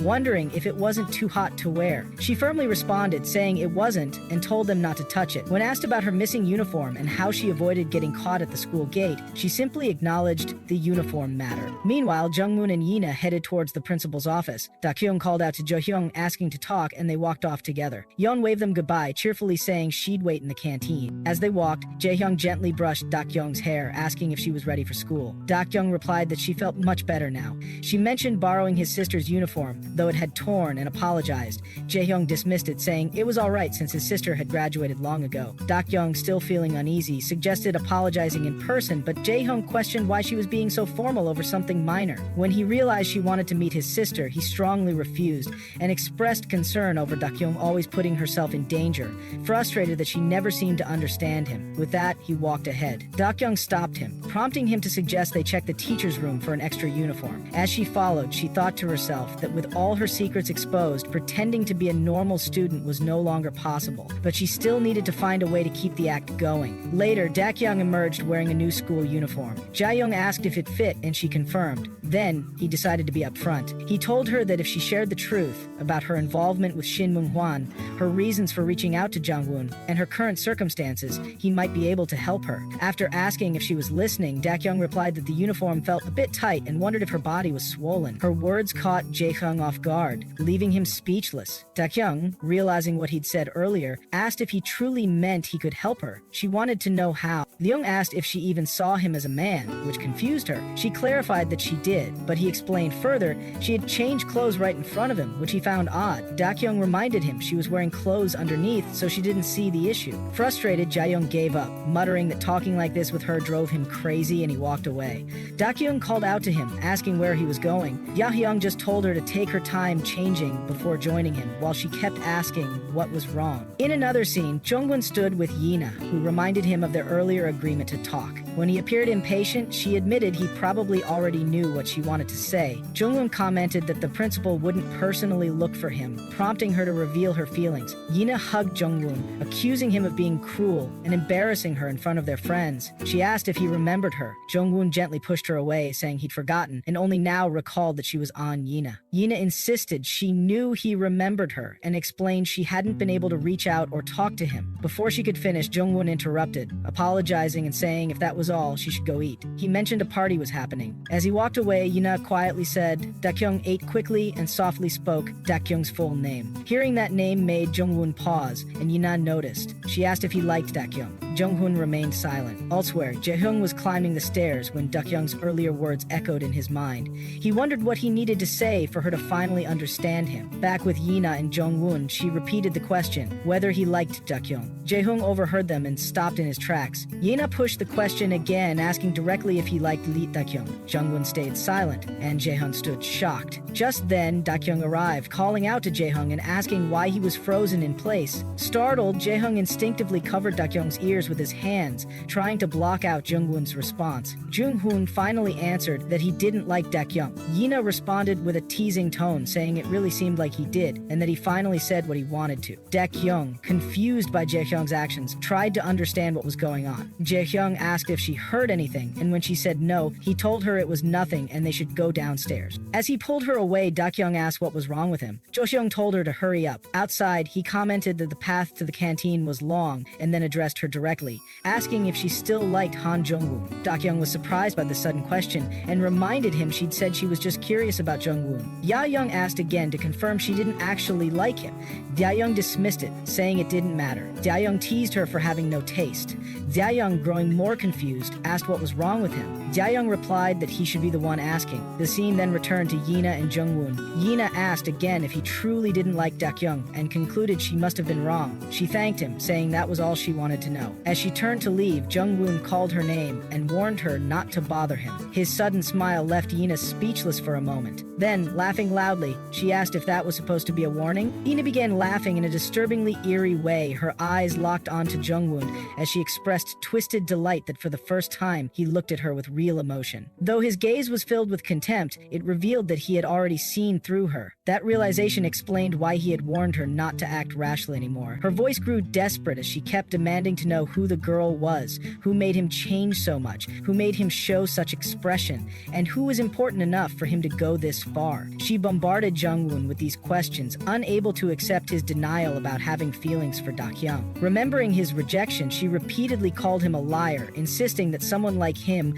couldn't truly like anyone. She sneered, claiming that love didn't suit him at all. In the next scene, Jaehyung was stunned as Dakyong revealed that Yina had once dated Han Jung-won. In disbelief, he asked if it was true, and Dakyong was equally surprised to learn that Jaehyung didn't know either. Jaehyung, now understanding the situation better, muttered to himself, only for Dakyong to press him for clarity. Avoiding a direct answer, he warned her to stay away from Yina. Confused by everyone's warnings, Dakyong recalled what Han Ji-eun had told her. When she asked why she should avoid Yina, Jaehyung bluntly called Yina a sicko. Shocked, Dakyong asked how he knew that. Jaehyung replied that everyone who knew her wasn't surprised anymore. He brought up Oh Won-jun, who had nearly touched something dangerous because of Yina, and warned Dakyong never to let curiosity pull her toward that thing. As he was explaining all this, Jung Wun appeared and interrupted the conversation, asking why they weren't going inside yet. He noticed that Young was already wearing the school uniform and suggested they all go eat, mentioning that Ji-chun and Min-jae were probably anxious. Dakyong asked what was on the menu, and Jung Wun began describing the meal. The scene faded out as they walked off. In the following scene, Dakyong and Yeon sat on a bench outside the school. Dakyong groaned, saying she felt stuffed, and Yeon teased her for eating 5 bowls of rice.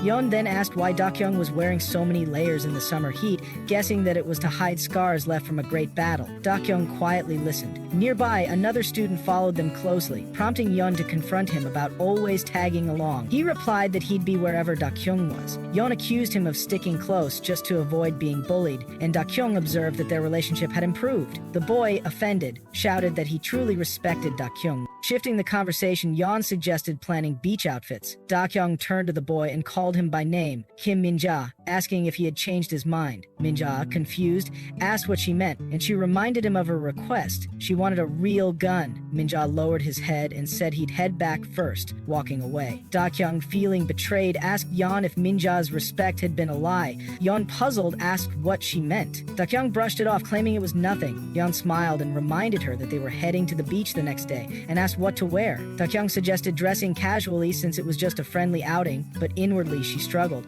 She knew she had to tell Yeon she couldn't go, not just because of her physical condition, but also because she feared Shin Myung-won would cause trouble again. Yeon, beaming, expressed how excited she was. It would be her first time hanging out with friends as a group, and she had always wanted this kind of experience. She shared how every time she had tried to make plans in the past, her friends had backed out. Hearing this, Dakyong was surprised and quietly touched. Yeon said she was looking forward to the outing and asked if Dakyong was too. Evening arrived and school was dismissed. Dakyong and Jung Wun walked together. Jung Wun asked if she had been able to speak with Hwan Ji-yeon. Dakyong replied that both she and Choi Tae-woong wouldn't be able to attend the beach trip and asked him to take care of Ji-yeon. Jung Wun noted that if she didn't go, no one else would want to go either. Dakyong was surprised, feeling guilty. Jung Wun gently reminded her that they were all brought together because of her. Without her, none of them would have bonded. That's what made the trip meaningful. She listened silently as he continued, saying it was fine if she wasn't feeling well, and that they would understand the risks around her. Trying to shift the mood, Dakyong asked what they'd eat for dinner. Jung Wun laughed and teased her for only caring about food. Their lighthearted exchange continued as they returned to the room. Upon entering, Jung Wun cheerfully called out to Tae-woong, announcing their return. Dakyong was shocked to see Tae-woong dressed and ready in a swimming suit, already preparing for the beach. He groaned, clearly annoyed about the trip. Young-hoon stared at his younger brother's strange outfit and burst out laughing, questioning whether he had dressed like that just to be funny. Tae-woong insisted it was what he wanted to wear.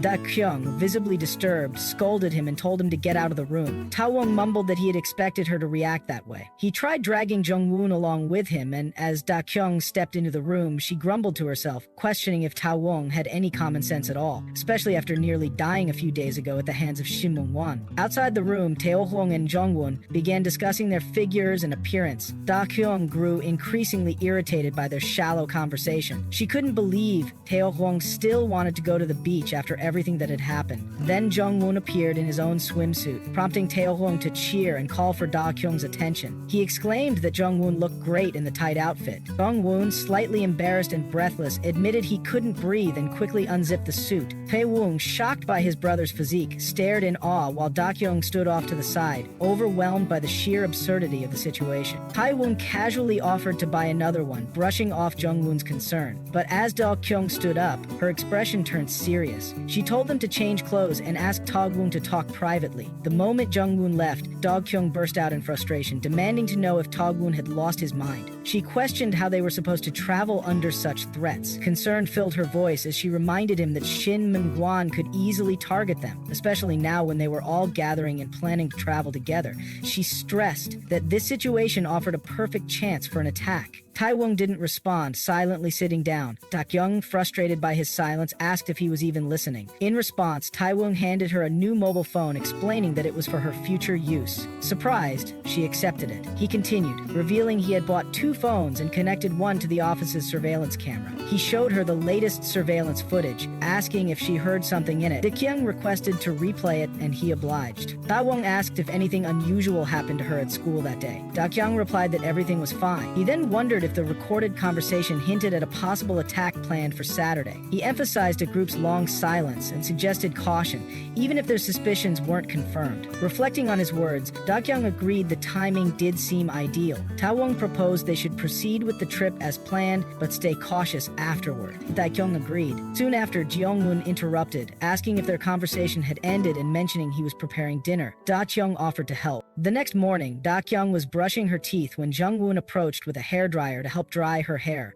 He urged her to hurry, or she'd be late. She responded softly. Jung Wun asked if the clothes he bought fit her well. She confirmed they did. Relieved, he admitted he was worried since he bought them in a rush. He asked if she was feeling better. Dakyong thanked him, saying she was okay because of his support. Jung Wun was glad to hear that. She suddenly told him he would make a great father one day. Surprised, he asked what she meant. Embarrassed, she acted as if she hadn't heard him. He stepped closer and repeated the question. Caught off guard by the closeness, she replied nervously. Chingwon remarked that he shouldn't get his hopes up. Dakyong, confused, asked him what he meant. He warned her not to say such things casually, as it could lead to misunderstandings. When she asked again, he told her to change clothes and teasingly asked if she needed help wearing them. Flustered, Dakyong reacted in disbelief. The scene then shifted to school, where the teacher announced the end of exams and praised the students for their efforts. She advised them not to stay out late and to be cautious while heading home. The students responded affirmatively. Meanwhile, Yeon tried waking Dakyong, who had dozed off at her desk. She reminded her that school was over and invited her to go shopping. At that moment, Yinny appeared and greeted them. Looking at Yeon, she asked if she had urgent plans. Yeon, unsure, said no. Yinny then requested to talk to Dakyong first, which surprised Yeon, but she agreed and stepped back. And Dakyong asked what was going on. Yeon simply said they needed to talk. Dakyong wanted to know what it was about, but Yeon insisted they move to another spot. Yeon saw them walking and called out to Dakyong, asking where she was going. Dakyong replied that he should talk to Yeon instead and left with Yeon, leaving Yeon watching silently. In the next scene, inside the art room, Dakyong asked Yaine why they had to come there. Yaine, slightly hesitant, asked if Dakyong liked Han Jung-won. As Dakyong munched on chips, she wondered in her mind why even Yaine was bringing up that topic. She asked Yaine if she looked like someone who liked him. Yaine pointed out that they seemed close and even went to the same school. Dakyong explained they were just friends and she was only curious about him. Hearing this, Yaine acknowledged her words. Dakyong then asked if Yaine wanted to know more about Jung Wun. Laughing, Yaine asked how much Dakyong already knew. Dakyong admitted she knew nothing. Yeon began explaining that Jung-won's family was a private enterprise and that she had heard about it directly. She questioned whether Jung-won was really a good student, expressing surprise that Dakyong cared about such things. Dakyong clarified that, to her, these things mattered. Yeon said no one could be sure, as Jung-won was different from others and there was no clear evidence. That uncertainty made her more confident in her observations. Dakyong then speculated that if Yeon's assumption was correct, Jung-won's family must be quite wealthy, though it didn't seem that way to her. Yeon asked what was wrong, and Dakyong explained that his home didn't match her imagination. She mumbled to herself, comparing Lee Jae-kyung's luxurious house to Jung-won's, which, although clean, was only upper class at best. Noticing her mumbling, Yeon asked if she had been to Jung-won's house. Dakyong asked in return if Yeon had ever been there, considering they were in a relationship once. Laughing awkwardly, Yeon stepped closer and said Jung-won never took anyone to his home. In her opinion, he really truly liked Dakyong. Dakyong was stunned by that remark and thought to herself in disbelief, wondering what was going on with Yeon. Yinye calmly continued, noting that Jung-won seemed to be searching for something, and everyone who interacted with him had one thing in common. Hearing this, Dakyong recalled how Jae-hyung had once said the same. She then asked Yinye about the common point. Yinye admitted that she had always been curious but had recently figured it out. Moving closer, she asked Dakyong if Jung-won was looking for her. Dakyong was stunned, repeating the words in her mind, confused as to why or how that would be true. Liena then pointed out that Dakyong should know that better than anyone. She told her it was now her turn to speak.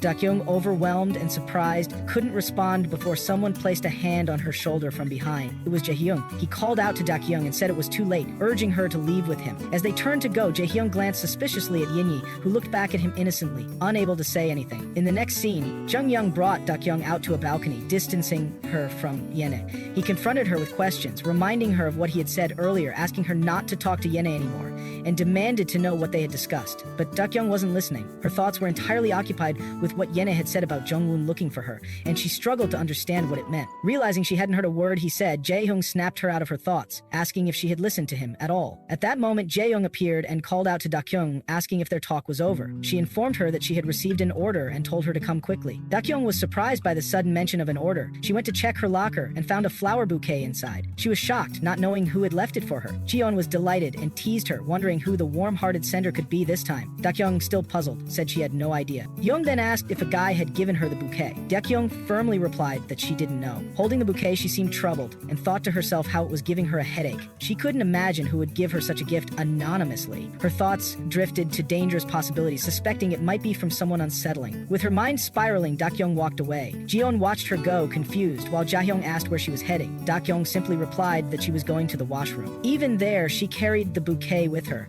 In one hand, she held the flowers. In the other, a small medicine bottle. Looking at it, she silently confirmed her suspicion. It was Shin Mungwan. Her thoughts flashed back to the past when he had rummaged through her bag. In that bag had been the medicine Jaehyung had given her, but now, the bottle had been switched. She stared at the bottle, realizing that the one Jaehyung took daily had been replaced. The intention was clear. It was a signal to assassinate Jaehyung. She understood now that this might be considered her final opportunity. Her hands trembled as the realization sunk in. After some time, she exited the washroom. Jung Wun approached her cheerfully, informing her about a party that everyone was planning and inviting her to join. Dakyong looked toward Jaehyung and asked if he would be attending. Jung Wun explained that he had invited him, but Jaehyung didn't want to go. Jaehyung, scrolling through his phone, commented that since she'd see him tomorrow anyway, there was no point in going. Then, turning to Dakyong, he asked if she planned to attend. In response, Dakyong asked if he wanted to go out with her. Jaehyung was surprised and asked if she meant just the two of them. Dakyong confirmed. Jung Wun felt hurt hearing this.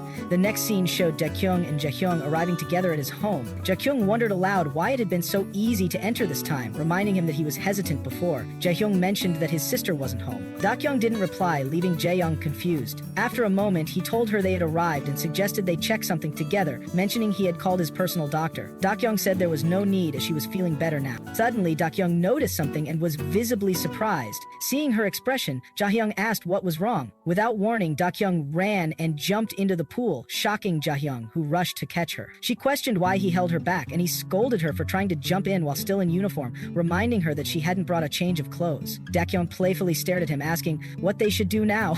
She then changed into a swimsuit and returned, asking if it was okay to wear his sister's clothes. Jaehyung was stunned at the sight of her in the swimsuit and grew flustered, thinking that at least it was better than her not changing. Dakyong entered the pool and complained about the cold, saying her heart almost stopped. Jaehyung, sitting at the edge, warned her to be careful. Dakyong assured him she couldn't die. She swam around and asked him if he didn't want to join. Yeon said he did. She teased him for just sitting and watching. He responded affirmatively. She asked if he liked swimming, and he replied that he had liked it since childhood. Then she questioned why he was only watching. He didn't answer. He just looked at her swimming, thinking to himself that he liked watching her even more. As the day turned to evening, Dakyong admired the sunset, amazed by the view. Jaehyung offered to show her something interesting and asked her to come closer. He dipped his hand into the water, and just as Dakyong leaned in to see, he splashed water onto her face, making her wet. Jaehyung burst into laughter. Dakyong didn't react, prompting him to ask if she was okay or choking on water. Instead of replying, Dakyong grabbed his shoulder and asked if he was ready. Jaehyung was caught off guard, and before he could respond, Dakyong pulled him into the pool. Afterward, she playfully asked if it was cool. Jaehyung, now soaked, complained about his wet uniform. Dakyong laughed and told him to dry it. Jaehyung started removing his uniform, revealing his body, which left Dakyong stunned. She then asked if he was getting serious. Jaehyung beckoned her closer. Dakyong turned to run, and Jaehyung chased after her through the water. Dakyong playfully teased Jaehyung, questioning if he was really planning to bully someone who was sick.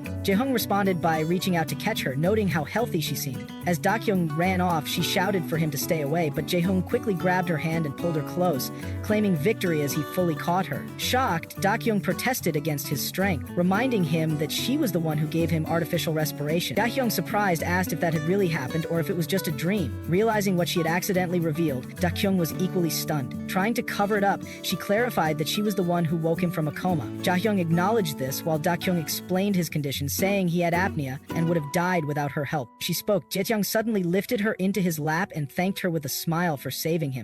That smile left Dakyong internally confused and curious. Jaehyung then asked if she was ready, and before she could process, he pushed her into the water. Underwater, Dakyong cursed him in her mind, blaming herself again for letting her guard down. Later, the two watched the sunset together. Dakyong asked if Jaehyung's goal was to take revenge on his sister. He explained that he didn't seek revenge but only wanted her to be punished for her crimes. Dakyong pointed out that relying solely on innocence and justice made it a difficult battle, even now. Jaehyung agreed. She then asked if, when all methods failed, she could kill his sister. Jaehyung gave no response. In her thoughts, Dakyong reflected that he must have already imagined killing his sister countless times, pacing outside her room at night, hesitating not out of fear but because he was not like them. He was honest and righteous, which is why he couldn't act like them. Jaehyung told him not to become like those people, reminding him he still had a home and relatives, unlike her. Her words left Jaehyung visibly shaken. In the next scene, Jaehyung appeared badly injured, bleeding from his mouth. As Dakyong rushed to him, he trembled and asked why even she had turned against him. He expressed his trust in her and pleaded to know what he had done wrong. Holding her hand to his cheek, he asked why he had to die. At that moment, Dakyong abruptly woke up from her nightmare, shaken and trembling. Jaehyung entered, calling her name and asking if she was awake. Dakyong, still frightened, immediately asked what he had done just now. Jaehyung calmly replied that he had injected her with medicine. The word alone made Dakyong nervous. Jaehyung reassured her that she had slept well and that he had been planning to leave. Worried, Dakyong rushed to check on him, asking if he was all right and if anything felt off. She then frantically searched for her bag and checked it, specifically looking for a small medicine bottle. Seeing it still full brought her relief. In her mind, she scolded herself for carrying it, knowing it only added to her confusion. Jaehyung asked again if she was okay and what had happened, but Dakyong gave no answer. He urged her not to make him worry. Dakyong, still panicked, said she had to leave. While walking away, she reflected on her growing fears. Her worst thoughts were beginning to feel real. She wondered if President Lee's son might also be a victim, just like her. If that were true, could she still kill him without hesitation? She paused, her mind continuing to spiral. She had once believed firmly in her path, but now she questioned if knowing too much was a curse. The scene then shifted to Jeon's room, where someone rang the doorbell. Jeon, wearing a face mask, angrily opened the door and shouted in annoyance. She was surprised to see Dakyong and Jung Wun outside. Dakyong, already irritated, scolded Jeon for being slow, but Jeon joyfully hugged them, excited to see them both. She asked if they had come to pick her up. Jung Wun reminded her that everyone was waiting downstairs and urged her to hurry up. Leon cheered, thrilled to finally go to the beach. Meanwhile, Taewong and Jaehyung waited in front of the car for the others. Taewong asked Jaehyung if he had eaten breakfast, only to be told for the third time that he had. Hearing this, Taewong remained silent, and Jaehyung didn't say anything either. As they continued waiting, Taewong wondered aloud why the others hadn't come out yet. Jeon called out to Dakyong and Jung Wun to come in and wait as she got ready. Watching Jung Wun, Dakyong asked if it had been a while since he last visited. Jung Wun confirmed, and Dakyong settled onto the sofa. Jung Wun casually asked if anything happened between her and Jaehyung yesterday. Dakyong reflected silently, thinking about Jaehyung's persistence since last evening. Then she responded, saying she only went there to hang out, and questioned his curiosity. Jung Wun replied that he simply paid attention to her expressions when she came home. Dakyong didn't respond, but admitted to herself that yesterday had been emotionally confusing. Being teased by Shin Meng-hwan made her feel terrible, and the decision she had to make even for a moment made her angry at herself. She quickly brushed off the thought, convincing herself she'd feel normal again soon. She then told Jung Wun he was overthinking. Jung Wun didn't reply. Soon after, Ji-yeon appeared in her outfit, asking the two how she looked. Dakyong didn't react while Jung Wun clapped and complimented her. Ji-yeon suddenly turned to Dakyong, seemingly noticing something, and questioned her choice of attire. Dakyong felt uneasy, but couldn't figure out why it felt familiar. Ji-yeon began fixing Dakyong's hair and apologized to Jung Wun, asking him to wait. Feeling awkward, Dakyong only said they'd be done in 5 minutes. While doing her hair, Ji-yeon remarked that Dakyong was wasting her pretty face. Dakyong repeated, just 5 minutes. Meanwhile, Jae-moon stepped out onto the balcony and called Taewon, asking when he'd come down. Elsewhere, Jaehyung waited by the car with Taeyong. Growing impatient and asking what was taking so long, he decided to go upstairs, but Taeyong stopped him as everyone began coming down. Ji-yeon quickly apologized to everyone for the wait. Taeyong scolded her for taking so long. Min-jae, surprised, pointed out that Dakyong was wearing Ji-yeon's clothes, which Ji-yeon confirmed. The group then began discussing seating arrangements for the ride. Jungwon leaned in toward Jaehyung and quietly warned him that he might see right through Dakyong. Jaehyung was shocked and didn't respond. Eventually, everyone got into the cars and headed for the beach. In one car, Dakyong sat between Jung Wun and Jaehyung, feeling tense. She wondered why both were in the backseat instead of one sitting next to the driver.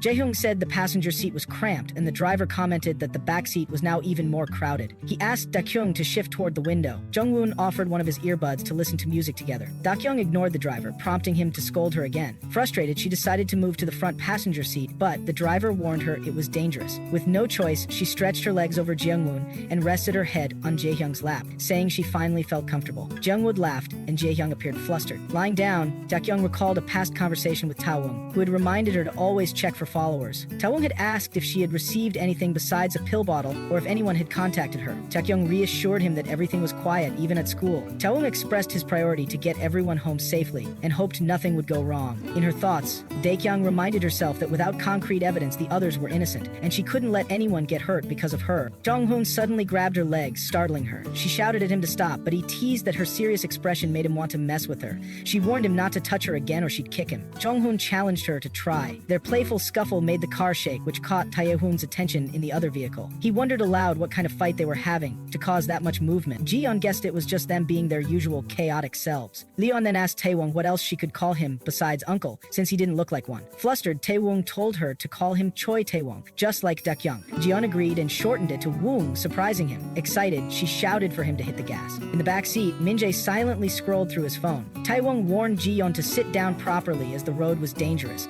They finally arrived at the beach. Ji-yeon and Taewong began enjoying themselves. Dakyong quietly told herself that she finally made it to the beach. Ji-young commented on the nice weather. Ji-yeon happily noted that it wasn't too crowded and told people not to cling to her because of the heat. Jae-young gazed into the distance while Dakyong asked if they should leave their luggage at the hotel first. Jae-young said he had already handed it over to the driver. Jae-young wondered if the driver could carry it all alone and asked about the swimsuits. Jae-young said he had them and went to change. Just then, Taewong sneaked up behind Dakyong and grabbed her, with Ji-yeon joining in by holding her legs. Dakyong panicked, confused by their intentions. Before she could resist, the two counted down and threw her into the water. Mija was stunned. Jae-hong looked confused, and Ji-yeon simply laughed, saying he knew this would happen. Dakyong was shocked, while Ji-yeon celebrated their success. Taewong high-fived her in excitement, and Ji-yeon blushed. Lin-jae shouted at them, upset for not being invited. Ji-yeon scolded him for being too focused on anime to hear her call. Lin-jae couldn't reply. Dakyong emerged from the water, lifted Ji-yeon and Taewong, and threw them both into the sea in retaliation. Then she picked up Min-jae, who panicked, insisting he hadn't done anything. Jung Wun burst into laughter and wished they had recorded Min-jae spinning twice in midair. After tossing Min-jagi, Dakyong approached Jung Wun and hugged him. Surprised, he asked why she hugged him too. Dakyong replied that anyone standing next to the culprits was an accomplice. Jung Wun dramatically begged not to be thrown in, claiming he might have a heart attack. Dakyong, taken aback, asked if he was serious. He admitted he was joking. Annoyed, Dakyong scolded him. Dakyong then called Dakyong and Jaeyeon to change into swimsuits, and Dakyong agreed. In the next scene, a chubby man introduced himself as Kwon Jung-min, nearly 29 years old. He had dropped out of high school to sell used cars and recently decided to open his own bar.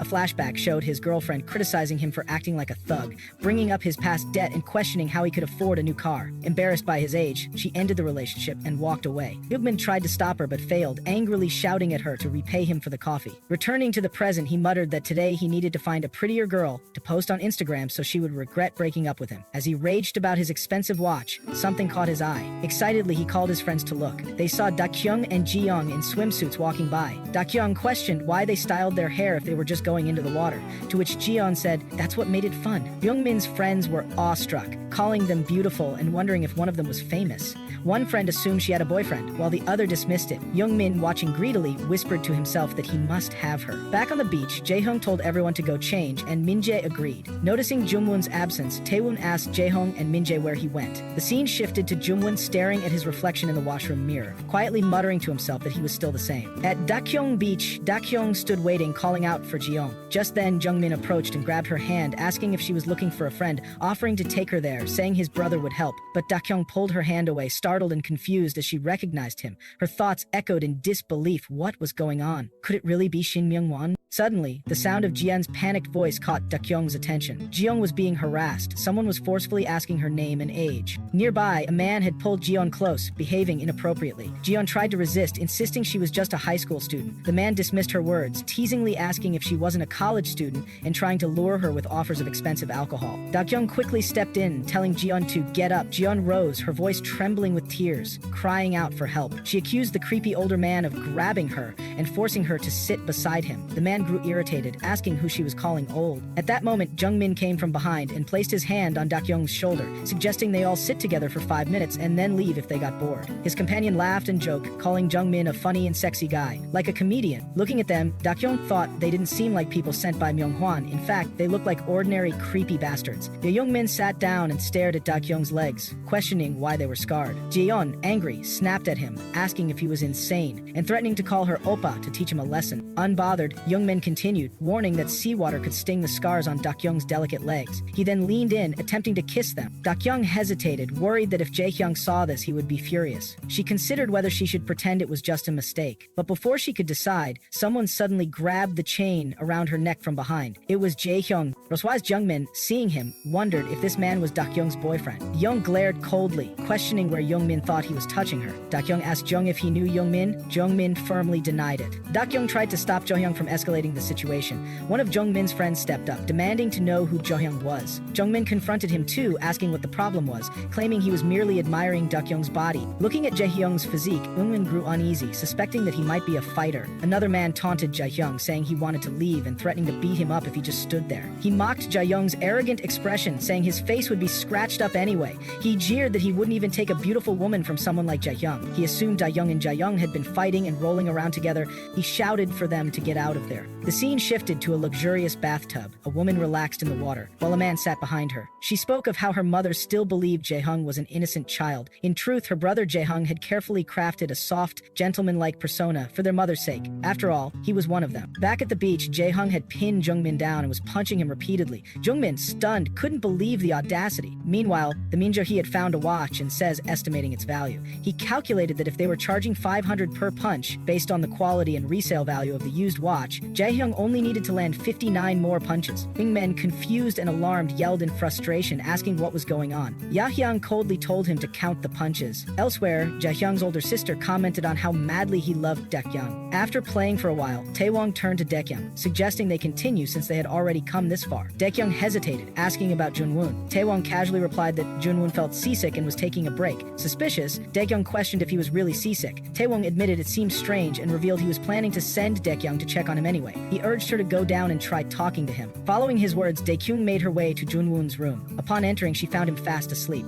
Observing him closely, she noted how deeply he was sleeping, like a dead body. She figured he must be tired, surprised by how uncharacteristically deep his sleep was, given how light a sleeper he usually was. She thought to herself that perhaps it was because she always saw him lazing around. His defenseless appearance struck her as strange. As she leaned in to wipe the sweat from his forehead, Jung Wun suddenly woke up and grabbed her hand. Recognizing her, he softly murmured that she had startled him. Without warning, he pulled her onto his chest, remarking on how intently she had been staring at him. He asked if she had just come out of the sea, noting her wet appearance. Dakyong, flustered, replied that she was drenched and told him to move. She quickly got off him. Jung Wun teased her, questioning why she had been peeking at him while he was sleeping and calling her shady. He added a sarcastic nice at the end. Dakyong, irritated, told him she was genuinely worried about him. He responded, asking if she truly was. She confirmed she had been and called him an idiot. She pointed out that the seasickness excuse had been a lie and asked why he was so shameless about it. Jung Wun then confessed that he had PTSD. Every time he came near the ocean, he experienced illusions of his dead mother floating around. He admitted it was too long a story to say aloud, and he didn't want to deal with all the questions that would follow. Just then, Dakyong's thoughts were interrupted by a loud noise passing by. Jung Wun shifted the topic, saying the conversation was getting too depressing. Dakyong pressed him further, asking why he had come if he wasn't feeling well. He gave a simple reason: because of her. Dakyong, surprised, asked why he was saying such things so casually.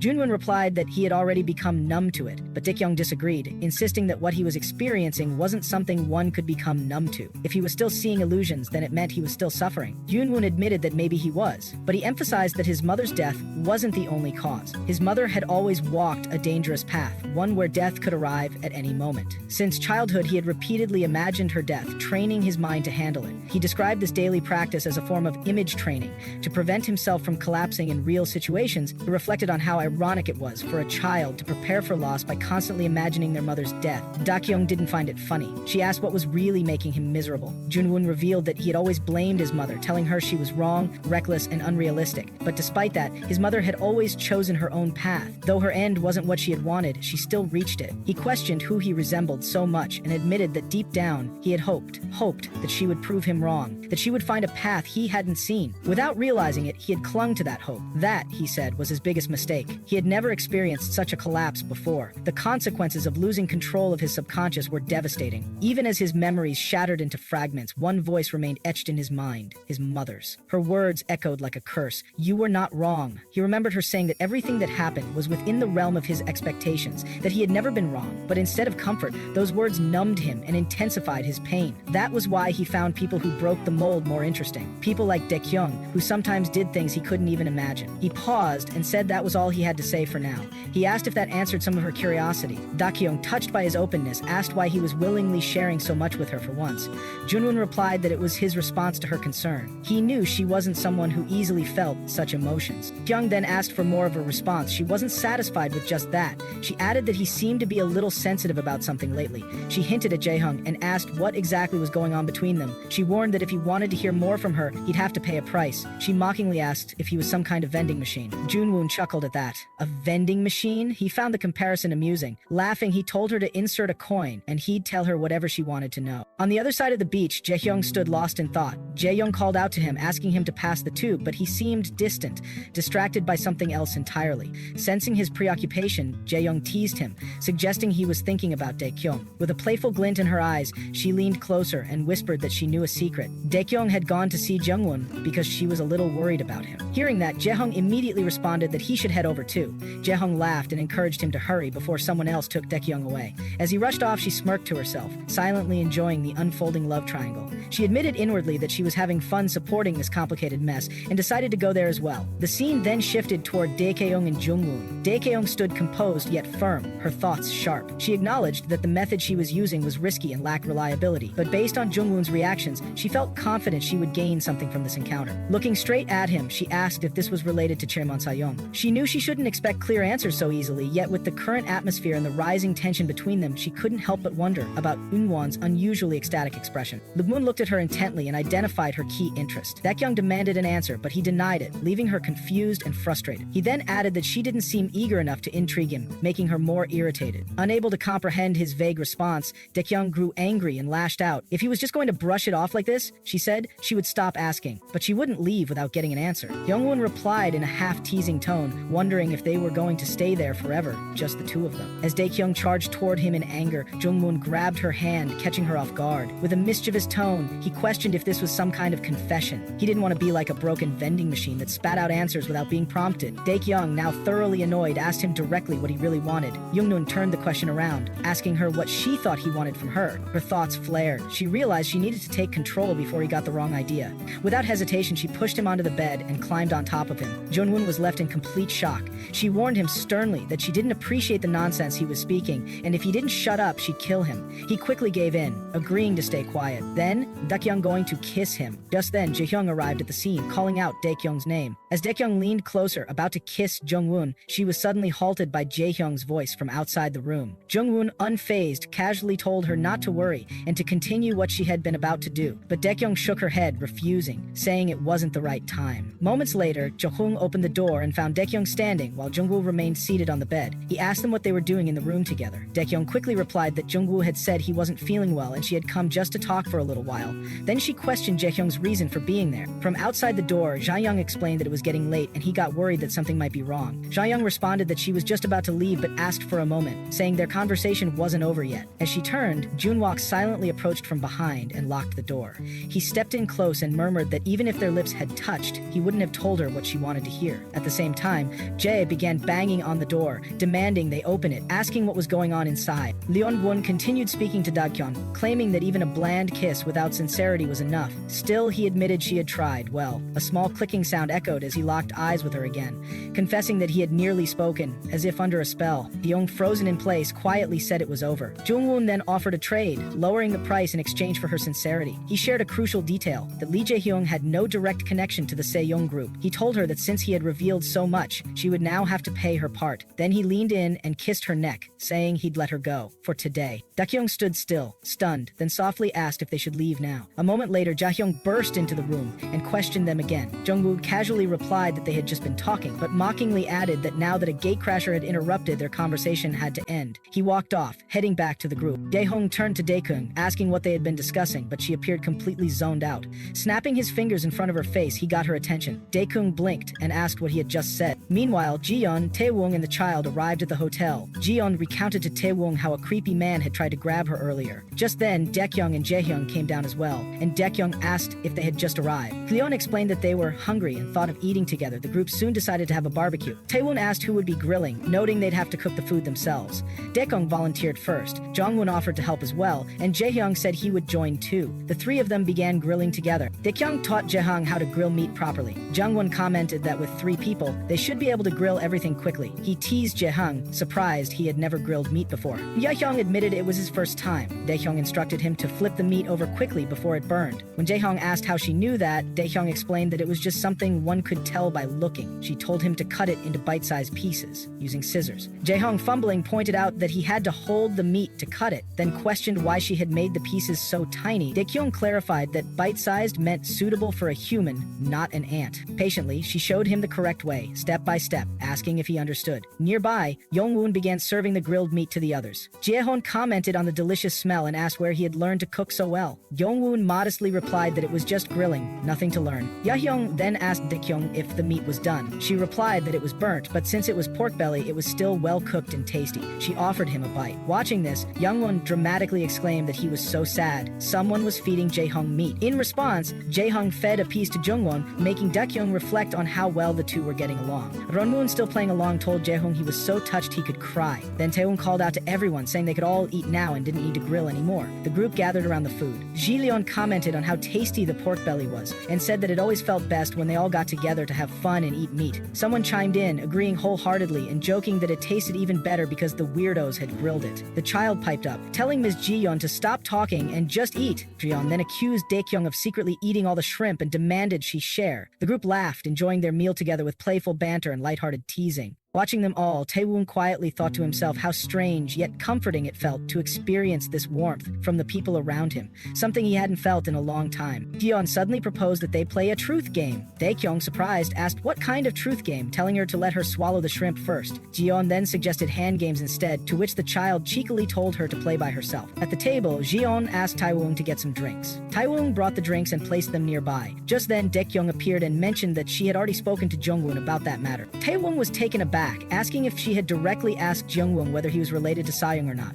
Dakyong responded that if Jung Wun didn't understand the true purpose behind the question, the information would be useless to him. Taewon sighed, admitting she was probably right. From the beginning, trying to deceive Jung Wun entirely had been a mistake. They were only covering for each other now. If Jung Wun started asking questions, Taewon had no idea what excuse he would even make at this point. He reflected on the situation and thought perhaps they should be grateful that Jung Wun wasn't digging any deeper. But Dakyong disagreed. She questioned what there was to be grateful for. Jung Wun definitely had his own motives, just like them. If that weren't the case, he wouldn't be taking such risks and cooperating with them so easily. Taewon considered her words. After hearing Dakyong's story, he believed the reason behind Jung Wun's actions might be quite simple. Jung Wun was clearly a smart person, someone who could extract the maximum value from even the smallest clues, always staying one step ahead. During their conversation, when Dakyong wasn't around, Taewon had sensed that Jung Wun constantly tried to grasp the true intentions behind others' words and dig into the essence of everything. It wasn't just a habit, it was an attitude he carried in every interaction. He admitted that it made sense why Dakyong found Jung Wun difficult to deal with. Jung Wun's personality clashed completely with their goals, especially with hers. Dakyong agreed. Jung Wun was the most difficult person for her to handle. Still, Taewon shrugged it off.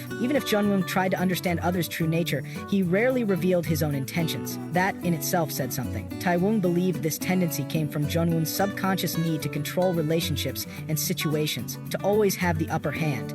Jung Wun was the type who needed everything under control to feel secure. For someone like that to get involved with people like them and willingly introduce a risky variable meant only two things. Either it was a calculated variable, or he was simply drawn to a new, unfamiliar image that had caught his interest. Or maybe, Taewon mused, Jung Wun was a hedonist who just needed some form of play, a joker. Dakyong sighed, annoyed. Either way, it was frustrating. But if it was a calculated variable, that would be the worst outcome. Taewon reassured her. Fortunately, that didn't seem likely. After all, Jung Wun had even said it out loud. He was attracted to people who were out out of the norm. That was all there was to it. From Jung-hoon's perspective, Dakyong was probably like a puzzle. His goal would be to collect pieces one by one until he could see the complete picture. That was risky because he might lose interest once he solved it, but it was also something they could use to their advantage. Just like Dakyong had done earlier, giving him a puzzle piece that he wanted. It made him speak. That tactic could slowly turn the tables. They just had to hold on to the last piece until they got what they needed. In that sense, her earlier decision hadn't been a bad one. Suddenly, Min-jae appeared, breaking the moment. He shouted toward Ms. Dakyong, asking if she wanted to play a puzzle. He complained that he hadn't brought a puzzle and wasn't an expert at it. Taewong shoved him lightly, scolding him for returning without finishing his food. Min-jae explained that some arrogant guy had asked him to bring toys to play with.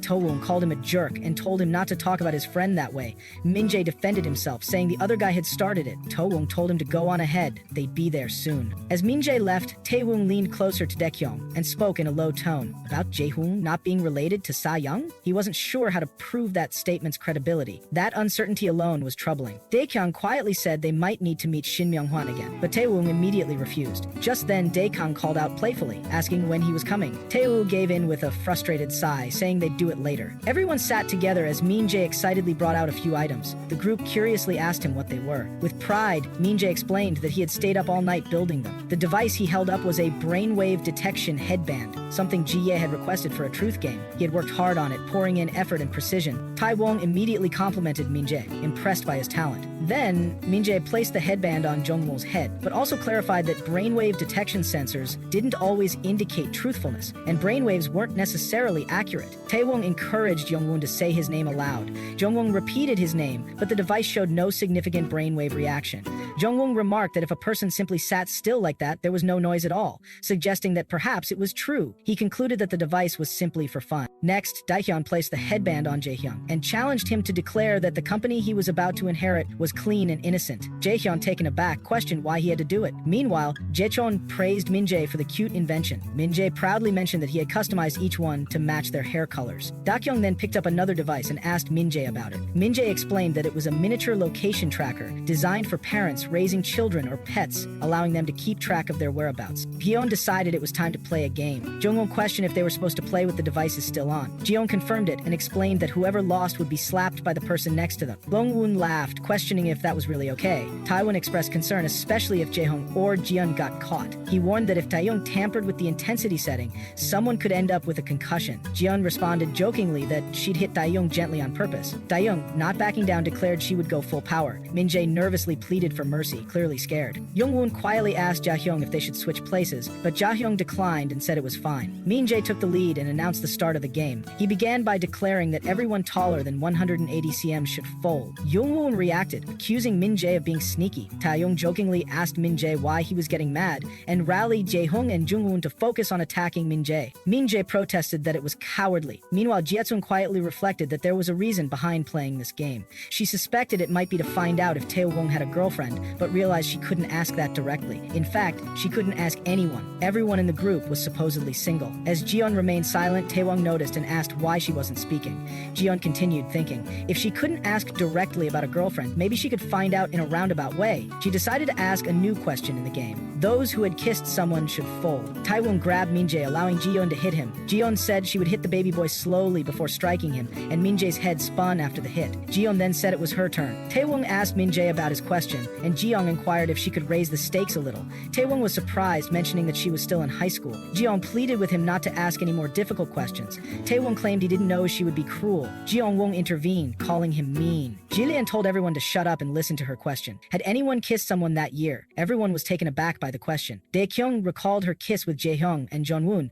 thinking it wasn't a big deal since it was just for investments. She felt pressured to tell the truth. As Jiyeon asked who hadn't folded their fingers, she noticed Tae-wong hadn't. She asked if he didn't have a girlfriend, and Tae-wong replied that he didn't. Jeon-won asked Tae-wong about his last relationship, and Tae-wong said it was 8 years ago when he was 20. Leon asked Tae-wong to share his love story. Tae-wong explained that there wasn't much to tell, but he would brief them. He mentioned doing small jobs on the side, like erasing erasing data from the internet when he was 20. Ji-young found it impressive. The scene shifted to 8 years ago, where Ta-woon met his girlfriend, who was 5 years older. In the present, Jie-chun asked about her age, and Jung Wun replied that she was 25 when Ta-woon was 20. Jie-chun asked why they broke up, and Ta-woon explained that they were deeply in love, but started thinking about the future. A flashback showed Tae-woong's girlfriend asking him why he never took her to his house. Tae-woong said his parents lived there and it might cause trouble. Tae-woong was seen drinking due to this issue. When the people he lived with found out he wanted to get married, the woman asked if Tae-woong would marry without telling them. Tae-woong shouted that he had no family or home. The woman and her bodyguard pretended to be his parents, offering to support him. Tae-woong revealed his real problem was having no true identity. Back in the present, Tae-woong said his story was very sad. Ji-yeon noticed Jung Wun hadn't folded his finger and asked if he was the only one who had kissed someone. Jung Wun admitted it was him. Tae-woong teased Jung Wun about keeping his relationship a secret. Min-jae asked about the secret relationship, and Dakyong inquired if Jung Wun had dated someone. Jung Wun downplayed the situation, saying it was ancient history. Ji-yeon asked if Jung Wun might have kissed more than one person, and Jung Wun replied that he kissed one person once. Ji-yeon asked who it was, and Jung Wun glanced at Dakyong, mentioning someone he liked. Ji-yeon realized something, and Ji-yeon suspected that Jung Wun liked Dakyong. Ji-yeon asked Dakyong if she had ever kissed anyone, and Tae-woong commented that Dakyong didn't even know the first step of romance. Jae-hong wanted to hear it from Dakyong herself. Everyone turned to look at Dakyong. Ta-woong noticed the sudden tension and wondered what was going on. The atmosphere felt strange, and Lee Dakyong looked visibly agitated. It almost seemed like she had kissed Jung Wun without telling him. Dakyong, feeling cornered, asked why everyone was making such a big deal out of it. Ji-yeon pushed further, demanding to know whether it really happened or not. Flustered, Dakyong firmly denied it. Just as she was about to clarify things further, Tae-woong accidentally spilled his juice. But there were no tissues around. Jae-hong volunteered to go to the convenience store and offered to bring back tissues. Tae-woong asked him to bring ice cream as well, and Ji-yeon joined in. Later, Young stepped out to the beach and lit a cigarette. Dakyong followed him. Young questioned her presence, clearly annoyed. She asked him if he hadn't quit smoking. Dakyong admitted that he had, but someone's constant nagging had pushed him to do so. Dakyong urged him to stop now, reminding him of his health and asking if they could just talk instead. She tried to take the cigarette from him, but Jahyong pulled his hand away. She questioned his sudden cold behavior, wondering if it was because of the game they had played earlier. She asked him directly to tell her the truth. Jahyong then confronted her about her feelings. He explained that he didn't want to ruin the day for everyone else, especially since they had been looking forward to it. He just wanted to protect them. Dakyong had expected the situation to get complicated, but now it was becoming something else entirely. As Jaehyun walked away, he told her they should talk later. Dahyun called out to him, saying he was misunderstanding the situation. Jaehyun paused and asked for clarity. Dahyun then clarified that she and Junwon were not in the kind of relationship he was assuming. She brought up the kiss, admitting it, but insisted it didn't mean anything. Meanwhile, the rest of the group surrounded Junwon, questioning him about who he kissed and whether it was Dakyong. Annoyed, Junwon joked that it felt more like a press conference than a friendly outing. He walked out casually, sucking on a lollipop, but then noticed Jaehyung's car parked nearby. Suspicious, he assumed Jaehyung and Dakyong were together. His eyes then landed on an old man staring directly at him. Seeing the man made him freeze, suddenly nervous. Back at the beach, Jaehyung resumed the confrontation. He demanded a straight answer about the kiss.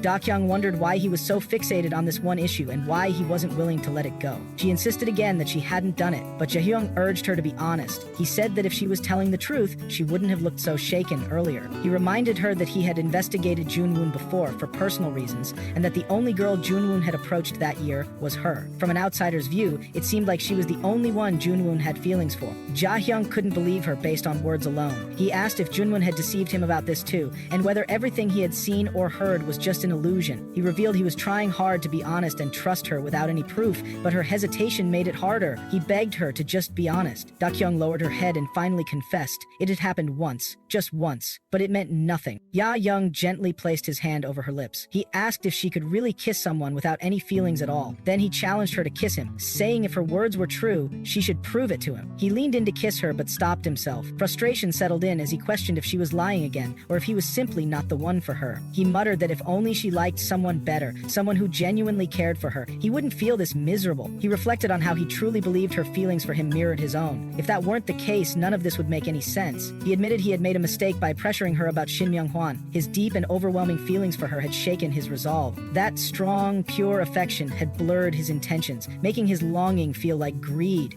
He had tried to suppress it, swinging between purpose and compassion. He told her he had trusted her and waited for her to understand him because he believed they were to some extent on the same page emotionally. Hearing all of this, Dakyong was struck by guilt. She thought she must be completely out of her mind to feel sympathy for him. She realized that the longer she stayed silent, the worse things would become. He had trusted her and opened his heart. They had come so close, but now she felt it was was time to put an end to this for his sake. Then Jaehyung softly said that he had loved her. Dakyong froze in place, stunned. Tears began to fall from Jaehyung's eyes. Jaehyung, tears welling up in his eyes, struggles to speak. He confesses in a voice that trembles with emotion, revealing his deep regret. He had not wanted to express his feelings this way, but now in front of everyone, he couldn't hold back anymore. His words, though heavy with sorrow, are simple. He never hoped for a response, never said what he did for an answer. He had only wanted to make his feelings clear. As he apologizes, Daehyung reassures him, his voice soft and understanding. Hyung continues, admitting that his obsession with Daehyung has been a result of frustration. He promises not to burden Daehyung anymore, no matter who he likes. He acknowledges the one-sided nature of his feelings, apologizing once again for pushing them onto Daehyung. As the night grows late, Jaehyung offers a simple suggestion, to go back and forget everything. He gently places his jacket on Daehyung, urging him to go back without looking back. Yeonyoung seems lost, unsure of what to say or do next, but insists that they should try to remain friends. Daehyung, his thoughts a whirlwind of confusion, struggles to accept Jaehyung's words. Everything seems to be returning to where it all began, and he feels unable to move forward with the emotions swirling inside him. But just as the tension grows thick,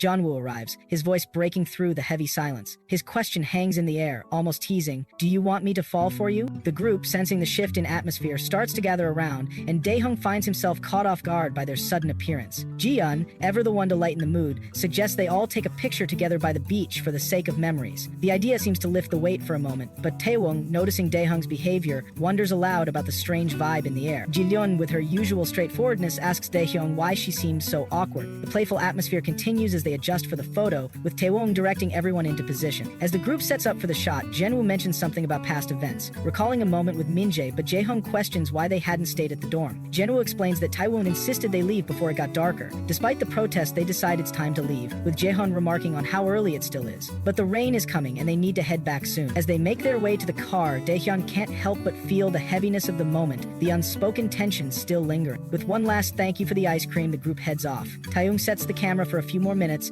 urging everyone to pose for a few final shots. But Daehyung, lost in her thoughts about Jaehyung, is barely present, her mind still consumed by everything that happened. They take more pictures, but the moment feels distant. Later, Taewon, ever the practical one, mentions that he and Daehyung need to leave for something urgent. Jaehyung, curious, asks if she'll be driving alone, but Taewon reassures her that Jaehyung has been informed and will assist. Jaehyung, will clearly down, expresses his sadness, but Taewon reminds him that he'll see Daehyung again soon. The conversation shifts and Taewon dismisses the topic of where he's headed, urging everyone to leave before it gets too late. As they drive off, Taewon tries to lighten the mood by talking about human emotions. He explains, almost philosophically, that what Daehyung is feeling is natural, a part of being human. Daehyung, her mind still racing, reflects on the painful memories, wondering why she's suddenly reminded of everything. Her mind goes blank, the weight of it all threatening to crush her. But then, as if to snap out of it, she mutters to herself, frustrated by the constant emotional turmoil. In the car, Taeyong continues to offer his advice, telling Daehyung that the feelings she's experiencing are normal. He talks about the impact of human emotions, their struggles, and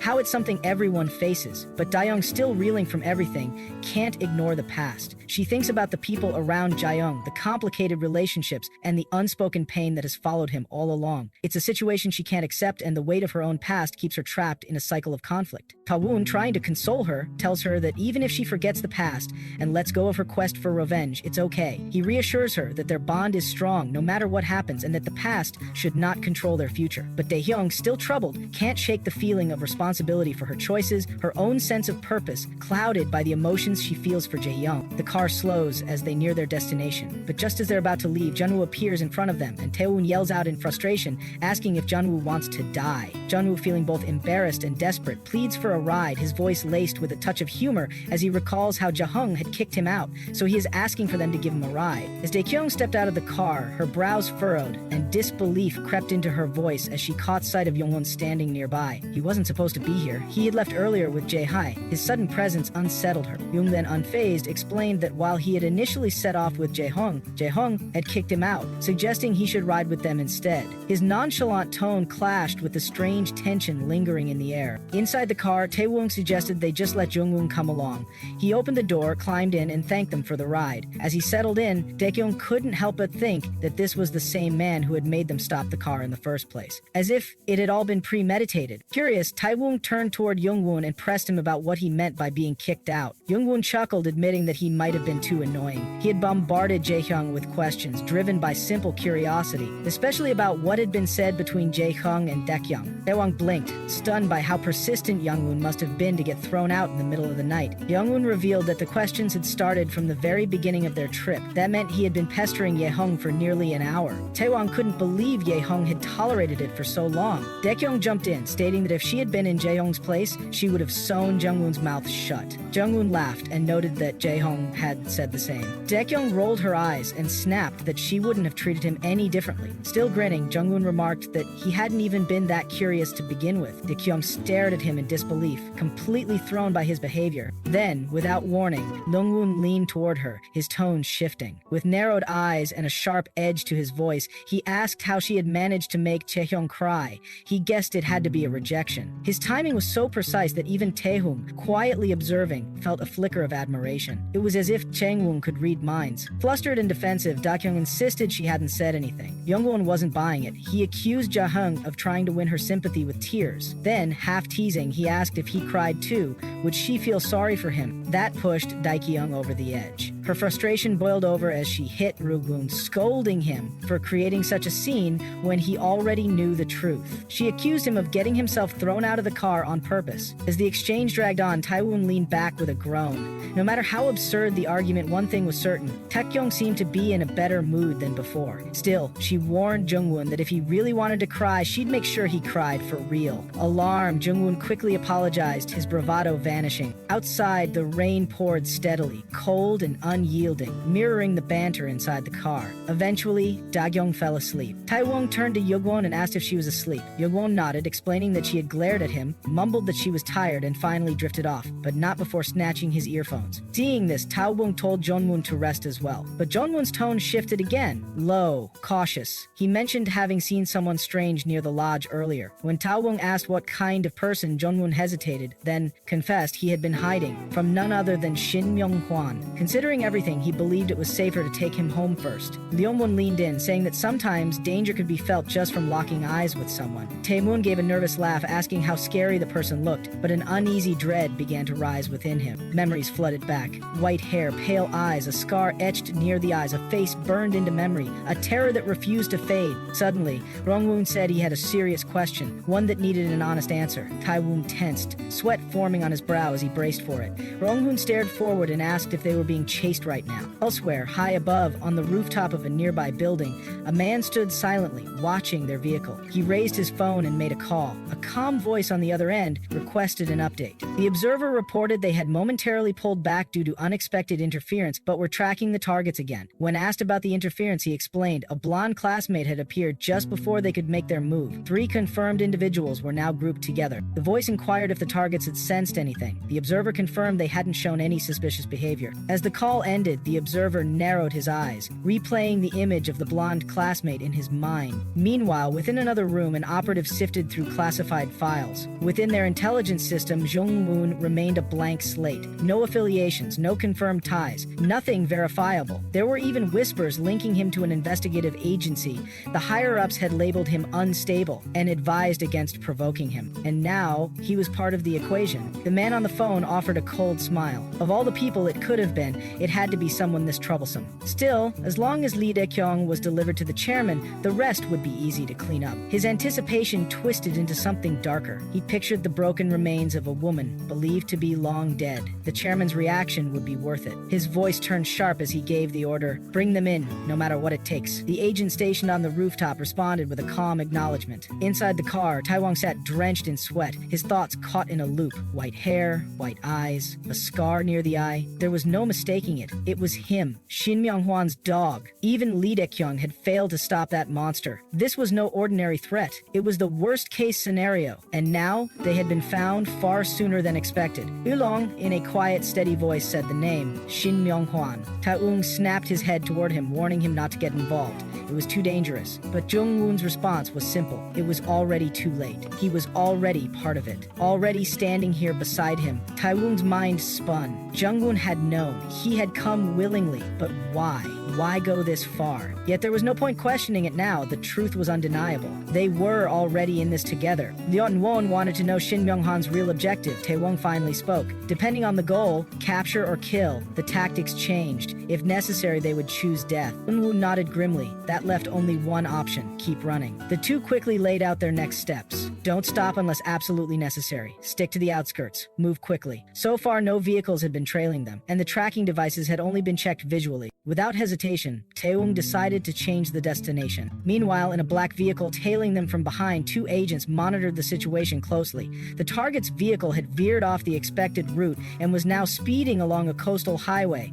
The chances were high they had realized they were being followed. If this continued, the agents would lose them soon. One of them checked the surroundings. A truck was nearby, but using it would make capturing the targets alive nearly impossible. The other agent didn't hesitate. The command was given: send the truck. The car cut through the night along the dim highway, headlights slicing the fog. Inside, silence hung heavy. In the passenger seat, Taewon kept his eyes on Jung Wun, face tense, thoughts racing. Finally, Jung Wun gave a silent nod, permitting him to speak. Taewon's voice carried urgency as he asked why Jung Wun had waited until Dakyong was asleep to speak up. The timing felt too precise. Jung Wun answered without pause. He had feared her reaction. If she sensed something was wrong, she'd act without hesitation, even recklessly. She never stood by when someone she cared about was in danger. Putting her to sleep first had been the safest move. He promised he'd wake her once they neared their destination. Even after knowing her for so long, parts of Dakyong still felt unreachable to him. Yet Taewon, in a short time, had come to understand her in ways he never could. Still, Jung Wun brushed it off. To him, Dakyong was a paradox. Outwardly simple, inwardly layered and complex. Taewon's frustration broke through. He questioned why Jung Wun hadn't contacted anyone else for help. Surely there were others, people more capable, better suited. Why risk everything? Jung Wun offered calm reassurance, but it only stirred deeper anger in Taewon. This wasn't just about staying safe. He had come here for a reason. He had something he needed to say. Just as he opened his mouth,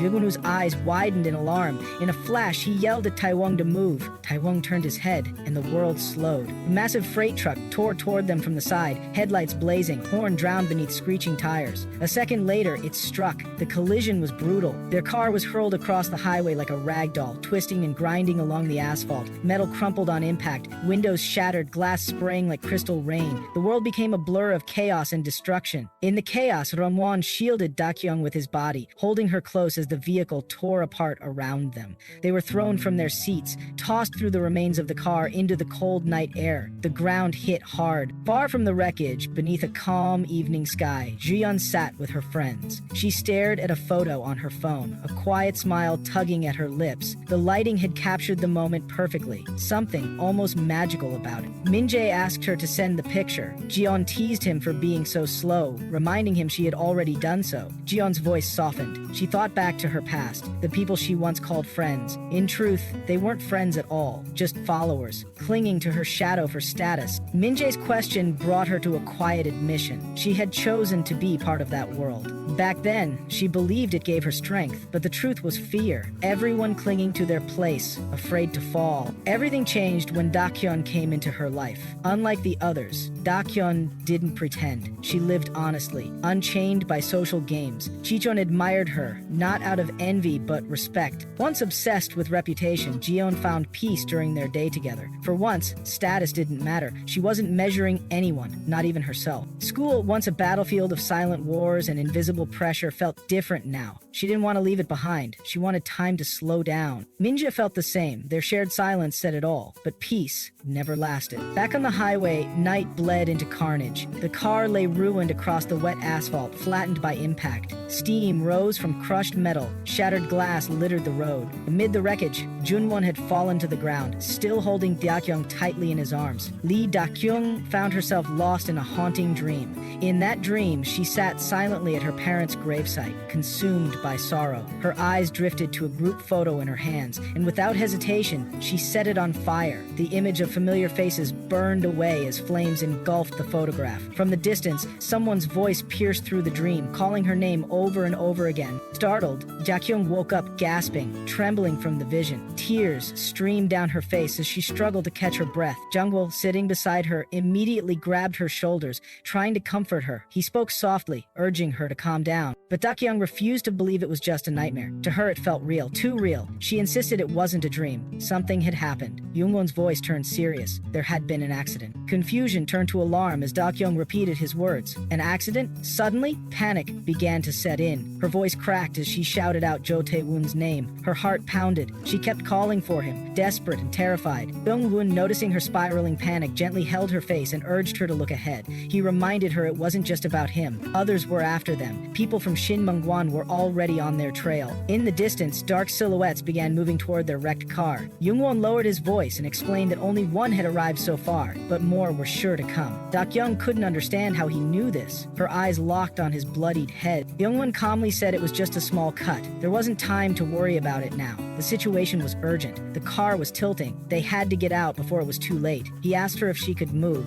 Somewhere nearby, Jae-hyung recalled a recent moment when someone mentioned an accident nearby. Brushing off their concern, he urged them to head inside. But something about the situation lingered in his mind. He stared at his call list, troubled. Back at the crash site, one of the attackers who had caused the accident made a call, confirming that everyone inside the vehicle was unconscious. He noted that the car was tilting and they needed to pull the passengers out quickly. As someone hesitated, he barked a command, ordering them to step back. Dakyong, still overwhelmed by the chaos, told herself they had to end this fast and flee. Without hesitation, she sprang into action and attacked one of the men. After dealing with him, she rushed to Jo Tae-won, lifted him, and checked his pulse. She called his name in a trembling voice, but there was no response. Her heart dropped. His pulse was weak. There were no external injuries, but it was clear he had taken the brunt of the impact. Her mind raced with guilt. When had they started chasing them? Why hadn't she noticed it sooner? She blamed herself. The realization hit hard. Why did this have to happen now, in a moment like this? Determined, she ran to the car and shouted for Jung Wun to come out. She urged him to move quickly, but Jung Wun, stuck inside, warned her not to approach. A shard of glass had pierced his abdomen. He admitted he couldn't get out. His leg was broken. Even if he managed to escape the wreckage, he'd collapse from blood loss. He reminded her of the reality. No matter how strong she was, she couldn't carry two unconscious men and flee alone. There wasn't enough time. He urged her to take Jo Tae-woon and hide until his guardians arrived. That was the only hope. But Dakyong refused to accept that. She yelled at him to shut up and take her hand. She wasn't going to abandon anyone. She insisted she could carry them both. She told him not to worry about what came next, only to hold on. Her voice grew louder with desperation. She screamed for Jung Won to move. Jung Won looked at her with pain and clarity. He told her to think about what mattered most. He reminded her that none of this was her fault. Dakyong's thoughts spiraled again. Misfortune always came at her in the form she feared most. Sudden, unforgiving, all at once. And yet, he still threw himself into danger for her, recklessly, without hesitation. His actions only left more unanswered questions behind. Suddenly, the car slipped from the edge and plunged into deep water. Jung Won sank beneath the surface, swallowed by the darkness. In his final thoughts, even as he drifted deeper, he remained resolute. Even against the rising sun, they would not falter. They would stand strong, guarding the night, like the moon that shone even brighter in the dark. They would continue to shine, silently and without fear. On rainy days, Jung Wun had always believed that even the tightest security would weaken. Rain distorted visibility and unstable signals disrupted surveillance systems. Under such conditions, slipping through unnoticed became far easier. And so, during the quiet hours before dawn, he moved silently along a narrow, rain-soaked mountain path. The only light came from the dim moon, struggling to pierce the heavy clouds. The forest stood still, shrouded in darkness, as if urging him to turn back. But he didn't stop. Beneath thick shadows, where most would hide, he continued without hesitation. The words "we shall not falter" echoed in his mind like a steady heartbeat. Then, a memory rose, vivid and unexpected. His mother had come to visit. He had greeted her with a quiet "Mom," the word catching in his throat. He hadn't expected to see her, yet there she was, standing before him. She gently asked what he had been doing lately. As always, he replied, "Training, then practice." That day, he had learned jujutsu. But her eyes soon shifted to his wrist, noticing the plaster. Worry flashed across her face. He explained calmly that it was from practicing breakfalls. But Jung Woo knew she hadn't come just for that. She had traveled all this way with heavier thoughts. She brought up the cigarettes, reminding him she had already asked him to quit. Her tone held no anger, only concern. Their talk drifted through familiar territory, simple words with deep meaning. Her sharp eye, which he had inherited, noticed everything. No air freshener could mask the truth. She could smell it on him, always. She smiled softly, teased him, said he was nagging her already. already, like before, even after 2 years apart. To her, even these small moments were enough. Then she mentioned a child. Jung Wun tilted his head slightly, confused. She clarified, Dakyong. Her expression lit up with warmth, her eyes always softened at the name. She called Dakyong a troublemaker, the kind who insisted on being her bodyguard no matter how often she was told not to. Loyal to a fault, always appearing, never backing down. That child had become part of his mother's everyday life. She shared how she tried to shield Dakyong from danger, but some people were born with instinct, talent, and defiance. That girl had all of it. There was no hiding it. Jung Wun admitted he only knew her name. His mother simply laughed. Compared to the secret she once held, that was nothing. She recalled how hard it was to let go of Dakyong that day. Don't mention the effort it took just to remove all the wiretaps.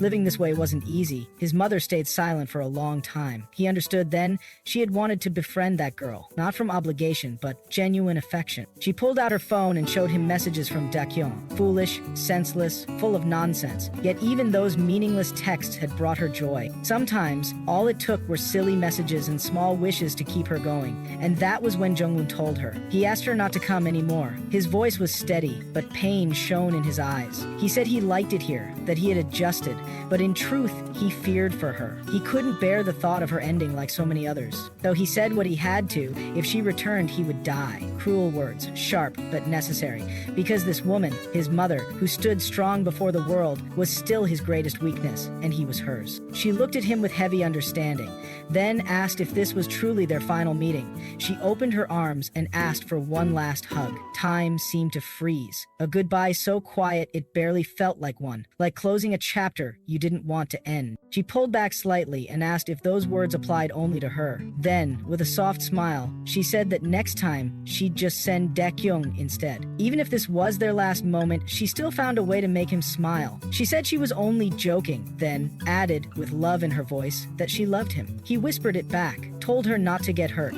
Then she walked away. Now, in the present, Jung Wun lay underwater, lost in thought. He had hoped it wouldn't be the end of her story, but her flame, so bright and unyielding, had finally gone out beneath the cold sea. Even in her last breath, she hadn't given up. Her will had been stronger than anything, and now he was frozen in that moment, unable to move forward, powerless. A bitter thought surfaced. Had he believed too much in her strength? Could he have delayed the end just a little longer? Resentment rose. He resented the mother who never allowed herself to collapse, who never surrendered to despair. Yet, despite everything, that spark she left behind had not vanished. It had passed on to that child. The seawater clung to his skin. Jung Wun floated, lifeless beneath the surface. Then Dakyong reached out. She dove deep and pulled him upward with everything she had. The cold bit into her bones. Her body shook violently. Every breath burned like fire in her chest. But she kept going. The car door had been torn off during the crash. One miracle, because Jung Wun hadn't been strapped in, she could reach him in time. But the danger wasn't over. Rebar had pierced through the vehicle. The fall had been brutal. Was Jung Wun even alive? And in choosing to save him, had she lost her only chance to save Jo Tae-won, the boy who existed because of Jung Hoon's sacrifice? Had she chosen a corpse over someone still breathing? No, she forced the thoughts away. She couldn't lose anyone else, not because of her choices. No one. But was this how it ended? Drowning, saving no one. Then another hand grasped hers. A figure dove in. Jae-hyun. He pulled them both to shore, fighting against the water and panic. When he saw Jung Woon's face, he froze. Shock and confusion filled him. He asked why Dakyong was here. He had heard about the nearby accident, had a bad feeling, tried calling, no answer. Dakyong broke down. She reminded him of what he once said, that they should go back to being strangers. Then why was he here now? Why did he keep risking his life for her? Was he insane? Why did people keep doing this? She didn't understand. Jae-hyung tried to answer, but she turned away. She had to go. He asked where, called after her, but she didn't stop. She told him to take Jo Tae-won and Han Jung-won to the hospital, begged him to save them. Then she walked away, stepping into the road. Her mind swirled like a storm. Shin Myung-hwan was still out there, attacking anyone in his path. Ja-hyung had already been a target. If she hesitated again, more people would die. This had to stop. She already knew what had to be done. There could be no more running, no more losses. She was ready. Jae-young desperately pushed down on Jung-hwan's chest, performing CPR with trembling hands, his breath growing heavier with every passing second. Fear and dread surged within him as he recalled rushing there, a terrible feeling consuming his heart. The sight was gruesome. Blood everywhere, its stench thick in the air, making it hard to breathe. The horror of it all clouded his thoughts. Even though he tried to focus, his mind kept slipping. Even Jung Wun, who was dying in front of him, made reality feel distant and unreal. But Jaehyung couldn't afford to give in. He gritted his teeth. He had to save him. Suddenly, one of Jaehyung's servants rushed over, yelling out for the young master. Seeing Jaehyung in that state, the servant asked if he was all right. Jaehyung quickly asked about the ambulance, and the servant informed him it would arrive in about 10 minutes. Assuring Jaehyung that he would handle things from there, he urged him to head to a safer place. But Jeong's mind shifted again, this time to Lee Dakyong. Realization struck hard. He still had to find her. Panic rose in his voice as he shouted her name into the open air, desperate and loud. He looked around frantically, calling out again and again, pleading for her to come out, to respond. His thoughts screamed for Dakyong. He was plagued by regret. What had he missed? Why had he been so late to understand the situation? Why had he been so powerless? Maybe it began when Jung Wun had walked alone on that dark, rainy road. Or perhaps it started even earlier. He clutched his phone, willing Dakyong to answer, hoping for a response that never came. He had told himself it must have been a simple accident, otherwise nothing made sense. As he moved toward a distant commotion, Jaehyung noticed a group of cars and a crowd gathering around something. His eyes widened as he saw Dakyong lying motionless on the ground. Without hesitation, he ran to her and held her in his arms. His gaze locked onto the men nearby, Shin Myung's men. Jaehyung shot them a death glare, and one of the men returned it coldly. Meanwhile, in another part of the city, Jaehyung's stepsister sat calmly in her bedroom. A man massaged her legs while she chatted on the phone, but the call quickly turned sour. Her expression shifted from indifference to offense. She snapped in anger. The voice on the other end had clearly disrespected her. She reminded them that she had given explicit orders to leave Lee Dakyong alone. Frustration surged in her voice as she shouted again. Why did they always act up whenever she left Korea? With a bitter sigh, she dismissed the caller's excuses and ordered them to figure things out. She didn't care whether Dakyong screamed or cried. They should have left her behind. She also reminded them that their father had been on edge lately. If this caused trouble for her, she warned, she would make them pay. As the call ended, it became clear she had been speaking to Shin Myung all along. Later, Shin Myung sat face to face with someone else. With a smug tone, he commented on people's relatives, but the person he was talking to was none other than Jaehyung, bound tightly to a chair, unable to move. Shin Myung mocked him, calling him rude. He said he had warned Jaehyung to stay out of it, but the young master had insisted on playing the hero. What a pity. He told Jaehyung there was no use in trying to escape now. He was tied up with no way out. Then Shin Myung revealed Dakyong. She too was unconscious and restrained. Jaehyung shouted her name, but it was useless. She couldn't hear him. She couldn't see him. Shin Myung taunted him, asking how he planned to rescue her from beyond the wall. He then questioned Jaehyung's connection with Dakyong, why he was willing to go to such lengths for her. Wasn't Shin Myung just supposed to follow Lee Jae's orders and eliminate Jaehyung? Why then was Dakyong being dragged into this? But Shin Myung corrected him. Jaehyung had misunderstood everything. It wasn't because of him that Dakyong was caught up in this. It was the other way around. Because of her, Jaehyung had become involved. Shin Myung explained that no one had told Jaehyung the truth. Dakyong was born as the daughter of a prostitute. Raised by an organization she had only learned how to kill. After the death of her former boss, she had spent her life seeking revenge, a low and dirty pursuit. And that same woman, Shin Myung said, was the cruel murderer Jaehyung had once admired so much. This was Lee Dakyong's true identity. Shin Myung declared that he would offer her to the director. Her unwavering will had become a threat. She had even plotted to murder the director's family. The same woman whom everyone had once followed as a boss had tormented the director for years. The young Shin Myung said was blind, chasing power without knowing the truth. Shin Myung had simply done what the police couldn't. It was, in his words, for the greater good. But Jaehyung rejected that completely. He called Shin Myung a social evil, bound to be swallowed up by the karma he had earned. He said Shin Myung's words were nonsense. The moment their stories no longer aligned, everything Shin Myung said became meaningless. Yan Hyung's anger boiled over. With venom in his voice, he said Shin Myung had no right to call Lee Dakyong a monster. He warned him not to try deceiving him again. There was no more need for words. He had made a decision. Dakyong said that Lee Dakyong would be the one to finish Shin Myung off. Without hesitation, without blinking, she would kill him. He hoped Shin Myung realized exactly who he had provoked. He told him to watch closely, how decisively she would end him. Shin Myung let out a laugh and walked out of the building, the echo of his amusement lingering behind. Dakyong growled Shin Myung's name through gritted teeth, a warning laced with fury. Outside, Shin Myung asked his assistant if if they had received a response from the chairman. The assistant whispered back, "It wasn't just anyone, it was a message from Chairman Lee." At that moment, fear crept across Shin Mung's face. His eyes widened. Sweat trickled down his forehead. The name alone was enough to shake him. In the next scene, a man quietly at Dakyong's side. She was still unconscious. He approached her gently and asked if she was okay. Dakyong looked up and recognized the man in front of her. He was the same one she had seen before. Her thoughts stirred with curiosity. Her body, however, remained weak and unresponsive. She could feel no strength left within her. Something had clearly been done to her. The man, standing before her, admitted that he had been surprised the first time he saw her. He explained that although their combat team had trained many people, it was rare to find someone with a will as strong as hers. Yet he questioned why she hadn't fought back earlier. He felt no resistance from her at the time. He wondered aloud if it was the fear of losing those close to her that had kept her still. Reaching out, he grabbed her hand and presented a cruel scenario. Two of her people were now there. The moment Dakyong lost consciousness, Jae-hyung had chased after her and willingly followed wherever she was taken. The silver-haired friend was also alive, but unconscious and easy to capture after being left behind by Jae-hyung.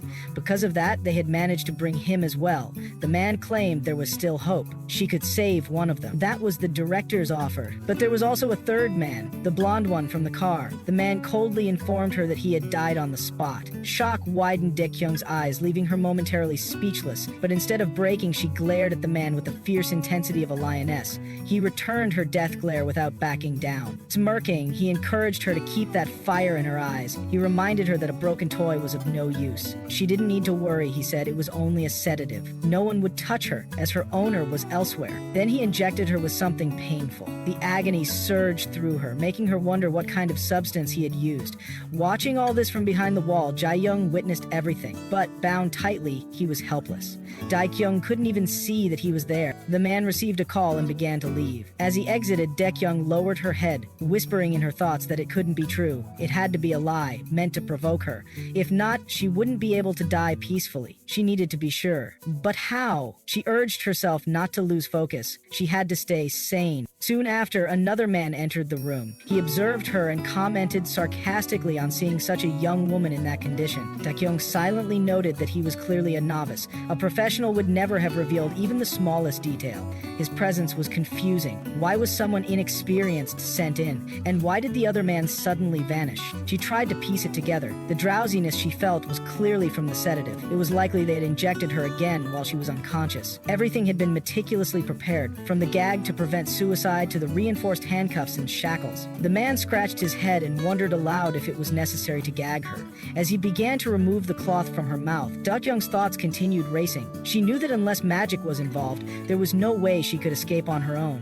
If the earlier man had just stepped out for a moment, it meant they didn't consider her a threat, and it also meant the other man could return at any time. The novice man offered to chat, claiming boredom. She noticed there were no visible security cameras in the room. It was likely none were installed. He then lifted her chin and asked what she had done to deserve being locked up, calling her pretty. Meanwhile, Jae-hyung quickly understood what that meant. No one was watching. Whatever he did to this man, no one would know. He couldn't afford to die yet. Elsewhere, Jae-hyung's stepsister was seen stabbing the man who had been giving her a leg massage. His body collapsed, lying lifeless on the floor. She immediately called out to her assistant, ordering him to call an ambulance. When he questioned the urgency, she snapped back, demanding if he was deaf, and told him to hurry. Under the dim light, Dakyong stood face to face with a young novice. Her voice steady, she admitted she didn't know either. Why his boss was so obsessed with her. The novice laughed, scoffing at the absurdity. When she mentioned his superior Shin, he burst into amused disbelief.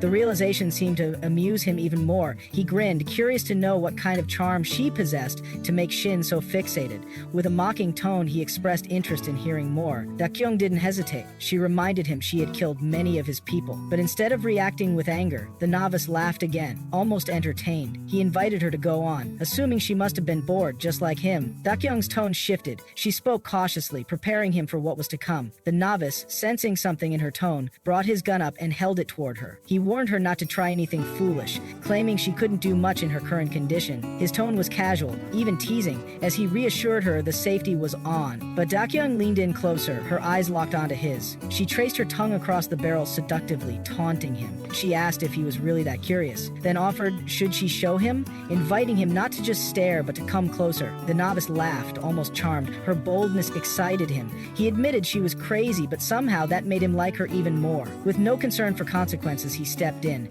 He confessed he didn't like to just watch and assured her they wouldn't be disturbed. From outside, Jae-hyung caught sight of the scene unfolding. Shocked and enraged, he cursed under his breath, trying to process what he was seeing. Inside, Dakyong asked again if the place was truly secure. The novice chuckled, replying it was soundproof. He teased her, thinking she was already getting into the act. They hadn't even started, he said, yet she seemed eager. Dakyong played along. Then, in one smooth motion, she snatched his gun. With practiced ease, she pointed it at his chest. The novice froze, confused. He didn't understand how or when she took the gun. A gunshot rang out. The novice was thrown back with such force that he crashed into the wall. The impact shattered it, blood splattering across the surface. Jae-hyung, watching from outside, recalled Shin Mung-wan's haunting words. The man had warned him that Dakyong never revealed the truth, and that he should witness for himself the merciless murderer she truly was. As the echo of the gunshot faded, Dakyong's mind drifted back to the words of another enemy, the one who had taunted her earlier. He had said 2 of her people were already captured, that the moment she lost consciousness, Jae-hyung had chased after her, volunteering to follow wherever they were taking her. Her silver-haired friend, Jung Wun, was unconscious but alive. Jae-hyung had left him behind, making him easy to approach. Because of that, they had been able to bring him in.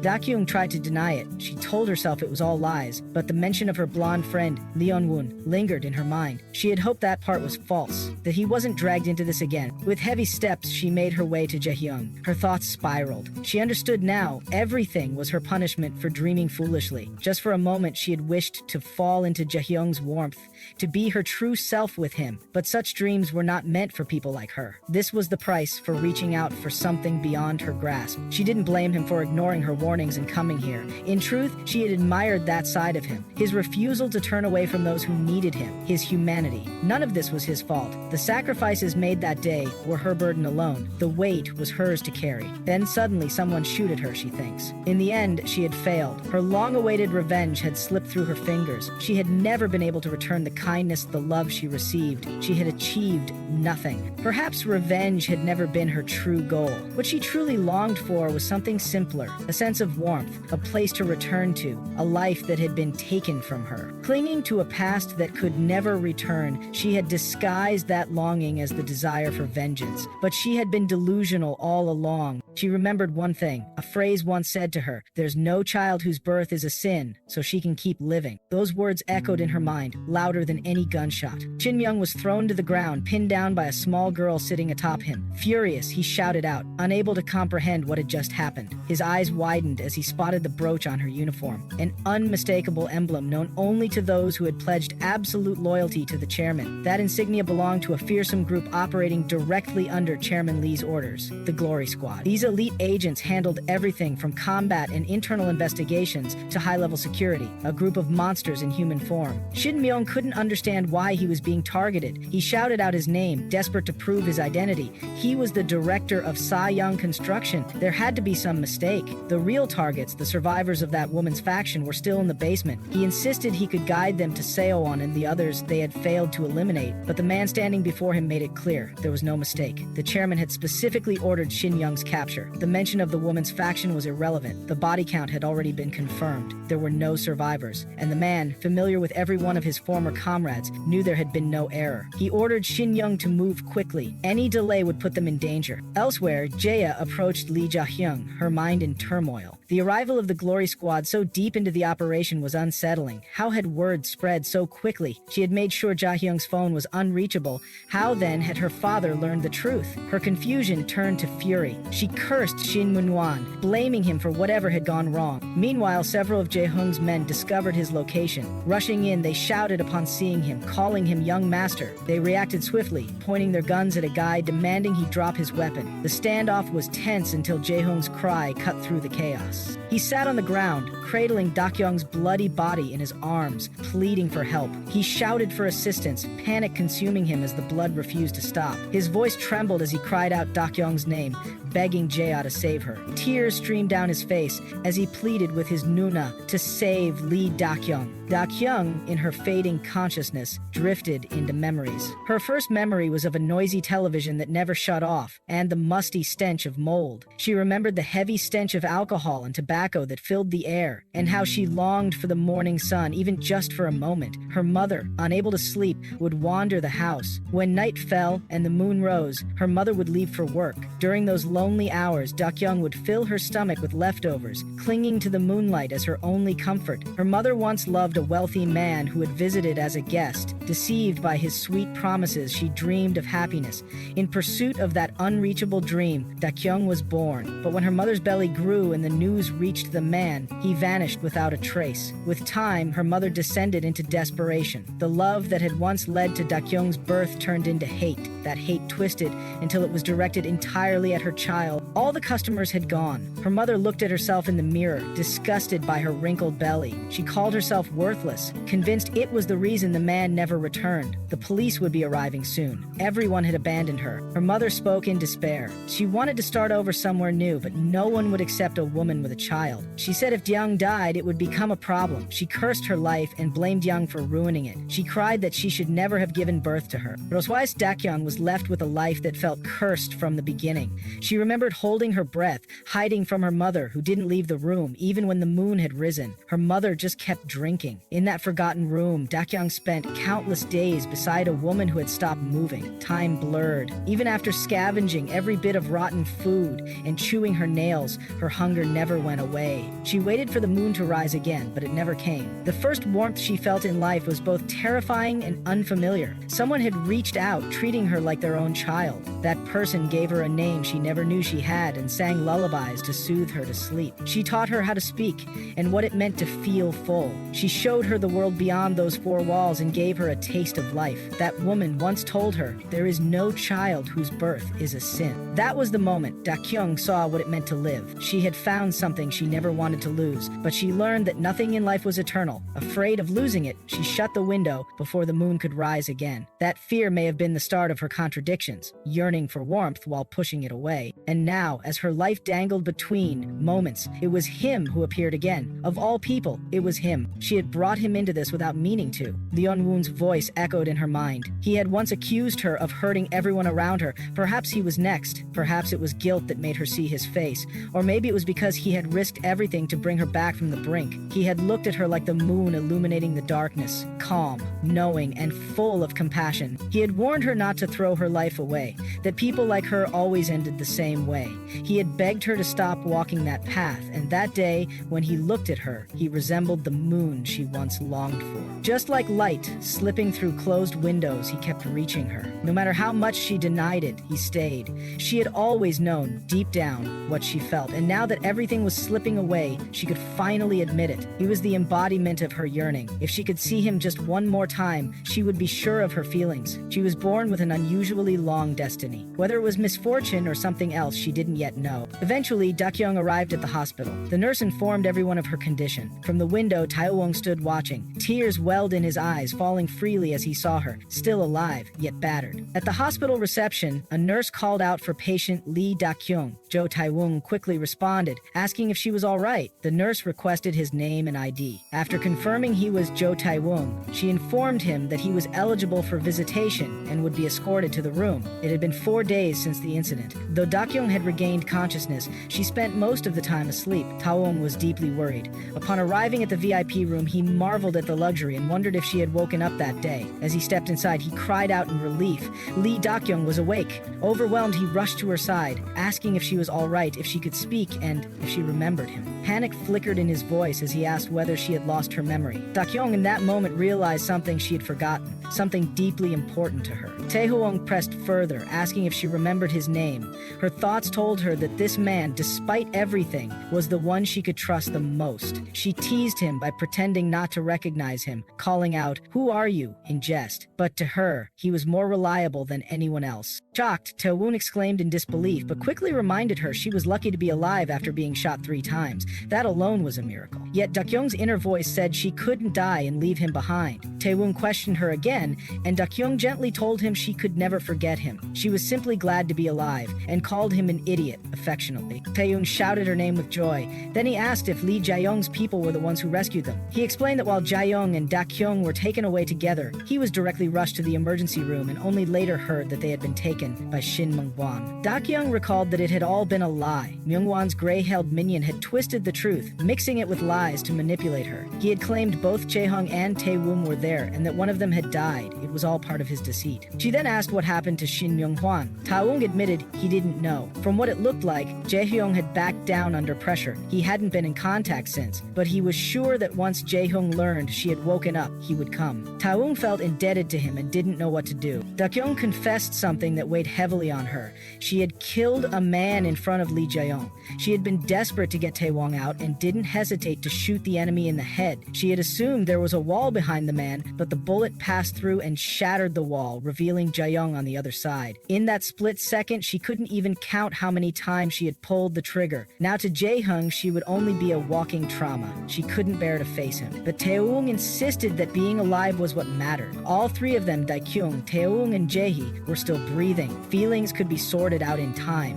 Wounds, both physical and emotional, would slowly heal. He urged her to stop blaming herself and let go. Dakyong agreed. What mattered most was that everyone was still alive. Yet Tae-woon noticed a change in Dakyong. Something was different. As he questioned why she was already up, she stated that she needed to see Han Jung-won. It was urgent. She had something to confirm. She asked about his room number, whether he was in a different hospital, and if he had regained consciousness. But Tae-woon hesitated. When she pressed him, he finally confessed. On the day of the incident, people claiming to be Jung Wun's guardians had taken him away by force. Since then, there had been no information. He didn't know if Jung Wun was alive or where he was. This news hit Dakyong hard. Her thoughts spiraled. The steel bar that had pierced her stomach, the mental trauma that followed, and the lingering bullet wounds. None of it felt coincidental. A girl's voice echoed in her head, complaining that no one had come. It had already been 2 weeks. The aftermath of it all lingered. Tae-woon silently wished he had lied. He remembered telling her the truth, that Jung Wun had been taken and nothing more was known. Looking at Dakyong now, he saw the same fragile, unstable state she had been in after the boss died. It felt like history repeating itself. He wondered what he had missed.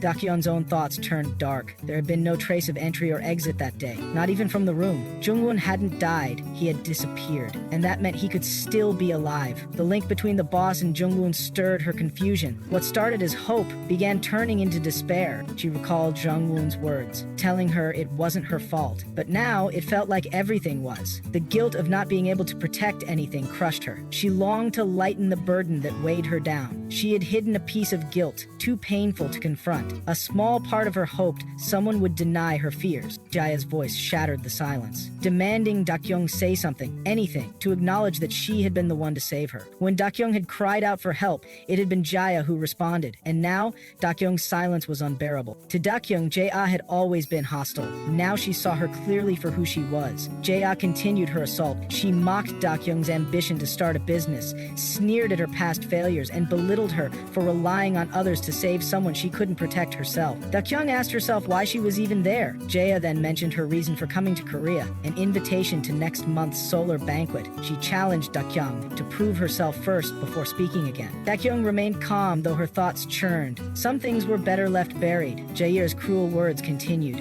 She mocked Dakyong's fragile body, born so weak it could have died from a simple touch. She spoke of their father's disappointment. His hope for a son fit to lead dashed the moment Dakyong was born. If Dakyong had never existed, perhaps life would have been average. It was maddening. Dakyong's thoughts echoed with frustration. Families more broken than hers weren't rare. Blood ties often meant nothing. In fact, they could be crueler than strangers. She urged Jae-hyung to go inside, forget everything, and rest. Treat it as something that would pass. Jae-hyung stopped her. He didn't know what to call her anymore. Everything he thought he knew had been a lie. She realized then that she hadn't just broken his trust. She had shattered his last bit of faith. Jae-hyung demanded answers. Who was she, really? To him now, she was nothing but a murderer wrapped in lies. He asked why she had come. She should have stayed away. He accused her of manipulating him and then casually discarding him. To Dakyong, she was now just a monster created by her own fears. Jae-hyung brought up her revenge. Wasn't that her real reason? She denied it, realizing she had overestimated herself. Trying trying to comfort him had been a mistake. She explained she only came because she was worried. She thanked him for saving her and Taewong for sending them to the hospital. She appreciated him for coming to rescue them. In her thoughts, she knew her words were probably more painful than anything else. She told him she wouldn't appear before him again. She apologized, but Dakyong stopped her. If she was truly sorry, she should stay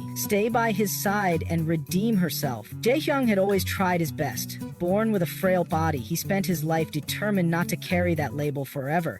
In his pursuit of health, he pushed himself beyond limits. Even when his joints bled, he relied only on medication. He repeatedly pierced his own arm with needles. For over a decade, he struggled to reach the level of health others took for granted. And because of those efforts, he no longer faced the threat of death from minor injuries, although he had nearly died from a single gunshot during the sports event. He never wanted to drown in trauma again. After being shot, he repeatedly fought to stay conscious, reliving the pain, but managing to overcome it, like he always did. Originally, the full management authority of the family business was meant for his eldest sister, but she had been murdered by his second older sister, a truth their parents either didn't know or refused to accept. After that, authority was handed to Lee Jae-ah, the second sister. Jae-hyung couldn't bear to watch her twist the legacy of their family, manipulating her way to the top. He could have stopped her the same way she stopped their sister, with one bullet, but he refused to become a monster to defeat another. Instead, he focused on exposing her through proof. He worked tirelessly, gathering evidence and documents to ensure Jae-ha would be punished fairly and stripped of power. It had been a long, painful journey, but despite his efforts, the truth wasn't what mattered. Good intentions could not defeat ruthless malice. Lee Jae-ha turned herself into a hero, claiming she saved her brother while betraying trusted partners. Meanwhile, Jae-hyung was painted as the broken youngest child, lost in conspiracy and delusion. As the upcoming promotion event approached,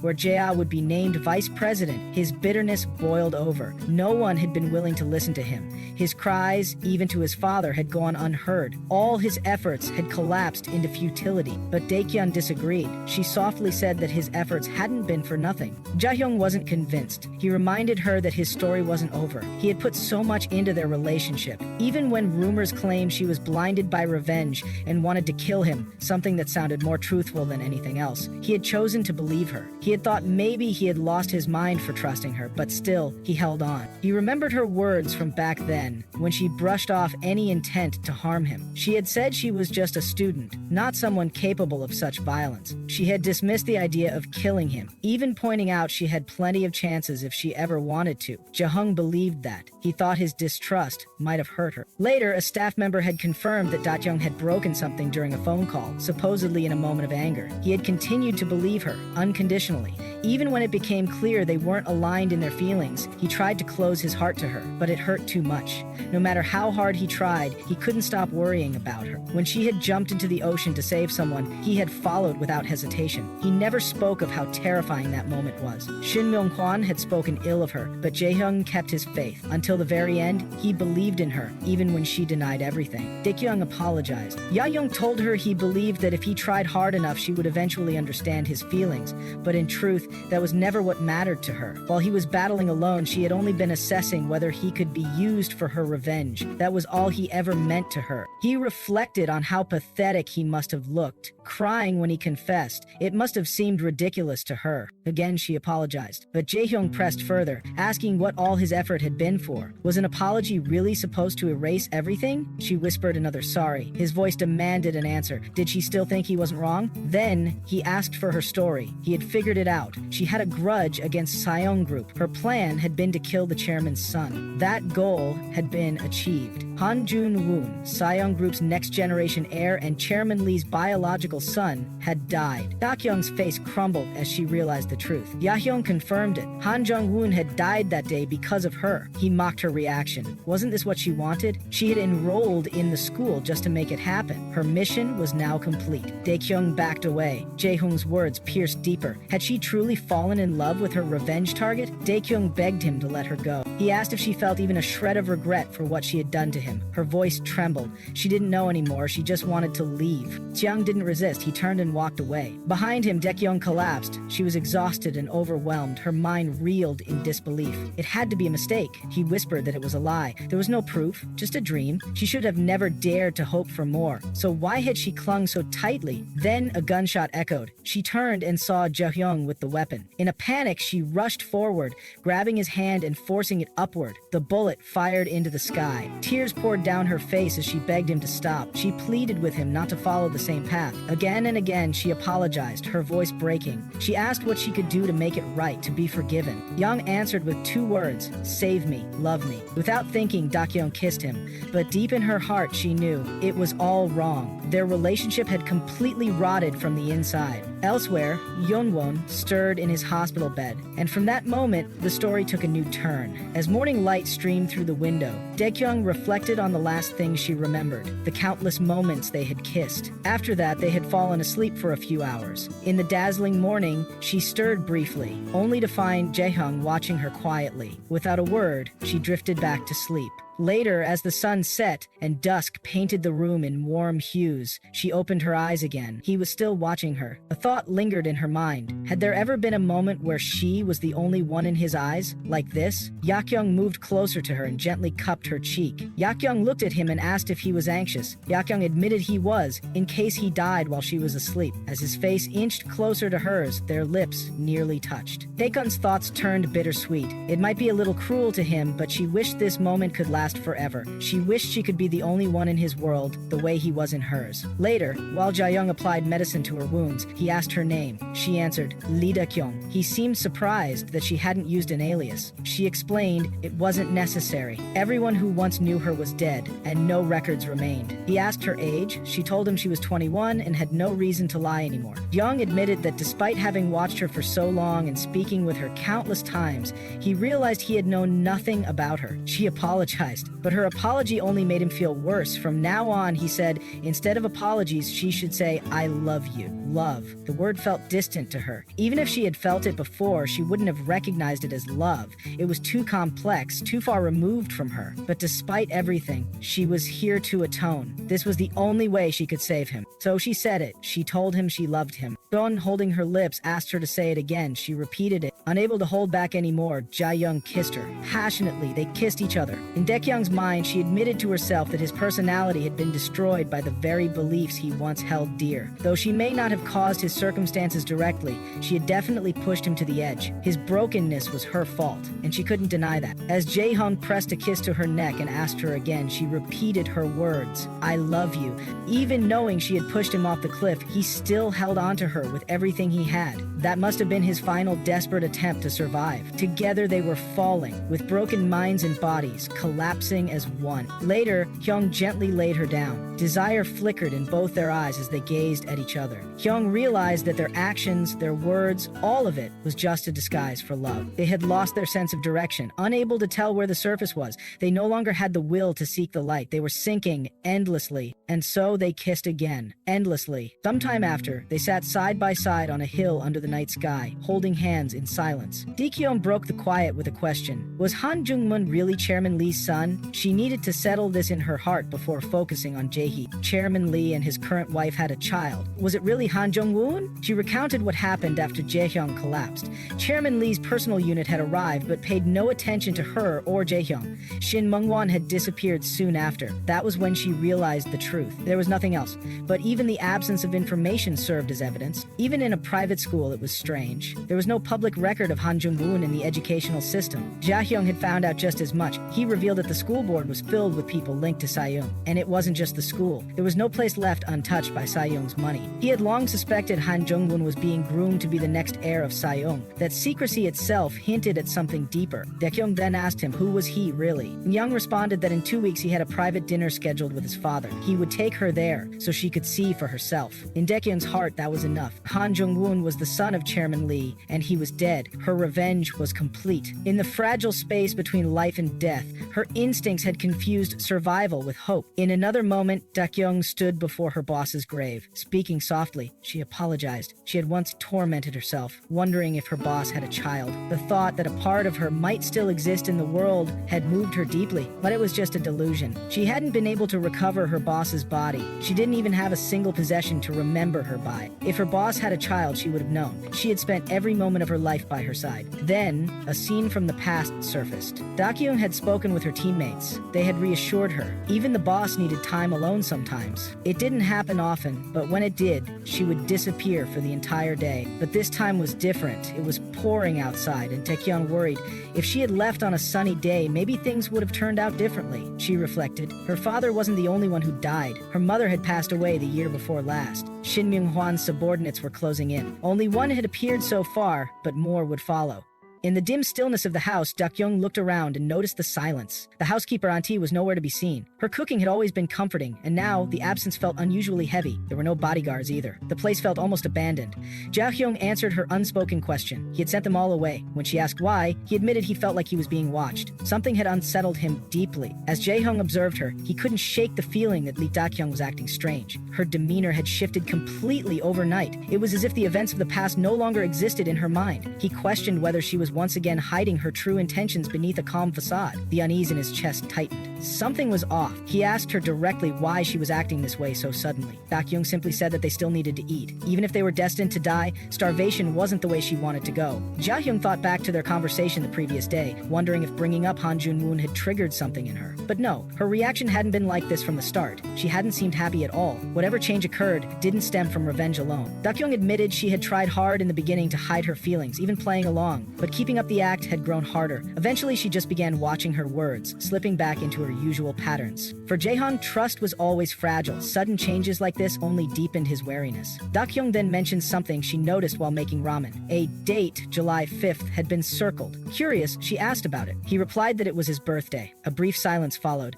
and she softly acknowledged it. Then she shifted topics and asked if he could make a quick call to Jo Tae-woong for her. Jae-hyung immediately saw through it. That had been her goal all along. But Dakyong asked what he meant by that. She urged him, saying he could at least send a message to let Jo Tae-woong know she was safe. Jae-hyung told her to leave the dishes and that he would clean them up. She protested, asking what he could possibly do with just one hand, and reminded him he hadn't even eaten yet. She raised her voice, calling after him, insisting she never asked to see Jo Tae-woong in person. Just a message, nothing more. As he stepped away, he said he was going out to smoke and warned her to stay away, but she stood her ground. Unless he told her to leave, she was going to stay right there. She pleaded again, just asking for a message to be sent. Jo Tae-woong must be worried, and she was worried too. That pushed Dakyong to the edge. He asked about her relationship with Jo Tae-woong. Were they lovers? Dakyong scoffed in disbelief. Was he crazy to suspect such a thing? Jae-hyung demanded to know how he could even begin to separate truth from lies in her words. How could he be sure that she and Jo Tae-woong hadn't been conspiring behind his back? She told him there was no reason for something like that to happen. Unless he intended to hurt Jo Tae-woong, she had no reason to hurt or betray Jae-hyung either. She had already achieved her goal. Why would she bother with anything else? She told him to forget it. She would just keep talking whether he listened or not. Believing her was up to him. To her, Jae-hyung was family. When Jae-hyung asked if they were blood, she replied no. She hesitated before explaining. His name and age were just as Jae-hyung knew them. Jae-hyung was never meant to be exposed to Jae-hyung, which led to the mess they were in. Without a chance to sync stories, she mentioned his skills, particularly in hacking. Jae-hyung was surprised by that. She confirmed it. From a young age, they had learned all kinds of skills, special makeup techniques that went far beyond the surface, even altering bone structure, facial features, body shape.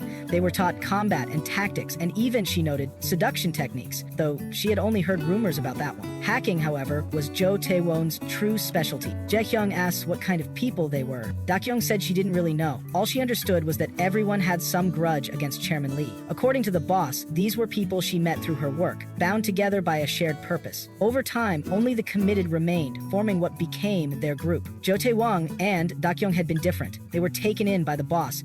Originally, the organization wasn't even official. It was formed formed by mutual intent, but through the years it had become something like a family. Absurd as it sounded, for security reasons no one truly knew each other's identities or pasts, except the boss. And so, to Dakyong, family was the only word that fit. Jaehyung then asked what her own specialty was. She told him it was pure combat. She wasn't good at dealing with people and didn't consider herself particularly smart. Following orders in fighting came naturally. She had learned hand-to-hand combat from a man named Mr. Cheel.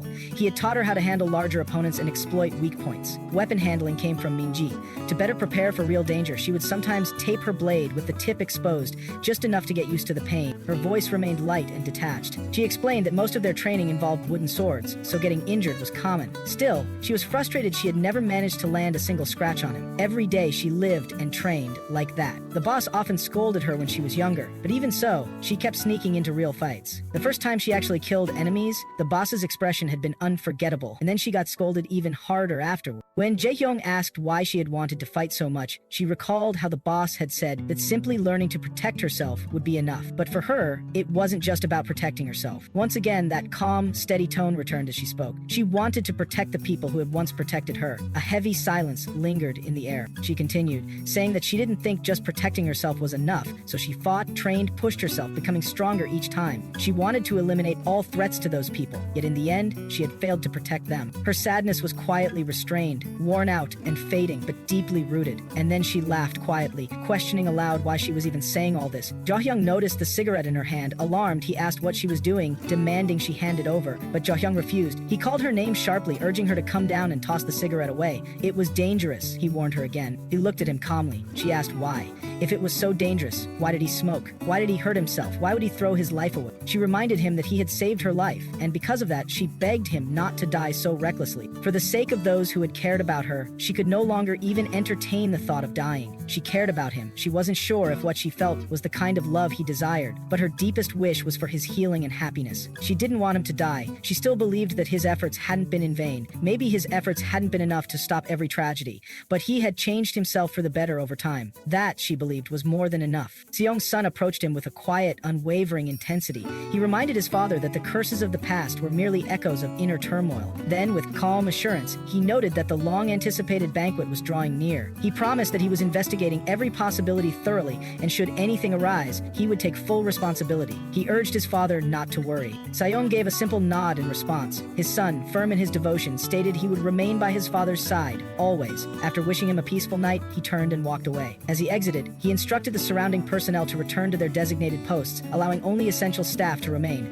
Then, turning sharply to one figure, he called him by name. P4, he ordered him to follow. Once isolated, the interrogation began. P4 was outfitted with a machine calibrated to detect the truth in his words. With the setup complete, he faced each question without hesitation. 17 years ago, he had infiltrated Han So-won's organization under orders. He confirmed this calmly. Every detail of the group's inner workings had been reported regularly and without omission. 2 years ago, he had submitted a final report asserting that all identified members had been accounted for and eliminated. He affirmed this with confidence. When asked if any members could have remained unidentified, he denied the possibility. Had he been persuaded or swayed by Han So-won? No. Had he ever leaked information? Again, no. Had he concealed anything? He responded with 2 firm denials. Had he sworn loyalty to Father and pledged his entire being to him? Yes. Without flinching, he declared that his body and mind belonged entirely to Father. His assistant, monitoring the device, confirmed that no anomalies appeared in P4's responses. Then P4, puzzled, asked the reason behind this sudden interrogation. The case, he insisted, had long been closed. Hadn't they all agreed to let it rest for Father's peace of mind? His superior answered grimly. Father had grown uneasy once more. P4, unconvinced, asked whether this was all due to a baseless remark made by the executive director of the construction department. They had already extracted all the man's data prior to apprehension, and nothing credible had surfaced. But truth didn't matter to his superior. What mattered was ensuring Father remained undistracted by unnecessary doubts. He asked if a corpse could have been faked. P4 explained that the attack on Han So-won and her group was carried out without prior notice. Even he hadn't been informed until afterward. The operation had been exclusively conducted by the Glory Corps. Multiple strikes happened simultaneously, leaving no room for preparation or deception. Faking a body under those conditions was, by all practical measures, impossible. Still, the superior pressed further. P4 had spent years in proximity to Han Se-won. Was she ever truly just an ordinary woman? At that question, P4 fell silent. Before leaving, the superior asked if P4 currently had any duties. P4 answered he was tasked with security for the upcoming board members' dinner. Then came the command, reopen the case, reinvestigate. If no evidence surfaced, surfaced, create it. He was granted access to the discarded archives, but warned to keep his actions secret from all others. As he turned to leave, he left P4 with one final remark. Those corrupted by the world were destined to prove their immortality. He told him not to forget. After his departure, P4 clenched his jaw tightly. Rage simmered beneath the surface. That man had already destroyed his eyes chasing imaginary truths. Now he still wouldn't let go. How long would this continue? Would he be worn down until the end? His assistant's voice crackled over the comm line, equally frustrated. They had been ordered to bury the past, and now suddenly they were being asked to fabricate it anew. It was madness. Ahead of them loomed Idea, Father's Artificial Island. P4 issued a command, locate Shin Myung-hwan. The assistant acknowledged the order. As the signal cut off, P4 recalled the question that had shaken him. Had Han Se-won ever been ordinary? A memory surfaced. He had been kneeling before her, his nose and mouth bloodied. Before he could speak, she stopped him. She made it clear. She didn't care about his past, his affiliations, or his secrets. She neither saw nor heard anything of his story. She wouldn't ask about his sins or demand confessions. That, she said, was the small price he had to pay to remain by her side. She reminded him that it was her decision to let him stay and her choice to protect him. Everyone bore the weight of their own choices. Whether one followed her with their life and faith was their decision, but the children, they were innocent. They had never chosen this path. If anything happened to her or disaster befell their family, he was to send a specific message. From that moment forward, he was to act as if nothing had ever happened. What came after would be his burden alone. The fate of the children would lie in their own hands. That was the price she demanded in exchange for silence. Now P4 reflected grimly, when it came time to pay that price, she wouldn't even be there to see if he honored it. Suspicion, surveillance, and eventually betrayal had followed. Yet after it all, she treated him as if none of it had happened, as if she had executed him with silence and buried it with sincerity. Despite staying near her for so long, she had never been an ordinary woman. She was layered, commanding, burdened, and so after 18 long years, his infiltration ended. The remains that arrived, supposedly belonging to the children, were beyond recognition. Every trace had been meticulously prepared, flawless. He had followed her will in secret, and though he told himself it was also Father's command, it had never truly felt like betrayal. Perhaps the only reason he had fulfilled her final wish was because she, who may have known everything, had willingly exchanged fates with him. Over comms, he finally told his assistant, what was done was done. Let it remain buried. As they neared Shin Myung-hwan's last known location, the assistant asked for confirmation. Was his sentence eternal? To live as a sculpture on Idea, suffering endlessly without release? P4 confirmed it coldly. The assistant was stunned. So many resources had been spent keeping the man alive just to ensure he would suffer. Then P4 delivered the truth. Shin Myung-hwan was dead. The assistant stared in disbelief. Elsewhere on Idea, instructions were being carried out with careful precision. A long cloth was pulled back gently. One voice corrected the angle. Yes, exactly like that. A soft exchange followed. Someone admitted to discomfort, saying the sensation around their throat was unpleasant. Another calmly reassured them that it was fine. Nearby, a blonde-haired boy in a wheelchair quietly helped a child get dressed. Suddenly, a new presence entered the room. The butler had arrived. He apologized for the interruption and for not visiting sooner. His eyes settled on the boy in the wheelchair. It had been a long time. And finally, the boy's name was spoken. Jung Wun. Butler asked Jung Wun about his current condition. As he handed over the file, Jung Wun admitted bluntly that things were awful. His body refused to obey. The lingering scent of antibiotics clung to everything, and his mind remained clouded. Yet, despite the misery, he confessed he was in a strangely good mood. Butler shifted the conversation, noting that Dakyong had sustained gunshot wounds to her left shoulder and ear. He reminded Jung Wun that it was still class time and warned him to return to his seat before he started handing out demerits. Jung Wun calmly brushed it off, saying he had only been explaining proper uniform etiquette. Then, he asked if there was anything else to know beyond what the report stated. Without waiting for a reply, Rohun set the paper alight in his hand. Because a child was nearby, the two immediately switched to speaking in another language. The child, overhearing the unfamiliar speech, assumed it was a specialized security language, one not included in their training. In the foreign tongue, Butler informed Jung Wun that he had already dealt with the director responsible for the accident. Jung Wun, unimpressed, asked whether that had really been necessary. All he wanted was to eliminate variables. Butler assured him that if anything happened, he alone would take responsibility. Jung Wun then pressed further. When would he be allowed to leave? Butler insisted he focus on recovery first, affirming that no changes would be made to his schedule. But Jung Wun was not satisfied. He demanded a clear answer. Butler responded firmly. Until new orders came in, Jung Wun was prohibited from taking independent action. Jung Wun's gaze shifted to the curator, his expression sharp. With biting sarcasm, he congratulated congratulated him for discovering his new weakness. Given the current situation, Jung Wun proposed they strike a deal. As Butler watched Jung Wun closely, his mind drifted. Jung Wun had always been naturally gifted, shaped by relentless effort into the very image of a model student. All signs of his mother's impulsive nature had been stripped away, leaving behind only strength. Among all the children Butler had worked with, Jung Wun was the closest to perfection. Though he lacked prowess in combat, Jung Wun never cracked under pressure. Butler had once questioned the contradictions within him, suspecting some kind of personality disorder. But in terms of social functionality, Jung Wun caused no problems. He excelled with people. The idea that Jung Wun might be suppressing his stress deliberately seemed unlikely. No child could shoulder such a burden without showing cracks, not even unconsciously. In the end, Butler decided Jung Wun must simply be born with extraordinary talent. Still, someone with such an unusual temperament would also be more vulnerable to outside stress. Butler had always worried what the upper command's decisions might do to Jung Wun emotionally. That fear remained hidden until the day his mother died. A memory surfaced. Jung Wun had awoken during a treatment session, looking directly at Butler. He spoke of surviving a hellish facility with no one to trust. His sole anchor had been his mother, his only connection by blood. He had survived for her and her alone. But then, she disappeared. In that moment, even the only thing Jung Wun could control, himself, had slipped away. Her absence shattered the foundation he had built to endure the overwhelming pressure. Despair swallowed him whole. Butler's thoughts continued. If Jung Wun had been a monster, it might have been easier to accept. But he was just a boy, one who had lost everything. That someone could fool everyone simply by sheer self-control was terrifying. Another flashback emerged. Rose Wise had addressed him, calling him the curator. He asked how long the operation had been running. Butler asked when Rose Wan had discovered the truth. Jung Won replied that however long it had been, the curator, of all people, should understand this hollow feeling. He hoped the curator would stay with him until the end, and witness the futility of a life built on effort that amounted to nothing. Then came the question. On the day his mother died, Jung Won had seen someone hiding behind the study. Why had the curator been there? Butler recalled that moment clearly. It had been like listening to a powerless boy babble endlessly, but the words held a strange, terrifying resonance, like glimpsing something beyond comprehension. When Jung Won unveiled the truth, that his mother's death was orchestrated with the help of Shin Myung-hwan and the corrupt upper command, Butler's world shattered. He had stood at the heart of a system that ignored justice. That day, he realized how much he hated everything it stood for. Ruon had no interest in survival. He wanted to take them all with him. And from that moment, everything about him changed. He became unpredictable. Everything Butler thought he knew about the boy unraveled. Ruon seemed to hold the entire system in his palm. Butler needed a new weakness to control him. But how could anyone define standards for someone who had transcended the boundary between human and something else?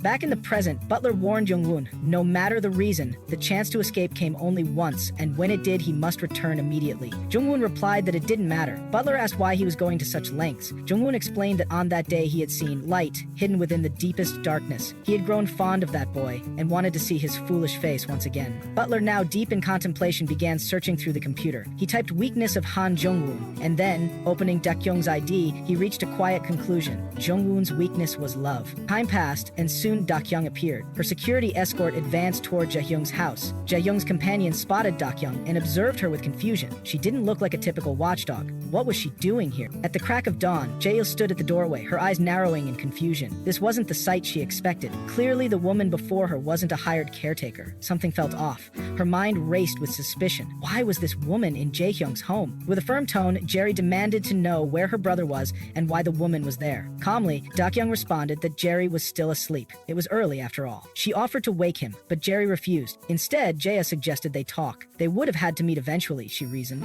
Though she hadn't expected it to happen this way, she'd already heard a lot about Dakyong. With a subtle challenge in her voice, she asked for her name again. Dakyong introduced herself, Lee Dakyong. Acknowledging her, Jaehyung offered a polite smile. She introduced herself as Jaehyung's older sister, Lee Jaehyung, and expressed relief at Dakyong's recovery. She already knew who Dakyong was and how close she and her brother had become. With a seemingly warm gesture, Jaehyung offered Dakyong the freedom to address her however she liked, be it sister-in-law or older sister. But beneath her composed expression, Jaehyung's thoughts swirled. Something wasn't right. Neither with Dakyong nor Daehyung. Both seemed emotionally stunted, their eyes blank, voices subdued. Dakyong's gaze was unfocused, her demeanor distant. The whole situation radiated unease. She knew what happened when two broken people leaned solely on each other. Everyone knew how such stories ended. Jae-ya then asked how long Dakyong had been staying there. Dakyong replied, "A week, maybe longer. Just the two of them," she confirmed. Lowering her voice but not her guard, Jae-ya admitted that this might come off as intrusive, especially for a first meeting. Still, as Jae-young's older sister, she felt responsible. There were things she needed to know, things she might even need to stop. Though uncertain about the current nature of their relationship, Jeo noted how unwell Dakyong looked. She reminded her that Jeok wasn't in a good place either. His emotions were erratic, his temper violent, his paranoia worse than ever. Though he'd shown signs before, the severity had escalated. While families should support each other, she couldn't ignore it when that support led to others getting hurt. Jae-ha urged Dakyong to speak freely. This wasn't about formality. She wanted an honest answer. Was Dakyong there because she wanted to be? Or had Jae-hung done something to make her stay? Meanwhile, in another room, Jae-hung sat quietly. Dakyong wasn't there, but that was alright. It was 4 in the morning. He remembered a moment from the past, under that wide open sky, when he realized that someone genuinely wanted him to live.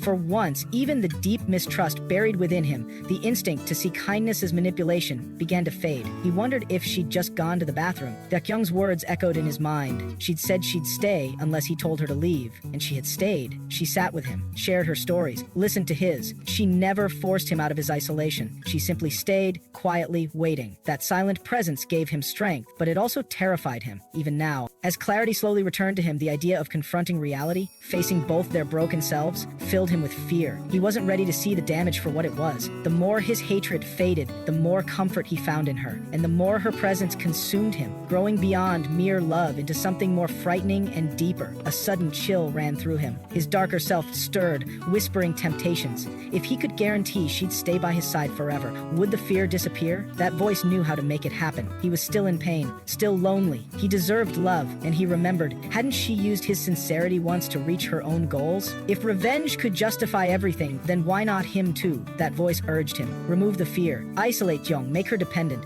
Erase anything standing in the way. Eliminate them all, like Shi Myung-hwan did. Or use power instead, just like Lee Jae-ya did. Even if caught, it wouldn't matter. His parents would cover it up. They always did. They had done it for Jae-i. They'd do it for him too. Then came his own protest. He didn't want to become a monster just to destroy one, but the voice mocked that conviction. It had brought him this far and done nothing. Why be afraid? And if everything collapsed, he still had an escape. Despite everything, a small part of him recoiled. The fact that these thoughts disgusted him, even slightly, meant he might be healing, just a little. For now, the noise inside had quieted, and Dakyong was still beside him. Time passed. Now out of his cast, he considered cooking, something he'd never done before. But she had taught him once. As he called her name, his voice halted. Someone was there. It was the security guard. Startled, Jo-young realized it was Lee Jae's security team. His tone grew sharp. He demanded an explanation, but the guard seemed unfazed, responding vaguely. He didn't hear Jae-hyung clearly and asked whom he was referring to. The girl who had just been there? Jae-young started to reply that Jae-ya had just taken, but a darker thought cut through. Wasn't this too much already? First conspiring with Shin Myung-hwan, and now sneaking into his home in the dead of night to take away the only person who stayed by his side? He couldn't take it anymore. His voice trembled with fury as he demanded to know, where was she? Where was Jaya? Jae-young stormed forward with intensity, his voice cutting through the air as he demanded to know where Lee Dae-kan was. The guard blinked in confusion, unprepared for the outburst, and asked who he was referring to. But Jae-young didn't back down. His tone dropped lower, tenser, demanding to know where the girl had gone. The guard faltered, struggling to form a response, and barely managed to mention Lee Jae-i before Jae-young cut him off, his fury boiling over. He declared that enough was enough. The alliance with Shin Myung-hwan to corner someone into despair had been bad enough, but sneaking into his house in the dead of night to take away the only person who had stayed with him was beyond forgiveness. His voice cracked but held firm as he pressed forward, eyes blazing, demanding to know where she was. The guard, shaken and unsure, repeated his confusion, but Jae-hyung's voice had turned cold now. He was no longer asking for Dakyong. He was demanding to know where Lee Jae-ya was. Meanwhile, Dakyong sat across from Jae-ya. The latter's tone was soft but laced with underlying tension as she asked if Dakyong was there of her own will. She pried further, asking if anything had happened with Jae-hung, implying something darker. Dakyong frowned, asking what she meant, but Jae-ya leaned in, hinting at exploitation. Dakyong shut it down without hesitation, insisting that Jae-hung had never crossed a line, and she wasn't the type to let such things slide. Jae-ya's expression hardened. She spoke of how human vulnerability stemmed not from the body but from the mind. Mental abuse, she said, was more effective than physical violence. She suggested that force, when disguised as obligation, could be even more dangerous. But Dakyong didn't waver. She had never felt that way. Jae-young was changing for the better. Then she asked, how did Jae-ya even know about her? Was it Shin Myung-hwan? Jae-ya responded with a scoff, claiming she had only worked with Shin professionally until she realized his betrayal. When Dakyong asked what happened to him, Jae-ya answered coldly, assuming he was paying the price price for his actions. Her tone then shifted, feigning concern. She said that if Dakyong truly was improving and if Dakyong's presence wasn't an issue, then good for them both. With a forced smile, she suggested a trip abroad, a getaway to let him breathe and allow Dakyong to relax. She promised to cover all costs and encouraged her to go within the week. Dakyong stared, stunned. When she asked if Jae was scared, the older woman seemed momentarily thrown. Dakyong didn't hold back. She accused Jae of trying to eliminate living proof of her crimes, now that Shin Myung-hwan was gone and something important was coming up. She pointed out that Jae was pretending to be protective only to isolate Jaehyung. Sending him abroad would make it easier to orchestrate an accident or remove him from the picture without hassle. Jae warned her to stop, but Dakyong pressed harder. She brought up the Banquet of the Sun, calling it the real priority. Jae snapped, accusing her of parroting Jaehyung's delusions. She called Dakyong emotional and irrational, claiming that everything being said was rooted in Jaehyung's paranoia. She challenged her to present facts, asking what proof she had. Jae insisted she had tolerated enough because of Jaehyung's condition, and warned that staying close to him could fracture even the sanest mind. Dakyong remembered Jaehyung's quiet words about collecting evidence against Jae, but aloud she stayed calm. She acknowledged that neither she nor Jaehyung were entirely sane, but pointed out something darker in Jae. Her voice sharpened as she said that if she had a sibling she cared about, one wounded, traumatized, and mentally broken, she wouldn't waste time blaming them. She would have sought justice and protected them. She accused Jae of treating Jaehyung's whereabouts as irrelevant, of sneaking into his house without warning. Jae scoffed at the accusation, but Dakyong continued. She turned Jae's earlier words back on her, asking if she had used that idea, that mental weakness was greater than physical, to push Jaehyung towards self-destruction. Then she added, almost mockingly, that she liked people like Jae because her hunger for power made her easy to read. Jae's laugh was sharp and bitter. She lashed out, asking how Dakyong could call her power-hungry but not Jaehyung. She pointed out that Dakyong had only known him for a few months, while she had spent her entire life by his side. She asked who the real intruder was. Her words turned venomous as she reminded Dakyong that she was raised in the gutter, following men around and picking fights. She claimed that people never changed, and just as she had used Shin Myung-hwan, Jaehyung had used Dakyong. According to her, Jaehyung's pursuit of justice was just envy dressed up as righteousness, a deep inferiority complex masked as moral action. She admitted to being power-hungry and insisted Jaehyung was worth training someone like Dakyong to follow him like a loyal mutt. Then she stood, done arguing with someone she considered beneath her. She gave Dakyong an ultimatum: leave and never return, or stay and do exactly as she was told. But Dakyong stared at her coldly. She rejected the idea that Jaehyung was anything like Jae. She admitted that he was flawed, even obsessive and controlling at times, but never happy about it. Deep down, he knew it was wrong. What he feared most was becoming like her. She believed that his ability to endure Jaeha's torment for so long and still remain standing was proof of who he really was. She scoffed, calling Jae insecure and desperate to drag others down to her level. With one last bitter glance, she turned away, finding her twisted delusions almost entertaining. Jae growled, accusing them of paranoia and Stockholm Syndrome. She called the entire conversation a waste of time. Just then, a voice rang out. Jaehyung's. Jaehyung spun around in shock. He stood in the doorway, arm trembling as he held a gun. She shouted in disbelief, questioning his sanity and demanding to know where he got the weapon. But Jaehyung didn't answer. He growled for her to get out of his sight. The guard behind him gasped in fear, calling him insane. But Jaehyung turned to Dakyong, his voice cracking. He asked why she had no pride, why she still protected him after everything they had said to her. He seemed broken as he questioned why she had stayed, calling her stupid for doing so. Dakyong met his eyes and said she had simply spoken what she felt and saw. When he asked if she still believed he was different from Jae, she nodded. He hadn't pulled the trigger. She sighed, admitting she wasn't smart, but said her instincts about people had always kept her alive. Some people couldn't be beaten, others carried a twisted stench, and Jae, she said, reeked of something dark, something sociopathic. But Jaehyung was different. He was solid and straightforward, and because he didn't bend, he couldn't become like her. Jaehyung clenched his fists and told her to leave. He said Taewon was waiting at the hospital room she had used, guarded by security. His voice softened into a whisper as he promised he wouldn't die, not when her presence had shown him that someone still cared. He begged her to go while he still had the strength to protect her. As Dakyong walked away, she paused and turned back. She placed a small item beside him, a gift she had made. It was late, but she wished him a happy birthday. With a faint smile, she admitted she couldn't leave without giving it to him. She had worked hard on it. It wasn't much, but it was made with all the effort she could give. Her voice faded as she left the room behind. Jaehyung sat with a heavy heart, his thoughts spiraling. If she had lashed out at his wrongdoings, pushed him away, or placed blame, perhaps the pain wouldn't have been so unbearable. But her quiet kindness cut deeper than any rebuke. Without giving him the chance to face his sins, she had wrapped everything up, leaving him with this ache. It felt like a punishment, one she had chosen with silence. Lowering his gaze, Jaehyun whispered an apology. He was truly sorry, but Dakyong interrupted, telling him to stop. It was time to let go and get up. Looking at her, Jaehyung recalled her words, how she once said he didn't understand love. He disagreed now. What he felt, this was love. Perhaps not the love he had imagined between them, but love nonetheless. She had always stood by those who lost the will to live. Whether it was Taewong, Jeon, Minjae, or Jung Wun, she would have sacrificed herself for anyone close to her, just as she had done for him. If that wasn't love, then what was? He admitted it still hurt to know she would never feel that way for him romantically, but he no longer wished for it. What she had already given him was far greater. Dakyong had become a part of him. Even if she left his side, her presence wouldn't fade. She would remain within him, guiding him every time he faltered. For that, he was thankful. Later, Taewon greeted him cheerfully, happy to see Jaeyoung doing better. Jaeyoung apologized for worrying him. He recalled how, in a flash of memory, Taewon had once thought they were both gongers. It was a relief to still be alive. Brushing it off, Taewon thanked him for the phone and asked where he had gotten it, as he hadn't seen it that morning. Jaeyoung explained that Minjae had given it to him, asking him to ensure Dakyong received it. He asked where she was. Taewon replied that she was getting ready and reminded Jaeyoung he was meeting his father today. Jaeyoung confirmed it, though he didn't find it necessary. Still, his father had insisted on tying up loose ends. As Jaeyoung prepared to leave, Taewon asked if he could come along. He had questions, especially about Jung Wun. Dakyong had been acting strangely, and every time he brought up Jung Wun, she went silent. Jaeyoung invited him to his room. When Dakyong regained consciousness, he finally had the clarity to look into Jung Wun. The hospital had said Jung Wun's guardian took him away. Jaeyoung had found a way to connect with that guardian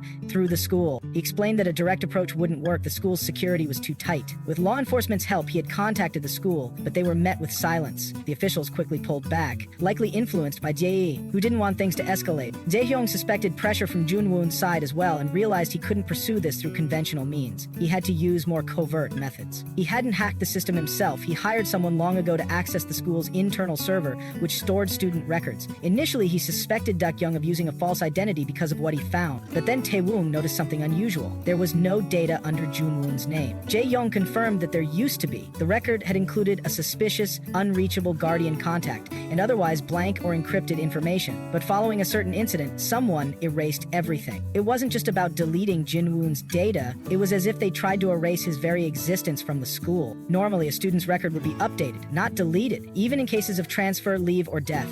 This complete removal was unprecedented. Jaeyoung concluded Jung Wun must have died. The secrecy around him only made that more plausible. They had gone to great lengths to wipe him away. Still, Taewon insisted it was only speculation. Jaeyoung should have been more careful with his words. Regardless of emotional states or circumstances, words mattered. He should have told Taewon the full truth. Jaeyoung apologized, but Taewon reminded him the apology wasn't owed to him. He asked if Young had continued searching. Young said yes, there were still no results, but he hadn't given up. Taewon promised to keep searching too. Just then, Dakyong entered and asked what they were doing. Taewon said they were just talking and asked if she was ready. She nodded and handed something to Jaehyung, saying the bodyguard gave it to her. Jaehyung explained it was from Minjae, who had asked him to pass it on. Dakyong recognized the toys they had brought back during their trip. She wondered why they were being returned now. Curious, Taewon checked the package. Inside was a revolver. Dakyong chuckled, remembering how she had once pestered Minjae to make her a gun. It hadn't been easy to find one back then, but it seemed he had kept that promise all this time. He had even tried to hide it beneath the toys. Taewon discovered a letter inside and read it aloud. In the letter, Minjae addressed Dakyong as his hero.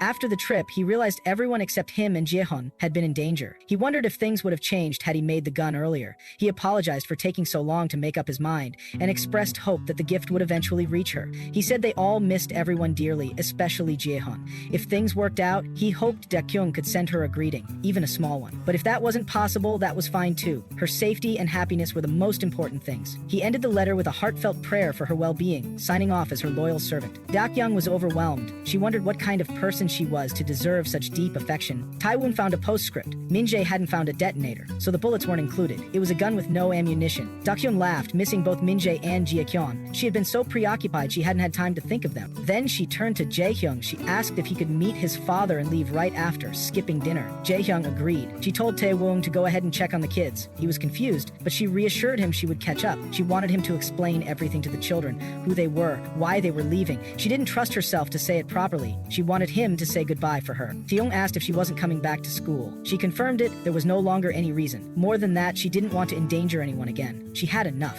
She was never meant to be there in the first place. Today would be her final day, with Taewon too. In her thoughts, Dakyong reflected that everything was perfect. The purpose of coming to school had been fulfilled. The truth she longed to confirm had been revealed. Taewon and she were alive. Jaehyung was finding stability. There were no innocent casualties, no unexpected losses. Everything was perfect. And yet, the pain still lingered. Jaehyung then said it was time to go. She had done well. The dinner meeting later ended without incident. One of the officials reminded the other about the banquet tomorrow. They should leave soon if they planned to attend. But the response was quiet. quiet. He had already reported that he would be taking a ship the next morning. When asked why the sudden change, the official simply replied that he had met an old friend. On the other side, Taewong was seen checking the location on his phone, trying to confirm whether Dakyong and Jaehyung had reached Jaehyung's father or not. The location tracker had been set by Dakyong, courtesy of Min Jae, so Taewong wouldn't worry. Dakyong had also handed Taewong a business card that read Jaea Emrae Mrau, a name recognized by everyone in the country, a leading powerhouse that had played a key role in South Korea's rise as an economic giant. For years, it had maintained the top position across nearly every industry and was seen as one of the nation's representative companies. But everything changed 12 years ago. During a pivotal shift in the South Korean government, a major scandal erupted. A presidential candidate was exposed for large-scale corruption. As the story unraveled, a wave of political and business misconduct came to light, triggering national outrage. Even Emirad couldn't escape the fallout. Public scrutiny intensified. Every hidden truth was revealed. Eventually, under the pretense of corporate stability, Emirad's chairman was arrested for illegal lobbying and large-scale tax evasion. To make things worse, Sayoung, the second largest company at the time, became entangled in a tech plagiarism scandal. After a drawn-out legal battle, Emerald lost several significant contracts, resulting in heavy penalties. Emirad's reputation plummeted. Its stock value crashed. The once undisputed number one was now collapsing. Sayoung, meanwhile, waited. As Emirad staggered, Sayoung eventually dropped the lawsuit. Later, they began promoting joint ventures with Emirad abroad. To the public, the long-standing rivalry seemed to end. Sayoung appeared to be a savior, aiding Emirad and stabilizing the economy. Their image as a good company was widely accepted, but beneath that illusion, it became clear Sayoung had gained the most from Emirad's downfall. They had carefully dismantled their rival and brought it under their influence. It all traced back to the corruption expose that shook the nation. In a flashback, Seo Won had warned Taewon. Sayoung was clearly involved. Emirad was the original target. They hadn't just won a corporate war, they sought to reshape Korea's political framework for their benefit. Through aggressive corporate ideology, Sayoung crushed opposition, even gaining control over a president. Their ambition was to dominate the nation itself. Chairman Lee had always operated that way. If he couldn't find what he wanted, he made it himself, even if it meant creating a person. One more casualty of Sayoung's schemes, the once mighty Chairman Lee Sun, Jae-hyun's father. Back in the present, Jae-hyung introduced Dakyong to his father.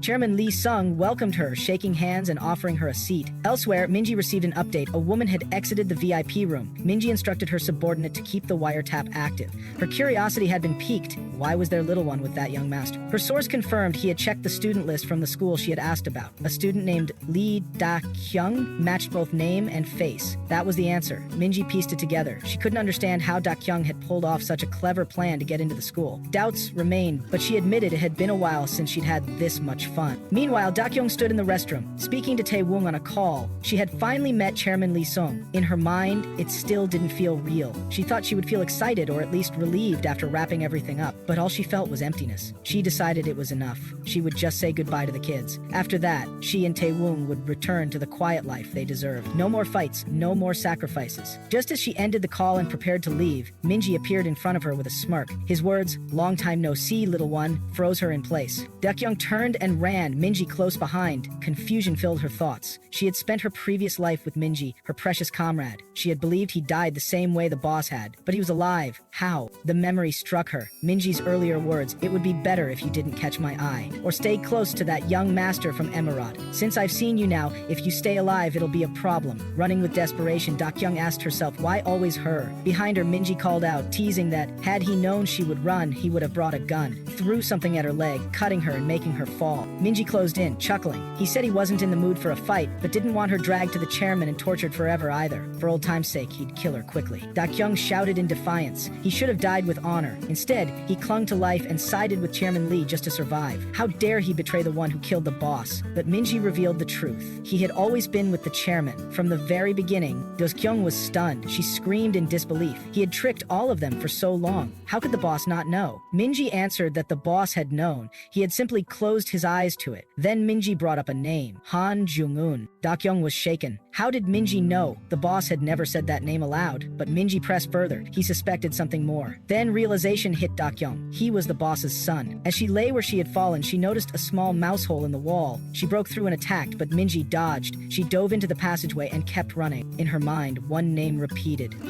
Jung Wun, a traitor. The boss's traitor. She had to tell Jo Tae-won. The boss didn't close his eyes to save that traitor. It had to be a lie. She urged herself not to be swayed. Everyone was dead. What was the point of saving that one man? She looked for a phone. The truth burned inside her. Han Jong-yun was the boss's son, a traitor. He had to die, but the priority was getting the message to Taewon. She knew what that monster was capable of. There was no way to win. Survival was the only option. Even if it meant death now, it would be better. Minji followed her into the passage. Light appeared ahead. A glimmer of hope rose in Dakyong's chest. She rushed toward it, but as she neared, she found the exit blocked by a locked gate. Her heart sank. She collapsed, tears falling. There would be no miracles for her. Suddenly, she saw a vision. Seo-won, Jung Wun's mother, crying and asking why Dakyong had killed her son. Dakyong begged for forgiveness, tears streaming. She remembered her friends, their voices echoing in her mind, and she sobbed. Minji approached and asked why she was crying so much. Dakyong raised her gun and warned him to leave. She told him he would die if he got any closer. Minji noted that using a gun was cheating. Where did it suddenly come from? Still, he admired her for holding it together. But he reminded her, tricks needed to be used wisely. She told him to stop talking and go away. If he moved closer, she would blow his head off. But Minji saw through her bluff. He pointed out that she hadn't shot earlier. Why the sudden change of heart? He could see the gun shaking. There were no bullets. As Minji lunged with a knife, someone grabbed Dakyong from behind and pointed a gun at Minji. It was Jung Wun. Looking at her, Jung Wun softly said that he had missed her a lot. Jung Wun arrived, apologizing for his delay. As he laid eyes on Dakyong, he admitted he had missed her, both her and the other person present. He revealed that no one in the Glory Corps knew of Lee Dakyong's existence, except for one individual. That person belonged to a covert unit so secretive their names didn't even exist within the organization. The same spy who had a role in his mother's death. His voice carried a blend of sorrow and purpose. He simply wanted to see her. P4 watched the scene unfold, stunned by the impossible presence of Jung Wun. Jung Wun continued, pointing out the Glory Corps' core philosophy, absolute blind loyalty to the president. Yet he questioned what P4 truly was. A spy, yes, but one who had formed attachments. One who had saved the children of a dead woman. His voice became sharp as he accused P4 of now attempting to kill those same children again. P4's thoughts spiraled. Jung Wun knew too much, and this knowledge was dangerous, unacceptable. It had to be buried. When P4 tried to speak, Jung Wun cut in again, asking if he had a sense of self. Within President Lee's system, that was never supposed to exist. But now, it was clear. P4 was defective. As P4 tried to suppress the truth, Jung Wun commanded him to withdraw the agents following Cho Tae-won. He demanded to know who else was aware of their survival. P4 admitted that no one else knew. Jung Wun warned that if the higher-ups discovered that Lee Dakyong and Cho Tae-won were still alive, his own life would be at risk. P4 admitted he had no authority to report such a thing to the higher-ups. His original plan was to kill and quietly bury them himself. When Jung Wun asked for a code name, P4 responded, it was P4. Jung Wun leaned in with finality. P4 was to listen carefully. As far as anyone was concerned, Lee Dakyong and Cho Tae-won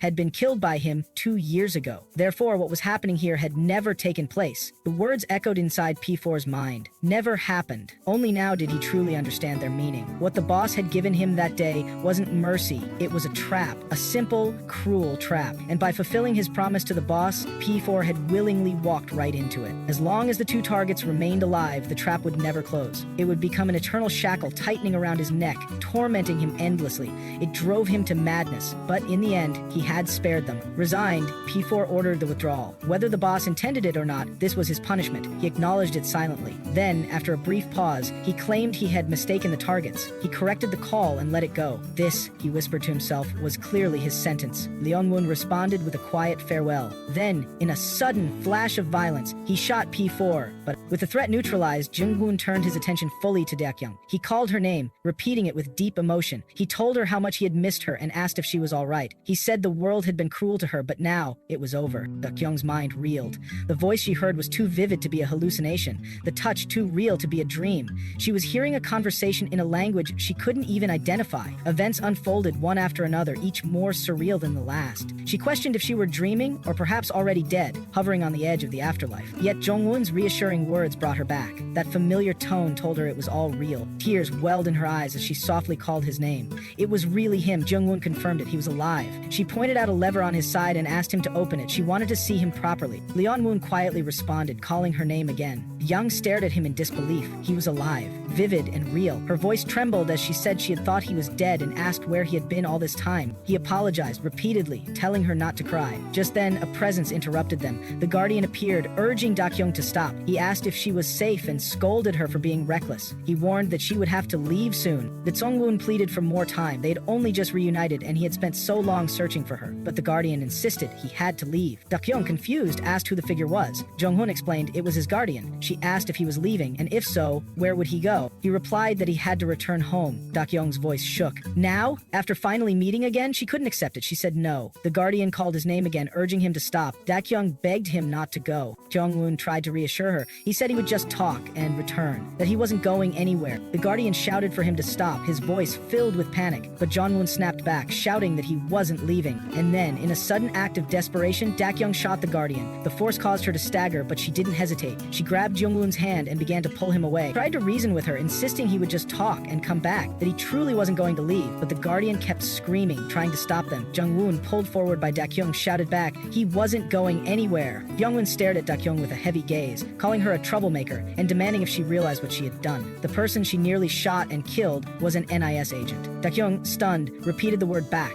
Jung Wun continued, stating that she had kidnapped him. But even if she hadn't, he had no intention of leaving. He was already planning his escape. Dakyong lowered her head and apologized, her voice cracking. She hadn't meant to make things harder. She repeated her apology, overwhelmed by guilt. But Jung Wun interrupted with a soft no. Just as Dakyong tearfully admitted, she only acted out of fear. The thought of him disappearing again had driven her to desperation. She confessed she had almost killed his guardian, her head clouded in chaos, filled with regret. Everything she touched seemed to turn into a mess. In her desperate attempts to survive, she'd only made things worse. Once again, she had ruined everything. Jung Wun gently addressed her name. For him, holding her hand and running felt liberating. He grew up in a world where even the smallest mistake was unacceptable. Everyone around him demanded perfection, and he was often seen as the model child. But that life had suffocated him. That's why, he said, he loved the chaos she brought. Everything she ruined felt perfect to him. He thanked her for bringing him to this moment. This was what he truly wanted to say, so she shouldn't cry. He promised to stay with her. Whatever had tormented her until now was gone. Dakyong quietly whispered another name, Minji, but Jung Wun denied it. Nothing else would interfere in her life. Nothing would scare her again. He asked her to trust him. He wanted to hear everything she had been through, to share things he had kept inside, and to give her what he had longed to. He suggested they go on a date after all this time, though he wasn't supposed to be out for long. He had snuck out. He asked if there was a place nearby where they could stay. She must have been uncomfortable being soaked like that. Dakyong asked if his family was really that strict. Jung Wun confirmed it, saying they had even given him gloves to avoid leaving fingerprints and a helmet to prevent shedding a single hair. Then he remembered the helmet had been left in the sewer. She asked if that was fine. Jung Wun laughed, brushing it off. He had already been caught on all the nearby CCTVs anyway. Dakyong asked cautiously if he was wanted or something. Jung Wun promised to explain everything slowly once they found a place. He pointed out a nearby theme motel and suggested they go there, admitting he'd never been to such a place before. Sliding in the cart, he looked down at his now dirty clothes. He had dressed up nicely that day, and now everything was soaked. Then he recalled she had gone to see Jaehyung's father, hadn't she? Surprised, Dakyong asked how he knew. Jung Wun explained that he had searched high and low to find her. Dakyong suddenly mentioned Cho Tae-woon, wondering if it could be. Jung Wun interrupted to reassure her. His people were protecting him. She didn't need to worry. He moved closer, checking her injuries. It was a relief none of them were severe. After she washed up, they'd disinfect again and bandage properly. One spot looked swollen. He asked if it hurt. Dakyong gave a quiet breath, then questioned him. Why had he hidden that he was the boss's son, that his mother was her boss? And Jung Wun replied calmly. First, he had no way to prove it. Legally, he wasn't recognized as her son. Second, he had wanted to avoid the complications that would follow if she ever found out. In truth, no one should have known about the connection between him and his mother. And third, he said he'd tell her after he washed up. He was soaked and wanted to clean up quickly. Or, he suggested jokingly, they could wash up together to save time. Hang up his robe. Dakyong stood in silence, her thoughts spinning. Everything felt strange. Like all the chaos had suddenly faded. A calm had settled. And that calm was Jung Wun. It came so easily, so suddenly, it made her feel afraid. Jung Wun returned after washing up. Dakyong tried to scold him, but he brushed it off. It had been 2 months since he'd seen her. How could he not be thrilled? He wanted to stay a bit longer, but he had to leave before sunrise. He asked how she had been, if she had missed him enough to kidnap him. The Kyung cut through the teasing and asked for the third reason. Jung Wun hesitated, then admitted it. He hadn't known how things would end. Part of him hoped she'd never find out, while another part secretly wished she would.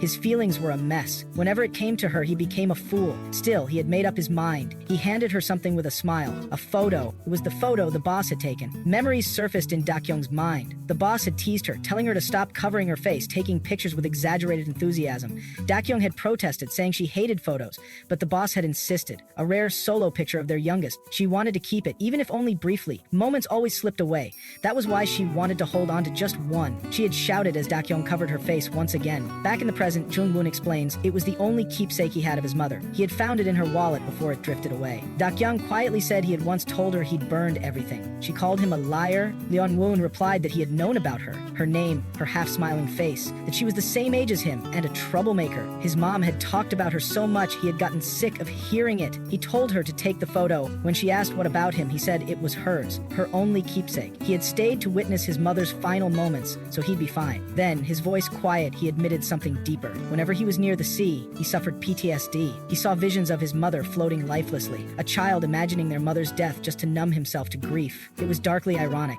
His mother always lived on the edge, walking only the paths where death was ever present. Yet she had done so with resolve. That reminded him of someone. Her. Dakyong said she finally understood the boss's cause of death. The boss had drowned. And Jung Wun, he had been there. Jung Wun looked away. He apologized. He hadn't been able to stop it. Leon cried out. She asked if someone had been with him during that moment. Someone who had grieved with him. Someone who had shared that pain. Jung Wun remained silent for a moment. She asked again, was he truly safe now? Was he in a place surrounded by people who would protect him? He answered softly, yes. People protected him, excessively, to the point it suffocated him. He promised to tell her, slowly, the reason he had been separated from his mother. But first, he needed to correct her. He wasn't as weak as she thought. His mind wasn't fragile. She didn't need to worry about him. Not because he was the boss's son, and not at all. He wasn't someone who needed protection, but Dakyong stared at him, her eyes wide. His body, it didn't look okay. Jung Wun asked if she had heard what he said. She snapped back, frustrated. It didn't matter if he said he was fine. That day, rebar had pierced his stomach. Jung Wun insisted again it was healed. Dakyong reached out. She had to check. He tried to stop her. She teased that she hadn't seen anything, swore it. He asked where she was going, accusing her of stealing his purity. She denied it, flustered. She had only seen a little, by accident. Because she had been worried, Jung Wun remarked that she always needed to confirm things for herself to feel at ease. He asked if she was healthy. He said she looked it. Then he shifted, his voice a little heavier. Dakyong always made the first move. She teased him, provoked him, pushed him, and whenever he responded, even a little, she ran away. She always left him hanging, even now. She drove him crazy, and he stood there, asking himself whether he should let this go or not. Jung Wun stared at Dakyong, frustration laced in his voice. She was always the one to initiate things, teasing, provoking, pushing him beyond his limit, only to run the moment he responded. She laughed him in constant frustration, just like now. Her annoying ways drove him crazy, and he didn't know whether to let it go or hold on. Dakyong, on the other hand, wondered if she was being too mean, but from her perspective, she was the victim. She defended herself, claiming he was the one who popped out on his own when she had only opened her stomach. How could she have known it would go that far? He should have kept it under control. She pointed at him, shifting the blame in flustered frustration. Jung Wun snapped back, confused by her argument, but Dakyong quickly shouted for him to forget it and let go. He softly mentioned he was cold, only for Dakyong to bark at him to wrap himself in a blanket since she was feeling hot. As reality hit her, Dakyong felt like she was losing her mind. Her thoughts suddenly cleared. Of course, it was a motel. Where else would something like this happen? She muttered to herself in disbelief. Jung Wun burst into laughter, finding her utterly ridiculous. Dakyong yelled back, overwhelmed and fed up. Inwardly, panic took over. Both of them were wearing only gowns underneath. She wondered when their clothes would dry, and if there were any stores open at this hour. Even getting just some underwear seemed impossible. Jung Wun offered to force her to wear the damp clothes, noting how uncomfortable that would be. He relented, telling her he wouldn't mess with her anymore and that she should relax and get comfortable. Curious, Dakyong asked what he was doing at the computer. Jung Wun casually replied that he was looking at a map, specifically a map of China. He then dropped a bombshell. He was planning to send her and Tae-wong to China. He'd be running away too. Dakyong froze. His sudden words made no sense. But Jung Wun continued, saying he'd been planning to explain everything today, but someone had kept distracting him. He'd already met Jae-young's father and assumed Dakyong had a lot of questions. He asked her to sit, starting from the beginning. He revealed his mother had once been an NIS agent. Dakyong had never heard this before. Jung Wun explained she had worked under the Domestic Economic Security Team, an unofficial oversight group formed in response to President Lee's crimes involving children. President Lee had bought orphans under the pretense of sponsoring orphanages, sometimes even resorting to kidnapping. By now, he had likely created a system to produce children. The orphans were used wherever he needed them. The Glory Corps was one of those places. During her mission, Jung Wun's mother encountered orphanages and met his father. Jung Wun was the result of their unexpected union. Dakyong already knew about his father, who had passed away long ago due to illness. The revelations kept coming. Jung Wun explained how his mother clashed with NIS higher-ups and resigned. Since she was treated as a person of interest, the NIS had limited their contact and placed Jung Wun under protection. Dakyong struggled to process it all. The truths she had long been curious about were finally in front of her, yet they felt too shocking to absorb. Her thoughts swirled. Why was he suddenly sharing everything? What was the urgency? Then it struck her again. That same subtle fear she had momentarily forgotten returned. She demanded an explanation for why they suddenly had to run away. Jung Wun revealed that a major incident involving Young was likely coming. Anyone even remotely connected would be investigated. Dakyong's ties to Jaeyoung and Taewong's as well made staying dangerous. He had arranged a ship to take them to China, where people were ready to help them. It was a rare chance, and he warned her not to cause trouble on the way. Dakyong reminded him that he once said he liked the trouble she caused. He admitted there was no point if he couldn't witness it. She asked if he was coming with them, but Jung Wun shook his head. He didn't even know where he'd be sent. The fear she had been holding back suddenly made sense. Jung Wun explained that once things settled in Korea, they could return. He didn't know when that would be, but by then he would have arranged new identities for them. Junyeon's company would help if contacted,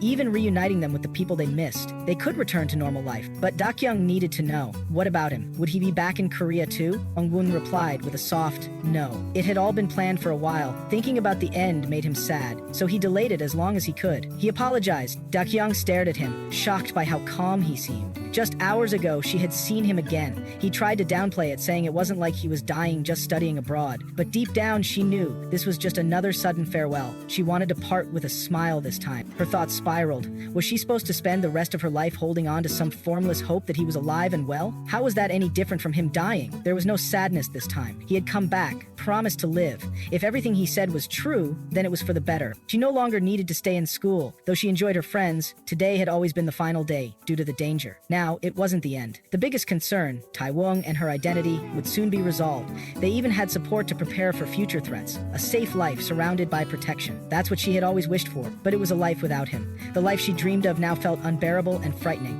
If it wasn't about revenge or survival, what was she holding on to? One thing was clear. She hated how suddenly he was leaving. This wasn't the normal life she had wanted. As the weight of the moment set in, she asked if this was the last time she'd ever see him. Deep down, she knew the answer. Dakyong gazed at him and acknowledged it had been nice meeting him. Her thoughts betrayed her words. There was no way someone as clumsy as she could deceive someone like him. She thanked him for the keepsake from the boss, knowing it had been more precious to him. Giving it back was her way of repaying him. She told him to go somewhere safe and live well, and if he died, she warned, she'd kill him. A brief flash crossed her mind. Jung Wun once said he felt like a fool when it came to her. Maybe, just maybe, she had made him foolish too. Leon Woon quietly said he didn't want to push her away, but there was no need to continue this anymore. All their kisses so far had held purpose, but he didn't want that now. He didn't want her kissing anyone she didn't care about, whoever it was, whatever the reason. Before he left, all he asked for was a hug. Dakyong hesitated. What if she did care? Why couldn't he imagine that she might love him? She stumbled on the words, maybe she did love him, but her thoughts interrupted. That couldn't be true. She quickly took it back. It was a lie. She told him to forget it. Her mind churned. When had these feelings started? She remembered the moment she first felt warmth from his voice, when he told her she had nothing to fear. His presence had given her comfort. In that brief moment, she had wished time would stop. She knew better than to long for eternity, but she had done it anyway. Love, she realized, was painful. Perhaps it would have been better to never know it. She looked at him. She softly spoke his name. She asked him to kiss her, urgently, pleadingly, and that was the moment where it all paused, full of unspoken truths and unbearable goodbyes. Leon Woon kissed Dakyong with intense passion, pulling her into his arms and laying her gently on the bed. Their lips remained locked, emotions swirling between them like an unstoppable tide. Inside Dakyong, a storm surged. Everything she had ever loved had only brought pain and abandonment, and yet those very wounds made her yearn for eternity even more deeply. The moment she started understanding others, she was the one left behind, informed only of farewells. She saw the pain in Jung Wun's eyes, the silent anguish he carried, yet deep down she knew nothing would ever change. Leon Woon stopped suddenly and rose from the bed, but Dakyong reached out, holding him back, trembling as she clung to him. She didn't want him to go, and she could feel that he didn't want to leave either. She begged him to stay, just this once, but Jung Woon's words brought a cold certainty. It had been his choice. While Dakyong and Taewon were forced to leave due to their identities and the risks surrounding them, Jung Wun had chosen to disappear on his own. His plan set even before she came into his life. The realization hit her hard. Before he met her, the pain boiled over. Dakyong, overwhelmed, grabbed his collar, her voice rising through tears. If he was always going to leave, why had he made her fall in love? Why had he saved her? Why had he given her hope? Her thoughts blurred in confusion. Even she hadn't fully grasped her feelings. How could he have understood? Perhaps she was blaming him now for something that should have remained her burden. His unfamiliar unfamiliar silence revealed the answer. Nothing would change. If only he had warned her in advance. Then she wouldn't have allowed herself to lean on him. She wouldn't have let hope take root. Her voice dropped, tangled in sorrow. She told herself to forget it. It was fine. She had already let go of the things she loved too many times. Far too many. She should have grown used to it. But her heart was in no state to remain sane. If he was going to be firm, he should have left no space for hope. He had carried himself like someone who didn't even know how to fall apart. Perhaps he never could. Not at Ox, never. In that place, he must have been forced to be perfect, never allowed to crumble, never allowed to break. Dakyong's voice wavered as she called his name.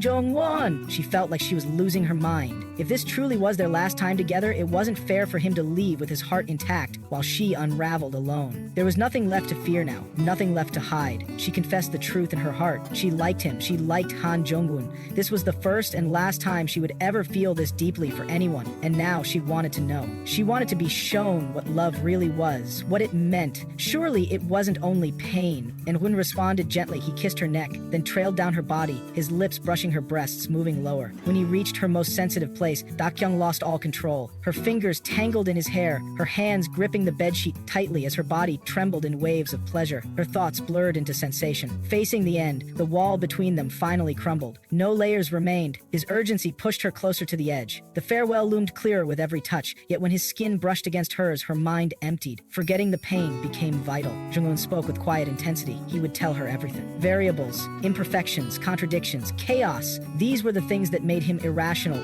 vulnerable. That was his impression of love. They could have destroyed him, but instead, they helped him find himself. He thanked her for showing him a new world, and he loved her. Their bodies moved together, overwhelmed by hunger and longing. Sweat mingled between them. Their moans filled the quiet room. They had both yearned for this moment. Now, they were consumed by it. Dakyong's thoughts echoed like silent prayer. They were struggling, holding on to a fleeting moment as if it could last forever, praying for time to stop, sharing each breath. She wished this moonlit night would never end. She wished the sun would never rise again. She wanted to stay in this night, always. Their lovemaking slowly came to an end. Dakyong, exhausted, drifted into sleep. But Jung Wun sat silently, guilt creeping in. He quietly began preparing to leave. In his mind, her name echoed. Dakyong, he had to go. Back then, he hadn't understood what made life meaningful for others, why people lived with such determination. He had wandered through those days lost in confusion, but seeing her now, sleeping peacefully, that single sight made him want to see it again. Someone like him, who thought he was far from such feelings, suddenly felt attached to life.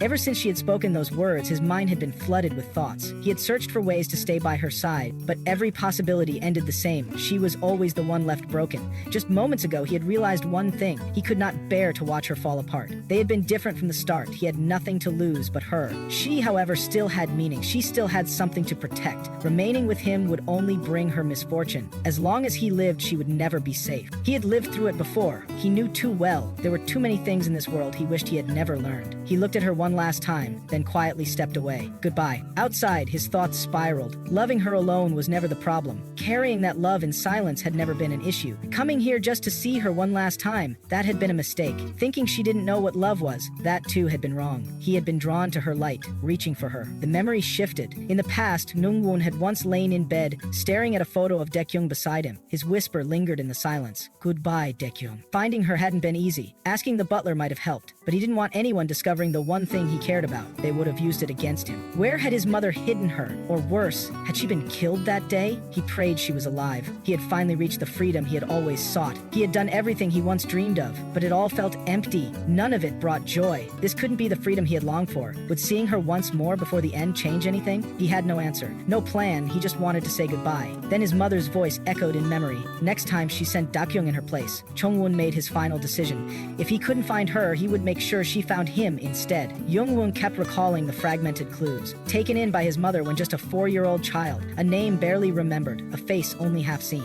Though vague, it was enough for him to take the risk. The affection for his mother and the deep-seated hatred for Chairman Lee became his guiding light. The Sejong group's succession always drew attention, making it easy to bait foolish people into traps. The public was drawn to chaos, never bothering about truth or consequences. His true target had always been the secret intelligence network of the underworld, a place overflowing with gossip and unverifiable intel. intel. Unlike reliable sources, which were always heavily censored, this shady market traded in dangerous information, too sensitive for public exposure.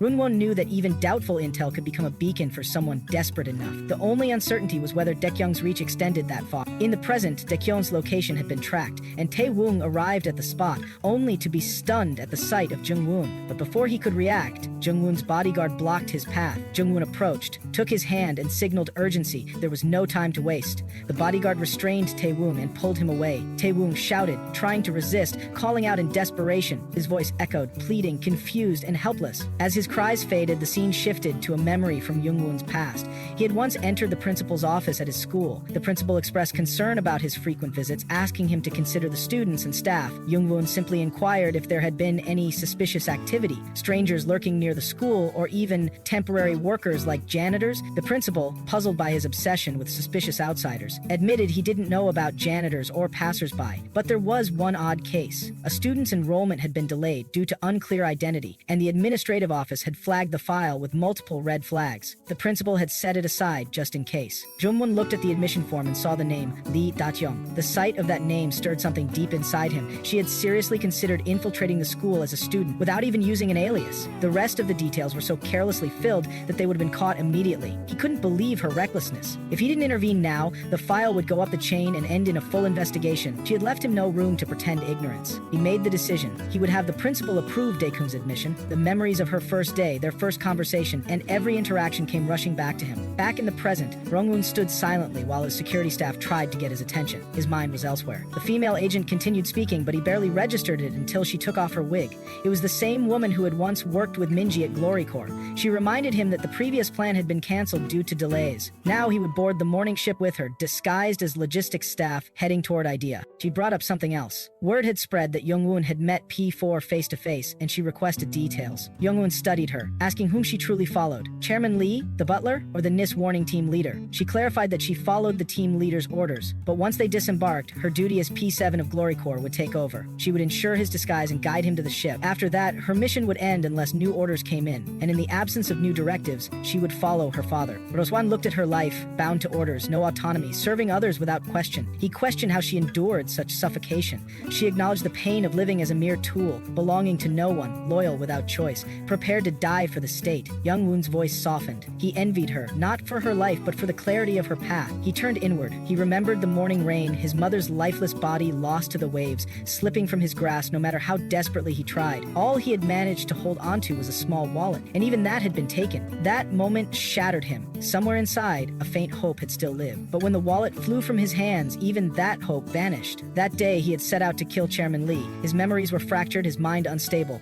Despite all the training, reason had abandoned him. Hatred had taken the reins. But even if he succeeded, nothing would change. His mother would not return. His pain would not ease. He knew all this, and yet he longed to die in a way that would erase all his sorrow. Awaiting punishment, he wandered the same torture chambers, haunted by that fateful day. In the brightly lit back room where shadows could not hide, he realized he no longer wished to die. He regretted his impulsive choices. He had surrendered control over his life to others, but now he would not let them choose his death. For the first time, he made a decision for himself. He planned his own death, intending to sink the sun beneath the ocean. He would carry all his sins and grief with it, returning to his mother who had died alone. That was where he belonged. And yet, even at the end, thoughts of Dakyong returned. He imagined dying with her image in his mind, hoping she would take his hand. He remembered how she had once abandoned everything to leap into the ocean for him. He wished they could run away together. As he boarded the ship, his body gave out. He collapsed. Elsewhere, Dakyong awoke from her sleep. Sitting before her was Tae-woong, watching over her silently. At the grand venue of the Sun Banquet, Minji, known as Agent P4, arrived alongside Agent P7. Elsewhere, Jung Wun finally met his father, who reminded him with a stern tone that this would be the last time they sneaked off the island so recklessly. The unexpected encounter with P4 had brought a rift. P7's identity could have been exposed. As shadow agents of the National Intelligence Service, strict confidentiality was always their code. Jung Wun acknowledged his mistake, slightly flustered, and asked his father to stop scolding him. His father's eyes were then drawn to the unfamiliar necklace Jung Wun wore. Jung Wun explained it was a farewell gift from Dakyong. When questioned if it might be a tracker, he admitted it was. Dakyong must have been curious about his whereabouts. He smiled faintly at the gesture, finding it thoughtful. Even if she tracked him, she couldn't reach the island without an invitation. He decided to keep it unconcerned as a farewell memento, but then he paused. Dakyong didn't know about the banquet, or perhaps she did? He mentioned Jae-kung, noting how she always seemed too perceptive. His father then instructed him to notify when Dakyong's boat departed. The narration shifted to the highly anticipated Banquet of the Sun. It was Chairman Lee's long-awaited grand celebration, scheduled for 7 p.m. that night on Ideon, the artificial island created for this very purpose. By the next morning, Jung Wun's maid arrived to greet him, asking if he felt any discomfort. He replied that he was fine thanks to her. She began listing the day's updates. His father would arrive by 3 p.m. due to work commitments, and all preparations had to be completed by then as instructed in the guide. She handed him a list of key attendees for the day. Jung Wun reviewed the names, the first being An Sung-jun, chairman of the Cultural Tourism Committee. Meanwhile, in another location, Sung-jun prepared to leave for the banquet, receiving a warm farewell from his daughter. Jung Wun then recalled Jae. The scene transitioned to her receiving a facial treatment. Her security agent entered, informing her there was still no contact from the chairman or the young master. She confirmed they had been unreachable since their last scheduled appointment. Her assistant replied with a firm nod.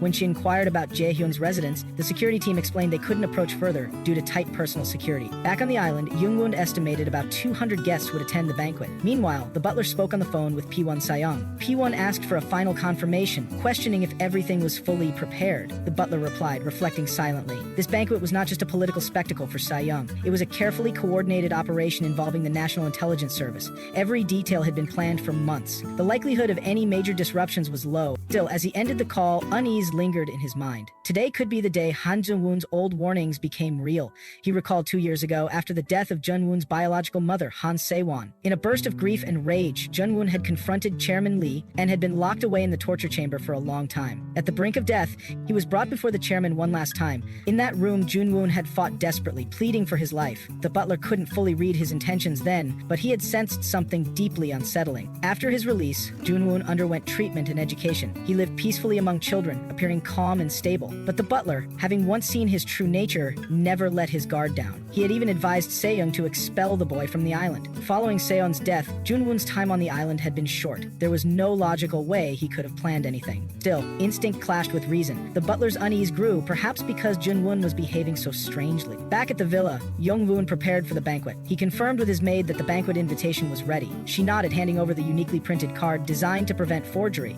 Only selected attendees had received it, escorted personally by Seon's staff. Security was so tight that no outsider could enter undetected. The butler soon arrived, adjusting Jung Wun's tie and asking if preparations were complete. Jung Wun replied that he still had to get his hair done, noting how wearing a suit always felt uncomfortable. When asked why he had been called, the butler informed him that the boat carrying Dakyong and Jo Tae-woong had departed for China without issue. Jung Wun thanked him, visibly relieved. Later, he met with P4, remarking that the banquet hadn't even started and he already felt exhausted. He thanked her for her hard work and suggested she wait in his room until the event began. However, noticing something strange, he asked about the butler and why Yonggwang University was providing assistance. P4 explained that the butler had gone out to meet a guest. Guests were arriving gradually and it would take time. She assured him she would stay by his side until then. Jung-won agreed but admitted he hadn't slept last night. He asked her to leave so he could rest, but she refused, stating she had orders not to leave. She told him to rest comfortably regardless of her presence. Jung-won looked at her again and asked if her chest was okay. Even with a bulletproof vest, the impact must hurt. P4, caught off guard, thought to herself how similar he was to his father. Jung-won then asked if she had known Dakyong since childhood. P4 answered with a nostalgic air.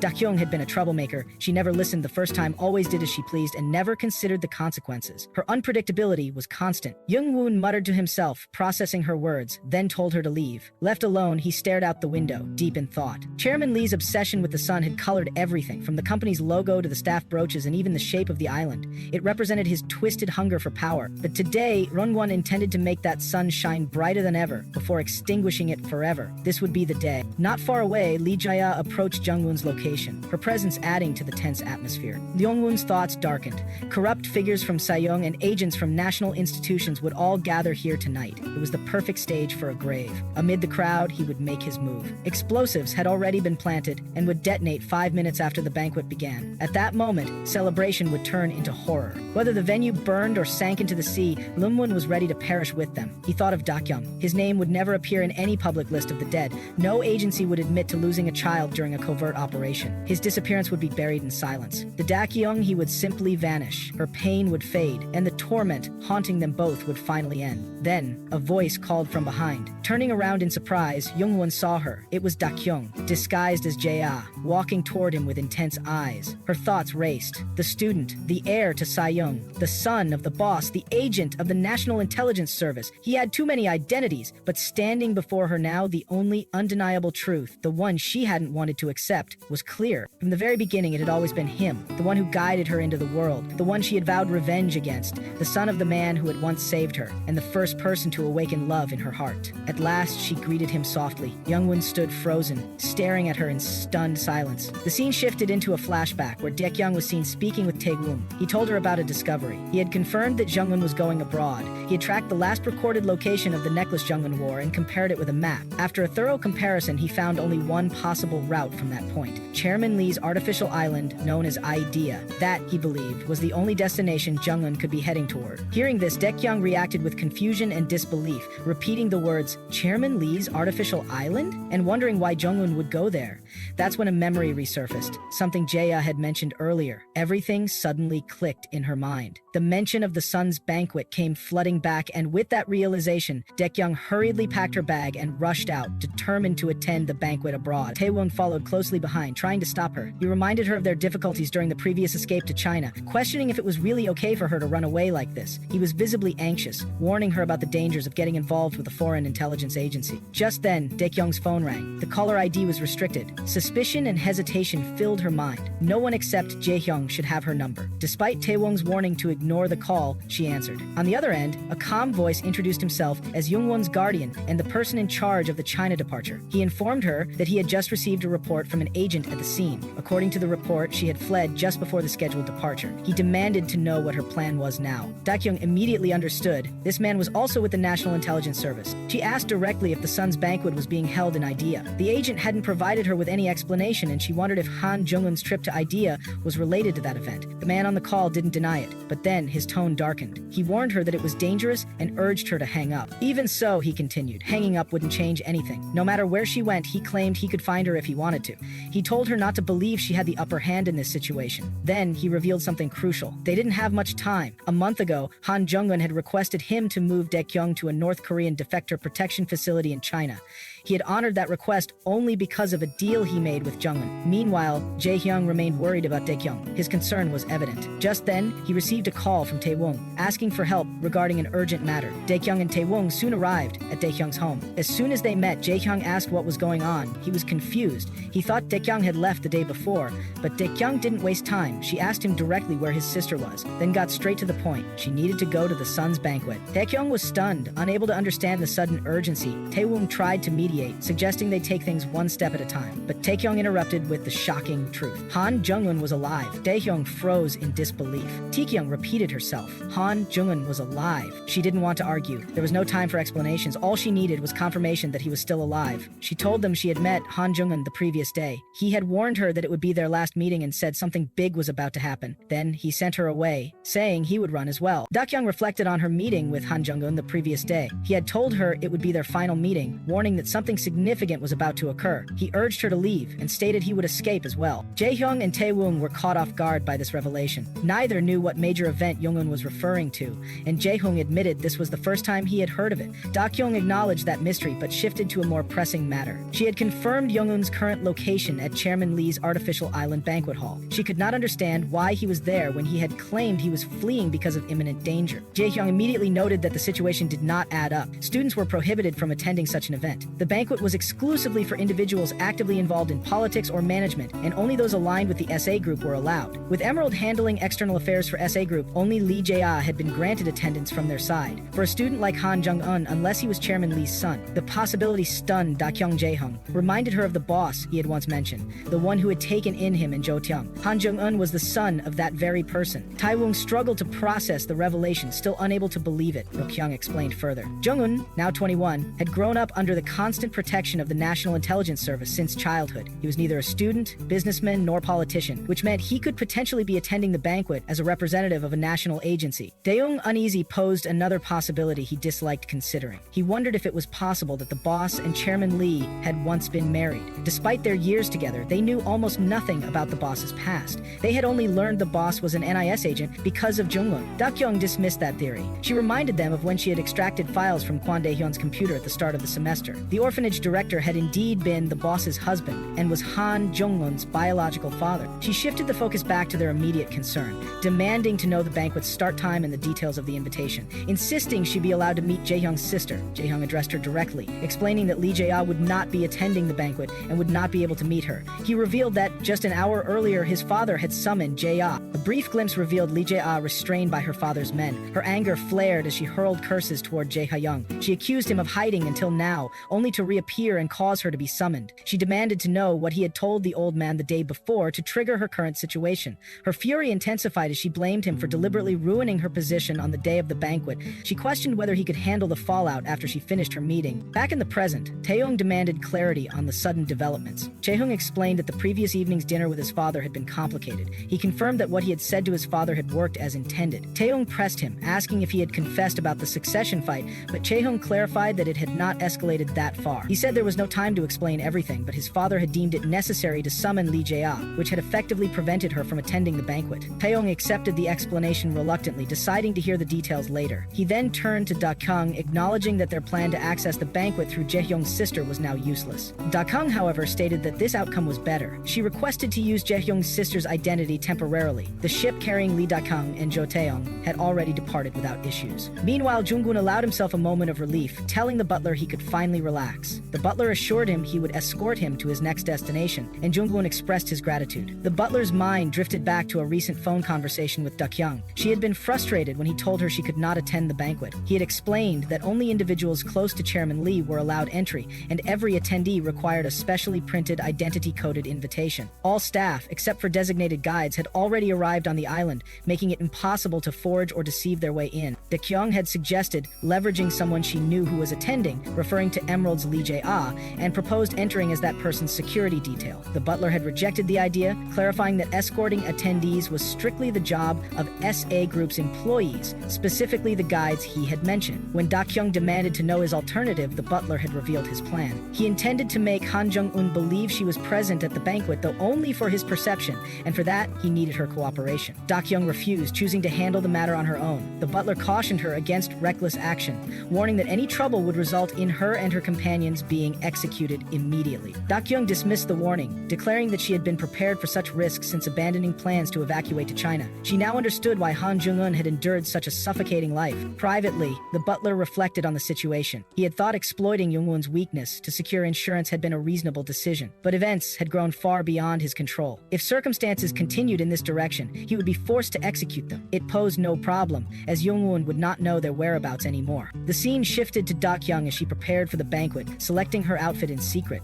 She had lied earlier, claiming she would not attend, but in reality she was finalizing her dress and perfecting her disguise for the event. Jaehyung warned her about the dangers ahead. The banquet would be filled with individuals close to Lee Jae-ah, and it would only be a matter of time before her true identity was discovered. Her past affiliations and her ties to an organization that had previously clashed with the SA Group placed her in real danger. Dakyong admitted that there were those within SA Group who could easily recognize her, including Minji Uni and potentially even her own brother. Taewong's frustration grew as he realized the risk she was taking. He believed she was walking directly into a trap, one that would lead to her being exposed and killed. Dakyong, however, remained firm. She only needed to gain entry into the banquet hall. After entering, she would shed her disguise and disappear. Taeyong could not understand her confidence. Her resolve stemmed from her trust in Han Jung-un. This blind trust angered Taeyong, who felt she was reckless, leaving others helpless and worried while she followed her instincts. Jaehyung reassured them that she would be safe, though no one understood why her trust in Jung-un ran so deep. Dakyong finally revealed her frustration. It made no sense that someone who claimed he was fleeing from danger would willingly attend a banquet hosted by the man responsible for his mother's death. She remembered countless others who had tried to escape only to meet death, and those who had begged her to kill them before suffering the same fate. She knew she was not alone in this cycle, nor was Jaehyung. He admitted that her attachment was a blind obsession, one she could not fully comprehend herself. Jaehyung, despite the risks, offered his help. Taewong searched through his sister's laptop, compiling a list of acquaintances who would attend the banquet so that Dakyong could study their faces and avoid suspicion. He asked Jaehyung if he was truly willing to take this risk, knowing it could spark conflict between companies. Jaehyung confirmed that they would manage. Jung believed in the plan, and while he might not place his trust in Han Jung-un, Jaehyung trusted Dakyong, who trusted him. If Jung-un truly cared for her, he would not allow her to be harmed. Jae-hyung added that if an incident large enough to trigger a global investigation occurred, Dakyong's impersonation of Jae-ah would no longer matter. He also admitted that he owed her too much to refuse. Dakyong stepped out of Jae-ah's room, wearing the same clothing and makeup, her appearance identical to the woman she was impersonating. Walking beside Jae-hyung, her disguise was flawless. At the security checkpoint, guards scanned her face for verification. The scan cleared without suspicion, and no one realized she was not Lee Jae-ah, but Dakyong in disguise. A photo of her was sent to a contact along with a report, confirming that Dakyong had successfully infiltrated SA Group's circle by posing as Lee Jae-ah. The disguise had worked seamlessly. Elsewhere, Jung Wun had already prepared himself and instructed the butler to guide him through his schedule. The butler relayed commands to the security team, ordering them to conduct final checks on all major entrances and deploy personnel throughout the banquet hall. Sa-young's son personally oversaw the directives. The security staff was told to prioritize the placement of VIP guests. They were instructed to carry out thorough identity verification for all accompanying personnel and movers before allowing entry. The orders emphasized that no exceptions were to be made under any circumstances. As the banquet of the sun commenced, guests began arriving under heavy security. The butler supervised the entire process. Every person, from the prominent attendees to the accompanying staff and movers, was subjected to strict identity checks with no deviations permitted. Dakyong arrived fully disguised as Lee Jae-ah. No one suspected her true identity. The butler approached, greeting her as if she were Jae-ah, introducing himself as the manager from IDEA who had spoken to her on the phone earlier. He informed the security team that he had been instructed to escort her personally and would handle her verification himself. As they walked together, Dakyong recalled the phone conversation. This was the same person who had claimed to be Jung Wun's guardian, indicating a connection to the National Intelligence Service. Her suspicions grew as she considered why the NIS would be managing Chairman Lee's island. Their silent march through the halls deepened her unease. The thought crept into her mind, perhaps the NIS had infiltrated the SA Group, and perhaps Jung Wun had been raised within its territory all along. She forced herself to stop overthinking. There was no room for distractions now. She stopped herself from overthinking. Now wasn't the time for pointless questions. She asked about something Jung Wun had told her, a major SA Group event that would lead to a global investigation. Butler responded that this was the first he had heard of it. Jung Wun must have lied. Whether that lie was directed at her or at him was unclear. Maybe they had both been deceived. Butler added that despite it all, he believed Jung Wun had told her the truth. He had trained many children over the years. Not just Jung Wun, but also Han Se-won, whom Dakyong had once followed. Among them all, Jung Wun had seemed the most perfect. But from the day Han Se-won died 2 years ago, everything changed. His assumptions had been repeatedly proven wrong. Even now, it remained the same. Dakyong realized it clearly. A broken leash could be reattached, but she no longer held the reins. She was now proof that Jung Wun was completely shattered. His emotions trapped him. The presence of the one he loved the most had become a chain around his neck, his greatest weakness. Butler hoped the banquet would end safely. With Dakyong present, Jung Wun wouldn't dare to ruin anything. Dakyong stood silently, absorbing everything she had just heard. Although it hadn't been long since she arrived at the academy, one thing had become painfully clear. She hated this place. The walls, the people, the atmosphere, every bit of it unsettled her. Even breathing felt like a chore that triggered anxiety. A voice called her by the name Lee Jae-ah, instructing her to follow. Her thoughts swirled as she walked. The one who claimed to be her guardian used her as a tool to manipulate others. She couldn't understand what he was so afraid of. That night lingered in her memory. She had believed they had shared something, an emotion, a connection. She thought they had become the only two people in the world who could understand each other. For a moment, she believed he had shown his true self to her. But now, everything felt like an illusion. As Dakyong passed P4 while disguised as Jae-ah, his stare lingered on her face, sharp and suspicious. Her steps took her closer to Jung Wun, and with each stride, her thoughts intensified. Everything had been a mirage. She had never truly understood him, not even from the start. He hadn't given her the chance. Still, despite her misunderstanding, she had followed him blindly. There had been so many reasons for her arrival, questions with no answers, emotions she couldn't explain. Yet it all began with one truth, her love for him. She paused and looked at him, silently pleading. All she wanted now was an explanation. Why had she fallen for him? If he told her the truth, maybe her feelings from that night wouldn't seem so foolish. The foundation of trust she had built was crumbling rapidly. Her heart and mind were in turmoil. Jung Wun stood frozen. The sight of Dakyong overwhelmed him. But before he could speak, Dakyong stepped forward, grabbed his collar, and shouted with fury. From the very beginning, he had known why she came to the school. Since when had he known? Was it from the start? She demanded answers. She had seen the family photo. Why was Jung Wun, the boss's son, in it? What was his connection to the boss and butler? Why had he played with her feelings, keeping everything hidden despite knowing the truth? What reason did he have for this silence? She pleaded, again and again, for honesty. At least on that one day, he he could have been sincere. Why couldn't he be as genuine as he had been the night before? She had asked him the same question countless times. Who was he really? Jung Wun's mind reeled. Her words hit him like a storm. Who was he? Images from the past resurfaced. His parents' constant smiles, their warmth, gentle touches, and a happiness now lost. Those fleeting memories haunted him, perhaps because they marked the last time he had truly felt joy. When his father died from illness, Jung Wun had been too young to comprehend death. All he remembered were the sounds of screaming and the sparse gathering of mourners. His mother had tried to stay composed, reminding him again and again that he was her everything. Then, one day, a man from the National Intelligence Service took him away. His mother had become increasingly absent, and that man arranged Jung Wun's first meeting with them. Even as a child, he felt something ominous in that moment.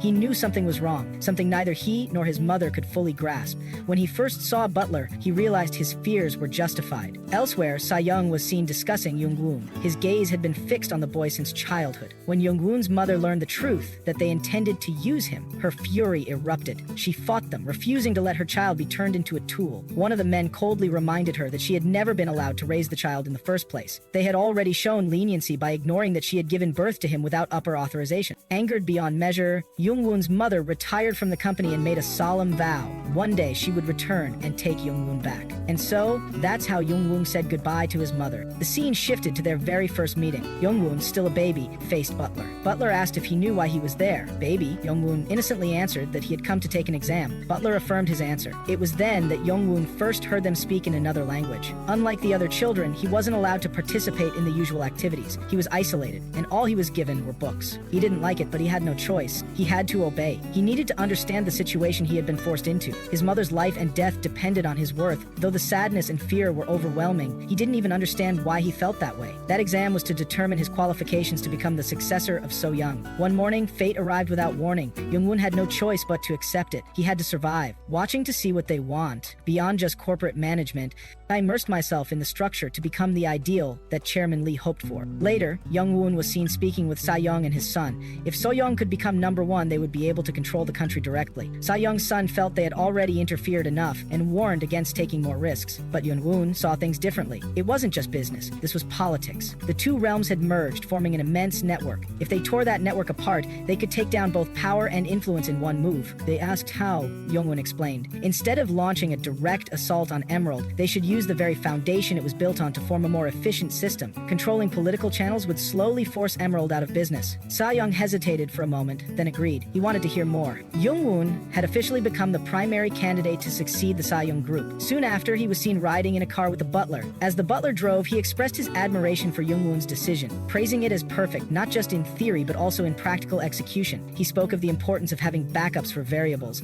acknowledging this moment as a first and offering Jung Wun a reward. But with that reward came a warning. When Wun eventually took over the presidency, he must never turn his back on government institutions. Doing so would lead not only to his downfall, but also to the collapse of the institutions and the state. He was urged to look beyond what was visible and to understand that cooperation with the state was the only viable path forward. The butler made it clear. Measures like today's would only be authorized until a successor was officially confirmed. Was why Wun sat silently, processing the butler's words. A strange thought crossed his mind. This butler served Chairman Lee, so why was he the one advising Jung Wun on how to surpass the chairman? Why did he seem to believe in Jung Wun even more than the chairman did? The answer revealed itself quickly. The butler was the closest person to Jung Wun. Another scene unfolded. Jung Wun, now older, stood in the rain with his mother. He noticed her familiar habits, adjusting the collar of someone's shirt, brushing behind their ear, moving without making a sound. These were habits born from her years of experience, instincts she hadn't lost. She hadn't seen him in a while,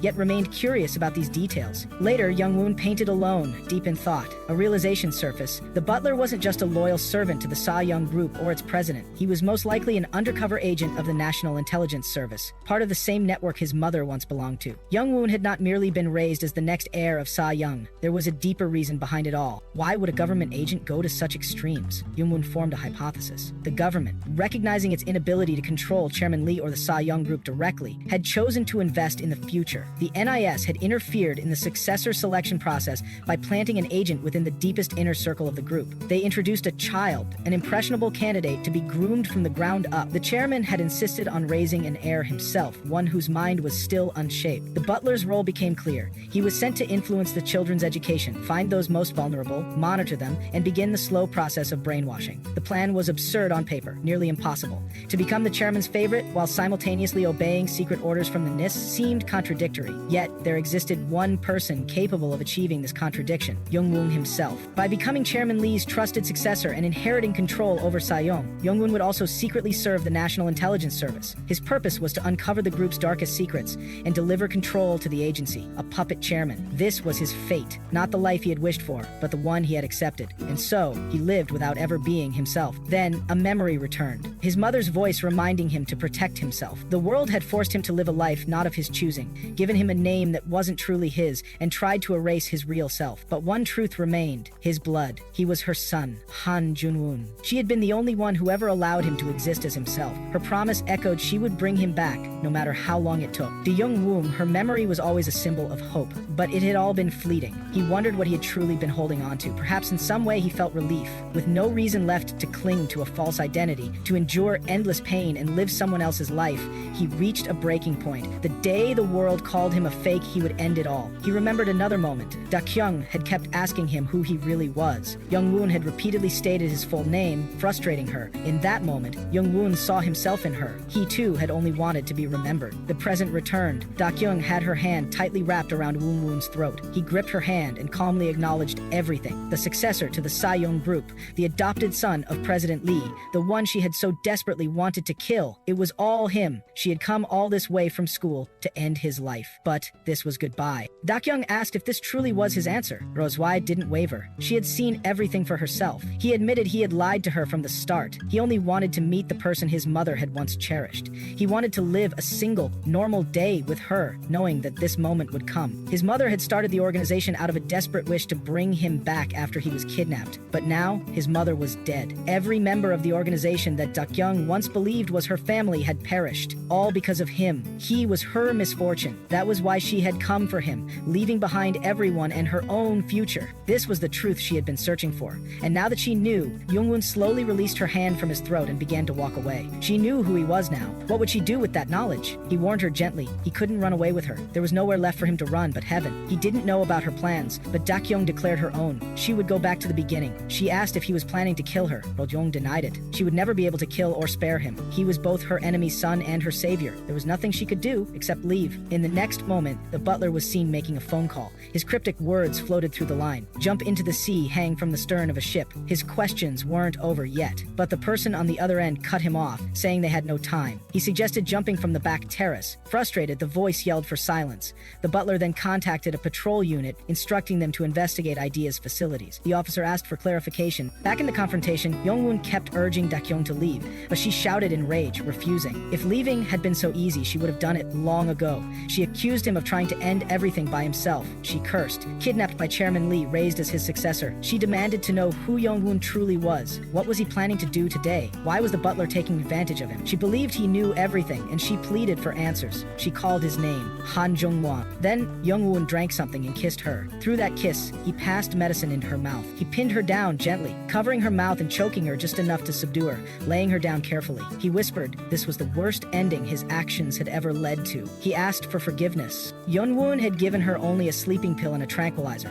As her body weakened and unconsciousness crept in, he prepared to carry her to the ship before the banquet began. Her presence here was something he had desperately wished to avoid, but the moment he saw her, it felt like a dream come true. Her desperation to find him proved her love. Whispering an apology, he begged for forgiveness. Dakyong clung to him, struggling to stay awake, but Jung Wun didn't release her throat until she finally lost consciousness. Watching her body go limp, he murmured to himself that there was little time left and urged her to wake up soon. He contacted P4 and asked when the banquet would start. P4 replied that only 12 minutes remained. Jung Wun reported that director Lee Jae-ah had just walked in, but was now unconscious. He ordered P4 to get her to the ship quickly before the banquet began. Confused, P4 acknowledged the command and agreed. Meanwhile, Butler Patrol received instructions to gather more details about the situation at headquarters. As P4 moved toward Jung Wun's room, a strange burnt smell filled the air. Alarmed, he repeatedly called Jung Wun, asking if everything was all right inside. Getting no response, he warned that he would open the door by force. Inside, flames raged wildly. Jung Wun had set the place place on fire. Soon, P4 issued an urgent announcement to all agents, units, and security personnel. There was a serious fire inside the banquet hall. He commanded everyone to evacuate quickly and follow the instructions of the bodyguards. Panic spread, but security tried to maintain order.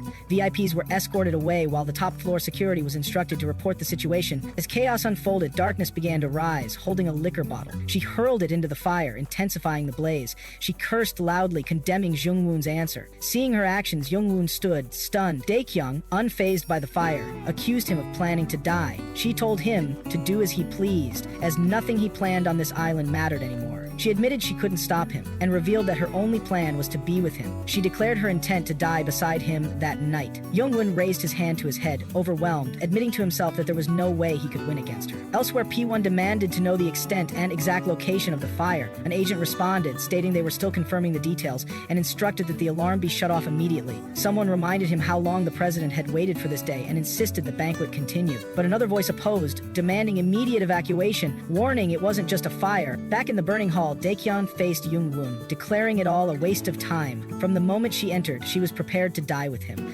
Jung Wun realized everything had gone wrong. He blamed himself for destroying his own efforts to save her life. She reminded him that he once said he liked the chaos. Their downfall, she claimed, started the moment he fell in love with her, and from the moment they met, he always threw himself into the fire, always doing things his own way. He pointed out that he always placed her in situations where there was no other choice. She reminded him that he was the one who first reached out. Jung Wun recalled that from the moment he invited her back to his place, he had known everything. A memory played in his mind, his mother, trapped inside a car, facing her last moments. In a recorded message, she addressed the commander, asking for one final favor. Now that she was no longer an agent, she wanted the children she cared for to be protected. She promised to send the location of their fake bodies and requested they be transported through Glory's internal agents. These children, with no identities and no knowledge of themselves, didn't deserve to die. She pleaded for mercy and asked that they not be abandoned. She begged for kindness for her son, Jung Wun, asking they not crush his spirit or ignore his dreams. She reminded them of their mission, to protect this land from the shadows, without names or recognition,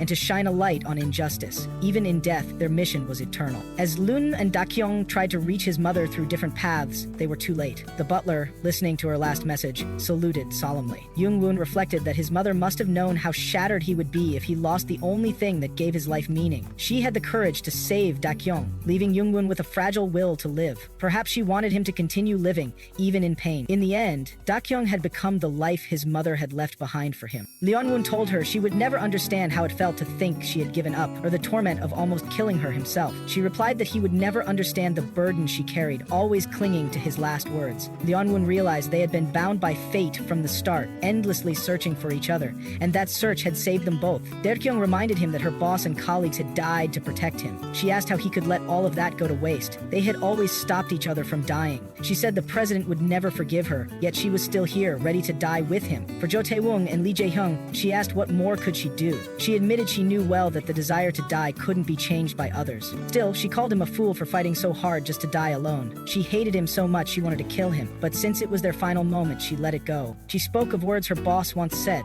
that no child should be born without a reason, that no one could deny a person's existence. Those words had kept her alive until now, and today she lived to relieve her guilt. Then she asked Yeon Woon one last question. Was this truly the ending he wanted? Lee Woon thought of the cruel words he had spoken, the times he never looked back. He wanted to live only to preserve the memory of his mother. That, to him, was the only purpose. Otherwise, there was nothing to hold on to in this miserable existence. He admitted he had always been lost in the dark, but seeing Dakyong again felt like waking from a dream. Her desperate search for him proved her love. It made him want to live. He reminded her that she had said she came here to be with him. He confessed he feared the moment the spark of hope would fade, leaving him with no reason to live. He asked for a promise. Inside, he knew his fears were meaningless because she was not a fleeting spark. She returned to him again and again. Even if there was no light ahead, she wouldn't regret today. In his heart, he begged her to prove him wrong. Out loud, Jung Wun told her to make him feel alive, whether they lived or died. He asked her to make him fear death. All he wanted was for her to stay by his side until the very end, and to promise him that. Under a sky shrouded in smoke and panic, chaos unfolded as people scrambled to extinguish the raging fire. Yet amidst the frenzy, Dakyong and Jung Won stood still, hand in hand. In that moment of stillness, Jung Won's thoughts echoed like a quiet storm. He had nowhere left to run. She had charged forward, abandoning everything, her sense of life and her fear of death. His life, his everything, now tethered to hers. Even if they walked a path leading only to a known, inevitable end,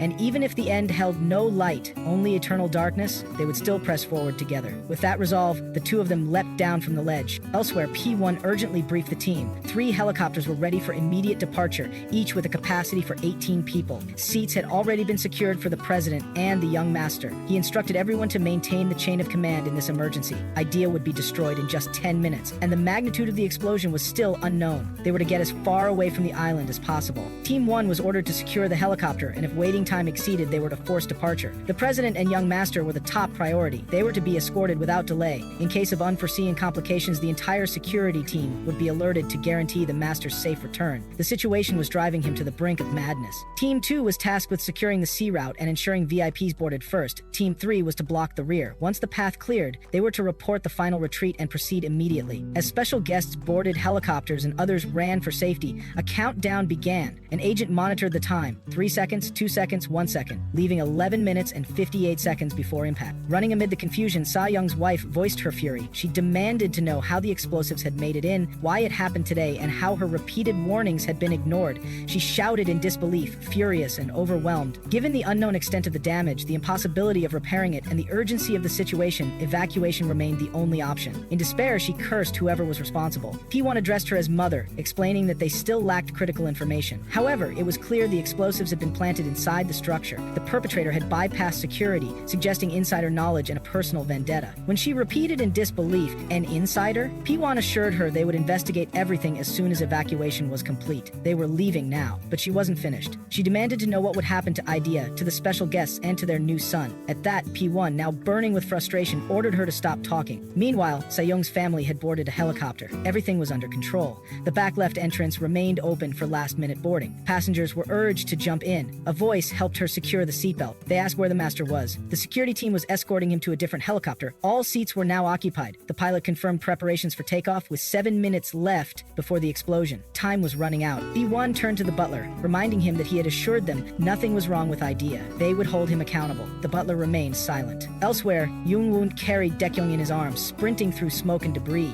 Dakyong protested. She wasn't weak and could run herself. Jung Wun dismissed her defiance. If she wanted to get burned, that was her choice. But now wasn't the time. Soon she'd be surrounded by bodyguards, and any threat to her would be swiftly handled. He remembered how she had entered Idea. Li Jia, director of Emerald, for now she had to feign unconsciousness. There would be questions later, but escaping alive was the priority. Time was short. Just then, P4 Kaipo appeared, calling out to the young master. Team 1 had located him. P4 would escort him directly to the helicopter. There wasn't much time. As they approached the helicopter, Ru Ron asked about the president. P4 informed him that the president had taken off in another chopper. Only 5 minutes remained. Dakyong whispered to Jung Wun, asking him to tell them she wouldn't leave with that man. P4 announced that director Lee Jae-ah would also be aboard that helicopter and asked for the butler's location. Rosewise told her no. Keeping the butler alive served a greater purpose. Dakyong grew serious, reminding him that the butler had helped kill his mother. At the very least, he should be removed from the departure list. It only took one order. But Jung Wun reminded her they had already made a deal. Then he gently helped her into the helicopter. He would find a way to survive with her, and to do that, he would use the butler for all he was worth, even if the man had blood on his hands. Staying alive with her was all that mattered now. Dakyong reflected on Jung Wun. He had recovered from heartbreak within minutes, regaining composure amid chaos. His way of surviving was through resolve.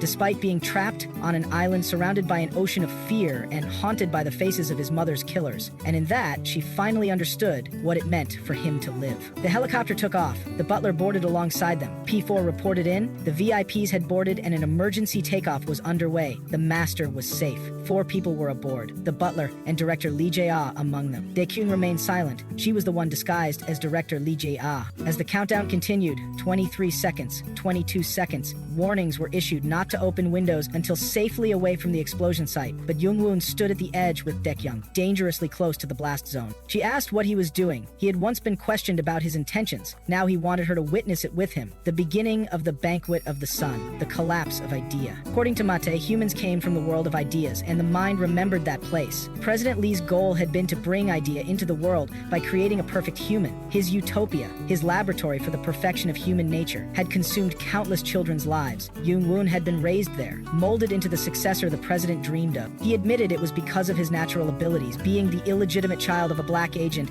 and the president's irrational obsession. He was the only child who could fulfill those ideals. The same held true for the butler and administration. Through him, they had pursued their dream. He was the new son meant to replace President Lee. Lee, a perfect creation and a tragic mistake. At last he acknowledged it. He only hoped the butler wouldn't be cast aside without ever seeing the truth of those false ideals, which would now burn in his own fire, the fire of the sun. As the timer hit 0, Jung Wun removed the badge symbolizing the sun and threw it away. At that instant, the sun banquet exploded. No one could have anticipated it. A crack had formed in the great sun. Whether it would bring only a faint tremble or a massive upheaval remained unknown, but one thing was certain: everything had changed. President Lee stood in utter shock, frozen by what he saw. Dakyong turned to Jung Wun, cursing him. "A crazy bastard." Was this the ending he had planned all along? Jung Wun calmly replied, "It wasn't the end. Now that their destinies had changed, this was the beginning of a new life."